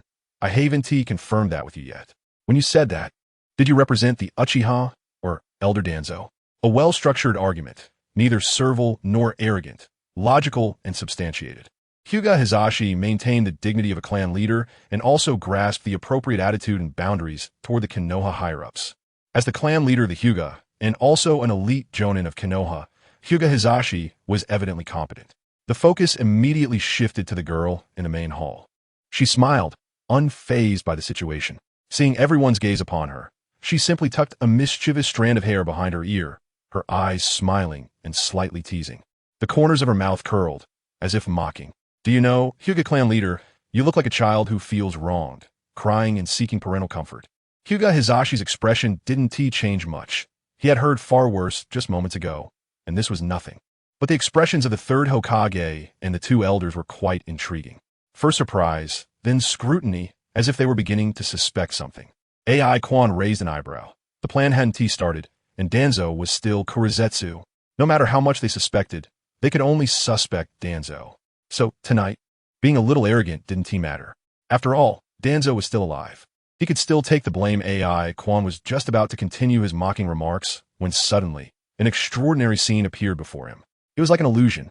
The space twisted violently, with a storm mixed with scorching waves of fire, accompanied by screams, sweeping up many Hyuga along with the root ninjas. When the flames subsided, a figure stepped out from the distorted space. He wore a mask, but was dressed like a root ninja. Beneath the mask, two crimson eyes were visible. One was a three-tomo, and the other was Kamui. His brain automatically pieced together the information, and Uchiha Quan immediately realized. It should be the foreseeing ability from the Eternal Byakugan. The location was right here, and the time was indeed tonight. Then, it was Obito disguised as a root ninja, launching. What was that move called again? Uchiha Quan was still in a daze. Suddenly, that scene played out again before Uchiha Quan's eyes, almost like a replay. But this time, there was an additional line with a cold tone. Fire style, storm dance. Chapter 53, Understanding the Distorted Space, stirred up a storm in the air. Obito was fully activating Kamui, infusing it with fire release, creating a vortex of flames out of thin air. The fire was fierce and the flames scorching, sweeping up unsuspecting Hyuga and root ninjas, who let out cries of agony. Those who reacted slightly faster managed to evade in the nick of time while trying to pull others to safety. Obito's goal was clear. After dispersing the people at the entrance, his figure stepped out from the distorted space and casually walked towards the girl. He first gave her a thorough once-over, and after confirming she was unharmed, he suddenly chuckled. You're still too anxious. Obito spoke in a tone that suggested he knew everything, mocking her. You're not the only one who's been hurt by this world. If you want to change it, you should try to find companions. Obito's original plan was not like this. With the disguise of fake Danzo, he could at least safely reach the Hyuga clan's territory before White Zetsu finished setting up the explosive tags, and find this mischievous little girl. But plans always change. The three White Zetsu who had infiltrated the Hyuga territory earlier were effective. She's fine. Although he didn't know exactly what she had done to make Hinata create such a scene, Obito only needed to know that she was okay for now. And that was enough. As for the girl's true purpose for coming to the Hyuga, it didn't matter. No matter what her plan was. It clearly wasn't to force the Hyuga to gather the entire clan and bring all the high-ranking officials of Konoha here, putting her own family in such a dangerous situation. Muskman. The girl showed shock, nervously biting her lip. Why? Are you here? If I didn't come, that unreliable little girl would have backed out. She looked surprised, confirming Obito's guess. Did you forget our agreement?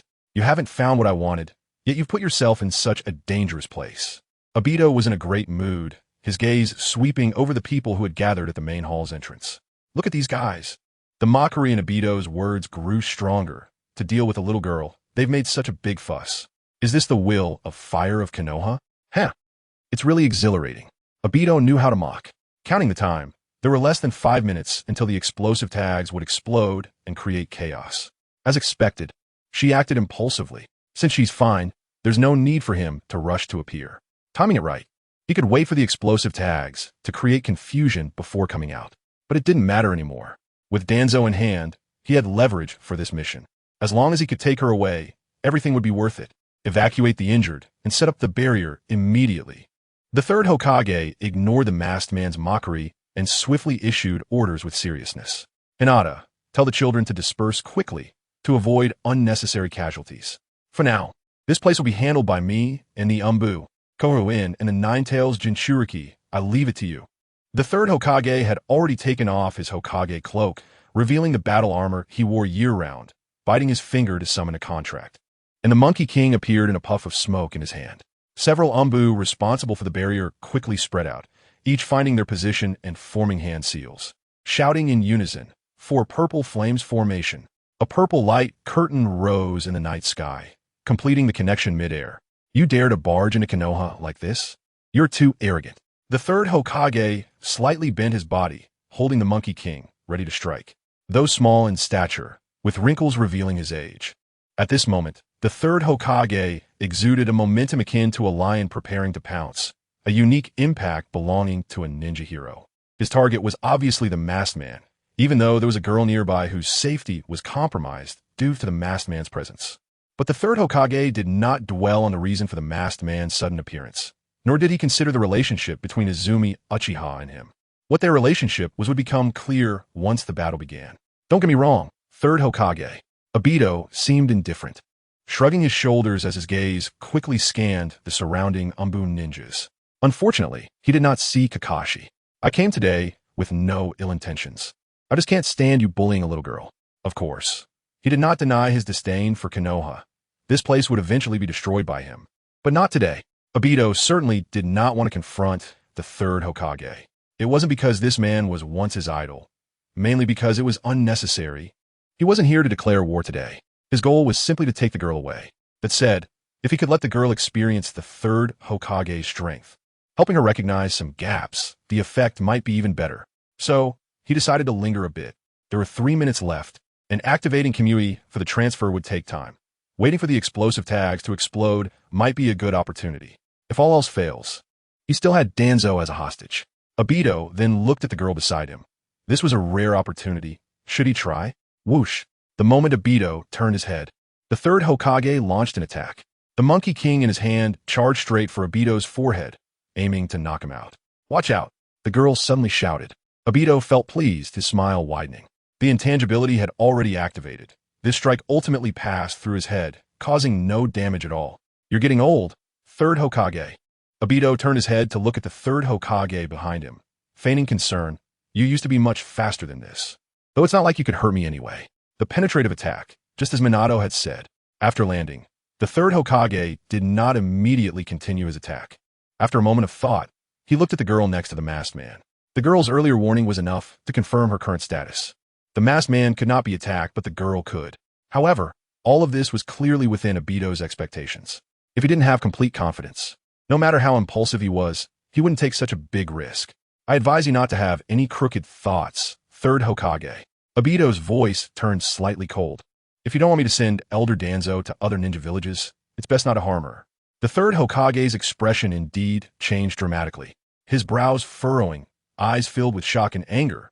"What have you done to Danzo?" "It's not him. It's me, Lord Third Hokage." Izumi finally spoke up. Or rather, she finally understood. Since Obito could bring up Danzo, it proved that Black Zetsu had clearly thrown everything onto this side.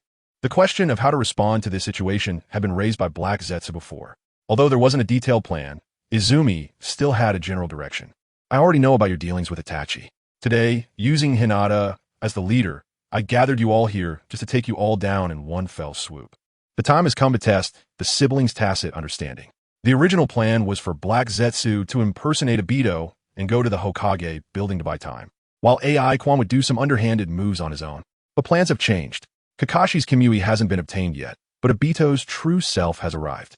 Moreover, the higher-ups of Konoha and the leaders of various clans have gathered together. How nice. It's too late for regrets, Lord Third Hokage. AI Quan supported himself with both hands on the ground, and a series of seals spread out, Edo Tensei. Coffins rose from the ground one after another, all bearing the Uchiha clan's crest without exception. Bang, bang, bang, bang, bang. One by one, the coffin lids came crashing down, and the Uchiha dead inside opened their eyes. "Are you ready to face the revenge from the Uchiha, Lord Third Hokage?" Chapter 54. The Uchiha Clan. Impure World Reincarnation? The third Hokage felt a great sense of danger. He was well aware of this technique and the individuals it summoned. Emerging from the 12 coffins were 12 true Uchiha warriors. They had undertaken many high-risk missions in life, were rich in combat experience, and held a deep passion for the Uchiha's glory. Their times of death were not the same. Some died in battle, others from illness. But none perished on the night of the clan's massacre. This girl has summoned some remarkable figures. Koju, don't do anything foolish. Grandpa knows you're feeling wronged, but this will only harm you. Whether sincere or not, the third's tone remained very earnest. He was well aware of the weaknesses of this technique. It was essentially similar to summoning jutsu, except it called forth the souls of the dead. As long as the user could be controlled, the technique could naturally be dispelled. Furthermore, this technique had certain limitations. The dead summoned from the Pure Land could not exert their pre-death powers, and the stronger the soul, the greater the chance of breaking free from this technique. Regarding the impure world reincarnation, which was classified as a forbidden technique developed by his teacher, the third Hokage not only knew its weaknesses but also how to counter it. The current situation was still under control. However, it would be best to have the Uchiha girl voluntarily dispel this technique. At present, she seemed to be an enemy, but in the eyes of the third Hokage, there was still room for negotiation. After all, she was just a wronged little girl. Compared to her, the masked man beside her was the real enemy. Koju, listen to Grandpa. You need to stop this technique first, and I'll have him dispel the barrier right away. You got this technique from Danzo, didn't you? There's a reason why impure world reincarnation is classified as forbidden. It can forcibly pull the souls of the dead from the Pure Land to the present world. But this process itself greatly harms the souls of the deceased. The third Hokage appealed to her emotions and reasoned. You and T want your ancestors from the clan to be unable to rest in peace after death, would you? Obito remained silent, unfamiliar with this technique and the Uchihas present. He had little say in the matter. The girl was clearly not someone whose mind could be changed with a few words. In fact, Obito felt somewhat awkward at the moment. His original intention was to come to save people, but now it seemed he was hindering her plans instead, and it was quite a remarkable plan. Everything tonight is actually under her control. Is she planning to use this technique to take revenge on all the Konoha higher-ups in one fell swoop? TSK. Obito had to admit he had underestimated this girl, but he had no intention of leaving. Her plan was clearly more than this, and Obito wanted to see how far she could go. Moreover, he knew one thing. Konoha was not so easily crushed. She should understand this as well. His gaze fell on the girl. Her indifferent face showed no expression. The third Hokage's words had no effect on her. Obito realized something. So you never intended to survive, did you? That meant he couldn't leave. Tonight, she had to understand one thing. This Konoha, this ninja world, had long been rotten to the core. It wouldn't matter if it were completely destroyed. There was no need to sacrifice her precious life for revenge. They were unworthy. The third Hokage was overthinking it. Under the watchful eyes of the third Hokage and Obito, the girl finally spoke. The last member of the Uchiha clan was suffering, thus seeking help from their deceased ancestors. They would always come to their aid. Saying this, the girl raised 2 fingers, and the eyes of the Uchiha spirits in the coffins, previously dull, finally showed some awareness. There was no confusion. Clearly, this was not their first time being summoned from the Pure Land. There was no hesitation. The 12 Uchihas instantly revealed their 3-tomo Sharingan, quickly assessing their surroundings and locking onto the third Hokage's position. One of the older Uchihas stepped forward first, inspecting the third Hokage up and down, frowning. The third Hokage. Is he already this old? You were already gone for 19 years when I died, old man. Another Uchiha stepped forward, but his gaze was on the masked man not far away. However, he did not linger and instead moved to stand beside his father. 19 years. The Uchiha clan has relocated twice, each time further away. Every time I visit your grave, it takes quite a bit of time. Both Uchiha father and son clearly had a lot of grievances against the third Hokage. Now is not the time for reminiscing. Children. Another Uchiha spoke up. He looked even older than the first one who spoke, but was taller. Let us make this quick. Koju has summoned us from the Pure Land at a great cost. The elder Uchiha lifted his shoulders. She still bears the mission of continuing the Uchiha legacy. The burden is too great, and it's not good for her health. Boom! Just as he finished speaking, the ground beneath this elder Uchiha suddenly cracked, making a loud noise, and his body shot toward the third Hokage like a cannonball. After hearing about Koju's plight, I've wanted to hit you for a long time. You bastard. With a straightforward punch, he charged directly at the third Hokage's face. The third Hokage didn't even have a chance to speak and decisively raised the Monkey King to block. But the strength of this Uchiha, brought back through impure world reincarnation, exceeded the third Hokage's expectations. Bang! With a loud crash, the third Hokage was forced back 3 steps to stabilize himself, while the elder Uchiha's arm was shattered. Protect Lord 3rd Hokage. Team 2, capture Uchiha Koju. Team 4, hold off that masked bastard. The Umbu immediately began to act. But the remaining Uchihas would not simply stand by and watch. One by one, they drew their long swords, their Sharingan quickly locking on, and directly confronted the Umbu. The sounds of blades clashing against kunai and long swords filled the air. The Hyuga's reception hall was indeed spacious, but it was not wide enough to accommodate nearly 50 people fighting each other. Yet these two sides somehow managed to do so. Every corner of the space was filled with fighting figures, with the Uchihas fighting separately around the girl, creating a 3-meter diameter vacuum zone. This is chaos. Obito was left unattended, facing 3 Umbu alone. Although he managed well, his eyes were filled with shock. He truly did not recognize these 12 Uchihas. But he never expected they were not from this era. Chapter 55. Come with me. The Edo Tensei technique is divided into 3 versions. The basic version, the advanced version, and the VIP pay-to-win version. The basic version left by Tobirama is also known as the incomplete version due to its numerous limitations. Edo Tensei is a summoning technique. Edo refers to the present world, while the summoned are the souls. The basic version of Edo Tensei cannot control the will of the deceased soul. Even Orochimaru spent a significant amount of time on this issue. Kaguya is a schemer, not a scientist, and lacks the technical reserves to perfect Edo Tensei. However, this does not hinder Kaguya from taking a different approach. If the soul cannot be controlled, then let the deceased willingly serve. These 12 Uchiha were the ones Kaguya selected after layers of screening and testing. Those Uchiha who were killed by Obito and Itachi were not chosen, as those guys were more suited for causing destruction in Konoha. The current 12 Uchiha from different periods are strong enough and have rich combat experience, and most importantly, they are absolutely loyal to the Uchiha clan. Whether they harbor hostility towards Konoha is not important. His own sister is the last remaining member of the Uchiha clan. When it comes to the continuation of the clan, any Uchiha who is not overly obsessed with peace knows what to do. Furthermore, Kaguya's body somewhat compensates for the shortcomings of this technique. Thus, a group called the Last Princess of Uchiha, 12 guardian ninjas of Edo Tensei, was born. Their strength may have limits, lacking even a pair of Sharingan, but their loyalty is certainly up to standard. Paired with exploding tags, they can still exert considerable power.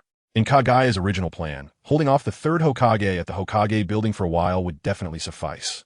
But the body is still restricted. The Uchiha elder stood still, frowning at his recovering arm, then glanced around at the situation. It's too crowded. I should change places. Oh, there's a barrier outside. The elder murmured, as if analyzing the battle situation. The 3rd Hokage did not attack. He was also analyzing the current situation. These Uchiha clearly retained their own will and did not resist the Edo Tensei technique. As that child said, they were willing to lend a hand. Moreover, the 3rd Hokage had just discovered in the previous test that the girl had somehow enhanced the physical strength of the Edo Tensei corpses. Did she find suitable sacrifices from the root ninjas? This is not good. Some bottom lines, once broken, cannot be recovered. The 3rd Hokage quickly glanced at the masked man on the other side. In such a short time, even with Danzo's root, it wouldn't be easy to accomplish all this quietly. So, has he been secretly helping her all along? But just that moment of distraction. You seem a bit slow. A cold voice rang in his ears, the tone old yet full of vigor. The 3rd Hokage instinctively raised Sarutobi to block. But he was already a moment late, due to the distraction, especially against the seasoned Uchiha. Boom! With the Sharingan's capture, the 3rd Hokage's move was directly seen through. The elder shifted from a punch to a side kick, sending the 3rd Hokage flying out of the window. Before he could adjust his position and regain his balance, the elder's second kick was already in place. This time, however, the elder kicked at nothing. The 3rd Hokage had turned into a wooden stump, evading with a substitution technique. Doton, Doriden. A voice came from above. The 3rd Hokage had somehow reached the rooftop. The earth style condensed into a brown dragon head, which opened its mouth and shot a large number of earth bullets at the elder. Katan, Rika no Jutsu. The Uchiha elder did not retreat, completing the hand signs in an instant, spewing high-temperature flames. His follow-up attack showed no signs of weakness. The fire style's powerful assault actually suppressed the 3rd Hokage's earth technique for a moment. But after all, this was the 3rd Hokage, the strongest Hokage. How much credibility that title holds is uncertain, but the 3rd Hokage's other title as a ninjutsu master is definitely true. Doton, Yomi Numa. The earlier Dori Dan was merely a feint, The ground beneath the third Hokage instantly transformed into a viscous, liquid-like swamp. The third Hokage on the roof turned into a Doton clone, while his real body quietly appeared from the elder's side. Losing his footing, the Uchiha elder was immediately bombarded by the incoming earth bullets, entering a passive repair state. The third Hokage swiftly pulled out a talisman, which bore a large sealing character. First, seal 1. The third Hokage immediately moved to the elder's front, raising his hand to temporarily suppress him. The souls summoned by Edo Tensei cannot truly be killed a second time, but they can be restricted in their actions with sealing techniques. Once the caster is dealt with, their souls will naturally depart, and this technique will be lifted. But just as the third Hokage was about to press the talisman, you fell for it. Snap! How could the Sharingan not see through the clone's trap? The elder suddenly reached out, firmly grabbing the third Hokage's arm. The third Hokage could see clearly that the elder's body was covered with exploding tags that began to ignite.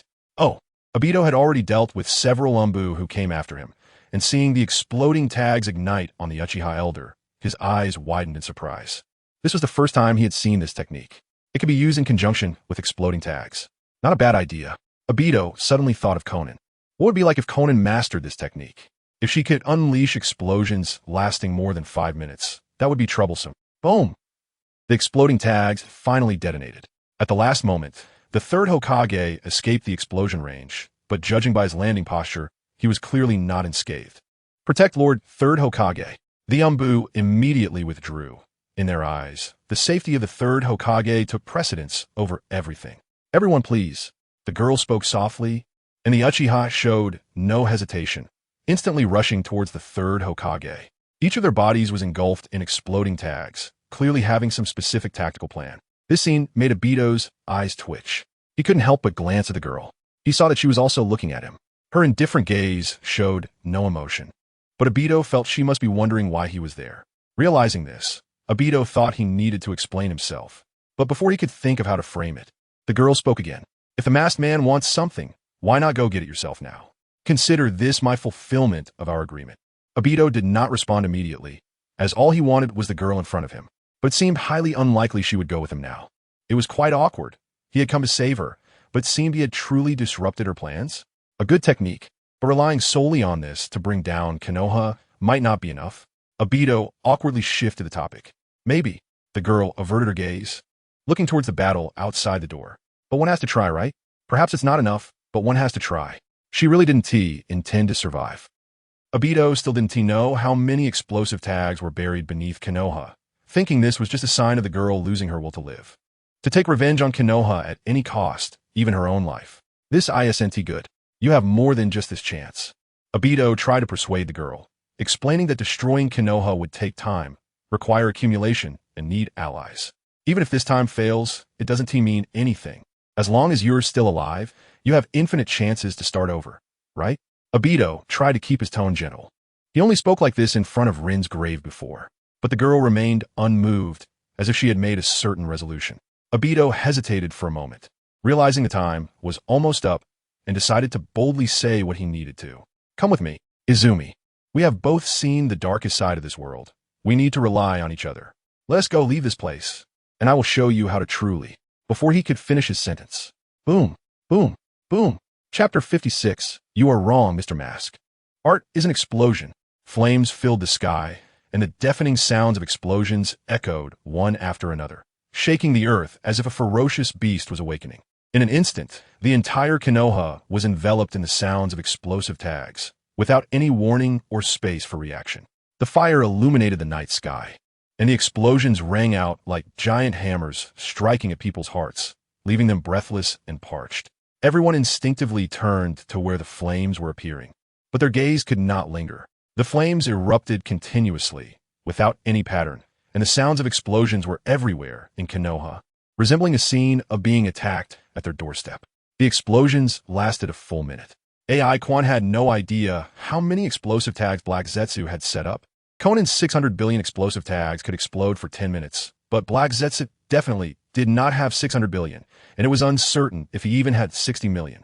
Looking at the scene before him, AI Quan was left with only one thought. If Black Zetsu really had 600 billion explosive tags and launched a war with 100,000 white Zetsus, Perhaps Black Zetsu would not win, but the ninja world would definitely not fare well either. That, Obito said in astonishment, unable to speak. 15 minutes, a few boxes of explosive tags, can actually achieve this level? This scale? Obito was not foolish. He certainly knew that with the explosive tags he provided in a short amount of time, it was impossible to reach this level of explosion. His initial goal was simply to create chaos. The mission he gave to White Zetsu was to go to densely populated areas and detonate those explosive tags. A few million explosive tags, while not enough to destroy all of Konoha, could, if used properly, rival the attacks of dozens of large-scale ninjutsu. The key was to create casualties and cause chaos. But everything before him was clearly aimed at destroying Konoha. His explosive tags and White Zetsu could not accomplish that. The one responsible for all this was undoubtedly the girl beside him. Obito's heart inexplicably raced. How long had it been since that night? Had she already reached this level? You are wrong, Mr. Mask, the girl softly spoke. I indeed have only one chance, because there's not a second Konoha in this world. It was a very arrogant statement. But she indeed had the capital to be arrogant. Obito looked into the distance. The explosions had ended, but the flames in various places had not disappeared. And thick smoke could still be seen rising into the sky. Konoha now looked just like a place that had been attacked and fallen. You underestimate Konoha too much. Quan, surprised as he was, Obito still shook his head. Konoha has never just been a place or a flag. It is made up of individual ninjas. Explosive tags cannot destroy Konoha. Once they dealt with the danger, rebuilding their home would only be a matter of time. It was hard to imagine that these words came from the mouth of Obito, the number 3 villain of the ninja world. You're wrong again, Mr. Mask. The girl looked over meaningfully and then turned her gaze back to the battlefield outside. The recent explosions had attracted the attention of the third Hokage and a group of Umbu, which directly led to the Uchiha clan temporarily gaining the upper hand. However, the strength of the reanimated bodies was indeed limited. Even with the explosive tag multiplication technique, they could only cause damage within a limited range. The third Hokage had indeed been injured, with 2 Umbu treating the wounds on his right arm. The third Hokage looked up into the distance. Although the continuous explosions had ended, his mood was likely still unsettled. Explosive tags may not be able to destroy Konoha, but the dangers facing Konoha are far from just me. The girl said softly, all the great nations, all the major ninja villages, just watch. As long as someone attempts to wage war against Konoha, it will not hold up. Peace will never exist. Only more wars can end the war. Her tone was very calm, as if she were speaking of something trivial. Obito fell silent. He did not fail to consider this point. He just did not expect this little girl to think so far ahead. Obito now had a question in his mind. Was she naturally gifted, born with such a talent like Itachi? Or was it that the events of the night of the massacre had such a profound impact on her that it was hatred that drove all this? 2. Unexpected. Obito realized that his impression of this girl had been too subjective. She was indeed very similar to Rin, especially when she smiled and when she was sound asleep. She had countless connections with Rin. Rin had saved her and her mother during her lifetime, and after Rin's death, she seemed to have inherited some of Rin's qualities, especially her Sharingan. When she opened her eyes, the thirst of her soul would reflect in her gaze. At that moment, she must have been thinking only of how to save others, not like now. Now, she was very much like his former self, returning to Konoha with hatred, summoning the Nine Tails to launch an attack. Obito inexplicably felt a sense of heaviness in his heart. If everything that happened that night had not occurred, then this girl might have had a life full of expectations, just like Rin. So even a girl like this in this false world ultimately could only walk the path of revenge, right? Yes, from the very beginning, besides resisting the falsehood of this world, it seemed they had no other choice. Rin had no choice. When she became a ninja of Konoha, she was destined to step onto the battlefield. Even without the Mist Village, there would be the Cloud Village, Sand Village, Rock Village. Someone would always force her to that point. She had no choice. If she did not resist, she would only become Danzo's puppet. Then step onto the battlefield, carrying out the missions assigned to her by Danzo, and eventually encounter an insurmountable danger one day, ending her tragic life. Thinking of this, Obito's eyes lost some confusion and gained coldness. Following the girl's gaze, he happened to see the third Hokage looking this way as well. The eyes of the two met, and their respective killing intent gradually spread. You are right. Obito's tone was cold. Peace is indeed a false thing in this filthy world. Only endless war is real. Saying this, Obito looked at the girl beside him. But your end should not stop here. Come with me. I can take you to witness the complete destruction of Konoha. This was already the third time Obito had extended an invitation. It was clear that he was very persistent. Quan was gradually feeling anxious in her heart. Now was definitely not the time to leave. It had been less than 2 minutes since the explosion started. Black Zetsu still had not taken what he needed. Naruto, Sasuke, and the death mask. At least 10 more minutes were needed, right? Moreover, this guy always wanted to leave. Not discussing at all about taking the blame. There was no other way. There are indeed ways to delay for 10 minutes and force Toby to take the blame, but it might be a bit dangerous. I am sorry. Mr. Mask, I can't go with you. Having come this far, I have no way out. You should leave first. This shouldn't involve you at all. I made up a random excuse, and Quan immediately activated Instant Body, leaving Toby and heading straight for the third Hokage. At the same time, my right eye's cursed energy activated, ready to go the moment I landed. The domain unfolded. Black, cursed energy spread out, enveloping the third Hokage along with a group of Umbu. Meanwhile, the Uchiha had already been released from their summoning during the process of the domain unfolding. I'm very sorry to meet you in this way, but I don't have much time left, Lord Third Hokage. Please listen carefully to what I have to say. Chapter 57. It's hard for me to do this, Toby was right. Explosive tags can't destroy a ninja village, especially a super ninja village like Konoha. Demolition and destruction are two different concepts. Kurizetsu naturally understood this, so for the very beginning of formulating the plan, it chose the scapegoat. It was to guard against Konoha's counterattack. If they found the Akatsuki organization and disrupted Nagato's tailed beast collection plan, that would be a huge loss. In this regard, Aikawa expressed strong agreement. People always need to leave themselves a way out. What if the rewards for betrayal are not ideal? Hiding all day is not very respectable. Therefore, it was necessary to fight for some benefits from his betrayal. Even if it couldn't reach Itachi's level, at least someone should be held responsible for this incident. But Toby seemed a bit neurotic. He appeared out of nowhere, disrupting the plan, and kept trying to get people to run away. He had already said, just come with me 3 times. Aikawa was at a loss, which was why he resorted to such a desperate measure. Next, it would depend on whose acting skills were better. Within the domain, the third Hokage was protected in the middle by 8 Umbu. Among them, 2 were medical ninjas, and the remaining 6 were combat team members. The battle with the Uchiha Death Squad had significantly reduced the Umbu's numbers, and the remaining members were on high alert, as if facing a formidable enemy. The only one who could remain calm was the third Hokage. Stop it. The third Hokage first called a halt to the Umbu who were preparing to act, then waved his hand to signal the 2 medical ninjas to pause their treatment. His gaze had never left the girl in front of him. You say, child, Grandpa is listening. Even if the girl did not heed his warning and summon the dead to attack the Hokage. Even if Konoha had just experienced a disaster with an unimaginable number of casualties and losses, and the deafening sound of explosions still lingered in the air. Even though all of this was closely related to this Uchiha girl, at this moment, the third Hokage, covered by what seemed to be a barrier, still gave enough trust in front of the girl. Of course, how much of this trust was a test, and how much was real, only the third Hokage knew. At least on the surface, it appeared so.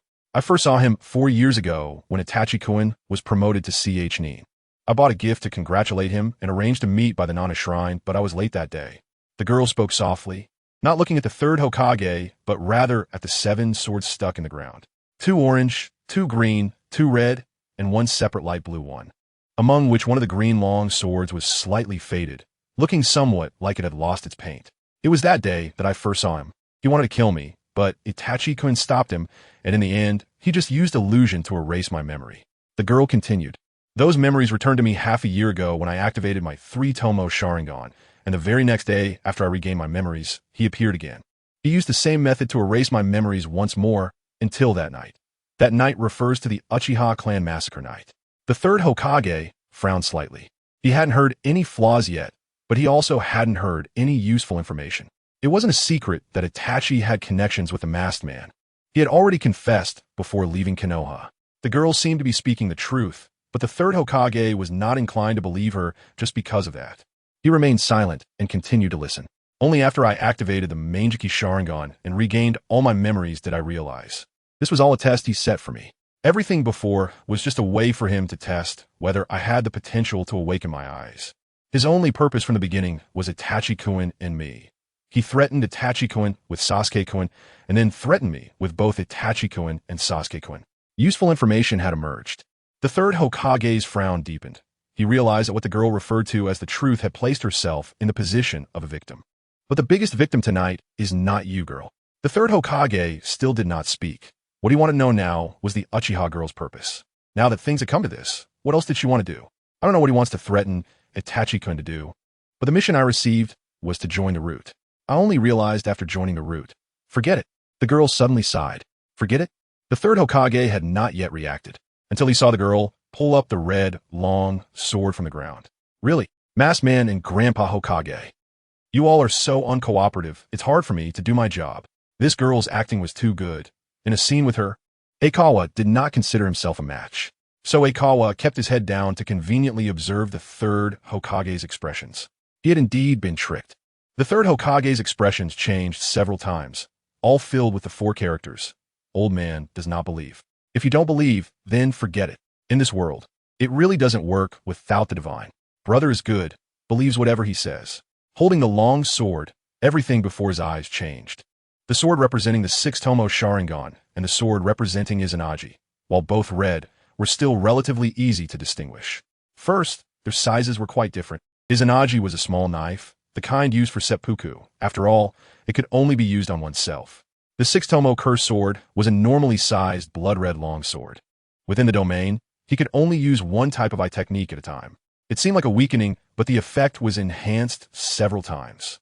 Moreover, after the Byakugan was stripped from the Manjiki, the sword representing the Byakugan technique also disappeared from the domain. But it could still be used, and could also receive the domain's amplification buff. Aikawa's current feeling was quite wonderful. With both the Byakugan and the 6-tomo Sharingan in max state, he felt as if he had multiple perspectives at once, able to see everyone in front of him clearly at that moment, in different dimensional images. What kind of expression is that? Seeing the third Hokage's face still a bit surprised, Aikawa felt even more displeased. When I was tricking you, you didn't believe me. Now that I've drawn my sword, what are you surprised about? If he wanted Toby to take the blame, it was just a matter of a word from the third Hokage. But this one was clearly unwilling to cooperate. Then he could only resort to some means. If you don't want to be Hokage, there are plenty of white Zetsu in the cursed space who can be Hokage. Oh, how does it feel that I've inadvertently advanced brother's plan a bit? I see. This is your true face, Koizumi. At this point, the third Hokage understood what to do. He immediately signaled, and the Umbu around him quickly dispersed, directly moving to the edge of the domain. It seemed to be pulling the battlefield space apart and surrounding the girl, but in reality, they were looking for a way to break this barrier. The third Hokage then summoned Inma. To be honest, I actually have many things I don't understand. But before taking action, I just want to ask you one question, Koizumi. Go ahead. AI Quan raised his knife, assuming the common starting posture of an elite root ninja. His swordsmanship movements were, after all, copied from that person. What is the purpose of all this? Is it just for revenge? This is a question worth pondering, considering that the third Hokage would be controlled by Kurizetsu for a while after him. AI Quan decided to speak the truth. It's not for revenge, but for resurrection. AI Quan's eyes became determined. I just want to resurrect my mother. I don't care about anything else. Resurrect your mother? The third Hokage frowned, immediately thinking of Edo Tensei, but felt that it didn't seem to be the same concept as what the girl was saying. Well, my mother has been trapped in a dark and sunless space for years. She loved me the most, but to prevent me from ending up like her, she could only send me to the world she hated the most. Forget it, you monkeys wouldn't understand the feelings of a deity, just be obedient. Chapter 58, True Man 1v1. At this moment, Kakashi was still pretending to be on the path of a rogue ninja. The Serious Kill series. Divine Slash. Whoosh, the head flew up, blood splattered everywhere. The long sword swept through continuously, slicing the head into pieces, cutting off any possibility of gathering intelligence. AI Quan eliminated the last member of the Umbu. Now, he was full of energy, uninjured, with over 70% of his cursed power remaining, and felt good about himself. It was proven that as long as he didn't use those large ocular techniques, his cursed power was definitely sufficient. You're the only one left now, dear third Hokage. AI Quan shook off the blood from his long sword. Clearing out the minions before fighting the boss is common sense. With the Umbu cleaned up, it was time for a true man 1v1 solo. AI Quan was somewhat excited. This was the third Hokage. After all, although he was older, his strength was still there. 6 years later, Orochimaru would say that if the third Hokage were a few years younger, he could still be killed in an instant. So the current third Hokage could kill the Orochimaru from 6 years later? AI Quan wasn't too sure. Anyway, he wouldn't be able to kill him. The third Hokage remained silent. To be able to eliminate all the Umbu in such a short time, the strength of this Uchiha girl exceeded his expectations. The third Hokage didn't want to intervene. He simply couldn't. The speed of Uchiha Izumi was too fast. If only he were a bit younger, perhaps. Never mind. Huff. The third Hokage took a deep breath. At this point, he could only give it his all. He forced himself not to think about the disasters outside and how to rescue Danzo. He knew that if he didn't deal with this Uchiha girl today, then the disaster for Konoha would never end. Here we go. Monkey King. The third Hokage let out a low growl, calling forth his spirit, barely bringing back the self he had 20 years ago. Long. The Monkey King wedged under his arm, then suddenly stretched out, heading straight for the girl. Given the speed she had just showcased, she could naturally dodge it, so the third Hokage also prepared a second technique. First, he threw out several shuriken, then quickly formed hand seals. Najutsu, Shuriken Shadow Clone Technique. One shuriken split into two in mid-air. Then two became four, creating a rain of shuriken in an instant. AI Quan's 6th Tomo Sharingan was fully activated, locking onto all the shuriken clearly. This made him even more excited. Being able to see through his opponent's techniques was always a satisfying feeling. Watch closely, third Hokage. AI Quan first dodged the Monkey King by sidestepping, specifically placing one hand behind his back while positioning his long sword in a fencing stance pointing to the sky. The third Hokage, of course, didn't just watch. He swung the long Monkey King in an attempt to constrain her. This move was a composite attack, with a combination of the Monkey King and the Shuriken Rain. As long as she got distracted, she would either be swept away by the Monkey King or hit by the Shuriken Rain. But AI Quan didn't show a single flaw. With each movement of his feet, he dodged the Monkey King with minimal movement. The long sword in his hand swung like an afterimage, not letting a single shuriken go unblocked. The third Hokage's pupils constricted. He couldn't tell if it was an illusion, but this girl was actually chasing the shuriken to cut them. Finally, when the last shuriken hit the ground, AI Quan stepped on the Monkey King, swinging his long sword, performing a move reminiscent of a legendary sword maiden. Useless, third Hokage. Recognize reality. In the eyes of the divine, you are merely a monkey. Huff. It seems like you actually are. Excuse me for the interruption. Feeling somewhat awkward, AI Quan immediately charged forward. Retract. The third Hokage tightened the Monkey King under his arm, quickly preparing for close combat while rapidly forming hand seals. Fire release. Fire Dragon Flame Bullet. The third Hokage took a deep breath and then expelled a blast of high-temperature flame from his mouth. The flame struck swiftly and on a large scale, and the temperature of the entire area suddenly rose. AI Quan stopped the moment the third Hokage began forming seals. Both hands formed seals in sync, and chakra began to run simultaneously. Fire release. Fire Dragon Flame Bullet. AI Quan and the third Hokage used the same ninjutsu simultaneously, with two blasts of high-temperature flames colliding in front of them. Boom! The temperature in the space continued to rise as the two flames collided. When the same ninjutsu collided, it was either a competition of scale or quality.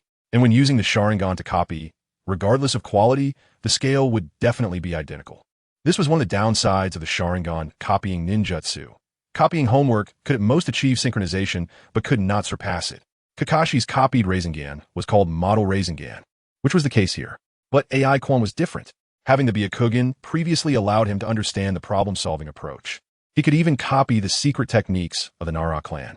And now with the Byakugan turned into eternal Mangeki Sharingan, it had super doubled in the field.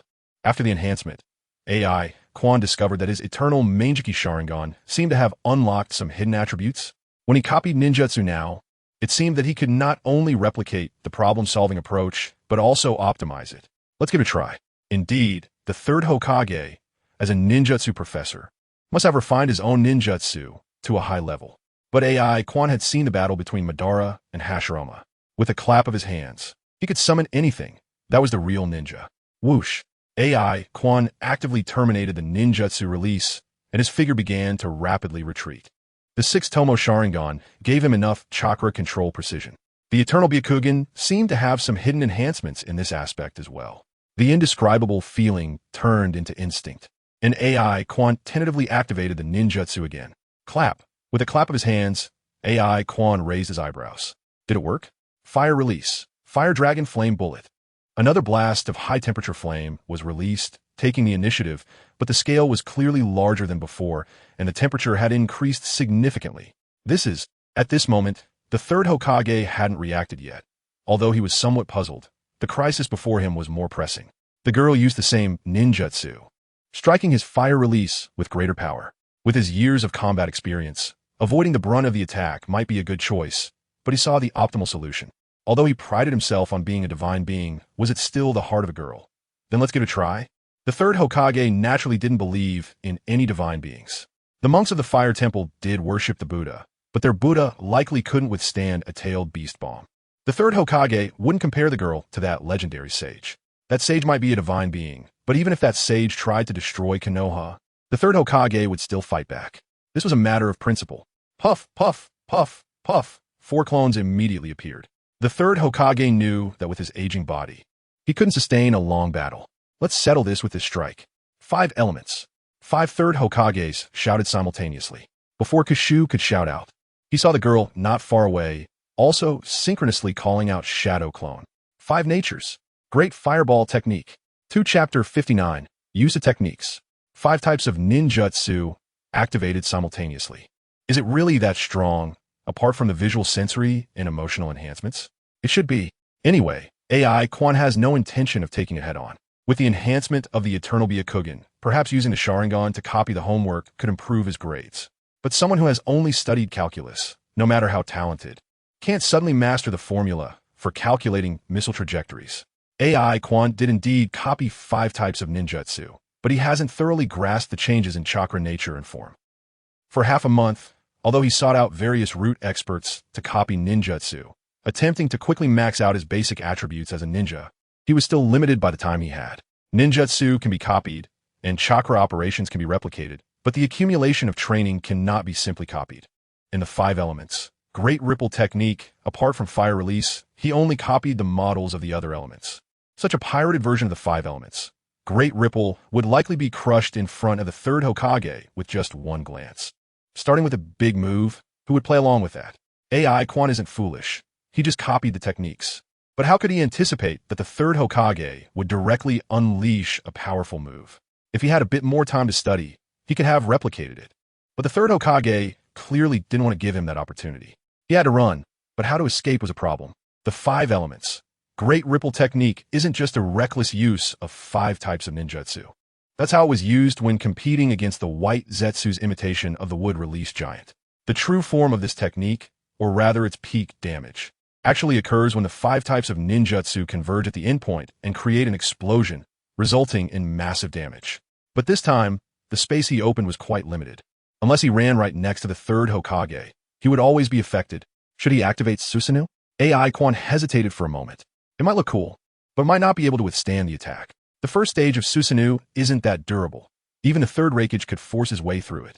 Moreover, activating it requires time, and the risk factor is too high. He might have to temporarily give up on his 6th Tomo. AI Quan raised his eyebrows. This might be one of the few drawbacks of opening a domain. Although he could gain comprehensive enhancements, it seemed that the Eternal Byakugan had also unlocked some hidden attributes. But apart from the Byakugan, he also had to pick up the knife on the ground to use its corresponding abilities. And he could only pick one at a time. In a normal battle, AI Quan would definitely want the 6 Tomo's knife. Low consumption, comprehensive enhancement combined with the Eternal Byakugan, he could directly transform into a little superhero. But now there was no other way. Activating Susanoo probably wouldn't hold up. He might as well use Kimui. Whoosh! After making a quick decision, AI Quan retreated half a step, discarded the blood blade in his hand, and drew the only light blue Kimui blade. For survival, it had to be Kimui. But how to counterattack afterward? If he pressed too hard, the third Hokage could use the Corpse Demon sealing technique again. TSK. Better to just go for it. Boom! As AI Quan murmured, the third Hokage's 5 elements ninjutsu finally converged and immediately exploded. The power was indeed astonishing. AI Quan instantly felt a strong impact. It didn't come from a sensory perception, but from the domain. The third Hokage held back after all, considering that he was also in this barrier. He didn't intend to perish together. But even so, the impact caused by this technique was powerful enough. Could it blow up my domain? AI Quan was a bit surprised. How would he explain it to Obito when he got out? Actually, I'm your cousin, so our attributes are the same? Boom, boom, boom. The explosions continued, and the interactions between the 5 types of ninjutsu exceeded expectations. Poof, poof, poof, poof. Shadow clones disappeared one after another, and the third Hokage retreated continuously, breathing heavily after landing. This should be the end. Being hit by this technique, there's no escape. The Monkey King in his hand spoke. Hopefully so. The third Hokage looked ahead, the seriousness in his eyes slightly dissipating. He knew the power of his technique. He had also seen the figure of that girl leaving just before being covered by the explosion. She switched to another knife. And she might have other abilities, but it was likely useless. Even without this barrier, with that little time, she wouldn't escape the range of this technique. But that girl was indeed crazy. So many explosive tags. How did she set them up in advance? Hizashi, didn't Yorumbu notice anything? The Monkey King asked. The specifics could only be verified afterward, especially since Danzo was still under the control of the masked man. The third Hokage's expression grew heavy again. Although he had dealt with this Uchiha girl, the dilemma facing Konoha hadn't been resolved significantly. The casualty numbers were still unknown. Konoha had suffered how much loss, and there was still Danzo and his roots. Most importantly was the information that Uchiha Izumi had just mentioned.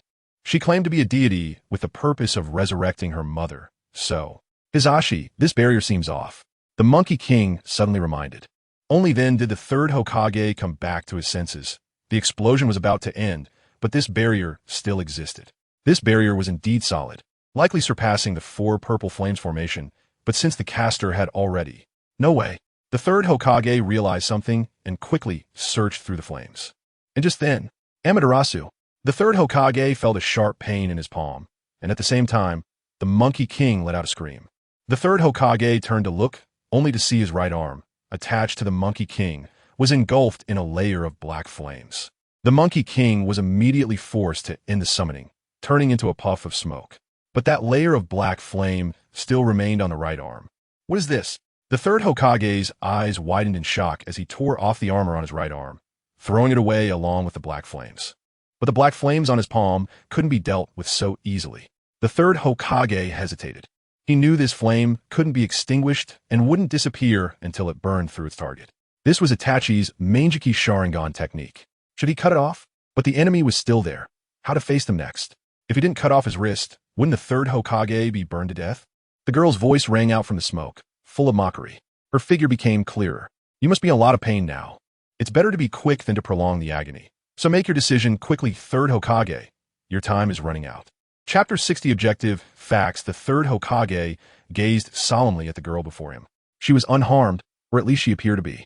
But the knife in her hand had changed again, from red at the beginning, to blue before being engulfed in the explosion, and now to orange. Each knife represented a brand new ability. But how could you even master Itachi's ocular techniques? The third Hokage glanced at his right hand, which was being burned. Just as the girl had said, his options seemed to be dwindling. I have many things I can still use, but I really can't tell you anymore, third Hokage. AI Quan's tone was no longer playful. She discarded the Amaterasu knife, the only one that could activate ocular techniques without needing to strike the enemy.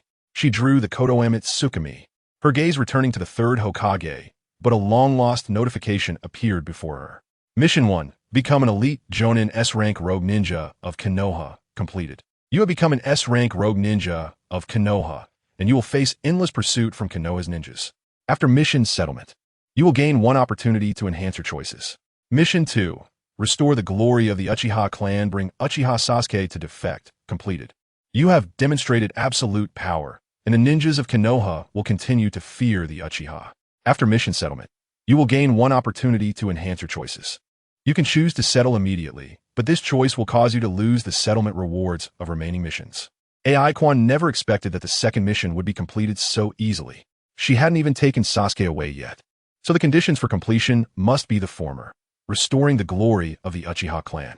Who would have thought that blowing up Konoha and bullying the old man would do the trick? Her initial line of thought had indeed been wrong. AI Quan had thought this was a task that would bear many fruits. Becoming Hokage is definitely impossible now. So next I just need to take Naruto, right? I Quan Dai set on Ibudao. Since she had completed mission 2 ahead of time, did that mean she didn't need to take Sasuke after all? That's good. 1 less burden. Sasuke was of no use anyway. Her gaze returned to the third Hokage. He clearly has no intention of giving up. AI Quan could see clearly that there was still some chakra remaining within the third Hokage. It was likely that, like Danzo, the third Hokage had been cautious of Obito from the beginning. But the third Hokage had indeed been defeated. The right hand that had been ambushed by Amaterasu was already burned above the forearm. If he didn't abandon his right hand, the third Hokage would eventually burn to death. While Amaterasu had many criticisms, it still had its uses. But now the third Hokage seemed to have no intention of giving up his right hand. It appeared he was still prepared to fight back. However, that would be futile. Even if the remaining chakra was enough for him to use the Reaper Death Seal, Uchiha Quan would not give him that opportunity. In fact, no matter what actions the third Hokage took next, Uchiha Quan would end the battle with Konoha Mitsukami. The reason she hadn't attacked directly was simply to see what choices the third Hokage would make next. Do you have any last words, third Hokage? Uchiha Quan stepped closer to the third Hokage, her tone no longer playful, but filled with respect, although she felt little sense of belonging to this world. Looking at the old man, who was gritting his teeth enduring the burning pain of Amaterasu while still thinking of how to fight back desperately, was deserving of some respect. I have underestimated him. Perhaps from the very beginning I should have been more aware. The third Hokage's tone was not calm. The intense pain triggered a physiological response that made it difficult for him to articulate each word, almost as if he were biting his teeth to force them out. But Uchiha Quan could detect a sense of realization before death, calmness, and a hint of regret. You still want to kill me, don't you? Uchiha Quan raised the Konoha Mitsukami knife in her hand. The chakra within the third Hokage was indeed stirring.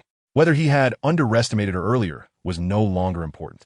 The upcoming counterattack would surely be with all his strength.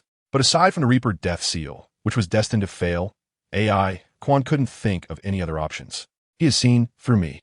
The third Hokage's words became increasingly difficult to articulate, and his body trembled uncontrollably from the excruciating pain. Yet he still did not give up. Danzo, he really couldn't hold on, could he? Uchiha Quan sensed something was off and directly thrust her long knife toward the third Hokage. But it seemed the third Hokage was also waiting for her to strike. The moment Uchiha Quan moved, he did as well. Suddenly, the third Hokage pulled out a kunai from his ninja tool pouch. He had practiced this action countless times over the years. Usually, he would swing it forward, whether to train, kill enemies, or protect companions. But this time, he aimed it at himself. Stab. The kunai pierced directly into his temple, and at the moment of piercing, the third Hokage's wrist twisted. This motion was to maximize the damage to his brain. The third Hokage's intention had been clear from the very beginning. His target was himself. Danzo had already been controlled. Even with Shirsue's eyes, Danzo was still controlled. Otherwise, the Umbu wouldn't have failed to notice even the slightest sign of this disaster before it struck. This girl, who claimed to be a deity, clearly possessed unknown powers. This barrier must be one of them, along with the medical ocular techniques. Shirsue's Konoha Mitsukami must have also been under her control. She even had Itachi's Amaterasu. Was it a coincidence? Or did she take it from Itachi? It's unbelievable. Could she really be some unknown deity? But these powers must have limitations. Otherwise, she wouldn't have chosen to lie low. In a recent battle, the temperament she displayed was no different from that of a child. What a pity. If I had discovered this sooner. Perhaps this child could have stood on Konoha's side. What a pity. At this point, all I can do is not be used by her, including my body, including everything in my mind. Thud. The third Hokage's body fell to the ground, his right hand still burning from Amaterasu. And she almost got hit by her own Amaterasu. Looking at the body on the ground, Uchiha Quan pursed her lips. Setting aside the purpose behind the third Hokage's actions, objectively speaking, it seemed she had indeed forced a 60-year-old man to choose self-termination. Am I really that terrifying? Uchiha Quan furrowed her brows in reflection. It was the Umbu that struck first tonight. It was Kagaya who blew up Konoha. What does that have to do with me? I only used Edo Tensei on a few Uchiha dead souls, but that was self-defense. Self-defense leading to the other party being so frightened that they chose to commit suicide. That's hard to judge. Forget it. The dead should be honored. You go to the Pure Land and rest well. Anyway, once Amaterasu burns the body clean, there's no need to worry about the issue of impure reincarnation. White Zetsu can impersonate the third Hokage and can completely rely on Danzo's memories to hold the fort for a while. It's just a matter of letting Obito take the blame. It's really just a single sentence. I just wonder if I can write a recommendation letter for Tsunade. Teach me some sealing techniques. Huh. I quan suddenly realized a problem. As the third Hokage, once his soul returns to the Pure Land, the administrator of the Pure Land, the Sage of Six Paths, which is his older brother, should notice, right? What the heck? Uchiha Quan suddenly recognized the seriousness of the situation. Then you can't die. Grandpa, third Hokage. Chapter 61. How did it come to this? AI Quan decisively pulled out the kunai from the third Hokage's head. First, he directly chopped off the third's right arm, then quickly activated the reverse technique. Jokes can be made about many things, but the Sage of Six Paths must not be provoked. After all, he is the administrator of the Pure Land. Black Zetsu can roam freely in the ninja world because the Sage of Six Paths is unaware of his existence. But if the Sage discovers something today, who knows what the consequences will be? We must bring the third back to life. AI Quan unleashed all his power, channeling all his cursed energy to fully activate the reverse technique. The problem arose. Can a brain that has been pierced by a kunai and stirred around really be saved by the reverse technique? Theoretically, yes. Teacher Gojo had tried it. He managed to save someone even after a huge blade was plunged into their forehead. Grandpa Sukuna also tried it, performing surgery on himself, emphasizing self-reliance. But those were done on themselves. Although AI Quan's reverse technique can be used on others, he wasn't sure about it, especially when it came to repairing a brain. But AI Quan had no way out. While performing the reverse technique, he was also ready to call for white Zetsu. There have been successful cases of brain repair in the ninja world. Obito is one such case. Half of his body was destroyed, and half his foot was already in the Pure Land. But white Zetsu provided a miracle. Although anxious, activating the reverse technique to repair the brain didn't actually take much time. As he watched the third's heart start beating again, and with increasing vigor, AI Quan finally breathed a sigh of relief. As long as he was alive, that's what mattered. Wiping the cold sweat from his forehead, AI Quan sat down heavily on the ground. The surgery was successful. The third should regain consciousness soon. Most importantly, the rescue was timely. The third's heart hadn't even completely stopped beating. He hadn't even crossed the starting line to dash into the Pure Land. AI Quan had already started treatment. Moreover, the damage from the kunai wasn't that extensive. The third was indeed determined to die. His resolve had suppressed the brain's self-protection mechanism to some extent. But the kunai's lethal area was limited. The third had indeed tried his best. But unfortunately, in this long-distance race to the Pure Land, AI Quan won. It's all about the consumption. TSK. AI Quan was doing eye exercises. This was the second time since he had crossed over that he felt like his eyes were about to burst. The last time he felt this way was during the first time he opened both eyes, scaring Danzo when he activated the Konoha Tsukumi. But this time, the consumption was much greater, although it seemed like it didn't take much time from rescue to completion. The cursed energy consumed was at least equivalent to 2 uses of Konoha Tsukumi, plus 3 uses of Amaterasu. He almost drained his eyes dry. Repercréation destruction. This rule applies in any world. If he squeezed a bit, using a low-tier Konoha Tsukumi should be about right? AI Quan prepared to modify the third's memories. The third could die. It didn't matter how. But anything he shouldn't know must not be taken to the Pure Land. Right now, he indeed had very little cursed energy left. But if he gave up here, wouldn't it make everything he did earlier in vain? AI Quan immediately prepared to activate Konoha Tsukumi. But then another problem arose. Where's my sword? AI Quan stood still for a moment, rubbing his eyes and face. His expression gradually darkened. He almost forgot. He had activated Konoha Tsukumi earlier and had thrown the sword away. The bonuses within the domain were indeed outrageous, but the rules were clear. He could only use one sword at a time and one type of ocular technique, which is to say, curse technique. Once used, he would enter cooldown, and the same goes for giving up. He would have to wait for the cooldown to refresh, then reopen the domain to use it again. This includes the passive effects of the Manjiki Sharingan. Actively giving up would also result in cooldown. He had just actively given up Konoha Tsukumi. Now, the only ocular techniques he could use were Tsukuyomi and Izanagi, and they might not even be usable. These two, although seemingly inferior to Konoha Tsukumi, were also energy-intensive. Is it not said that saving a life is better than building a 7-story pagoda? Why is it just draining my energy here? As he watched the third begin to regain consciousness, the choices before AI Quan seemed limited. Kamui had already been used. He had just thought of summoning white Zetsu as a backup medical plan, but now, even the summon was a problem. The domain couldn't be lifted. The energy consumption for activating the domain was indeed high, but once successfully activated, maintaining it wasn't difficult. Actively lifting the domain now would be too costly. It wouldn't be so bad if time hadn't dragged on, but now the third had grasped the real information. The blame hadn't been shifted, and he had even gotten himself involved. But if he didn't actively lift the domain, recovering cursed energy would clearly be slow. Maintaining the domain wasn't difficult, but it indeed consumed cursed energy. How did things turn out like this? AI Quan rubbed his forehead, replaying the events in his mind. He had indeed won. From the start, the third had suffered a significant disadvantage in terms of information. His understanding of AI Quan's information coefficient was basically negative. The only information he had was the false message AI Quan had sent out earlier. Who would have thought that a Uchiha caretaker could also activate Kimui and Amaterasu? But he was mistaken.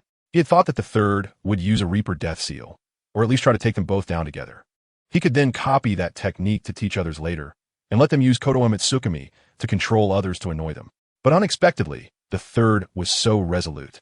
He had guessed that Konoha Mitsukami was with AI Quan. Not only that, AI Quan pondered, if he were to give the third another chance, he would still win, and it would be even more decisive, directly activating Konoha Mitsukami at the start, then smashing with Susanoo. How interesting. The energy consumed from fighting for so long wasn't even as much as saving someone. Who could he complain to?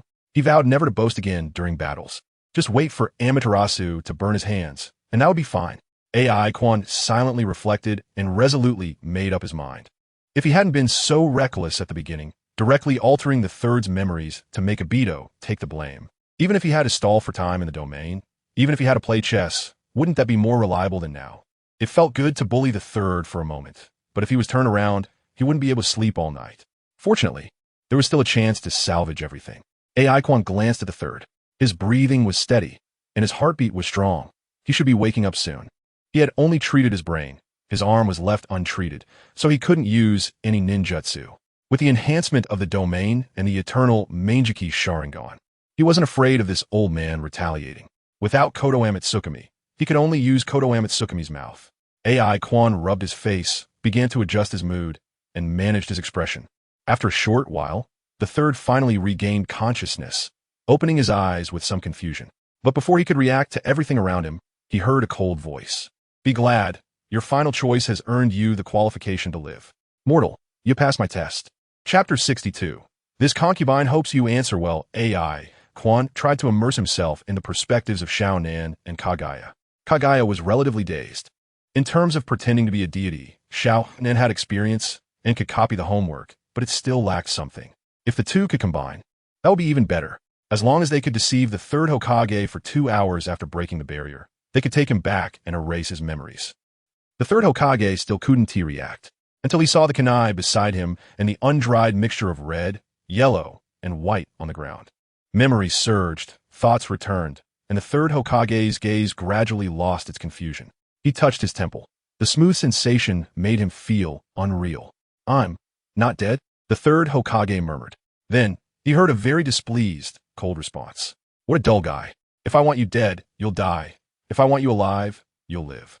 In front of me, do you think you can control your own life and death? This was T entirely boasting. The reversal technique could even repair the brain, and the healing ability was exceptional. Saying it had the power of resurrection wasn't T an exaggeration. As long as one wasn't completely dead, even if one foot was in the Pure Land, they could be pulled back. The only question was whether it could work with the 8 gates. The third Hokage fell silent. This lofty tone, the girl before him, reminded him of the nobles of the Land of Fire, but even the daimyo, when conversing with him, had never been so confident, arrogant, self-righteous. The third Hokage couldn't describe this feeling, but he didn't doubt the girl's words. In any case, she had indeed saved him from what should have been his demise. Could it be an illusion? A thought crossed the third Hokage's mind, but he quickly dismissed it. He still harbored hostility toward her and doubted his own state. That at least proved she hadn't used the Konoha Mitsukami. Yes, Konoha Mitsukami, and Itachi's Amaterasu. Who exactly was she to master so many people's ocular techniques simultaneously? Now, the third Hokage's belief in the girl's self-proclaimed divine identity began to waver. I have observed you for a long time. While he was deep in thought, he heard the girl speak again, her tone cold and indifferent, reminiscent of a deity. You pride yourselves on justice. Yet your actions are no different from the enemies you speak of. The will of fire you profess seems to speak of inheritance and dedication, but in reality, it is predicated on loyalty. You have disappointed me greatly. A place like this is unworthy of my mother's descent. The third Hokage's expression changed repeatedly. Having aged, he had long passed the age where he needed to argue about everything. Regarding the inheritance of the will of fire and the critical voices, the third Hokage focused more on listening and gathering information, as well as judging humanity. Because he stood at the pinnacle of Konoha, what he needed to do wasn't to refute, but to prove everything through action. However, at this moment, in front of this self-proclaimed goddess, the third Hokage couldn't help but want to retort. Or rather, he wanted to explain. A question that had troubled him for a long time finally had an answer. So her series of destructive actions against Konoha was merely due to disappointment? That could still be salvaged. But the third Hokage didn't know where to begin explaining, because he realized the girl's earlier mention of observation must have had a target. As for the previous target, the third Hokage estimated it must undoubtedly be Danzo. That would be difficult to explain. The third Hokage hadn't yet realized that his thought process had begun to change due to the girl's divine identity. But the inertia of thought still existed, such as the habit of finding information in words. The third Hokage noticed a key term, mother. Previously, it was about resurrecting the mother. And now, it's about having the mother descend. If these two are the same meaning, the third Hokage fell into deep thought. But before he could think much, he heard the girl's voice again. This time, it carried the tone of an elder questioning a junior. I have learned about the history of Konoha. The Senju and Uchiha joined hands to create Konoha, with the original intention of ending war and ushering in peace. Peace and war. These words always carry power, and the third Hokage's mind grew serious. Although the war hasn't ended, and peace is often fleeting, at least you have fought for it, which pleases me. But there's a question that I still cannot understand. The girl paused, and the third Hokage felt slightly tense. Why did the two great clans that originally established Konoha disappear under your governance? The Senju clan has no records at all, and the Uchiha clan was completely eradicated under your orders. If it weren't for your recent voluntary sacrifice for Konoha, I would have thought you were just like that guy, a pathetic mortal consumed by ambition. So, answer my question well, mortal. The girl crossed her arms, her expression indifferent, asking in a condescending manner, you know my identity. You should have returned to the Pure Land. It is I who gave you the chance to live. But everything has a price. Your answer may not affect my view of this world, but it directly relates to the fate of this village. I hope you answer well. Otherwise, I won't mind sending you back to the Pure Land and then looking for other villages to observe. There will always be a place suitable for my mother's descent.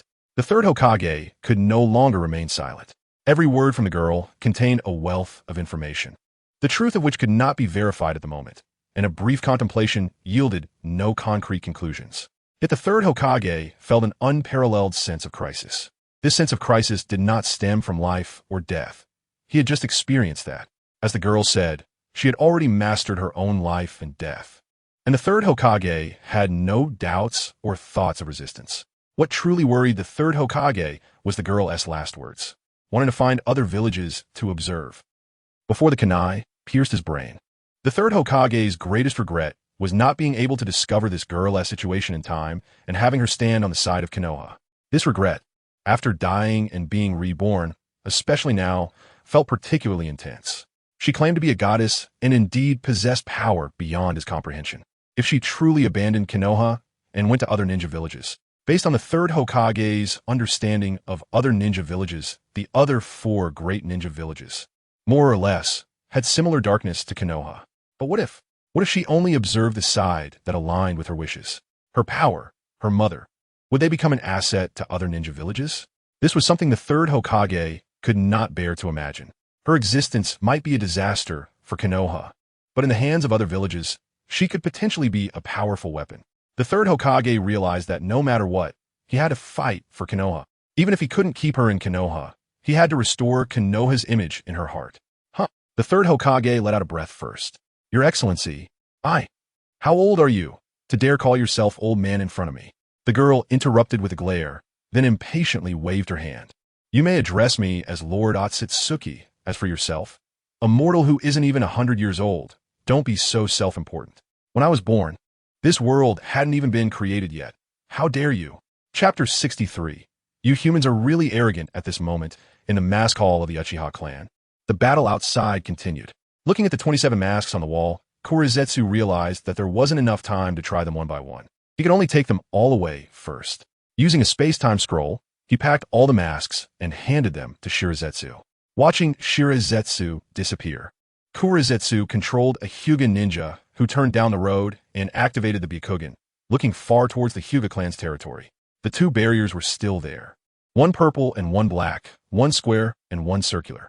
It's not over yet. The battle between my sister and the third Hokage had already lasted more than 10 minutes. Kurizetsu was not worried about his sister's safety. She possessed the power of their mother and was very clever. If she wasn't sure of victory, she wouldn't act recklessly. That guy Obito hadn't run away. Relying on the Umbu's 4 purple flames formation, he sat on the roof waiting. The number of ninjas surrounding the barrier had decreased significantly. Konoha had suffered a major blow, and many ninjas had gone to provide assistance. Whoos, bang! A red flare shot up in the distance, exploding in the air and transforming into the emblem of Konoha. Kurizetsu smiled. He had lost count of how many flares had been launched. First it was the Hyuga, now it was Konoha. Due to this situation, Konoha had automatically entered the highest state of alert. Ninjas who were on missions throughout the ninja world would return, and before dawn, the first batch of ninjas would be in place. But those weren't things he and his sister needed to worry about. The reincarnations of Indra and Ashura had already been transferred. The 2 Konoha elders and the accompanying Umbu were still guarding Shirazetsu's clone. The soul of the 4th Hokage was also in his hands. If the records in the Roots database were true, then this world might end up with 2 Jinchuriki of a Nine-Tails. What pity. If it weren't for Obito suddenly appearing, Konoha might have been the first village to collapse completely due to the tailed beast riot. Drawing a kunai, he swiftly slit his own throat. Kurizetsu immediately left the Hyuga's body and disappeared underground. It was indeed a pity. He originally wanted the Nine-Tails to launch a few tailed beast balls towards the Hyuga clan territory, but with his sister not present, the plan to control the Nine-Tails had to be shelved. Obito had the ability to control the Nine-Tails and further strike at Konoha, but it wasn't necessary. It was better to let him focus on ensuring his sister's safety. But he didn't know how far his sister had progressed. Given her personality, if she couldn't control the 3rd Hokage, she would probably choose to kill him, right? But he didn't know if the power their mother gave her would be enough. It should be enough, but his sister's body might suffer damage. After all, he was the 3rd Hokage. Even though he was old, he probably wouldn't be easily dealt with. It was all Obito's fault. Why did he suddenly show up out of nowhere? Kurizetsu was really too incompetent. His actions this time had been a complete failure. Having lurked beside her for so long, he had such a shallow understanding of her abilities. Inside the 4 purple flames formation, Obito sat on the roof, appearing calm but actually anxious. It had been too long. The black barrier still hadn't disappeared, which meant she should still be alive. But after all, he was the 3rd Hokage. Obito tried to activate Kamui to enter the barrier, but he found that his usually invincible Kamui was actually unable to move an inch in front of this barrier. The black barrier obviously possessed special power. It was not space that blocked Kamui, but rather ocular power. Her Sharingan was evidently above his. Obito was somewhat surprised by this, but it also solidified his resolve. Indeed, it was time to reclaim his eyes. If he had already gathered the Manjiki Sharingan, then at least he could enter the barrier. Whether to help her or take her away, it was better than just sitting here doing nothing. He hoped she wouldn't do anything foolish. Obito took a deep breath. If it really came to it, he would have to forcibly destroy this barrier with Kamui. Although destroying her ocular technique might cause some harm to her, Obito couldn't care less about that anymore. This was not the time to consider the consequences. He would rather make a mistake than do nothing at all. So you know it's wrong, but you still choose to do it? Huh. Sacrificing a small number of people permanently for the temporary stability of the majority? Is this what you call a choice? Foolish humans. Don't you think this approach will only lead to the gradual decline of your village? It's been thousands of years, and you still haven't made any progress. Mortal beings, I'm truly disappointed in you. Within the domain, AI Quan crossed his arms, leaning back with his head raised, looking at the 3rd Hokage through his nostrils. AI Quan had also noticed. The mastery of the Bontenji technique was not limited to him. The 3rd Hokage was also well-versed in its essence. The disappearance of the Senju clan became an awakening for a great clan. It was said that the Second Shinobi World War had been too brutal, with the 4 great ninja villages besieging Konoha, causing heavy losses to Konoha's major clans. The Senju clan led the charge, fighting until the last member fell. If it weren't for the 3rd Hokage's intervention, even the children of the clan would have been clamoring to participate in the battle. In the end, the war concluded, with the Senju clan's population reduced to almost none, and the remaining members, for the sake of the village's unity, abandoned their clan and integrated into Konoha. It seemed to praise the true goodness and beauty of the Senju, but in reality, they were distancing themselves from their own ties. Then there was the Uchiha clan's extermination. The 3rd Hokage didn't embellish this aspect much. He simply stated the objective facts. The Uchiha's betrayal, regardless of the outcome, was internal strife for Konoha. Outside, there were still 4 ninja villages eyeing Konoha, ready to invade at any time. To avoid unnecessary losses and to gather intelligence on the masked man who attacked Konoha and approach a certain rogue ninja organization. The higher-ups of Konoha had to resort to such extreme measures. It seemed like they were speaking the truth, but in reality, it echoed the earlier explanations. The third Hokage hinted that these 4 great ninja villages had always wanted to invade Konoha and carry out inhumane plundering. Not to mention, if AI Quan hadn't been bluffing, he might have believed it. You should be disappointed in Konoha. The third Hokage was still trying his best. He had already realized that this self-proclaimed goddess had a way of thinking that was indeed different from ordinary people. To some extent, her vision was indeed longer term than that of the daimyo of the Land of Fire. But precisely because of her divine identity, more often than not, her thoughts would be more simplistic. I did not ask for your forgiveness, but please give Konoha a chance for redemption. This punishment is a disaster for Konoha, but also a rebirth. You are welcome to stay and witness Konoha's transformation. Her identity, whether true or false, is not important. Whether her abilities are truly the power of a deity is not something to dwell on. Before delving deeper into understanding this girl, I must find a way to keep her in Konoha, even if it means using force. This is the instinct of the third Hokage as a politician. You think too much, mortal. The girl spoke coldly, and the third Hokage felt a sinking feeling, thinking he had been rejected. Just as he was about to say something to salvage the situation, he heard the girl say again, "There are many ways for deities to punish mortals, including natural disasters and plagues. That is the true disaster, the wrath of the gods. Everything that Konoha has suffered tonight has nothing to do with me. I just found it amusing to play with that guy. He is the one who started it all. I didn't want to reveal my identity. I tried to remind you, but since you are unwilling to cooperate, I can only kill you." The third Hokage's expression changed repeatedly. He instinctively doubted her words. But before he could think further, he heard the girl coldly speak again. "Speaking of which, he was once a ninja of Konoha. I have read his consciousness. And until the age of 12, he was always a ninja of Konoha. Speaking of which, he once regarded you as an idol, huh? But you let his beloved girl step onto the battlefield and were even killed by his most valued companion. Then he put on the mask and began his revenge against Konoha." The girl's voice became mocking and playful again. "You humans are truly arrogant. Clearly, it's your own mistakes that led to retaliation from your kind. Yet you always blame everything on the punishment of deities. But do I have that much time to punish you? You?" Mid-sentence, the third Hokage suddenly noticed something off in the girl's tone, and when he looked up, he saw her gazing at the dome with a surprised expression. The third Hokage instinctively looked up as well, but found nothing unusual. His thoughts then returned to what the girl had just said. Why does it feel so familiar, the experiences of the person she mentioned? I'm becoming more and more interested in this guy. Even though I suppress the power of the domain, his eyes can actually intrude here. What a reckless guy. Domain? Intrude? The third Hokage's thoughts were interrupted again as he looked back at the dome. This time he saw it. The space of the dome seemed to be tearing apart, and swirling ripples were becoming increasingly clear. Is it the masked man? No. Kaleidoscope. Battlefield. Beloved girl. Killing his companion with his own hands. Hiss, could that child be? Obito? Stand up, mortal. A cold shout pulled the third Hokage's thoughts back to reality. He quickly stood up, but found the girl smiling. However, this joy was clearly not directed at him. As the girl said, she seemed very interested in the masked man, in that child. Today's conversation ends here. I still want to play with that guy for a while longer. I will lift the restrictions here and let you leave later, but remember, do not talk about me to anyone, not even give any hints. The girl looked over coldly, and this indifference made the third Hokage's heart sink slightly. I will return in some time to check your memories. Once I discover anything, I will let you know what it means to face the punishment of a deity. Do you understand? Chapter 64. The redemption of Obito's success is just around the corner. Obito exerted all his strength to activate Kimui, trying to open an exit in the barrier. The ideal way would be to forcefully cross the barrier, but he couldn't do that now, so he had to make do. Suddenly, the black barrier began to dissolve at a rapid pace, and Obito immediately stopped using Kamui, searching for the girl's figure. However, the first thing he saw was the third Hokage. As expected, he was still alive, but he seemed to be in a bad state. Half squatting on the ground, gasping for breath, with his right arm completely gone, and the wound was still bleeding profusely. She actually severed one of the third's arms?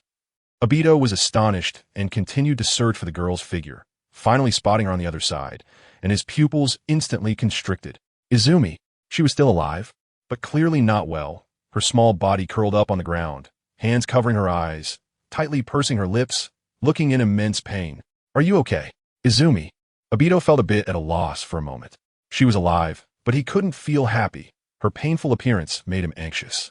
The third Hokage was still quite perceptive and pretended not to see, raising his hand and waving it. The Umbu outside immediately understood. The barrier dissipated, and the waiting ninjas rushed in, protecting the third Hokage. "I'll stop the bleeding for you, Lord Third." An Umbu immediately activated a medical ninjutsu, but as the treatment began, he felt something strange about the third Hokage's wound. He couldn't quite pinpoint what was odd, but the skin around the wound had a noticeable difference, as if it was a wound that had already healed but had been forcefully cut again. However, it wasn't a clean cut. The new skin that had formed was still partially intact. The Umbu was about to speak, but met the third Hokage's gaze. "Just stop the bleeding. The battle isn't over yet." "Yes." After warning the medical ninja, the third Hokage looked ahead. Although he wanted to confirm that person's words, it wasn't the right time now. Uchiha Izumi had lost her combat ability. They needed to reopen the barrier and take them down in one go. Yes, the ninjas surged forward, while several Umbu responsible for the barrier raised the four purple flames formation again. But what they faced was an Obito filled with rage. "You go rest for a while. I'll take care of this, Izumi." With the enemy in front, Obito's voice was exceptionally gentle. He was about to activate Kimui to send the girl away when he noticed that she had somehow grabbed the corner of his clothes. "Don't do anything foolish, Mr. Mask." The girl weakly said, "You can't defeat them. Let's leave together." Her voice was very soft, and it was clear that she was suppressing her pain. Obito's body stiffened, and his gaze softened even more. "It's okay, I will win." He activated Kimui, sending the girl away, but a shuriken suddenly pierced his back. He couldn't enter the intangible state while using Kimui, but Obito didn't mind. He stood up, pulled out the shuriken, and turned to face the approaching Konoha ninjas. But Obito wasn't flustered. He simply raised his head and looked at the bright moon. Since Rin's death, the moon had turned red, and the moonlight had become the blood spilling onto the earth. But tonight, the moonlight is beautiful. Whoosh! Two Umbu's long swords stabbed towards him, piercing through Obito's body as if they were thrusting into the air without any resistance. Obito didn't even glance at them. He raised his head, basking in the bright moonlight, and spread his hands to press against the two Umbu. With a splatter, in the next second, blood flew everywhere as their bodies were pierced by wooden spikes. They didn't even have time to scream before their lives vanished. This bizarre and bloody scene caused the other ninjas to halt. Obito then spread his arms and surprisingly closed his eyes. What a similar scene. How many times in his dreams had he seen himself one step ahead? With Rin alive and Kakashi not there, he had used the same method to kill all the mist ninjas, but he didn't have to hold Rin's corpse. Feeling the warmth of her body fading away. At this moment, the same moonlight fell upon Konoha, and the enemy was still in front of him. But Obito's mood was unprecedentedly exhilarated. "Is this my redemption? I've caught up. I've finally caught up." No one knew what he was talking about, except for the third Hokage. But now was not the time to verify that information. "Capture him." The third Hokage ordered coldly. "Capture me?" Obito finally opened his eyes, his gaze filled with mockery. "Just you guys?" Whoosh! As soon as he finished speaking, Obito suddenly moved. This redemption wasn't over yet. The world in his dreams also needed to be watered with blood. Obito charged towards the ninjas, his Sharingan locking onto their attack trajectories, with Kamui being activated perfectly every time. Each time his hand touched a ninja, it was the moment when the insertion technique blossomed. Obito was deliberately repeating the scenes from that year. Those were memories he didn't want to touch, but tonight, they held a different meaning. That is, would release. The third Hokage finally realized, but he couldn't understand why the power of the first Hokage would appear on Uchiha. Yet at the same time, the third Hokage began to understand. Perhaps that was the reason the girl was interested in him. The first thing that came to the third Hokage's mind was the identity of this masked man. If he really was that child, was there still a chance to save him and bring him back to Konoha? But Danzo had already been controlled by him. Dissolve the barrier and increase the manpower. He must remain in Konoha tonight. Throughout his years as Hokage, the third Hokage had always scrutinized himself. For many years, he had never dared to let his guard down. Danzo was right.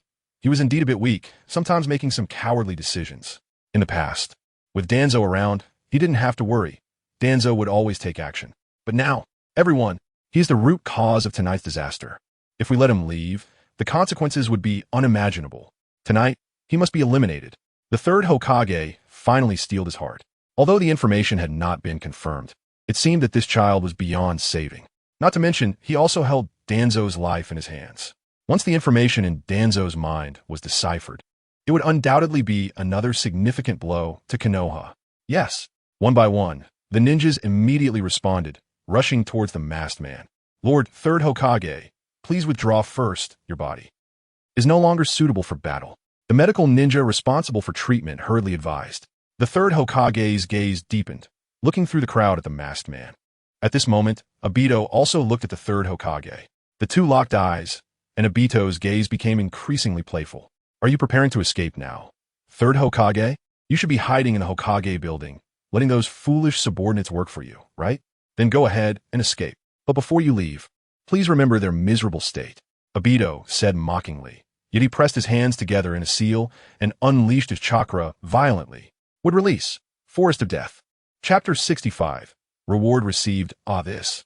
AI Quan sat on the floor of the Shinwei space, holding a kunai in his hand. Of course, he was thinking about suicide. He had no intention of stabbing Obito, who occasionally appeared in his physical form. The kunai served a purpose similar to a mirror.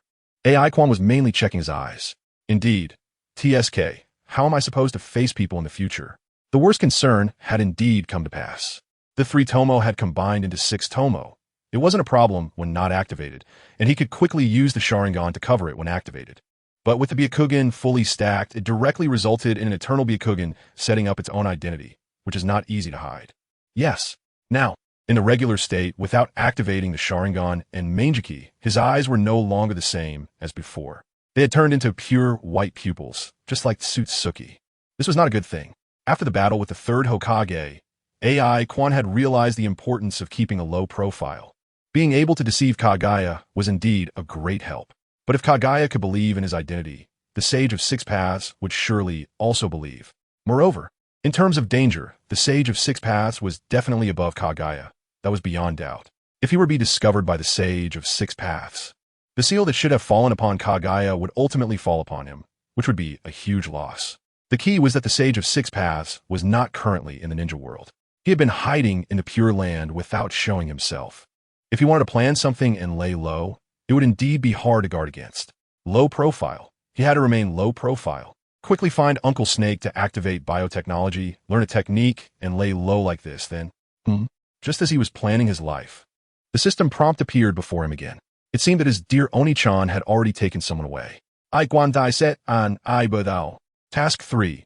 Become Hokage in the name of Uchiha, accompany Uchiha Sasuke, and the Nine-Tails Jinchuriki in defection. Completed. You have become an S-rank rogue ninja in Konoha, and have taken Uchiha Sasuke and the Nine-Tails Jinchuriki out of Konoha. You will be hunted down by Konoha.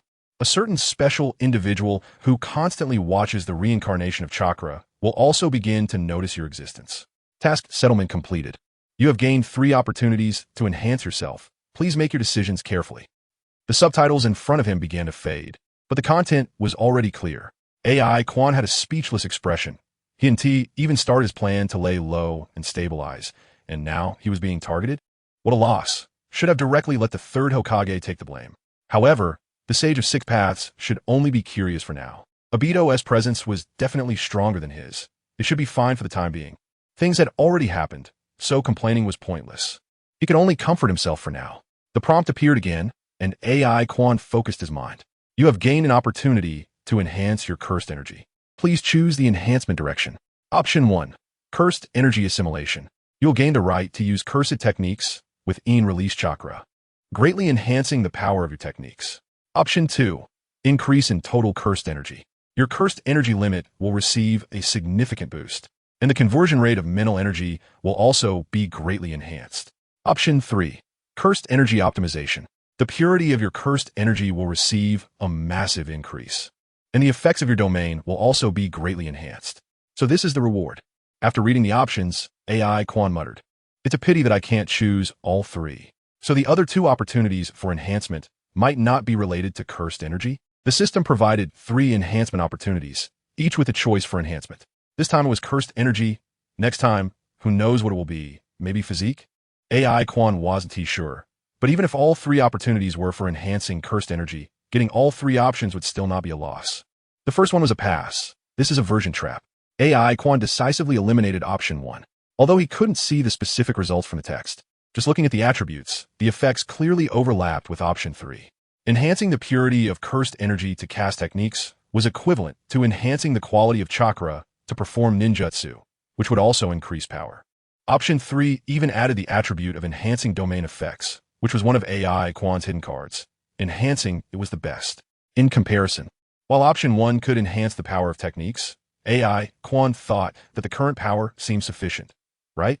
Moreover, no matter how much it was enhanced, the limit was still there, and it probably couldn't break through the Manjiki. It would be better to wait for Uncle Snake to perfect the eye cultivation technique and use science to activate the Manjiki. That would be more practical. If only he could experience it. AI Quan pondered for a moment, but his gaze still turned to the total cursed energy. Chakra is chakra, and cursed energy is cursed energy. The chakra limit could be left to Uncle Snake, but it would take time. Even with the 9 tails, a power bank is still a power bank. What's mine is mine, and besides, the power bank could be stolen. The quality of cursed energy could still be trained by himself, so let us enhance the blue bar first. At least it wouldn't be a loss. Although enhancing the domain was quite tempting, the quality of cursed energy was something he could spend time working on. If he could grind, he would grind. If not, he would invest.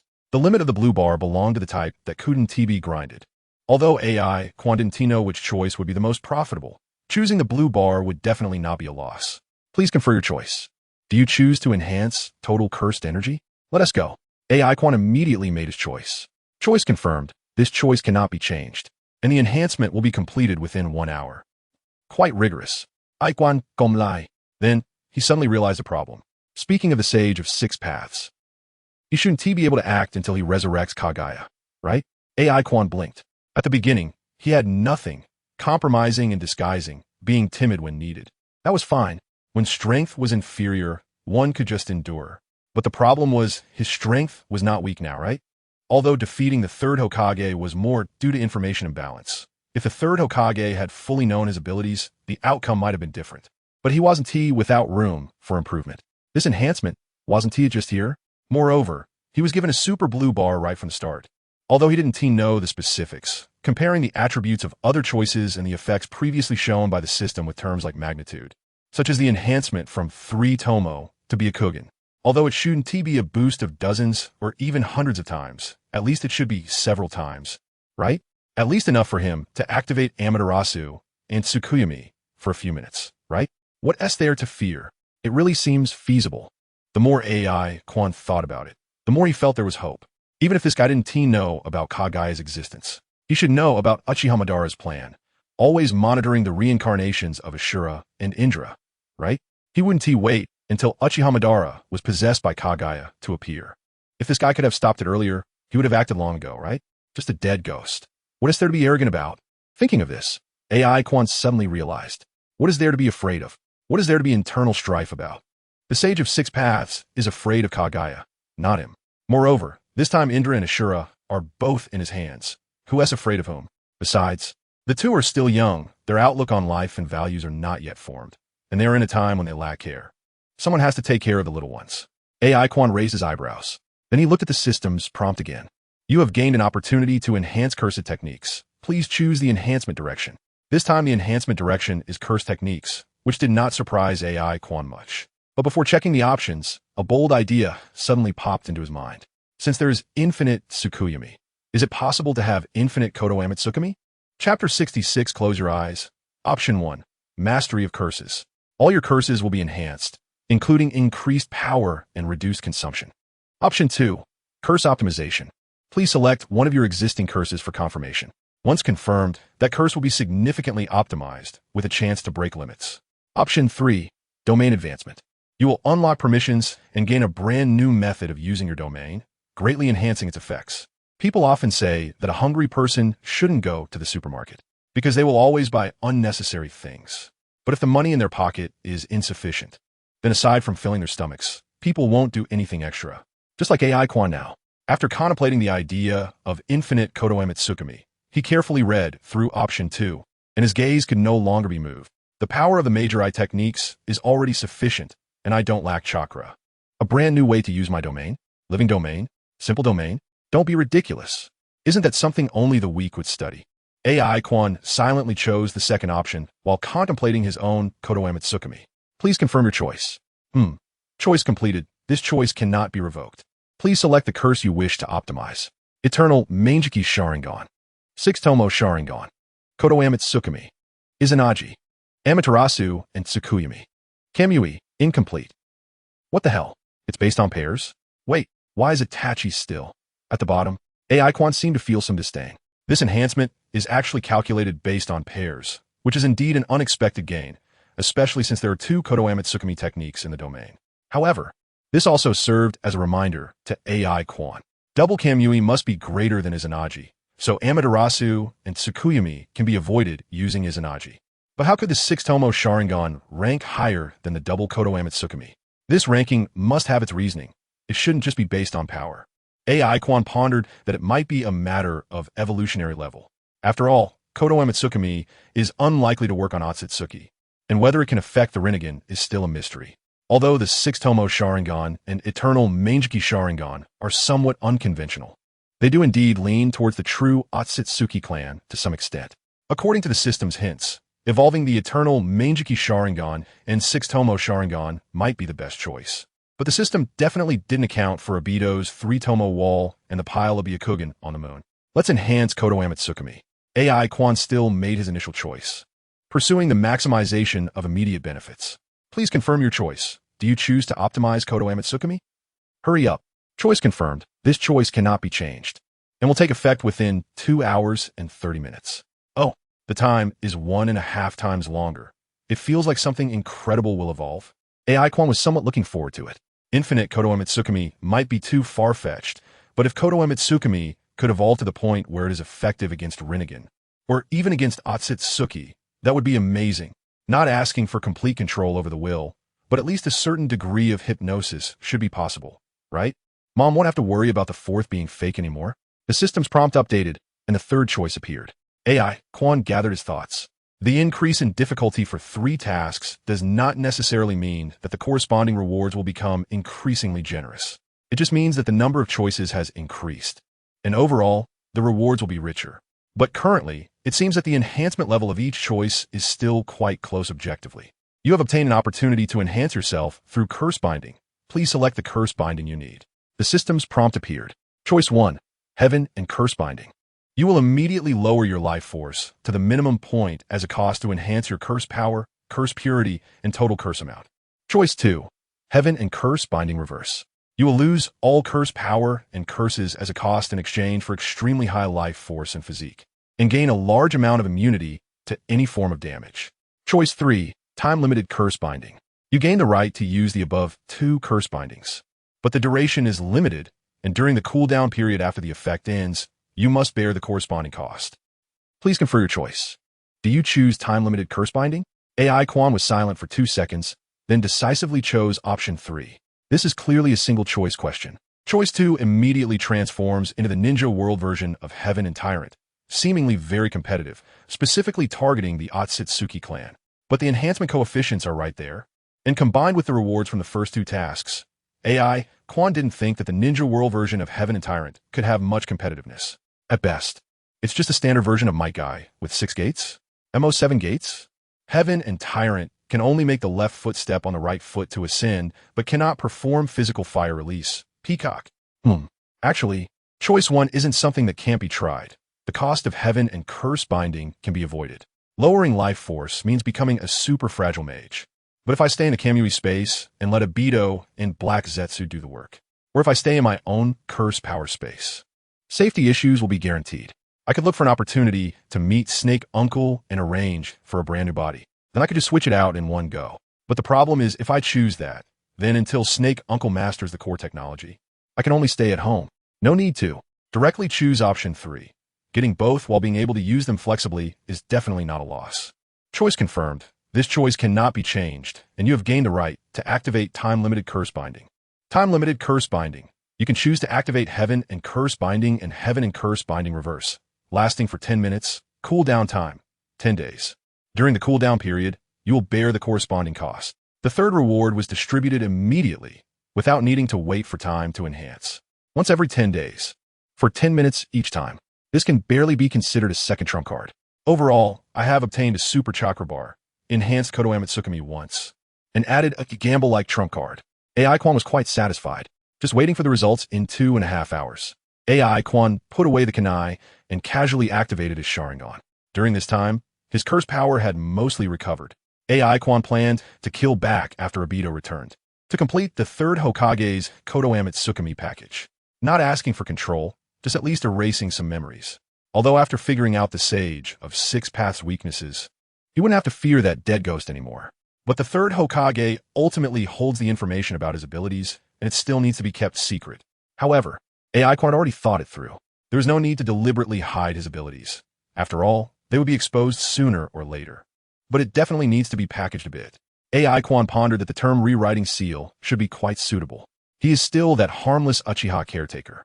But the other Uchiha always liked to deposit their Sharingan with him. What could he do? Oh, you're back? At this moment, AI Quan finally saw Obito's true form in a swirl. This time it was whole, not just a part. AI Quan immediately adjusted his expression. Mr. Mask. AI Quan looked up and down at Obito, his concern in his eyes just right.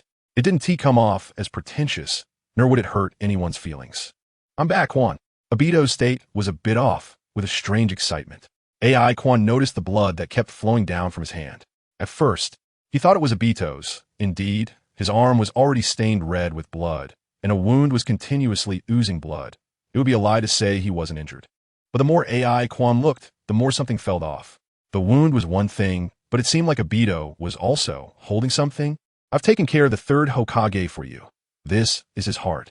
Obito's tone was gentle, combined with his blood-stained appearance and that still throbbing thing in his hand, which was still oozing blood and was referred to as a heart. It was somewhat terrifying. Close your eyes, Quan. Don't let this thing dirty your eyes. The higher-ups of Konoha, their hearts and souls are filthy, aren't they? AI Quan. Chapter 67. You remind me of a girl. I know Obito has always liked helping others since he was young. This is no exaggeration. Helping old ladies cross the street. Helping kids find their parents. These are just everyday occurrences for him. And now, everyone knows he is predicting good deeds. How dare this guy? Did he really dig out the third Hokage's heart? Surprised as they were, AI Quan didn't think Obito was joking, although he was still wearing a mask. AI Quan felt that Obito's expression behind the mask was probably quite twisted at the moment. I'll treat you first. AI Quan immediately stepped forward and activated the reverse technique. Could Obito really kill the third Hokage? It's hard to say. Under normal circumstances, he definitely couldn't. But when AI Quan left, the third Hokage wasn't in great shape either. He only had one arm, and his remaining chakra was low. If Obito really found the opportunity, considering the third Hokage's state at the time, it seemed, forget it, it didn't matter. It's just the third Hokage. If he dies, he dies. Although it was a bit of a pity that he couldn't erase the third Hokage's memories in time, it wouldn't have a big impact.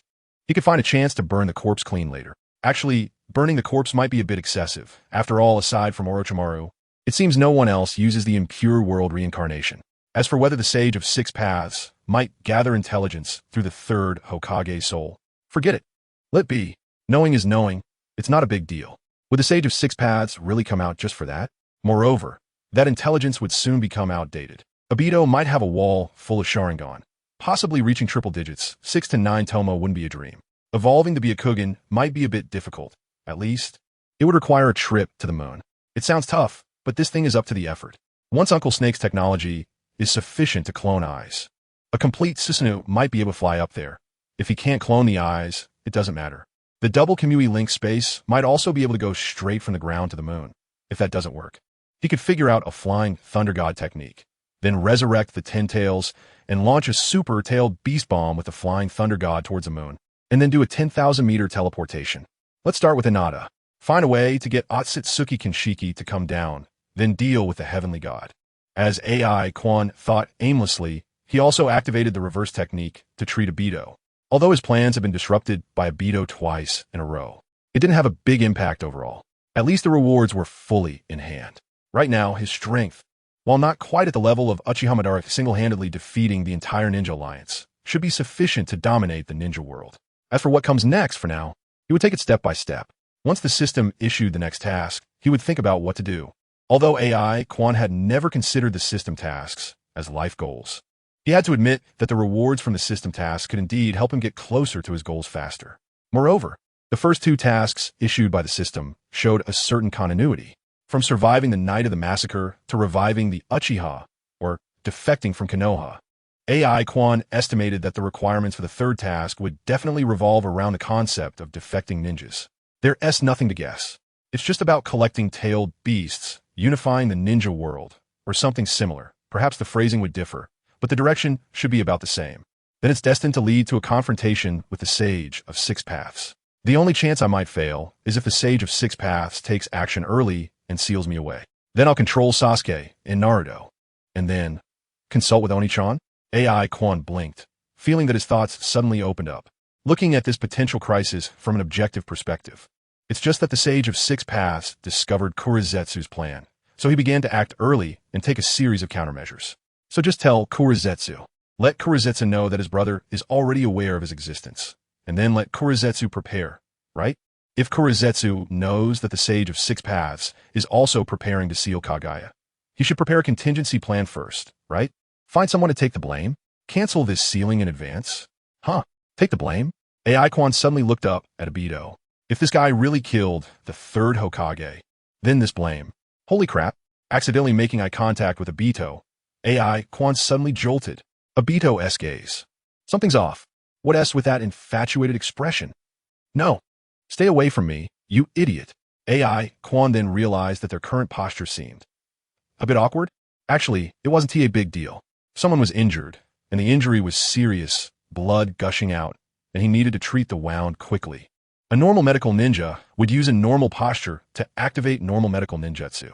This was just a simple treatment, but Obito's gaze was too intense. AI Quan could even feel the temperature of that gaze, hot and burning, like a vicious dog seeing a bone, like Shimin seeing a golden lotus.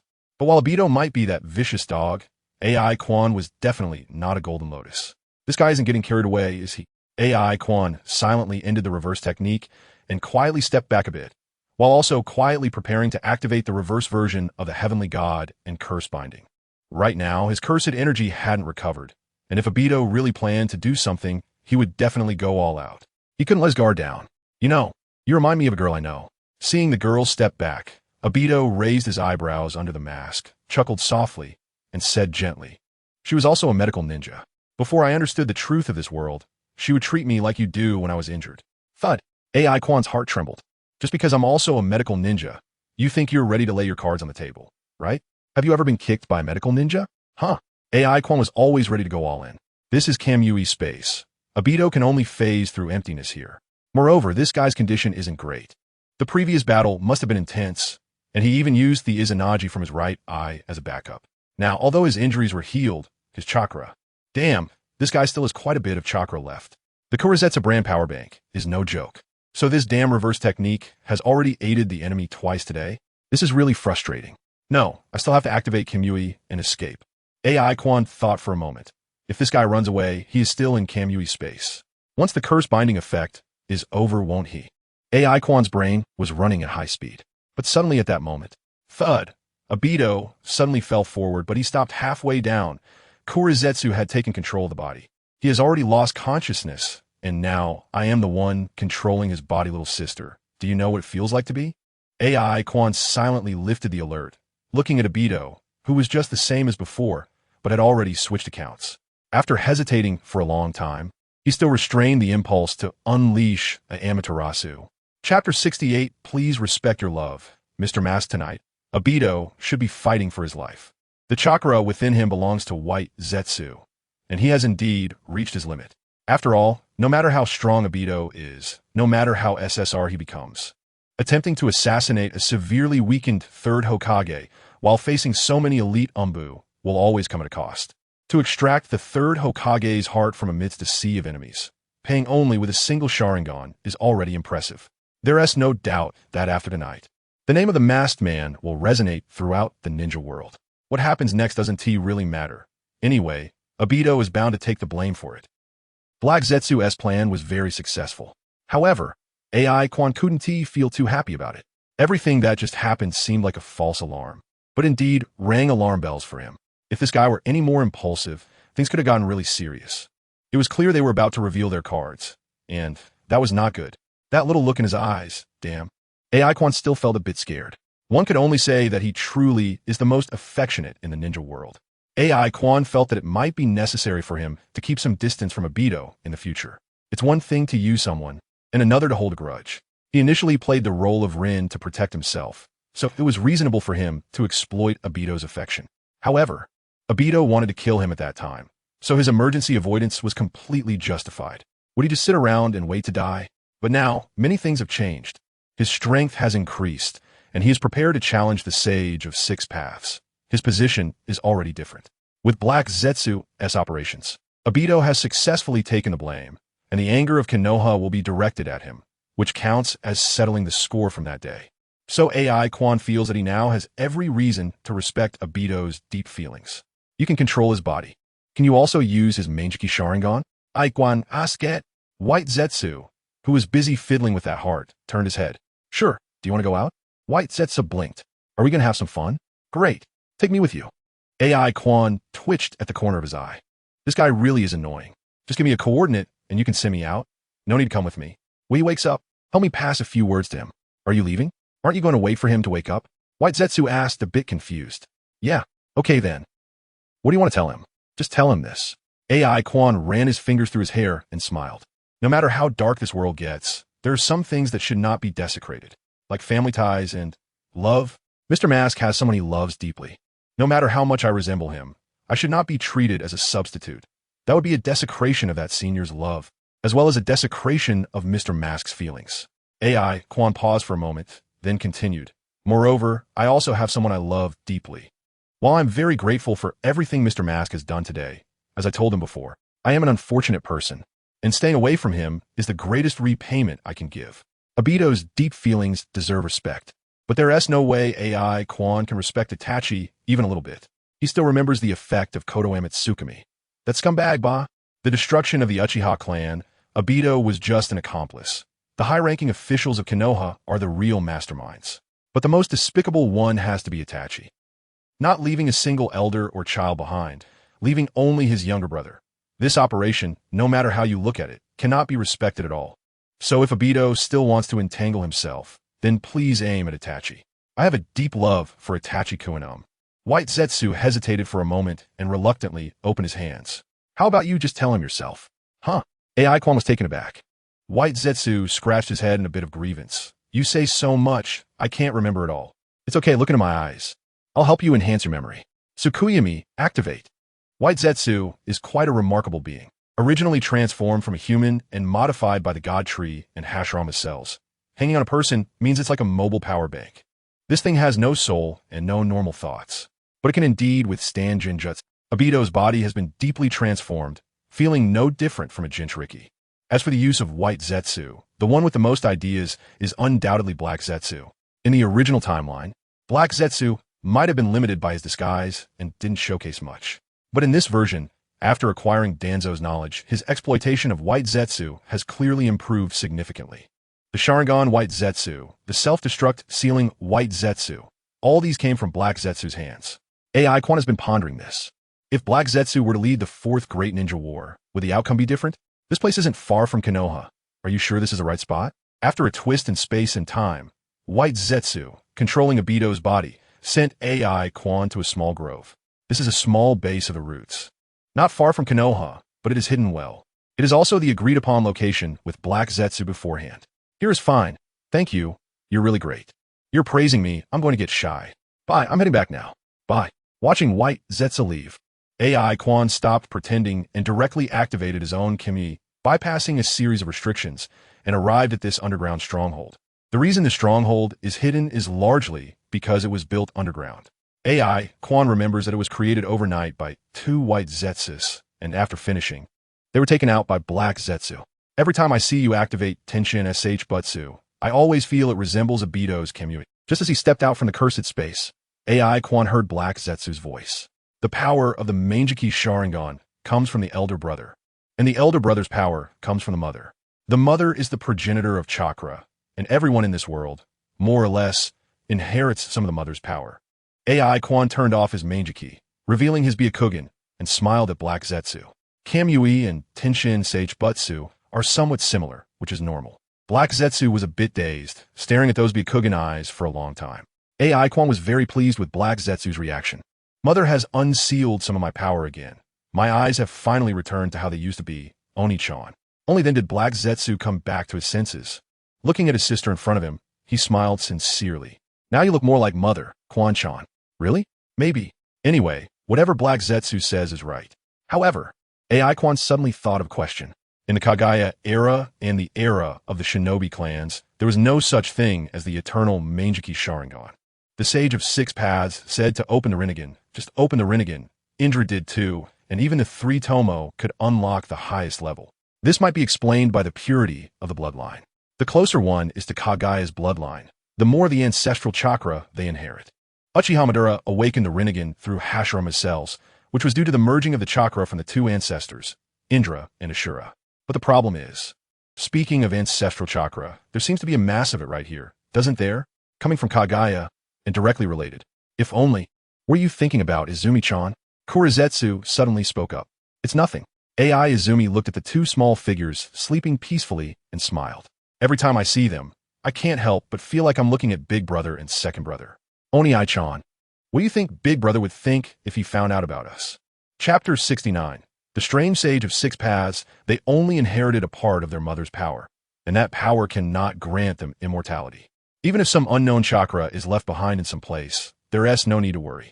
Black Zetsu's response was quite relaxed, but he felt that his sister's topic seemed a bit off, so he asked, Izumi, did you discover something?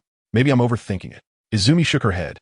Since they chose to betray, it's only natural they cannot forever follow our mother. But I always have a bad feeling, especially after awakening these eyes. Izumi hinted, I feel like someone has been watching me from the shadows. At first, I thought it was Obito, but his ocular power could actually enter my Tensigen, which I never expected. But just now, Obito lost consciousness right in front of me, and White Zetsu took over his body. The feeling still exists, as if it has nothing to do with Obito. Izumi had a pensive expression, looking towards Naruto and Sasuke. Onaikin, since Indra's and Ashura's chakra can be reincarnated. Do you think our Big Brother might? The Sage of Six Paths is indeed paying attention to this side. The system wouldn't deceive us. Izumi didn't intend to invest too much energy in this matter. Each has their own expertise. It would be better to leave it to Black Zetsu. However, Black Zetsu's casual attitude just now clearly showed that he wasn't very concerned about the Sage of Six Paths still watching the ninja world. That makes sense. In Black Zetsu's eyes, as long as he can quietly resurrect their mother, with the current strength of the ninja world, even if the Sage of Six Paths could provide Naruto and Sasuke with an advantage, what of it? Then I can just give a slight hint. Regarding this question, Black Zetsu initially didn't care. But since his sister said so, Black Zetsu looked into his sister's eyes. White eyes, after their mother was sealed. Hagoromo soon went to the moon. There aren't many descendants left in this world, and over a long period, although the descendant clans still exist, their bloodline has been diluted to a very low degree. But these eyes indeed come from their mother, from the progenitor of chakra. It was no surprise to Black Zetsu that his sister could possess both the Mangeki Sharingan and the Byakugan. This is the closest to their mother's power that suits Suki. And the things his sister felt because of these eyes, leading to speculation and suspicion, are certainly not unfounded. But does Hagoromo really have chakra in reincarnation? If so, after all these years, why has he never appeared even once? After thinking for a moment, Black Zetsu ultimately shook his head. Hagoromo's soul should not have entered reincarnation, Izumi. Black Zetsu said meaningfully. So stubborn. Izumi pursed her lips. This is the downside of not having another deity as a safeguard. Although Black Zetsu has always been obedient, he still has his own ideas. It seems she would have to talk more, but the problem shouldn't be too big. One day, she could just pretend to have a nightmare. If that doesn't work, she could shed a few tears. No older brother could withstand that. But your feelings should be right. At this moment, Black Zetsu suddenly said, if someone is indeed lurking in the shadows watching you without being detected, that person's ocular power must be above yours. At least for now, please continue. Izumi immediately perked up. She knew that the older brothers in the ninja world never disappointed. But that doesn't necessarily mean it's Hagoromo, Izumi. Black Zetsu analyzed rationally. The Rinnegan indeed has the power to control life and death, but if Hagoromo were still alive, even if just as chakra reincarnated, the ninja world wouldn't have become what it is today. Moreover, there's more than one pair of Rinnegan in this world, and the one spying on you might be someone else. For instance, in the Land of Rain, using Uchiha Madara's eyes, claiming to be a god, Nagato. Does Nagato really have the ability to spy on my sister? Black Zetsu wasn't very sure. After all, it's the Rinnegan. Although Nagato can't exert its full power, he is indeed the only candidate Black Zetsu could think of. As for why Nagato would spy on his sister, Black Zetsu felt it should be due to Obito's influence. Obito has been systematically guiding his sister towards the Akatsuki. With Obito's understanding of Nagato, he should have made arrangements in advance to draw Nagato's attention to his sister's existence. The land of rain, Nagato, Izumi pretended to think, then nodded. Then let's go according to plan and prepare to join the Akatsuki, brother. As long as I can see his eyes, I can discern whether he is the one spying on me. Although at that time, she would only need to tell Black Zetsu that the two eyes do not belong to the same person, but the feeling of ocular power is somewhat similar. Then Black Zetsu should naturally think and prepare in that direction. But the problem is, Izumi suddenly realized something. Black Zetsu would rather believe it was Nagato causing trouble than connect it to the Sage of Six Paths, which isn't surprising. But the Sage of Six Paths is indeed still alive. Although in the original timeline, he claimed to have only a part of his chakra left. But that so-called part of chakra is enough to summon all previous Kages and even granted Naruto and Sasuke the power to seal Kagaya. To leave behind such a substantial chakra, it is clear that there was preparation. So does the Sage of Six Paths really not know about Black Zetsu's existence? Perhaps he initially didn't know, but what about later? If he was truly only focused on Indra and Ashura's reincarnations, waiting for the two brothers to work together to promote the ninja religion and make chakra a true tool for communication between people rather than a weapon, then why not seek out Madara and Hashirama? Those two are the true love, right? Directly appearing during the honeymoon period of the two when they founded Konoha. Wouldn't there be a series of troubles afterwards? The more Izumi thought about it, the more wrong it seemed. Black Zetsu could be convinced by Uchiha Madara's abilities and chose him as the representative in the plan. Could the Sage of Six Paths not do the same? And there's Hashirama, the ninja god, who has never been seen before. Ashura of the ninja world, a ninja god. Isn't that enough for peace in the ninja world? Nuclear peace is sufficient. Relying only on Black Zetsu to confront the Sage of Six Paths seems unfeasible. Izumi secretly made up her mind. It's not that her older brother isn't trustworthy. Mainly, Black Zetsu's rank might not be sufficient. He would rather let Nagato take the blame than doubt his older brother, which is problematic in itself. Perhaps, this so-called number one behind-the-scenes manipulator in the ninja world, Black Zetsu, is merely a part of the Sage of Six Paths' undisclosed plan? Chapter 72nd Double Kaleidoscope AI Quan is not a guy who likes conspiracy theories. But since he is now going to confront the Sage of Six Paths, he certainly has to study the attributes of a sage, as well as the so-called conspiracies and plans that may only exist in speculation. This inevitably brings up Kagaya, the mother figure on the moon. Kagaya indeed treats humans like monkeys. She even raises monkeys and modifies them with the divine tree. But to some extent, that is also to protect this planet. Whether Kagaya's actions are right or wrong, AI Quan does not want to comment. Although he is also human, he doesn't have much sense of belonging to this world after all. Everything feels more like a game. He strives to live and become stronger just to play a little longer. But the Sage of Six Paths is different. Kagaya does not have a husband. It's the two brothers, Ashura and Indra, who are asexually reproduced. They were raised by Kagaya from a young age, and their views should not have changed much from their mothers, at least when it comes to viewing humans. Even if it's not from a monkey's perspective, they should at least know they are not the same kind. Then because of a little frog and a female monkey, Ashura directly turned against his mother and personally confined her.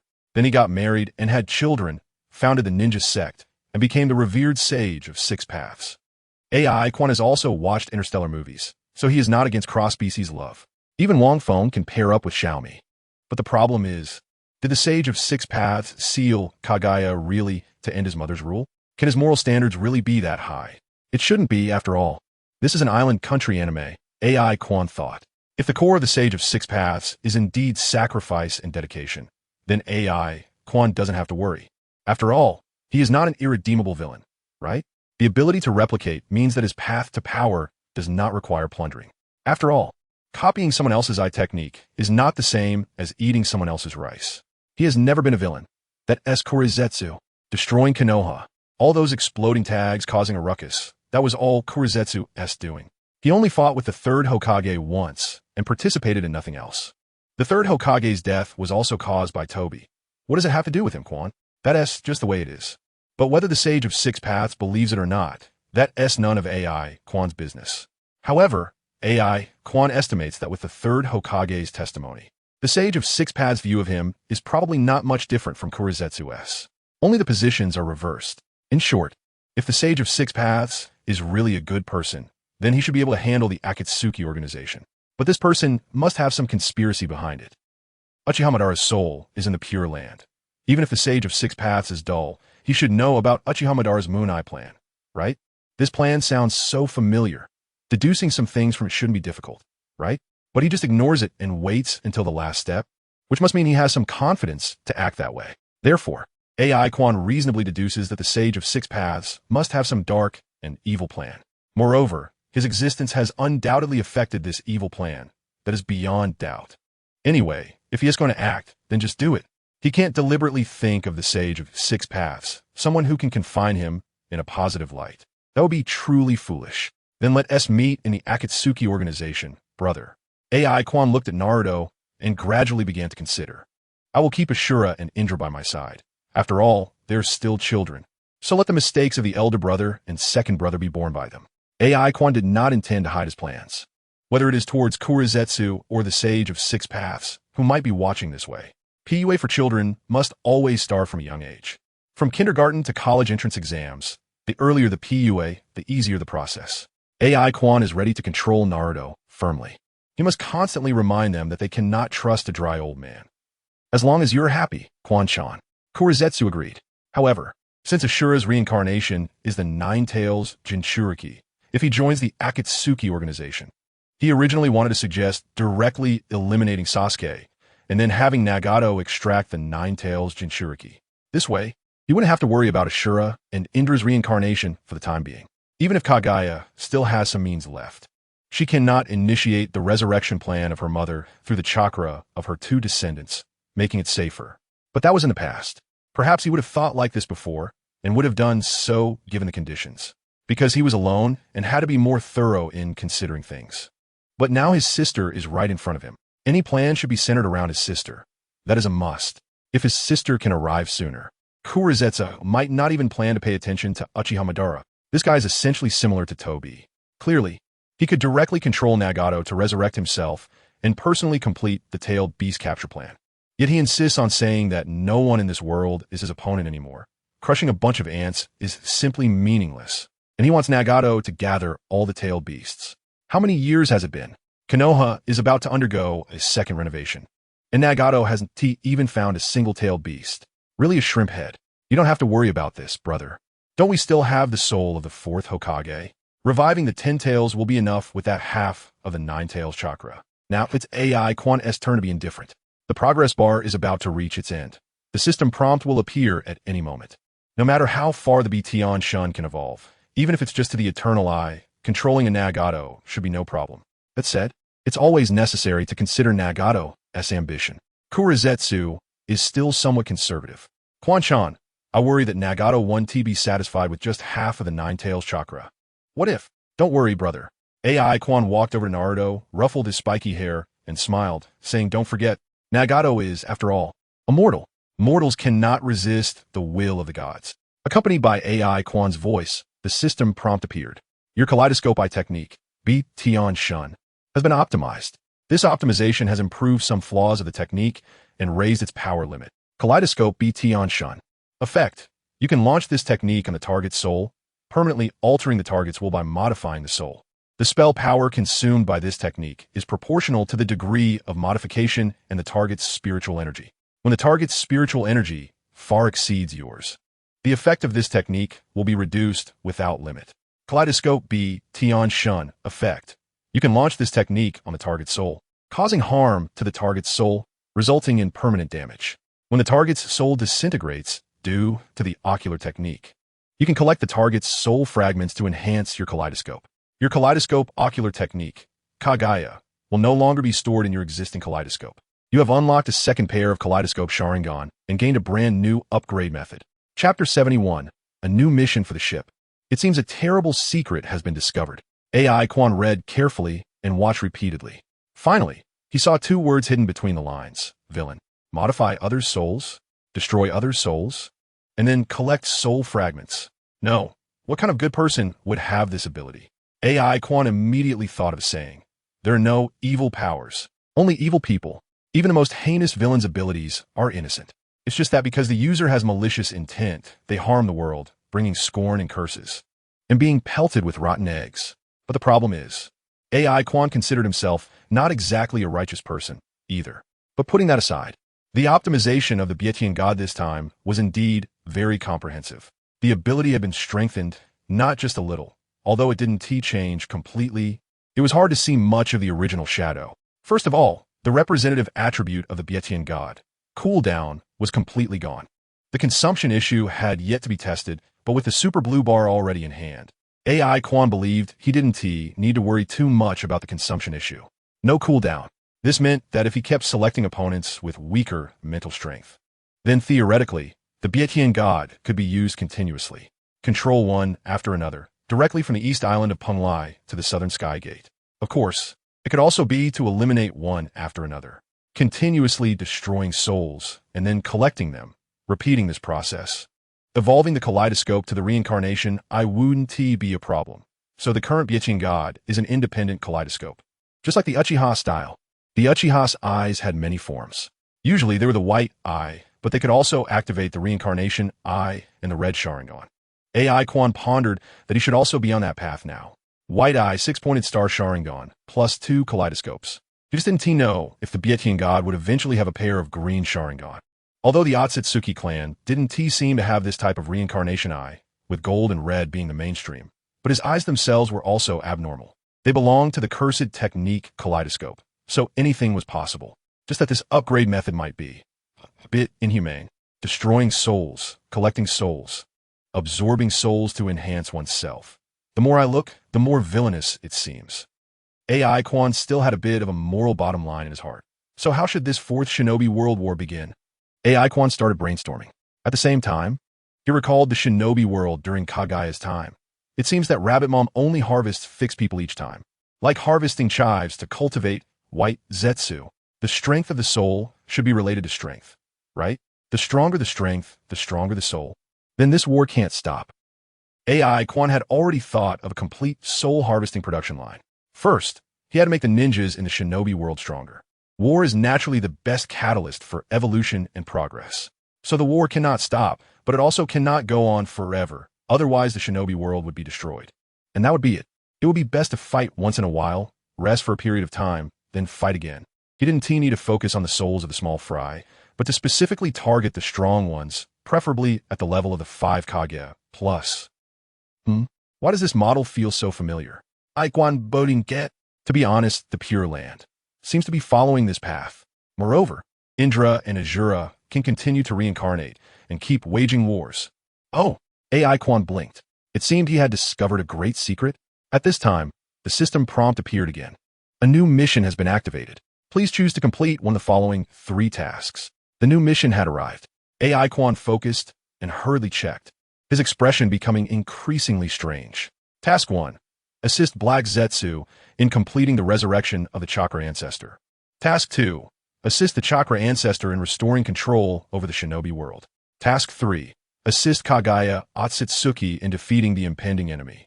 It was still a nested task, but AI Quan didn't feel that the content of this task was particularly insane this time. Is my system a wish-fulfilling system? Aikwan Anso Noti. The tasks that the system issued each time seemed to be related to his current thoughts. At the beginning, he just wanted to survive. So he was given a survival task, along with 2 advanced difficulty modes.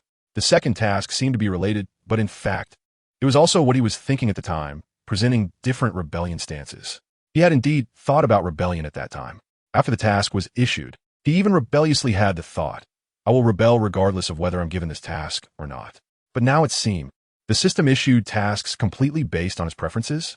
Although AI Quan hadn't been thinking about resurrecting Kagaya, or hadn't clearly set the resurrection of Kagaya as a goal. But after he received the enhanced version of the Bietian God, subconsciously, he indeed had this idea, whether it was to copy ocular techniques or to fight against the Sage of 6 Paths. Anyway, the content of this task included everything, including the so-called welcoming of the impending enemy. The Otsutsuki clan would eventually come. AI Quan was clear about that. If he really messed up the Shinobi world, and Naruto and Sasuke were held in his hands, then it would indeed be him who would have to confront them. So the primary goal now is indeed to resurrect Kagaya. Then it's necessary to confront the Sage of Six Paths, right?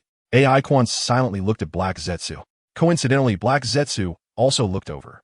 Their eyes met, and AI Quan immediately smiled, causing Black Zetsu's previously tense expression to gradually relax. You are right, Quan-chan.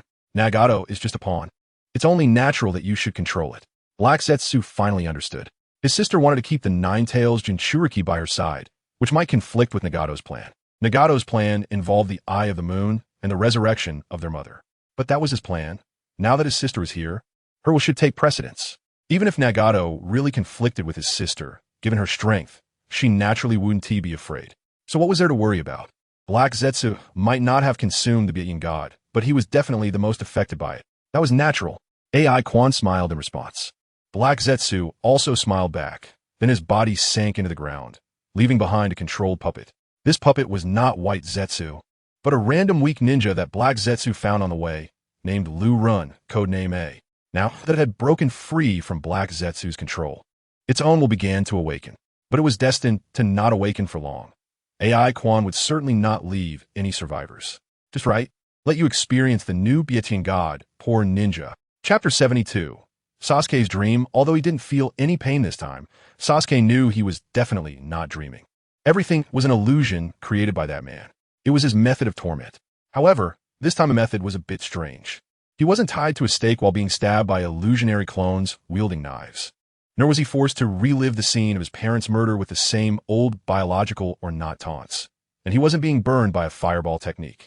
Although he was indeed using a fireball technique now, the target was not him. It was the air in front of him. Fire release is one of the more powerful types of ninjutsu. Its destructive power and lethal range are advantages of fire release. The Uchiha clan excels at fire release ninjutsu, and when combined with the Sharingan, it often unleashes even greater power. He slowly formed hand seals, chanting incantations as if he were explaining. Who was he explaining to? Sasuke, tied to the stake, wore a wary expression. He didn't believe Itachi would be so kind as to teach him how to use ninjutsu. But everything that had happened today was indeed strange. Ever since returning from that woman named Nanu, he hadn't been tormented by illusions for a long time.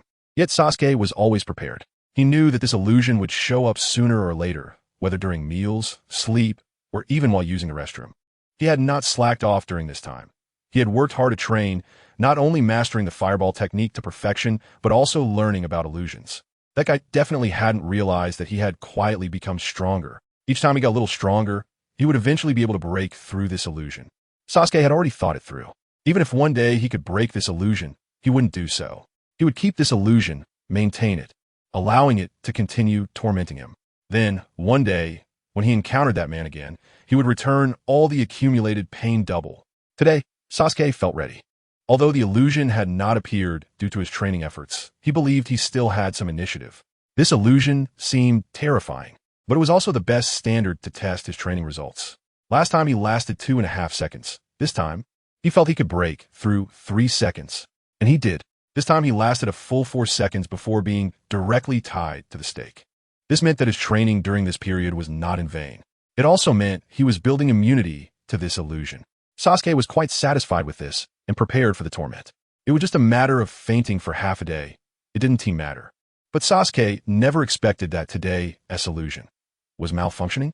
The chakra of the illusion left in his body had become chaotic. Based on what the ninjutsu teacher had discussed in illusion class recently, combined with the knowledge he self-studied in the 3rd grade, Sasuke came to this conclusion.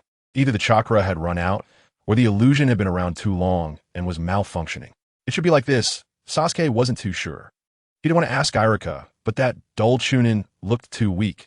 How could he understand the kaleidoscope of the Uchiha clan? That white-haired guy might know, but he had no idea where he had gone during this time, or whether he was dead or not. Hey! Sasuke couldn't help but shout, his expression cold yet provocative. What are you mumbling about over there? Come and torment me. Come on. Do you think you can crush my will? Let me tell you, I missed it a lot during this time you weren't around. Keep tormenting me. Try to break me. You bastard. Is this all you've got? Your illusion is about to collapse? Huh? Your eyes are no good either. Itachi. The more Sasuke spoke, the more enthusiastic he became. He didn't want this illusion to fail. He wanted to remember that pain, accumulate that torment. It was all medicine on his path to becoming stronger. He wanted to defeat this illusion honorably and then kill Itachi. That man indeed stopped.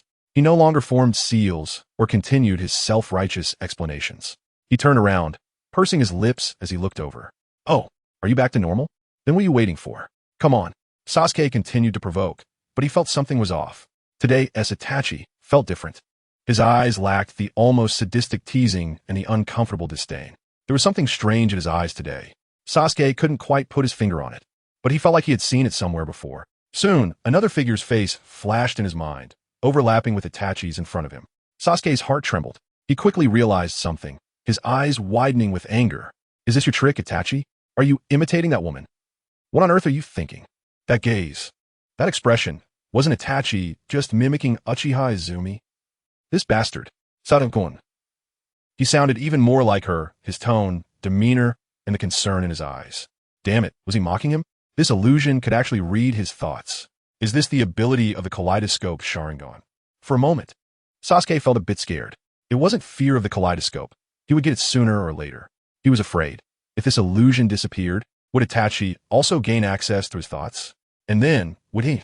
What about that woman? "It seems you've noticed, Sasuke-kun. It's time to tell you some things." Itachi spoke again, but soon, as everything around began to change, Itachi's body also transformed. He was dressed in black, his hands nervously tucked away, and the long sword on his back disappeared. He had actually turned into that woman's form. But Sasuke suddenly felt a bit confused. Was she becoming Itachi, or was Itachi? Don't blame your brother. He was also forced into this. At this moment, the woman spoke, and the surrounding scenery transformed into a sea of flames. In the center of the fire stood a large building, and Sasuke recognized it. It seemed to be the Hokage building. Amidst the sea of flames, 3 figures were distinctly visible. The Hokage, an old man who looked half like a mummy, and Itachi, who was kneeling on one knee. "Itachi, I can agree to your request. During tonight's operation, I will not harm your young brother." The Hokage spoke, "But you must pay the price of freedom, continuing to serve Konoha as a rogue ninja, and during this time, your brother must live in Konoha. Do you agree?" Chapter 73. Sasuke's Dream. 2. Sasuke saw everything. He witnessed how Itachi killed their father and mother. His parents did not resist. They had anticipated this moment long ago. Before Itachi made his move, he was crying. He cried so much that he could barely hold the knife. And in the end, it was their father who gave him the courage. "Do it, Itachi. This is your destiny. Compared to your pain, our pain is only for a moment. Take care of your brother." After Itachi ended everything, he bowed his head for a long time in front of his parents. Then Sasuke saw the scene that he once regarded as a nightmare. His once loving brother suddenly became cold and ruthless, saying things like "hate me, foolish little brother," before unleashing that terrifying genjutsu on him. Sasuke was very familiar with this genjutsu, so familiar that he could clearly remember every expression, every movement, and every line of dialogue from Itachi. When the genjutsu ended, the scene froze. A woman walked out from the side. "This is all a deception, Sasuke-kun. Your brother loves you dearly, and everything he did was forced upon him by the higher-ups of Konoha. The only thing he could do was to save your life. Even knowing that the higher-ups wanted to control him through you, he willingly became that puppet." Her voice was filled with sadness. "Don't hate him anymore, Sasuke-kun. Hey." Sasuke spoke up. He was still tied to the post, his head lowered, his voice eerily calm. "Do you think I'm a fool? Itachi, do you really think I would believe such a clumsy lie?" Sasuke finally raised his head, a mocking curve forming at the corner of his mouth. His gaze playfully directed at the woman. "I admit you played the role well. The genjutsu you left behind could actually read my thoughts, which indeed surprised me. But you must not have expected my growth to come so swiftly, right?" With a snap, the ropes on his body fell off, and Sasuke landed firmly, arrogantly rolling his neck. The woman's expression indeed turned to one of great surprise. This confirmed Sasuke's inner suspicion. Sure enough, this was Itachi's genjutsu. He was too familiar with this power. The sensation of the genjutsu was something he had remembered from the very start. It hadn't changed at all. Itachi just wanted to disguise himself as that woman to deceive his trust. It had to be like that. "My eyes are indeed not as good as yours now, Itachi. But the one who should be scared now is you, right? You must be terrified because you see my talent. You know that in the near future, I will catch up to you, find you, and ultimately kill you. You are scared." Sasuke grinned, his eyes growing increasingly excited and frenzied. "You must be scared, which is why you resorted to such a despicable method to deceive me, right? But what do you have to fear? You already have the Manjiki Sharingan. Why should you still be afraid of me?" Oh, let me guess. The more Sasuke spoke, the more energized he became. You keep emphasizing that I am not your parents' biological child. It can't be. But the one who isn't biological is actually you, right? You discovered it, you became angry, and then you felt jealous. After doing those things, you still sought a sense of superiority from me. But when you realized my talent was so high that your Jinjutsu could never break me, you regretted it, right? Sasuke's expression was somewhat deranged, but his eyes were incredibly bright. The truth, it turned out, was like this. Interesting, truly interesting, but too interesting. Itachi no longer pretended and transformed back from that woman into his original form. The sadness and tenderness in his eyes disappeared, replaced by a strange gaze. Sasuke noticed that this gaze seemed to contain some appreciation. I really didn't expect that you, with just a single tomo, could perceive so much. But are you being too arrogant? Itachi grasped with one hand, and Sasuke was immediately tied back to the wooden post. The surrounding scene changed again. A blood-red moon hung high in the sky, and one Itachi, after another, holding long knives appeared. Even if you know the truth, what does it matter? My foolish little brother, you still don't understand the art of hiding. I hid for so long, ultimately killing the entire clan and gaining this power. I have one brother.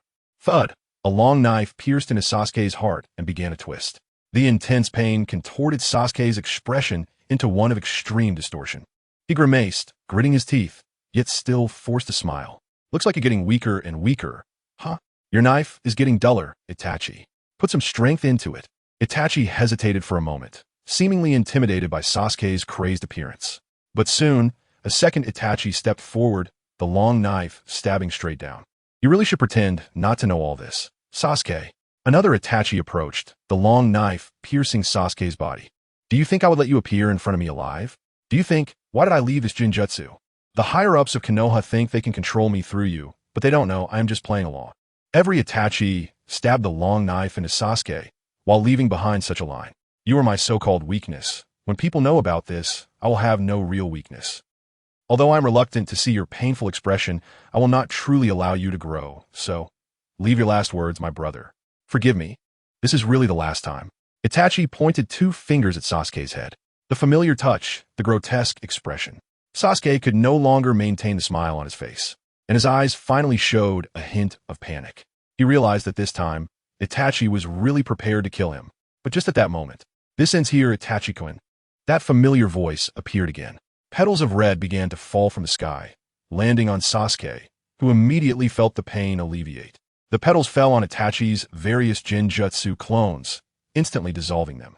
It was a completely different eye power, warm and strong. Sasuke was surrounded by petals, and the pain on his body quickly vanished, replaced by a cozy feeling like a warm spring. Before him, the petals coalesced into the figure of that woman.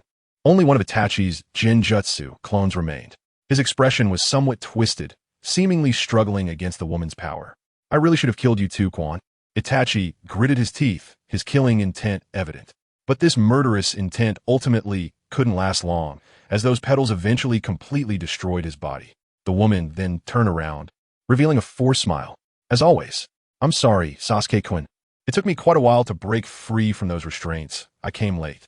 Chapter 74, We Can't Go Back. When Sasuke woke up this time, there was no familiar stinging sensation in his head. It was just like waking up normally every morning. No Jinjutsu, no pain, no Itachi's grim face, and no knife stabbing at him. Everything was very calm, but everything also felt so unfamiliar.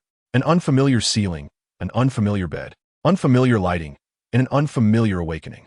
Yet this strangeness carried a hint of warmth. His hand was tightly held by another hand, and when Sasuke turned to look, it was the woman. Sasuke didn't say anything and was about to look away, but he saw another figure lying on a bed next to her. Sasuke recognized that guy. Naruto Uzumaki, the class clown, always getting into some boring pranks, an idiot. What was he doing here? Sasuke felt a bit puzzled, but didn't care much. He had slept deeply, and the woman was still holding his hand, which made Sasuke inexplicably uncomfortable. He wanted to break free from her grip, but didn't exert much force. Yet the woman noticed. You're awake, Sasuke-kun, the woman said, her tone as gentle as ever. But after everything that had happened, Sasuke realized that there must be something more behind that gentleness. He remembered that it was she who had entered that Jinjutsu, defeated Itachi, and saved him. Sasuke realized that this woman might not be as simple as he had imagined. At the very least, she didn't seem as fragile as she looked. Thank you. Although it was a word of gratitude, Sasuke's tone was very flat. The woman fell silent for a long time. Sasuke also didn't speak. He learned many truths tonight. Those truths were so complex that they felt like events from another world. But Sasuke found that he seemed to slowly understand why the Uchiha clan was exterminated, why Itachi did such things to his clan, and why she was taken away by those masked men after all this happened. You knew from the very beginning, didn't you? Sasuke finally asked. No, the woman shook her head. I only learned all of this with the help of others. Others' help? Heh. Another new character appeared. How many people and events were involved in the downfall of the Uchiha clan? Sasuke lowered his gaze, not wanting to think about these things for now. He just wanted to confirm whether the truth he pieced together in his mind was real. So Itachi originally intended to exterminate the clan, but the higher-ups of Konoha gave him chance. Right? Sasuke asked. The woman initially did not answer him. But in the end, she sighed. I'm sorry. I discovered it too late, Sasuke Quan. I didn't expect. Sigh. Sasuke closed his eyes upon receiving the answer. It was just as he thought. The puppet master was not just Itachi, but Itachi was indeed a beneficiary. Because of his background, because of jealousy, this guy had done all this. Heh, how ridiculous. The older brother he regarded as a role model, and Gol had committed such insane acts out of jealousy of his own talent. The Jinjutsu had been lifted, and the truth was clear. So what to do next was also very clear. Itachi was right. He should indeed pretend he knew nothing. Accumulate, train, grow stronger. Gain power. The higher-ups of Konoha seemed to be a bit wary of Itachi's power. But what they didn't know was that his own talents were something even Itachi found intimidating. Just wait, Konoha Itachi. When talent is exchanged for strength, someone will tell them what a true Uchiha is. Take me back to the Uchiha clan grounds. I want to train, Sasuke suddenly said coldly. His intuition told him to stay away from this woman. This intuition came suddenly, without reason, and Sasuke even found it a bit absurd. She had saved him from Itachi's Jinjutsu. Why should he stay away from her? While Sasuke was confused, he heard the woman speak again. Konoha, we might not be able to go back, Sasuke Quan. The woman's tone was very calm. Sasuke frowned, not quite understanding. What do you mean? What do you mean we can't go back? Someone proposed a collaboration to me. He helped me escape Konoha's control and guaranteed your safety. The price is that I need to use the power of my eyes to control Danzo and act on his behalf. The third Hokage was killed in battle, and Konoha was destroyed. Sasuke, this is a bit complicated. I need to sort it out. Someone threatened her with their life and then destroyed Konoha. Is she crazy? That is Konoha. How could it be easily destroyed? Let alone the third Hokage. Did she not find what she was saying even a little ridiculous? Do you think I would believe that? Sasuke asked. Believe it or not, I am already an S-rank rogue ninja of Konoha now, Sasuke Quan. The woman didn't seem to have any intention of explaining. I'm sorry for dragging you into this. But right now, you really are not suitable to return to Konoha. It's not safe. Sasuke fell silent. He still didn't believe what the woman said. The third Hokage was dead. Konoha was destroyed. Those words were no longer lies. They were stories. He was already 6 years old this year, and he was well aware of the difference between stories and reality. But Sasuke couldn't help but feel that this woman seemed to have no reason to deceive him. After thinking for a long time, he looked at the idiot with the spiky hair on the other bed. What about him? Yes, not an Uchiha. What are you bringing him along for? Naruto Quan is the son of the 4th Hokage and also the Jinchuriki of our village, the woman said flatly. That man is too dangerous. The extermination of the Uchiha clan and tonight's disaster in Konoha are related to him. His goal is the 9 tails inside Naruto Quan. I must stop him. Sasuke. The story is getting more and more absurd. This idiot, this prankster with spiky hair, could he really be the son of the 4th Hokage? Is she crazy? Sasuke was starting to doubt whether she was a bit unhinged due to her mental trauma from fighting against Itachi's Jinjutsu. In any case, for the safety of both of you, and for the peace of the ninja world, starting today, we might have to live a life of wandering, Sasuke Quan. The woman spoke again, but Sasuke's attention was no longer on her. He just noticed that there seemed to be another person lying by his bedside. To be precise, it is a corpse wearing the standard vest of Konoha and also wearing the forehead protector of Konoha. It is motionless and breathless, and it is unknown how long it has been dead. Suddenly, a bold thought appeared in Sasuke's mind. What if what she said is true? Chapter 75? Is she developing the 9 tails Jinchuriki? After waking up, Obito replaced his eyes and learned everything from White Zetsu. There was no special reaction. He was very calm and collected. First, he approached Danzo, used the Sharingan to end the Jinjutsu that Danzo had previously fallen under, and then, at the moment Danzo regained consciousness, he launched a new Jinjutsu. This Jinjutsu was more violent taught to him by Uchiha Madara. After the Jinjutsu ended, he would obtain all the secrets in Danzo's mind, and Danzo's life would come to an end. Obito gained a lot, including how Danzo's Kodowa Mitsukami had exhausted his ocular power, ultimately forcing him to use Izanagi, resulting in his complete blindness. He also learned how that girl cast Jinjutsu, manipulating Danzo at will, along with a series of plans and arrangements she had made. It was indeed you. From the very beginning, your goal was to take down Konoha with you. The Jinjutsu lasted a full 10 minutes, and with Danzo's consciousness completely erased, Obito got what he wanted. Not only about everything the girl had done during this time, but also a wealth of confidential information from Konoha. She was indeed not good at these things. It seemed like she had completed her revenge against Konoha, but in reality, she had chosen the most difficult and risky path. It really wasn't necessary. All she needed to do was pass on the information in Danzo's mind to the other 4 major ninja villages, and then operate under Danzo's identity for a while to accelerate Konoha's decay. Konoha, this massive entity, would eventually fall, and it would fall even more thoroughly. But she was too impatient. Although Konoha had suffered a severe blow, with the village destroyed and the 3rd Hokage dead, Konoha's foundation was still intact. Things that could be destroyed by explosive tags were merely the surface-level aspects of Konoha. The dead may not come back to life. But with the support of the Land of Fire's daimyo, Konoha would complete its reconstruction in the shortest time possible. Is she still near Konoha? After sorting through his gains, Obito asked White Zetsu beside him. Not really. White Zetsu shrugged nonchalantly. Her eyes are super powerful, so I didn't dare to put my spore clones on her. But I left a lot of clones around her. She seems to be heading towards the Land of Waves at this time. She should be close. The Land of Waves? Obito frowned, picturing that impoverished little country. Is she alone? Not at all. White Zetsu shook his head and made a peace sign. She also has 2 little brats with her.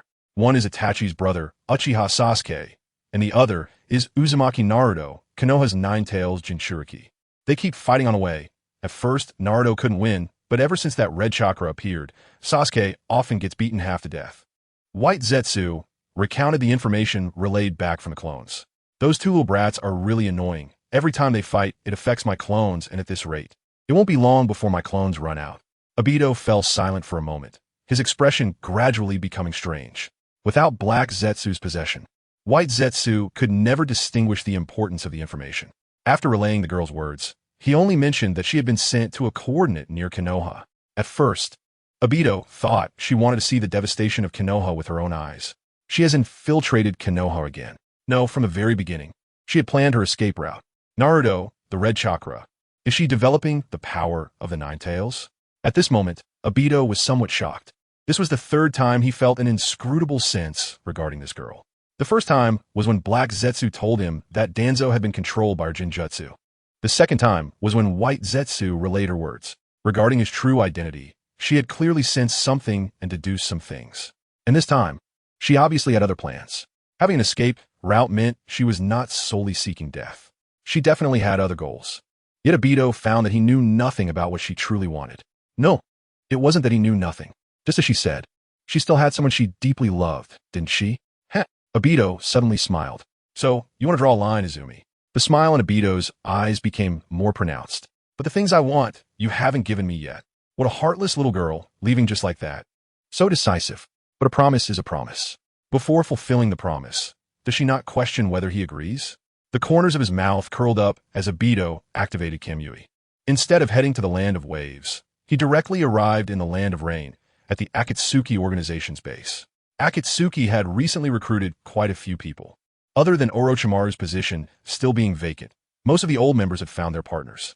According to Obito's original plan, he did not intend to show himself in Akatsuki or have much contact with its members. It was still the same now. Nagato and Akatsuki were just tools. Obito felt it was time to use this tool to do something. For example, bringing her to Akatsuki under Black Zetsu's watch. He was really looking forward to seeing her expression when she saw Black Zetsu again.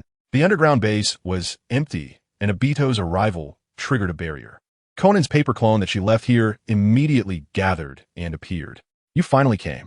Conan's tone was still as cold as ever, but this time it was obviously different. Her gaze was complex.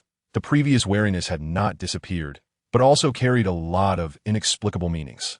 However, there was no obvious hostility, and she seemed not at all surprised by his appearance, rather as if she had been waiting for him for a long time. Obito remained very calm.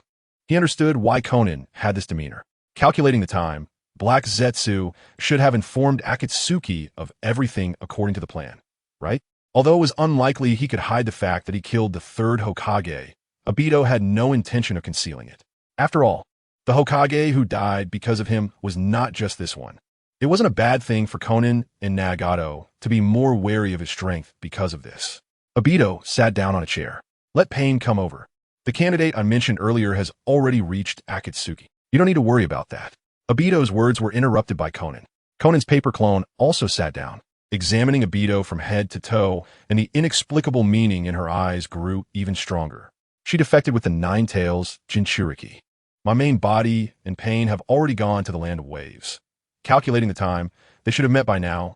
Obito's brows immediately furrowed. Nagato actually knew her location, and he knew she was with the Nine Tails Jinchuriki. Heihachi wouldn't leak this information before receiving his instructions. So Nagato still has a secret information channel? Wait, the land of waves is not close to the land of rain. It must be beyond Nagato's control over Pain. So this time, it's Nagato's true body that went. Obito furrowed his brows tighter, about to speak to probe, when he heard Conan's voice tinged with a hint of mockery. I really didn't expect you to go this overboard this time.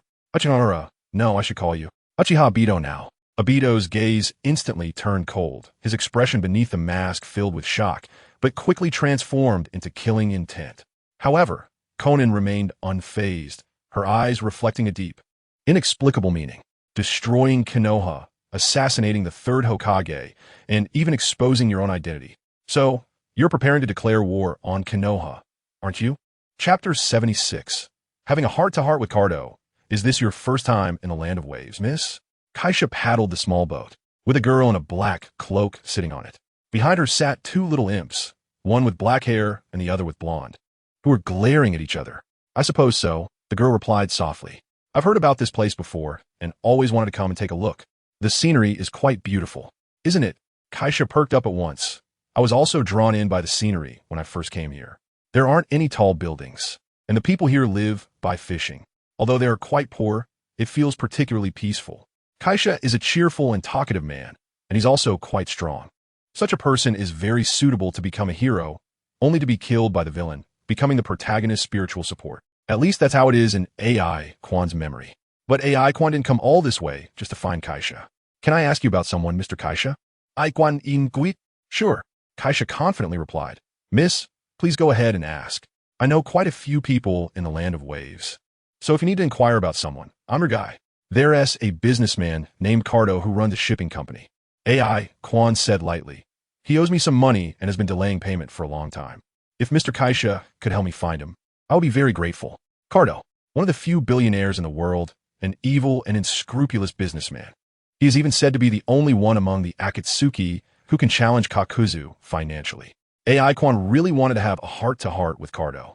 By the way, could he provide some financial support? Research requires a significant amount of funds. In the original timeline, Orochimaru chose the Land of Grass. He had a grip on the daimyo of the Land of Grass while founding the Sound Ninja Village, openly engaging in research. But the Land of Grass is still too poor, and it will take some time to manage it. AI Quan was too lazy to wait and decided to pull in investments directly. Last night, he had already informed Orochimaru to come for a meeting, and Orochimaru had given a positive response. It's just that he didn't know which would arrive first. Pain, who learned of the Nine Tails Jinchuriki's whereabouts from Black Zetsu, or Orochimaru, who had been hinted at by Kodoeme Tsukumi once. When hearing Cardo's name, Kaisha's expression suddenly changed. He glanced at the girl and then at the two imps who were getting closer to each other, hesitated for a moment, and made a decision that went against his ancestral teachings. He decided to tell a lie. Cardo. Oh, Kaisha said nonchalantly, I know him very well. We have a great relationship. We even had drinks together not long ago. But you might be disappointed. He has already left. I think he went to the Land of Fire? Miss, if you want to find him, you might as well check out the Land of Fire. But it's quite large over there. So it would be best to hire a few ninjas. Seeing that this little girl isn't very old and only brought two little imps with her. If she were to search for Cardo like this, something would definitely go wrong. Kaisha couldn't bear it. So he had no choice but to resort to this tactic. Is that so? AI Quan was somewhat speechless, but still cooperatively said, That's really unfortunate. Kaisha didn't seem very good at lying, but didn't matter. This reaction at least confirmed that Cardo was currently in the Land of Waves. So this trip wasn't in vain after all. Now, what kind of soul should Cardo have? The persona of a black-hearted businessman certainly doesn't suit Cardo, nor is it suitable for the development of a land of waves. So why not try the route of a red entrepreneur? People-oriented, focusing on the populace, avoiding low-level interests, vigorously developing the economy of the land of waves, and seeking prosperity. This route feels quite good.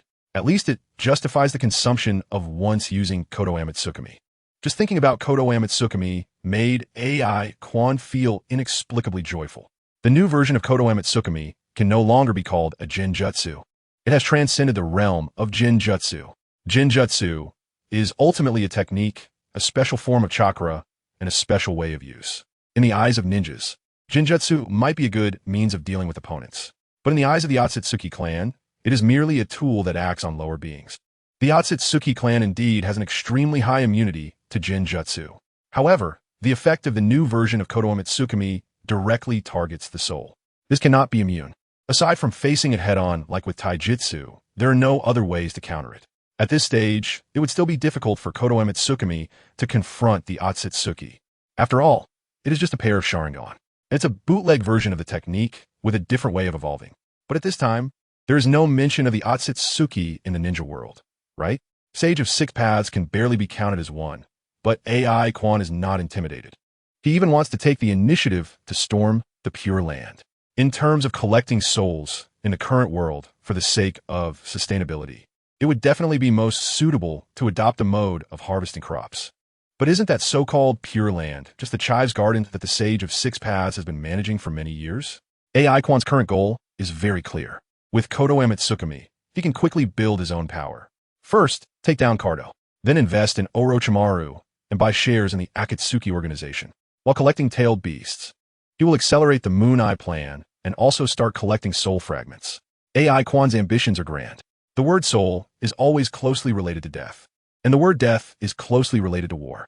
Therefore, the Fourth Great Ninja War is bound to break out ahead of schedule. However, this time the target of declaration of war will no longer be the 5 great shinobi villages, but the Sage of Six Paths in the Pure Land. Once he takes down the Sage of Six Paths and collects all the soul fragments in the Pure Land, there will be no need for the infinite Tsukumi segment in the Moon Eye plan. Since it's all about domination, why not let the ninja world witness the infinite Kodo Amatsuki? AI Quan felt a surge of passion. People really need to have goals. Now that he's here, it would be too lame not to unify the ninja world and have some fun, but at that moment, punk, the boat suddenly shook violently, followed by a splash of water, and Naruto burst into laughter, gloating. Huh, Kurama told me you'd try to sneak attack, and you got defeated before you could even open your eyes, right? Just reflect well in the water. Ha ha. Naruto laughed heartily at the stern of the boat with his hands on his hips, full of swagger. Watching the second pillar who couldn't swim and was struggling in the water, AI Quan could only shake his head and chuckle, with no intention of stopping it. Don't be too mischievous, Naruto-kun. It wouldn't be good if Sasuke-kun drowned. If he drowns, he drowns. He was the one who tried to sneak attack me first.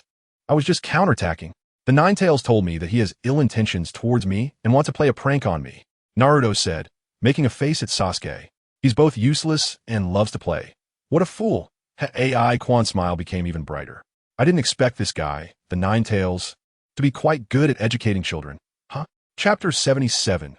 QB, the Ninetales these past few days, being taken out to play by his sister. Naruto has been incredibly happy. No school, no scolding from Iruka-sensei, 3 meals taken care of, and someone to play with him. It's just wonderful. Especially that big fox trapped in the cage. His sister told him that the big fox is named Kurama and is a good companion left to him by his parents. However, its power is too strong. If not sealed properly, it might explode. Kurama is indeed very powerful. At first, it teased the poker-faced Sasuke, only to get pinned down and beaten up, unable to fight back at all. But when Kurama lent Naruto its strength, Sasuke was immediately no match for him. The feeling of beating him up was absolutely exhilarating. You two are good friends. You can't be too harsh, Naruto-kun, his sister interjected. I don't want to be friends with him. Naruto pouted, feeling that his sister was biased. It's because your hair color is the same. All right, just hold on tight and don't fall. Then Naruto saw his sister form a hand seal and place her hand on the water surface. Water release, water dragon bullet. This is a powerful water-style jutsu with an incredible impact. At the beginner level, it can condense a water dragon to attack. at the proficient level. It can be used in places without water. At the mastery level, it can even be used as a means of transportation, like Mizuki's Terumi does. But those are just tricks ninjas play. Ichuan is on par with the Otsutsuki clan. Although she isn't proficient in water-style ninjutsu and hasn't fully mastered chakra nature transformation, creating a water dragon to bring Sasuke ashore is still easy for her. Cough cough. Sasuke choked on several mouthfuls of water and started coughing heavily as soon as he got on the boat, looking quite miserable. Naruto felt a moment of confusion and instinctively felt some sympathy, wanting to help him, but Sasuke pushed his hand away. Those crimson eyes appeared once again. Naruto froze for a moment, and the voice of the Nine Tails echoed in his mind.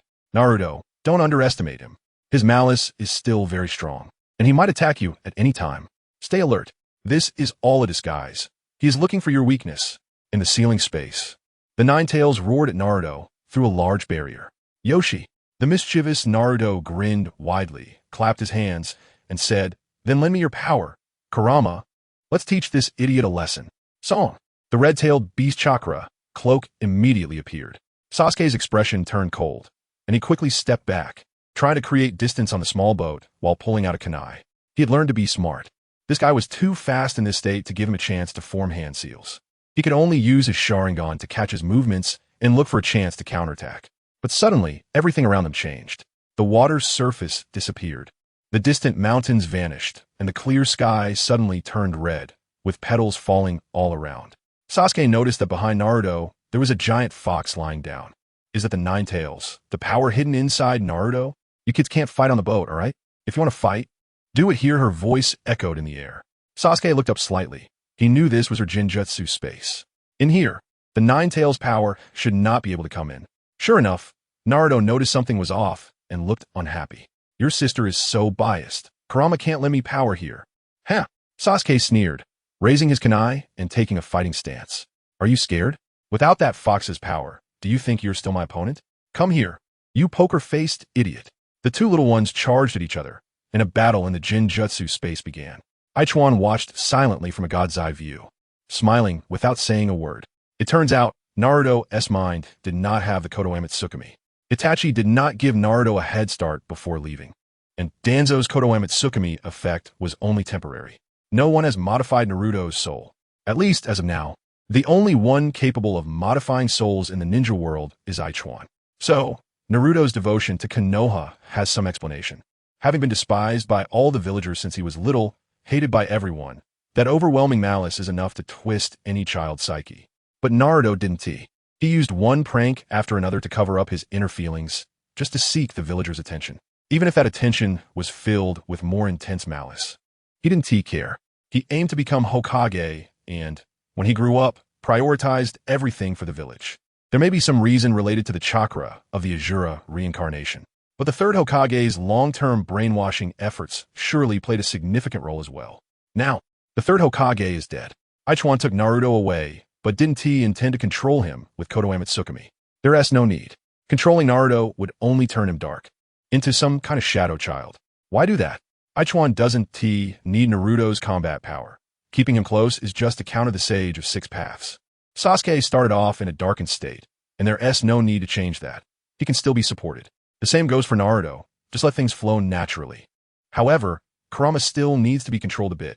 Without your power, Naruto-kun is indeed no match for Sasuke-kun, Kurama.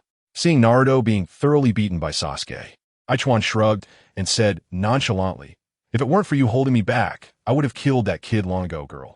The Nine Tails lay on the ground. Watching Naruto being beaten by Sasuke, its large copper bell-like eyes were surprisingly calm. Its gaze turned to the girl beside it. I never quite understood. If you really worry that Yui will control the two of them, wouldn't it be better to just kill them? After all, I've watched them grow up, Kurama.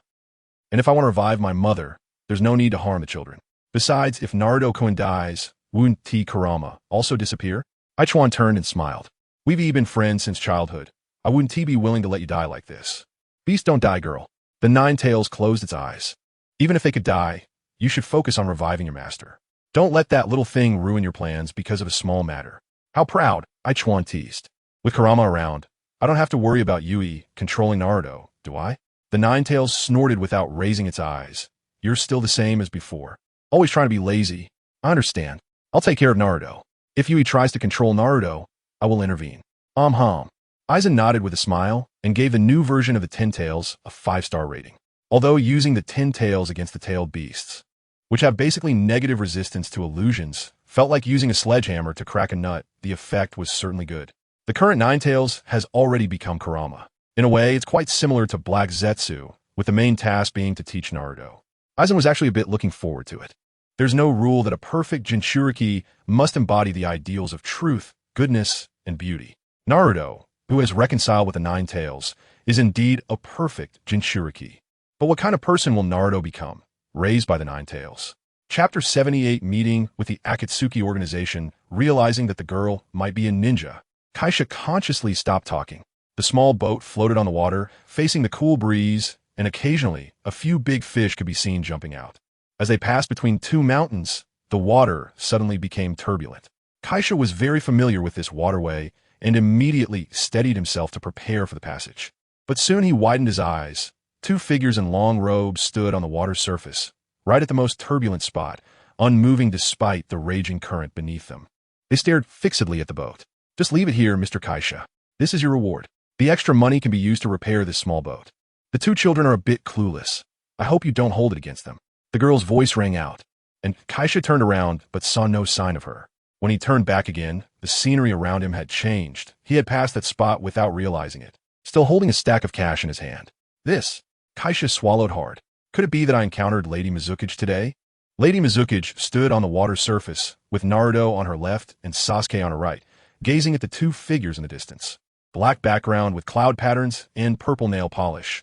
It was the Akatsuki. Blonde hair with ripple-patterned eyes. It was Nagato. Purple short hair with a small white flower. It was Conan, not wearing a swimsuit. The Akatsuki organization had indeed arrived before Orochimaru. But Quan did not expect that it would be these 2 who came personally.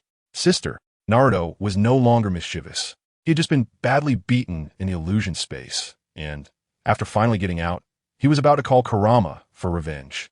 But these 2 looked fierce and did not seem like good people. Naruto was feeling a bit timid now. I heard that after Itachi, Uchiha slaughtered his entire clan.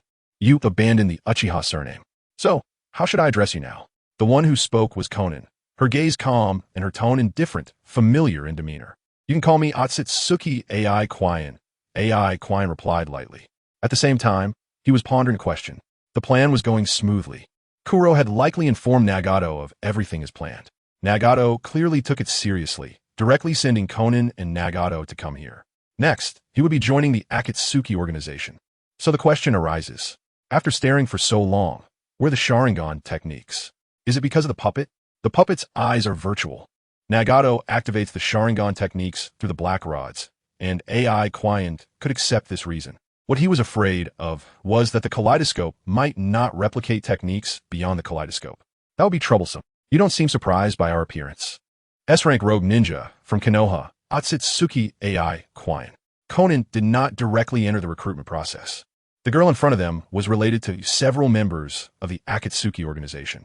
Orochimaru, Itachi Uchiha, and that person impersonating Uchiha, Obito Uchiha. When recruiting members, the Akatsuki primarily emphasizes strength. But this girl, even disregarding her strength, was a figure of great value based solely on her identity. According to Kuro's statements, she was Itachi Uchiha's lover, and Itachi slaughtered his entire clan, leaving only his brother and this girl. She was also a taboo in Obito Uchiha's heart. Although Nagato had long suspected that this girl might pose a certain threat to the masked man, he never expected this outcome. Her value was high. Just based on these 2 identities, it was enough for the Akatsuki to propose recruitment. Not to mention, she possessed the Kaleidoscope Sharingan and was accompanied by a Jinchuriki of the 9 tails.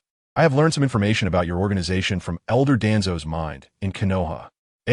Quan spoke softly. The original Akatsuki was a private ninja organization in the Land of Rain with the goal of peace, which was exterminated years ago by the semi-god Hanzo the Salamander and Elder Danzo's scheme. However, in recent years, a new organization has emerged in the Land of Rain, focusing on war missions and selling explosive tags, with clothing details similar to the original Akatsuki, suspected to be the reincarnation of the second Akatsuki. Konoha defines your organization as an extremely evil terrorist organization, and has cooperated again with Hanzo the Salamander to search for information about your organization. These were all surface-level intelligence. So Conan was not too surprised. Moreover, similar information should not only be in Konoha, but also in other major ninja villages. After all, since the rebirth of the second Akatsuki, they had received numerous war missions from the great ninja villages. I must clarify one point. Conan said coldly, the goal of the Akatsuki is peace. Starting wars is merely a means to promote peace. This world is decayed. People must feel enough pain before they realize the importance of peace. This was clearly Nagato's line. But Nagato had remained silent since his appearance. His gaze was fixed on Naruto, devoid of any emotion. Naruto was genuinely scared. He kept shrinking back, seemingly whispering to Kurama. But Kurama had no knowledge of Nagato's information. AI Quan only implanted half of Kuro's template in Kurama's will, with no additional information about the ninja world. At this moment, Kurama, seeing Nagato's Rinnegan, was probably puzzled as well. Sorry, the goals of the Akatsuki are not important to me. I'm not interested in peace. Right now, I just want to see these two children grow up safely. AI Quan raised two fingers. While preparing to activate the Kenjutsu, Bonten Shinjutsu, he was also activating Bonten Zue. Unlike the old version of Bonten Shinjutsu, the new version was no longer an illusion, but a lethal skill targeting the soul. Its main function was to destroy and collect souls, while altering souls had become an additional function. Having no cooldown means that the effect of activating Bonten Shinjutsu entirely depends on how much cursed energy he injects. Moreover, activating Bonten Shinjutsu has a minimum cursed energy consumption limit. Generally, the souls of ordinary beings would not withstand the minimum power of Bonten Shinjutsu. But for a powerhouse like Conan, it was uncertain. To be safe, AI Quan directly used 1/3 of his cursed energy. You have no choice, Otsutsuki AI Quan. Conan was not nervous, nor was Nagato beside her. He had not spoken a word or made any movement, as if he had lost signal. We can find you. So Konoha and other forces will definitely be able to find you as well, if you want to live a stable life. Aside from seeking the protection of the Akatsuki and assisting the Akatsuki in completing the peace plan, there is no other possibility. As soon as her words fell, Nagato extended a hand and spoke indifferently. Of course, you can also try to resist. The recruitment process was divided into two parts. The Akatsuki would touch your emotions and reason with you, and Shinra Tensei would bring you in. Conan had already taken care of the first part. The girl's fingers had not yet lowered. So evidently, it was now his turn to take charge of the second part. But suddenly, at that moment, wait, Nagato. Xiaonan suddenly spoke up to stop him. Pain did not lower his arm and asked without turning his head, "What's wrong?" Xiaonan's brows furrowed even more. And after a moment of silence, she spoke again. "Wait a moment, Pain. I can't shake the feeling that she looks a bit familiar. Let's not rush. I'll confirm it first." Chapter 79, Sealed Memories. Child, what is your name? I am called Xiaonan. Xiaonan, what a beautiful name. Before losing the light, I was fortunate enough to save such a lovely girl. Thank you. You are truly adorable. Here, this is for you. I folded it myself. Isn't it pretty? It's pretty. Xiaonan, do you see the tall building? In a moment, I will rush out, and you must run to that place no matter what. Don't look back, understand? Sealed memories surged to the forefront of her mind. The way the girl held up her two fingers and her eyes were so reminiscent of an adult from Xiaonan's memories. It had been a long time. Back then, the Land of Rain had just become a battleground between the three great ninja villages during the darkest of times. Her parents died in the war, and she became an orphan overnight, beginning her life of wandering. The world was dark. Human hearts were cold. Xiaonan wandered for a long time, searching for food in garbage heaps, looking for supplies in ruins. A life devoid of light once made her want to give up. However, not being able to adapt and survive was not the most despairing thing. The malice of human hearts was the most dangerous. Xiaonan could no longer remember their faces. She only knew that those few people were ninjas, and she stumbled into their trap while searching for supplies, disrupting their plans. Then, she became their trophy. At that time, she couldn't move, but she could see and hear. She saw those bees stick several explosive tags on her. They intended to use her as bait to trick other enemies. That was definitely the most suffocating few minutes deep in Xiaonan's memories. She was both worried about someone appearing and afraid of being discovered. She could only pray for the gods to descend, and pray that those ninjas would let her go. And then, that adult appeared. Xiaonan still remembered how desperate she felt when that adult triggered the explosive tags. She only heard a loud bang, and then lost consciousness amidst the excruciating pain. But she did not die. When she woke up, all she saw was that lady.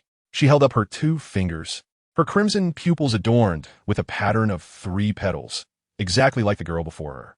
The beasts were all dealt with by the adult. The explosive tags on her had indeed been triggered, but she had not died. Xiaoan didn't know how that adult managed to do it. She only knew that she saved her at the cost of her own eyesight. Xiaoan didn't know that adult's name. Even her appearance had become somewhat blurry. But the paper flower that adult gave her still remained. From that moment on, she became infatuated with origami. Even during the time Jiraiya Sensei taught them, she studied ninjutsu related to origami extensively. Though it was of little use, every time she felt despair, folding those paper pieces into flowers would give her strength. At this moment, Xiaonan stared expressionlessly at the girl before her. The similar outline, and those eyes, which Xiaonan would never forget in her lifetime. A strong feeling surged in her heart. She might be the descendant of that adult. Otsutsuki Izumi, your eyes should not be suited for battle, right? Xiaonan spoke coldly, appearing indifferent, but her slightly trembling hand under her sleeve betrayed her inner turmoil. Xiaonan was indeed a bit anxious now. She desperately wanted to verify, to confirm her inner feelings. Pain sensed something and silently lowered his arms. If they are not suited for battle, then how did I become an S-rank rogue ninja of Konoha? The girl spoke coldly, seemingly confident, yet there was a hint of desperation to prove herself, which further confirmed Xiao Nan's suspicions. Before recruiting Uchiha Itachi, Zetsu had indeed provided detailed intelligence on Uchiha Itachi. Among it was information about his Manjiki Sharingan. Although powerful, overuse came with the risk of blindness. That matched perfectly. That adult must also have been a member of the Uchiha clan who unlocked the Manjiki Sharingan. And due to excessive use of her Manjiki, she lost her sight. Furthermore, according to the intelligence provided by Zetsu, Uchiha Izumi's Manjiki is affirmation and negation. The specific effects are still unknown. But according to Zetsu's intel, she indeed possesses the ability to negate injuries. She can also create limbs and restore severed ones through her affirmation ability. Danzo saw this ability as an opportunity, which is why he was so eager to control her. Yet it backfired, turning her into a puppet under Jinjutsu. From the perspective of the Manjiki's abilities, perhaps this girl and that adult should have some connection. She is very likely that adult's descendant, or at least inherited that adult's abilities. Though their ages don't match. That was nearly 20 years ago, but this girl is about the same age as Itachi, not yet 14. Xiaonan's heart trembled. So, is it possible that that adult survived the war? Isn't it so? Xiaonan's gaze swept over the 2 little ones protected by the girl. But do you really think you can protect them in battle? Xiaonan continued to probe. The girl pursed her lips, not continuing to say any blusterous words. Isn't your organization aimed at peace? With you like this, would you also act against children? She seemed to care a lot about those 2 kids. Xiaonan narrowed her eyes, about to say something, when Pain spoke up beside her. The road to peace is inseparable from war. Many children die in war, and necessary sacrifices are unavoidable, but none of this concerns what you said. You cannot protect them. If we had found you first, the enemies you face next won't talk to you like this. But I can give you a chance. Before the battle ends, I won't lay a hand on those 2 little ones. Pain raised his arm again, but this time, Xiaonan did not stop him. No matter what, whether the girl is that adult's descendant or not, she must join the Akatsuki organization. That is beyond doubt. And at that moment, the girl spoke up. Naruto-kun, Sasuke-kun, my shadow clone will take you to the shore. Once on shore, don't worry about anything, just run forward. And absolutely don't look back, understand? As soon as her words fell, the girl's shadow clone appeared and then immediately disappeared, taking the 2 little ones away. Pain was finally ready to strike. Xiaonan, who witnessed this scene, was increasingly astonished. But in the end, she just pursed her lips and did not stop Pain. She was still young, so don't go too far, Pain. Chapter 80 Experiment. Universal Pull. An unparalleled force directly attracted the girl. The girl couldn't even resist. Her eyes filled with terror as she was directly choked by Pain. However, she showed no signs of surrender, stubbornly trying to pull out a kunai to fight back. Pain saw her movement, but didn't care. He certainly didn't plan to kill this girl just like that. However, the process of recruiting members for the Akatsuki organization always required a demonstration of power. Almighty push. Boom! The girl was immediately repelled by an incredible repulsive force. Her petite body crashing onto the water surface, skipping several times. Pain held back. If the timing is right, the simultaneous release of attraction and repulsion can cause greater damage. Can you feel the pain? Pain did not continue to attack, partly because his ocular power was still cooling down. But this did not hinder his recruitment plan. You have no chance of defeating me. What you're doing is just wasting time. The girl climbed up from the water, looking somewhat disheveled, her clothes and hair soaked. But a surge of red chakra enveloped her. Conan looked at the chakra, her eyes flashing with a realization, which then turned into compassion.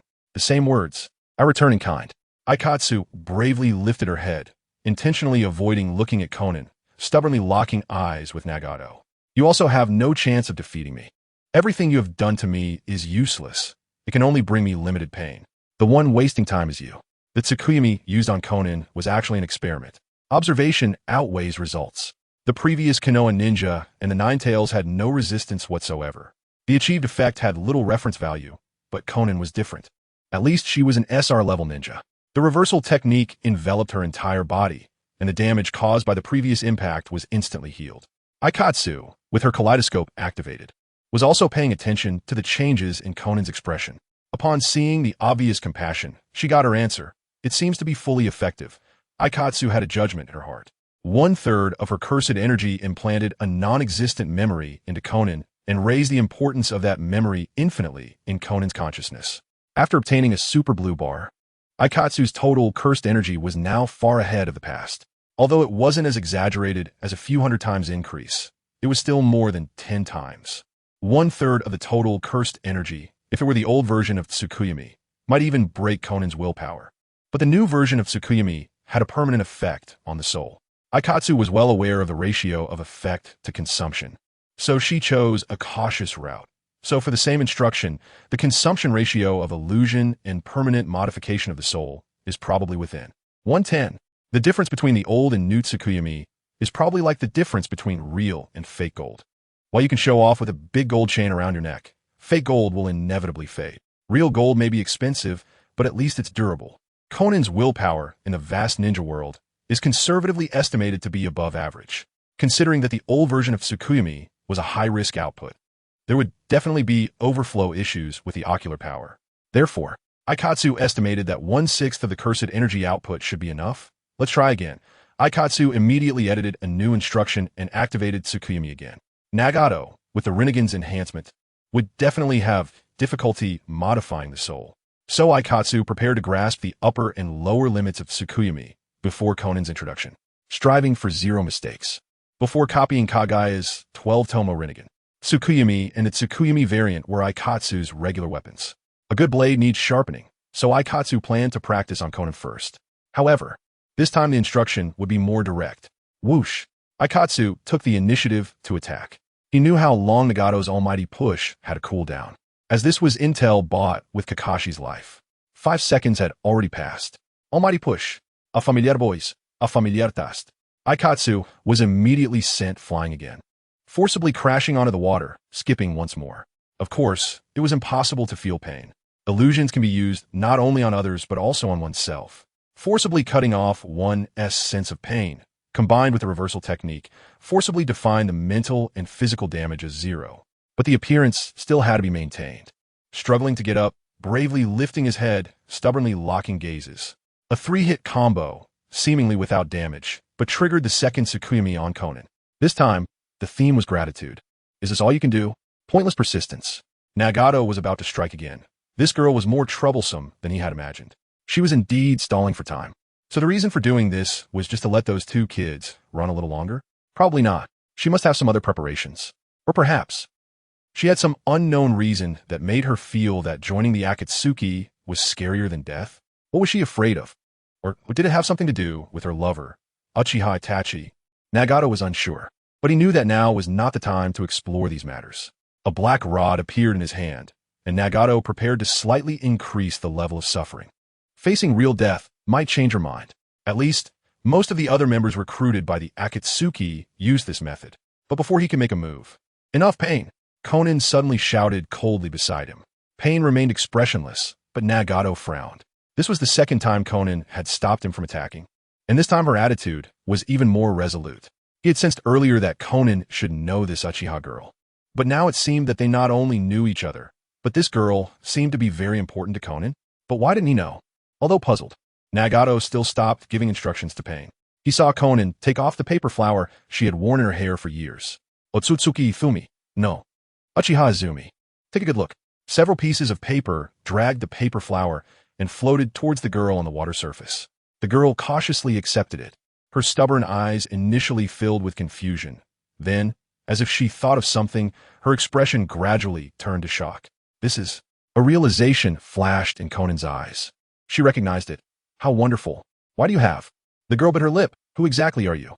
You only need to know that we are not enemies. Xiaonan's expression returned to its coldness, but Pain noticed that her body had begun to tremble. Don't think, don't ask. Follow me. Once we get to the Akatsuki, I will tell you everything. Chapter 81. Let the world be filled with love. I can go with you. The girl finally agreed. Conan breathed a sigh of relief.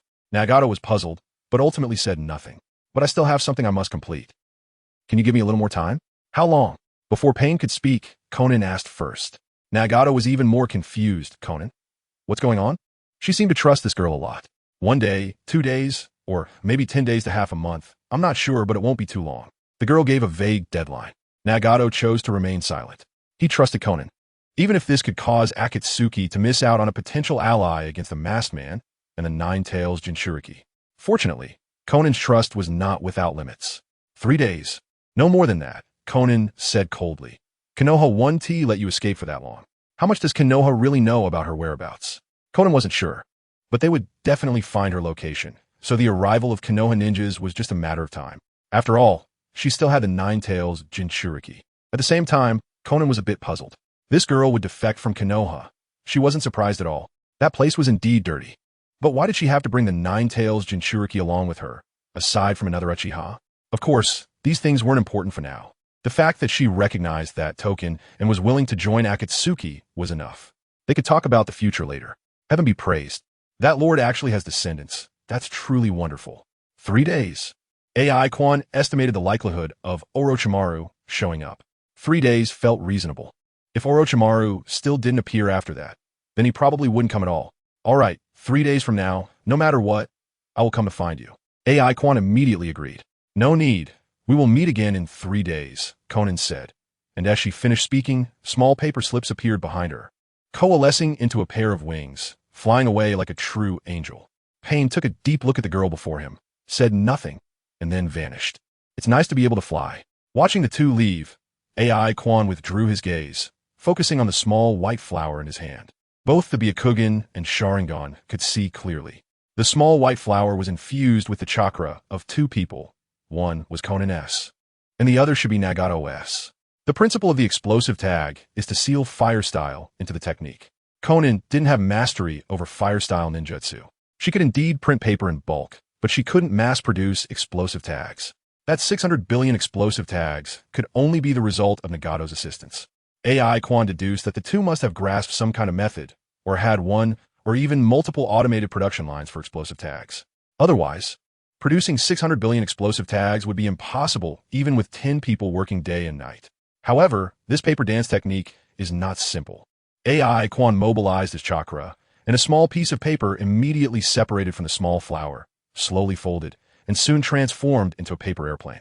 Conan was the main body. The process of initiating the partial paper dance was naturally recorded by AI Quan. Although it wasn't complete, AI Quan discovered some clues. The paper dance technique was not just about controlling paper. From the perspective of the Byakugan, the distribution of chakra within Conan was different from that of a normal person. There were no chakra point flow diagrams, but rather, it was evenly distributed throughout her body. This state of chakra aggregation. The last time AI Quan saw this was when he used Kodoha Mitsukami to control the Nine-Tails. AI Quan estimated that this was likely the reason for the activation of the paper dance technique. After all, with the paper dance technique activated, any part of Conan's body could turn into paper, making her immune to physical damage. The effect could be described as a lesser version of Kamui. This was not a bloodline limit, but a secret technique. It was somewhat similar to the hydration technique of the Hozuki clan. And this secret technique was different from the shadow techniques of the Nara clan. Just imitating the flow and activation method of chakra was clearly not something one could easily learn. Quite interesting. Although he already had Kamui, AI Quan was still very interested in the paper dance technique. He also enjoyed origami and had many ideas. Kamui paper airplane, Amaterasu bomber, or perhaps Kodoha Mitsukami mummification technique. If he could inject his eye techniques into paper in a technique format, that would be incredibly interesting. However, there was no rush. He would wait for Conan to return and adapt to Konoha Mitsukami before introducing Nagato. Akatsuki would then be within reach. But before that, Uncle Snake, you won't bail on me, will you? AI Quan had already begun to ponder the Konoha Mitsukami package for Uncle Snake. Don't be fooled by Uncle Snake's seemingly low resistance to illusion. Itachi could easily control him with just a glance. But Uncle Snake's willpower, well, it was just so.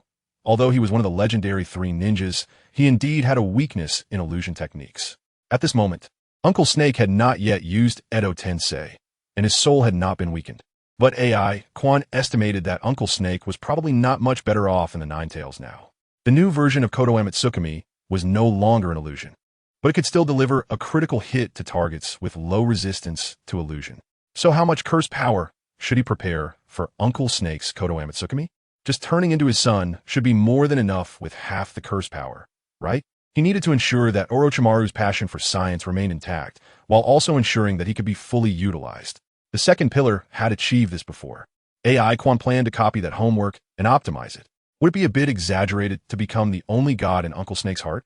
AI Quan thought for a moment. Then he silently raised the curse power index from half to an all-in bet. The conclusion drawn from Conan was that using 5 times the curse power consumption to completely modify a soul was equivalent to the effect of the old version of Konoha Mitsukami on mortals. Uncle Snake's resistance to illusion was certainly not higher than Conan's. Betting all curse power to modify Uncle Snake's soul should be enough to completely transform him. However, AI Quan certainly did not intend to snuff out Uncle Snake's scientific spirit. He never planned to treat Konoha Mitsukami as a puppet manufacturing machine.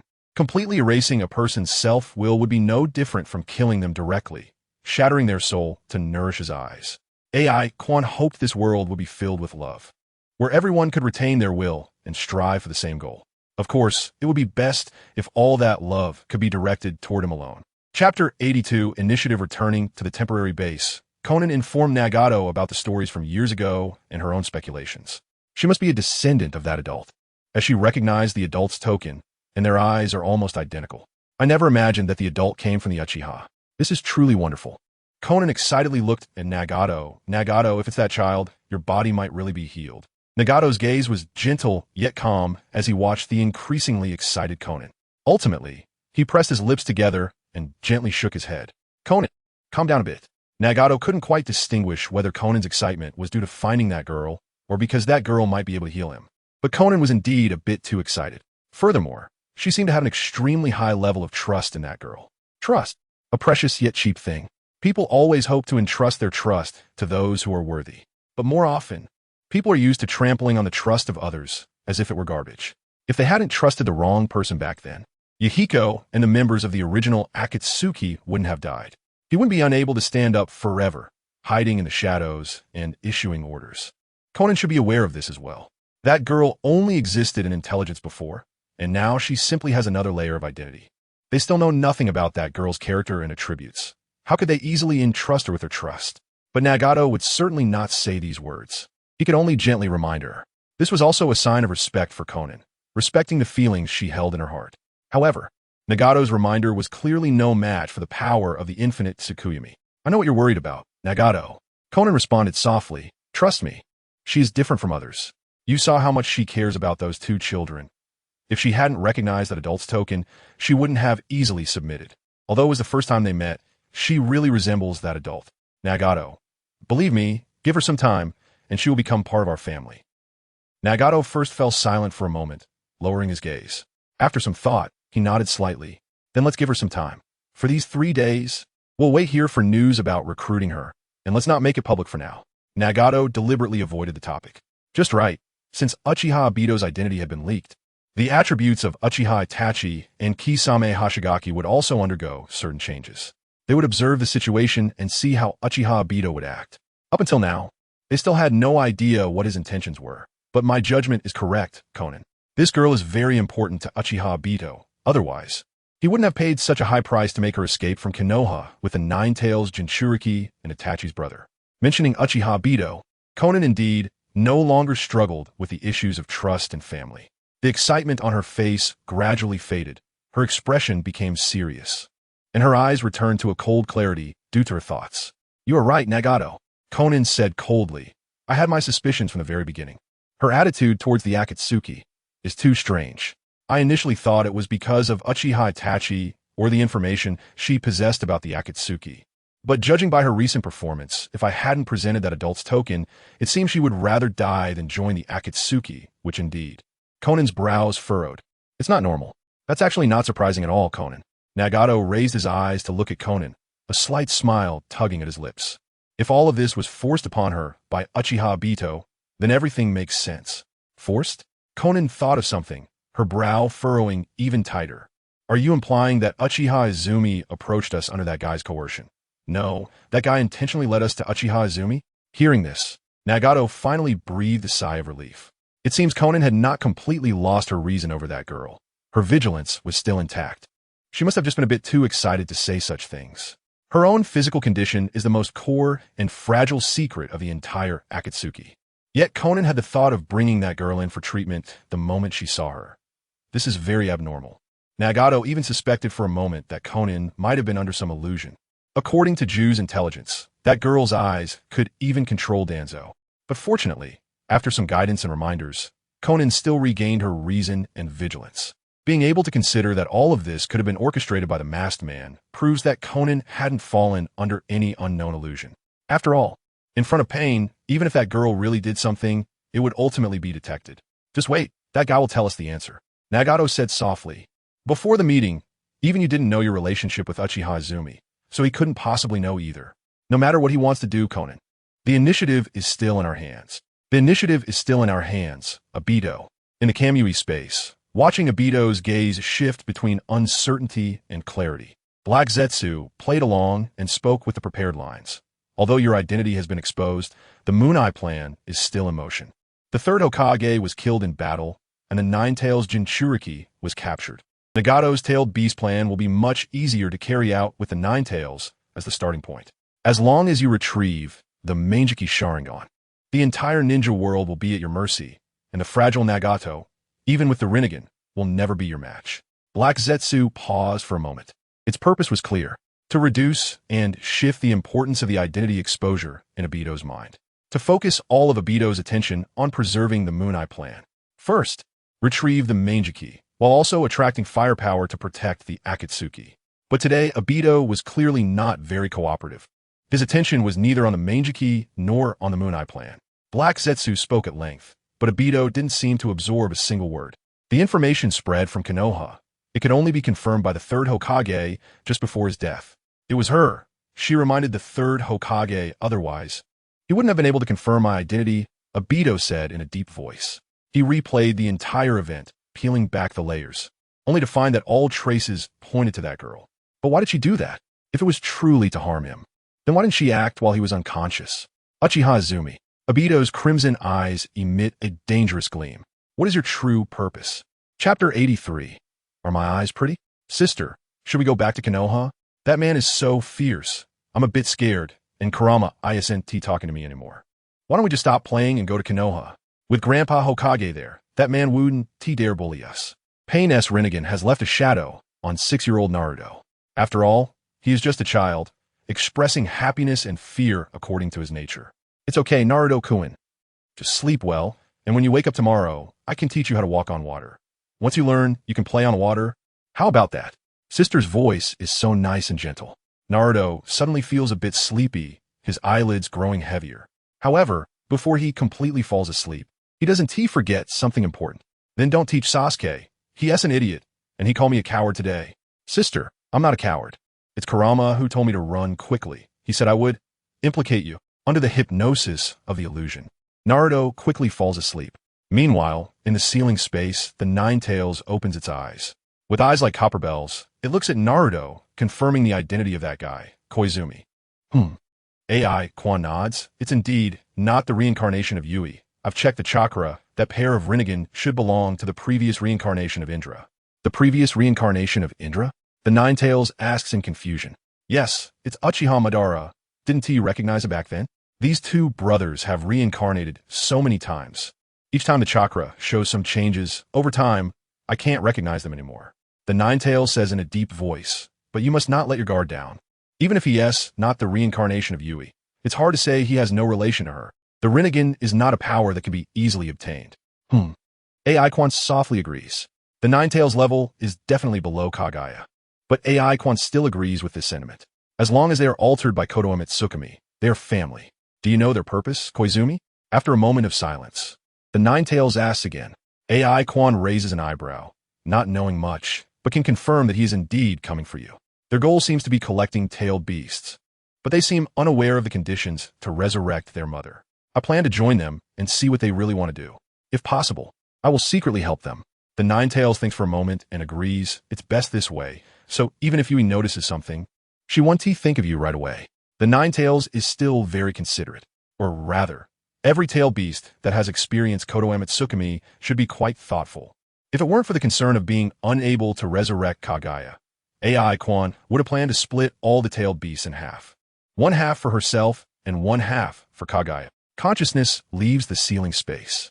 AI Quan thinks of the Shinigami mask still in the cursed space and the sleeping white Zetsus. With Black Zetsu absent, the matter of rescuing Minato's soul can only be entrusted to Orochimaru. It can only be said that it's another day of missing Orochimaru. The Konoha Mitsukami prepared for Orochimaru has accumulated curse power for half a day, but she doesn't know where Orochimaru is at this moment. Turning her head, Aikwan Fai Sasuke Stiwai. He is staring intently in this direction. Are you worried about something, Sasuke-kun? AI Quan asks with a smile. Different educational methods will give children different lives. Compared to Naruto, Sasuke is obviously more worry-free, but some things are hard injuries. After all, Naruto has the Nine Tails, and even without the Nine Tails, his chakra is still there.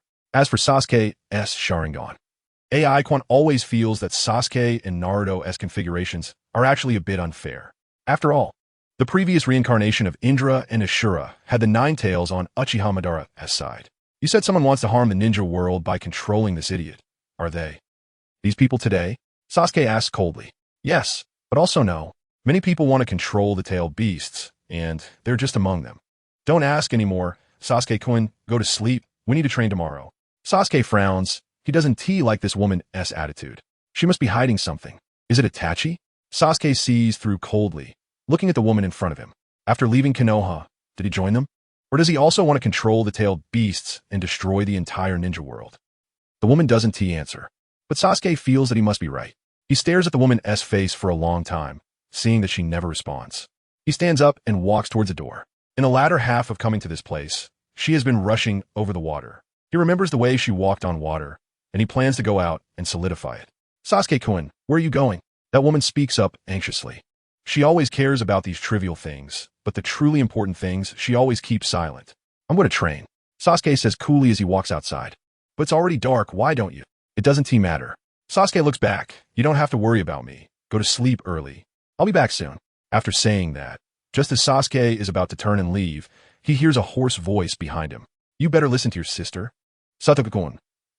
Sasuke tenses up all over. That voice makes him feel very uncomfortable, and he instinctively activates his single tomo, using a jump whip kick to sweep back.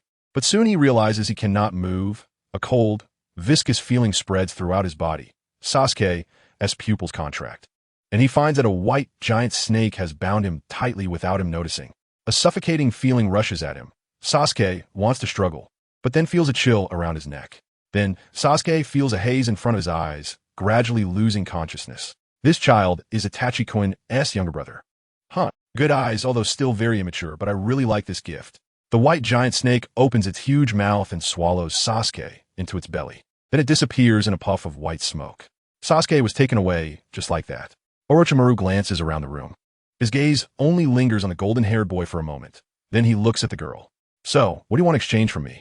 From the Uchiha. Orochimaru's voice suddenly stops. The reason is that he suddenly discovers that the girl's eyes seem different from the last time they met. Indeed, they are different and very obvious. Detached from the Konoha Mitsukami, this Konoha Mitsukami, although still a kaleidoscope, is more pure. It is completely in the form of a curse technique.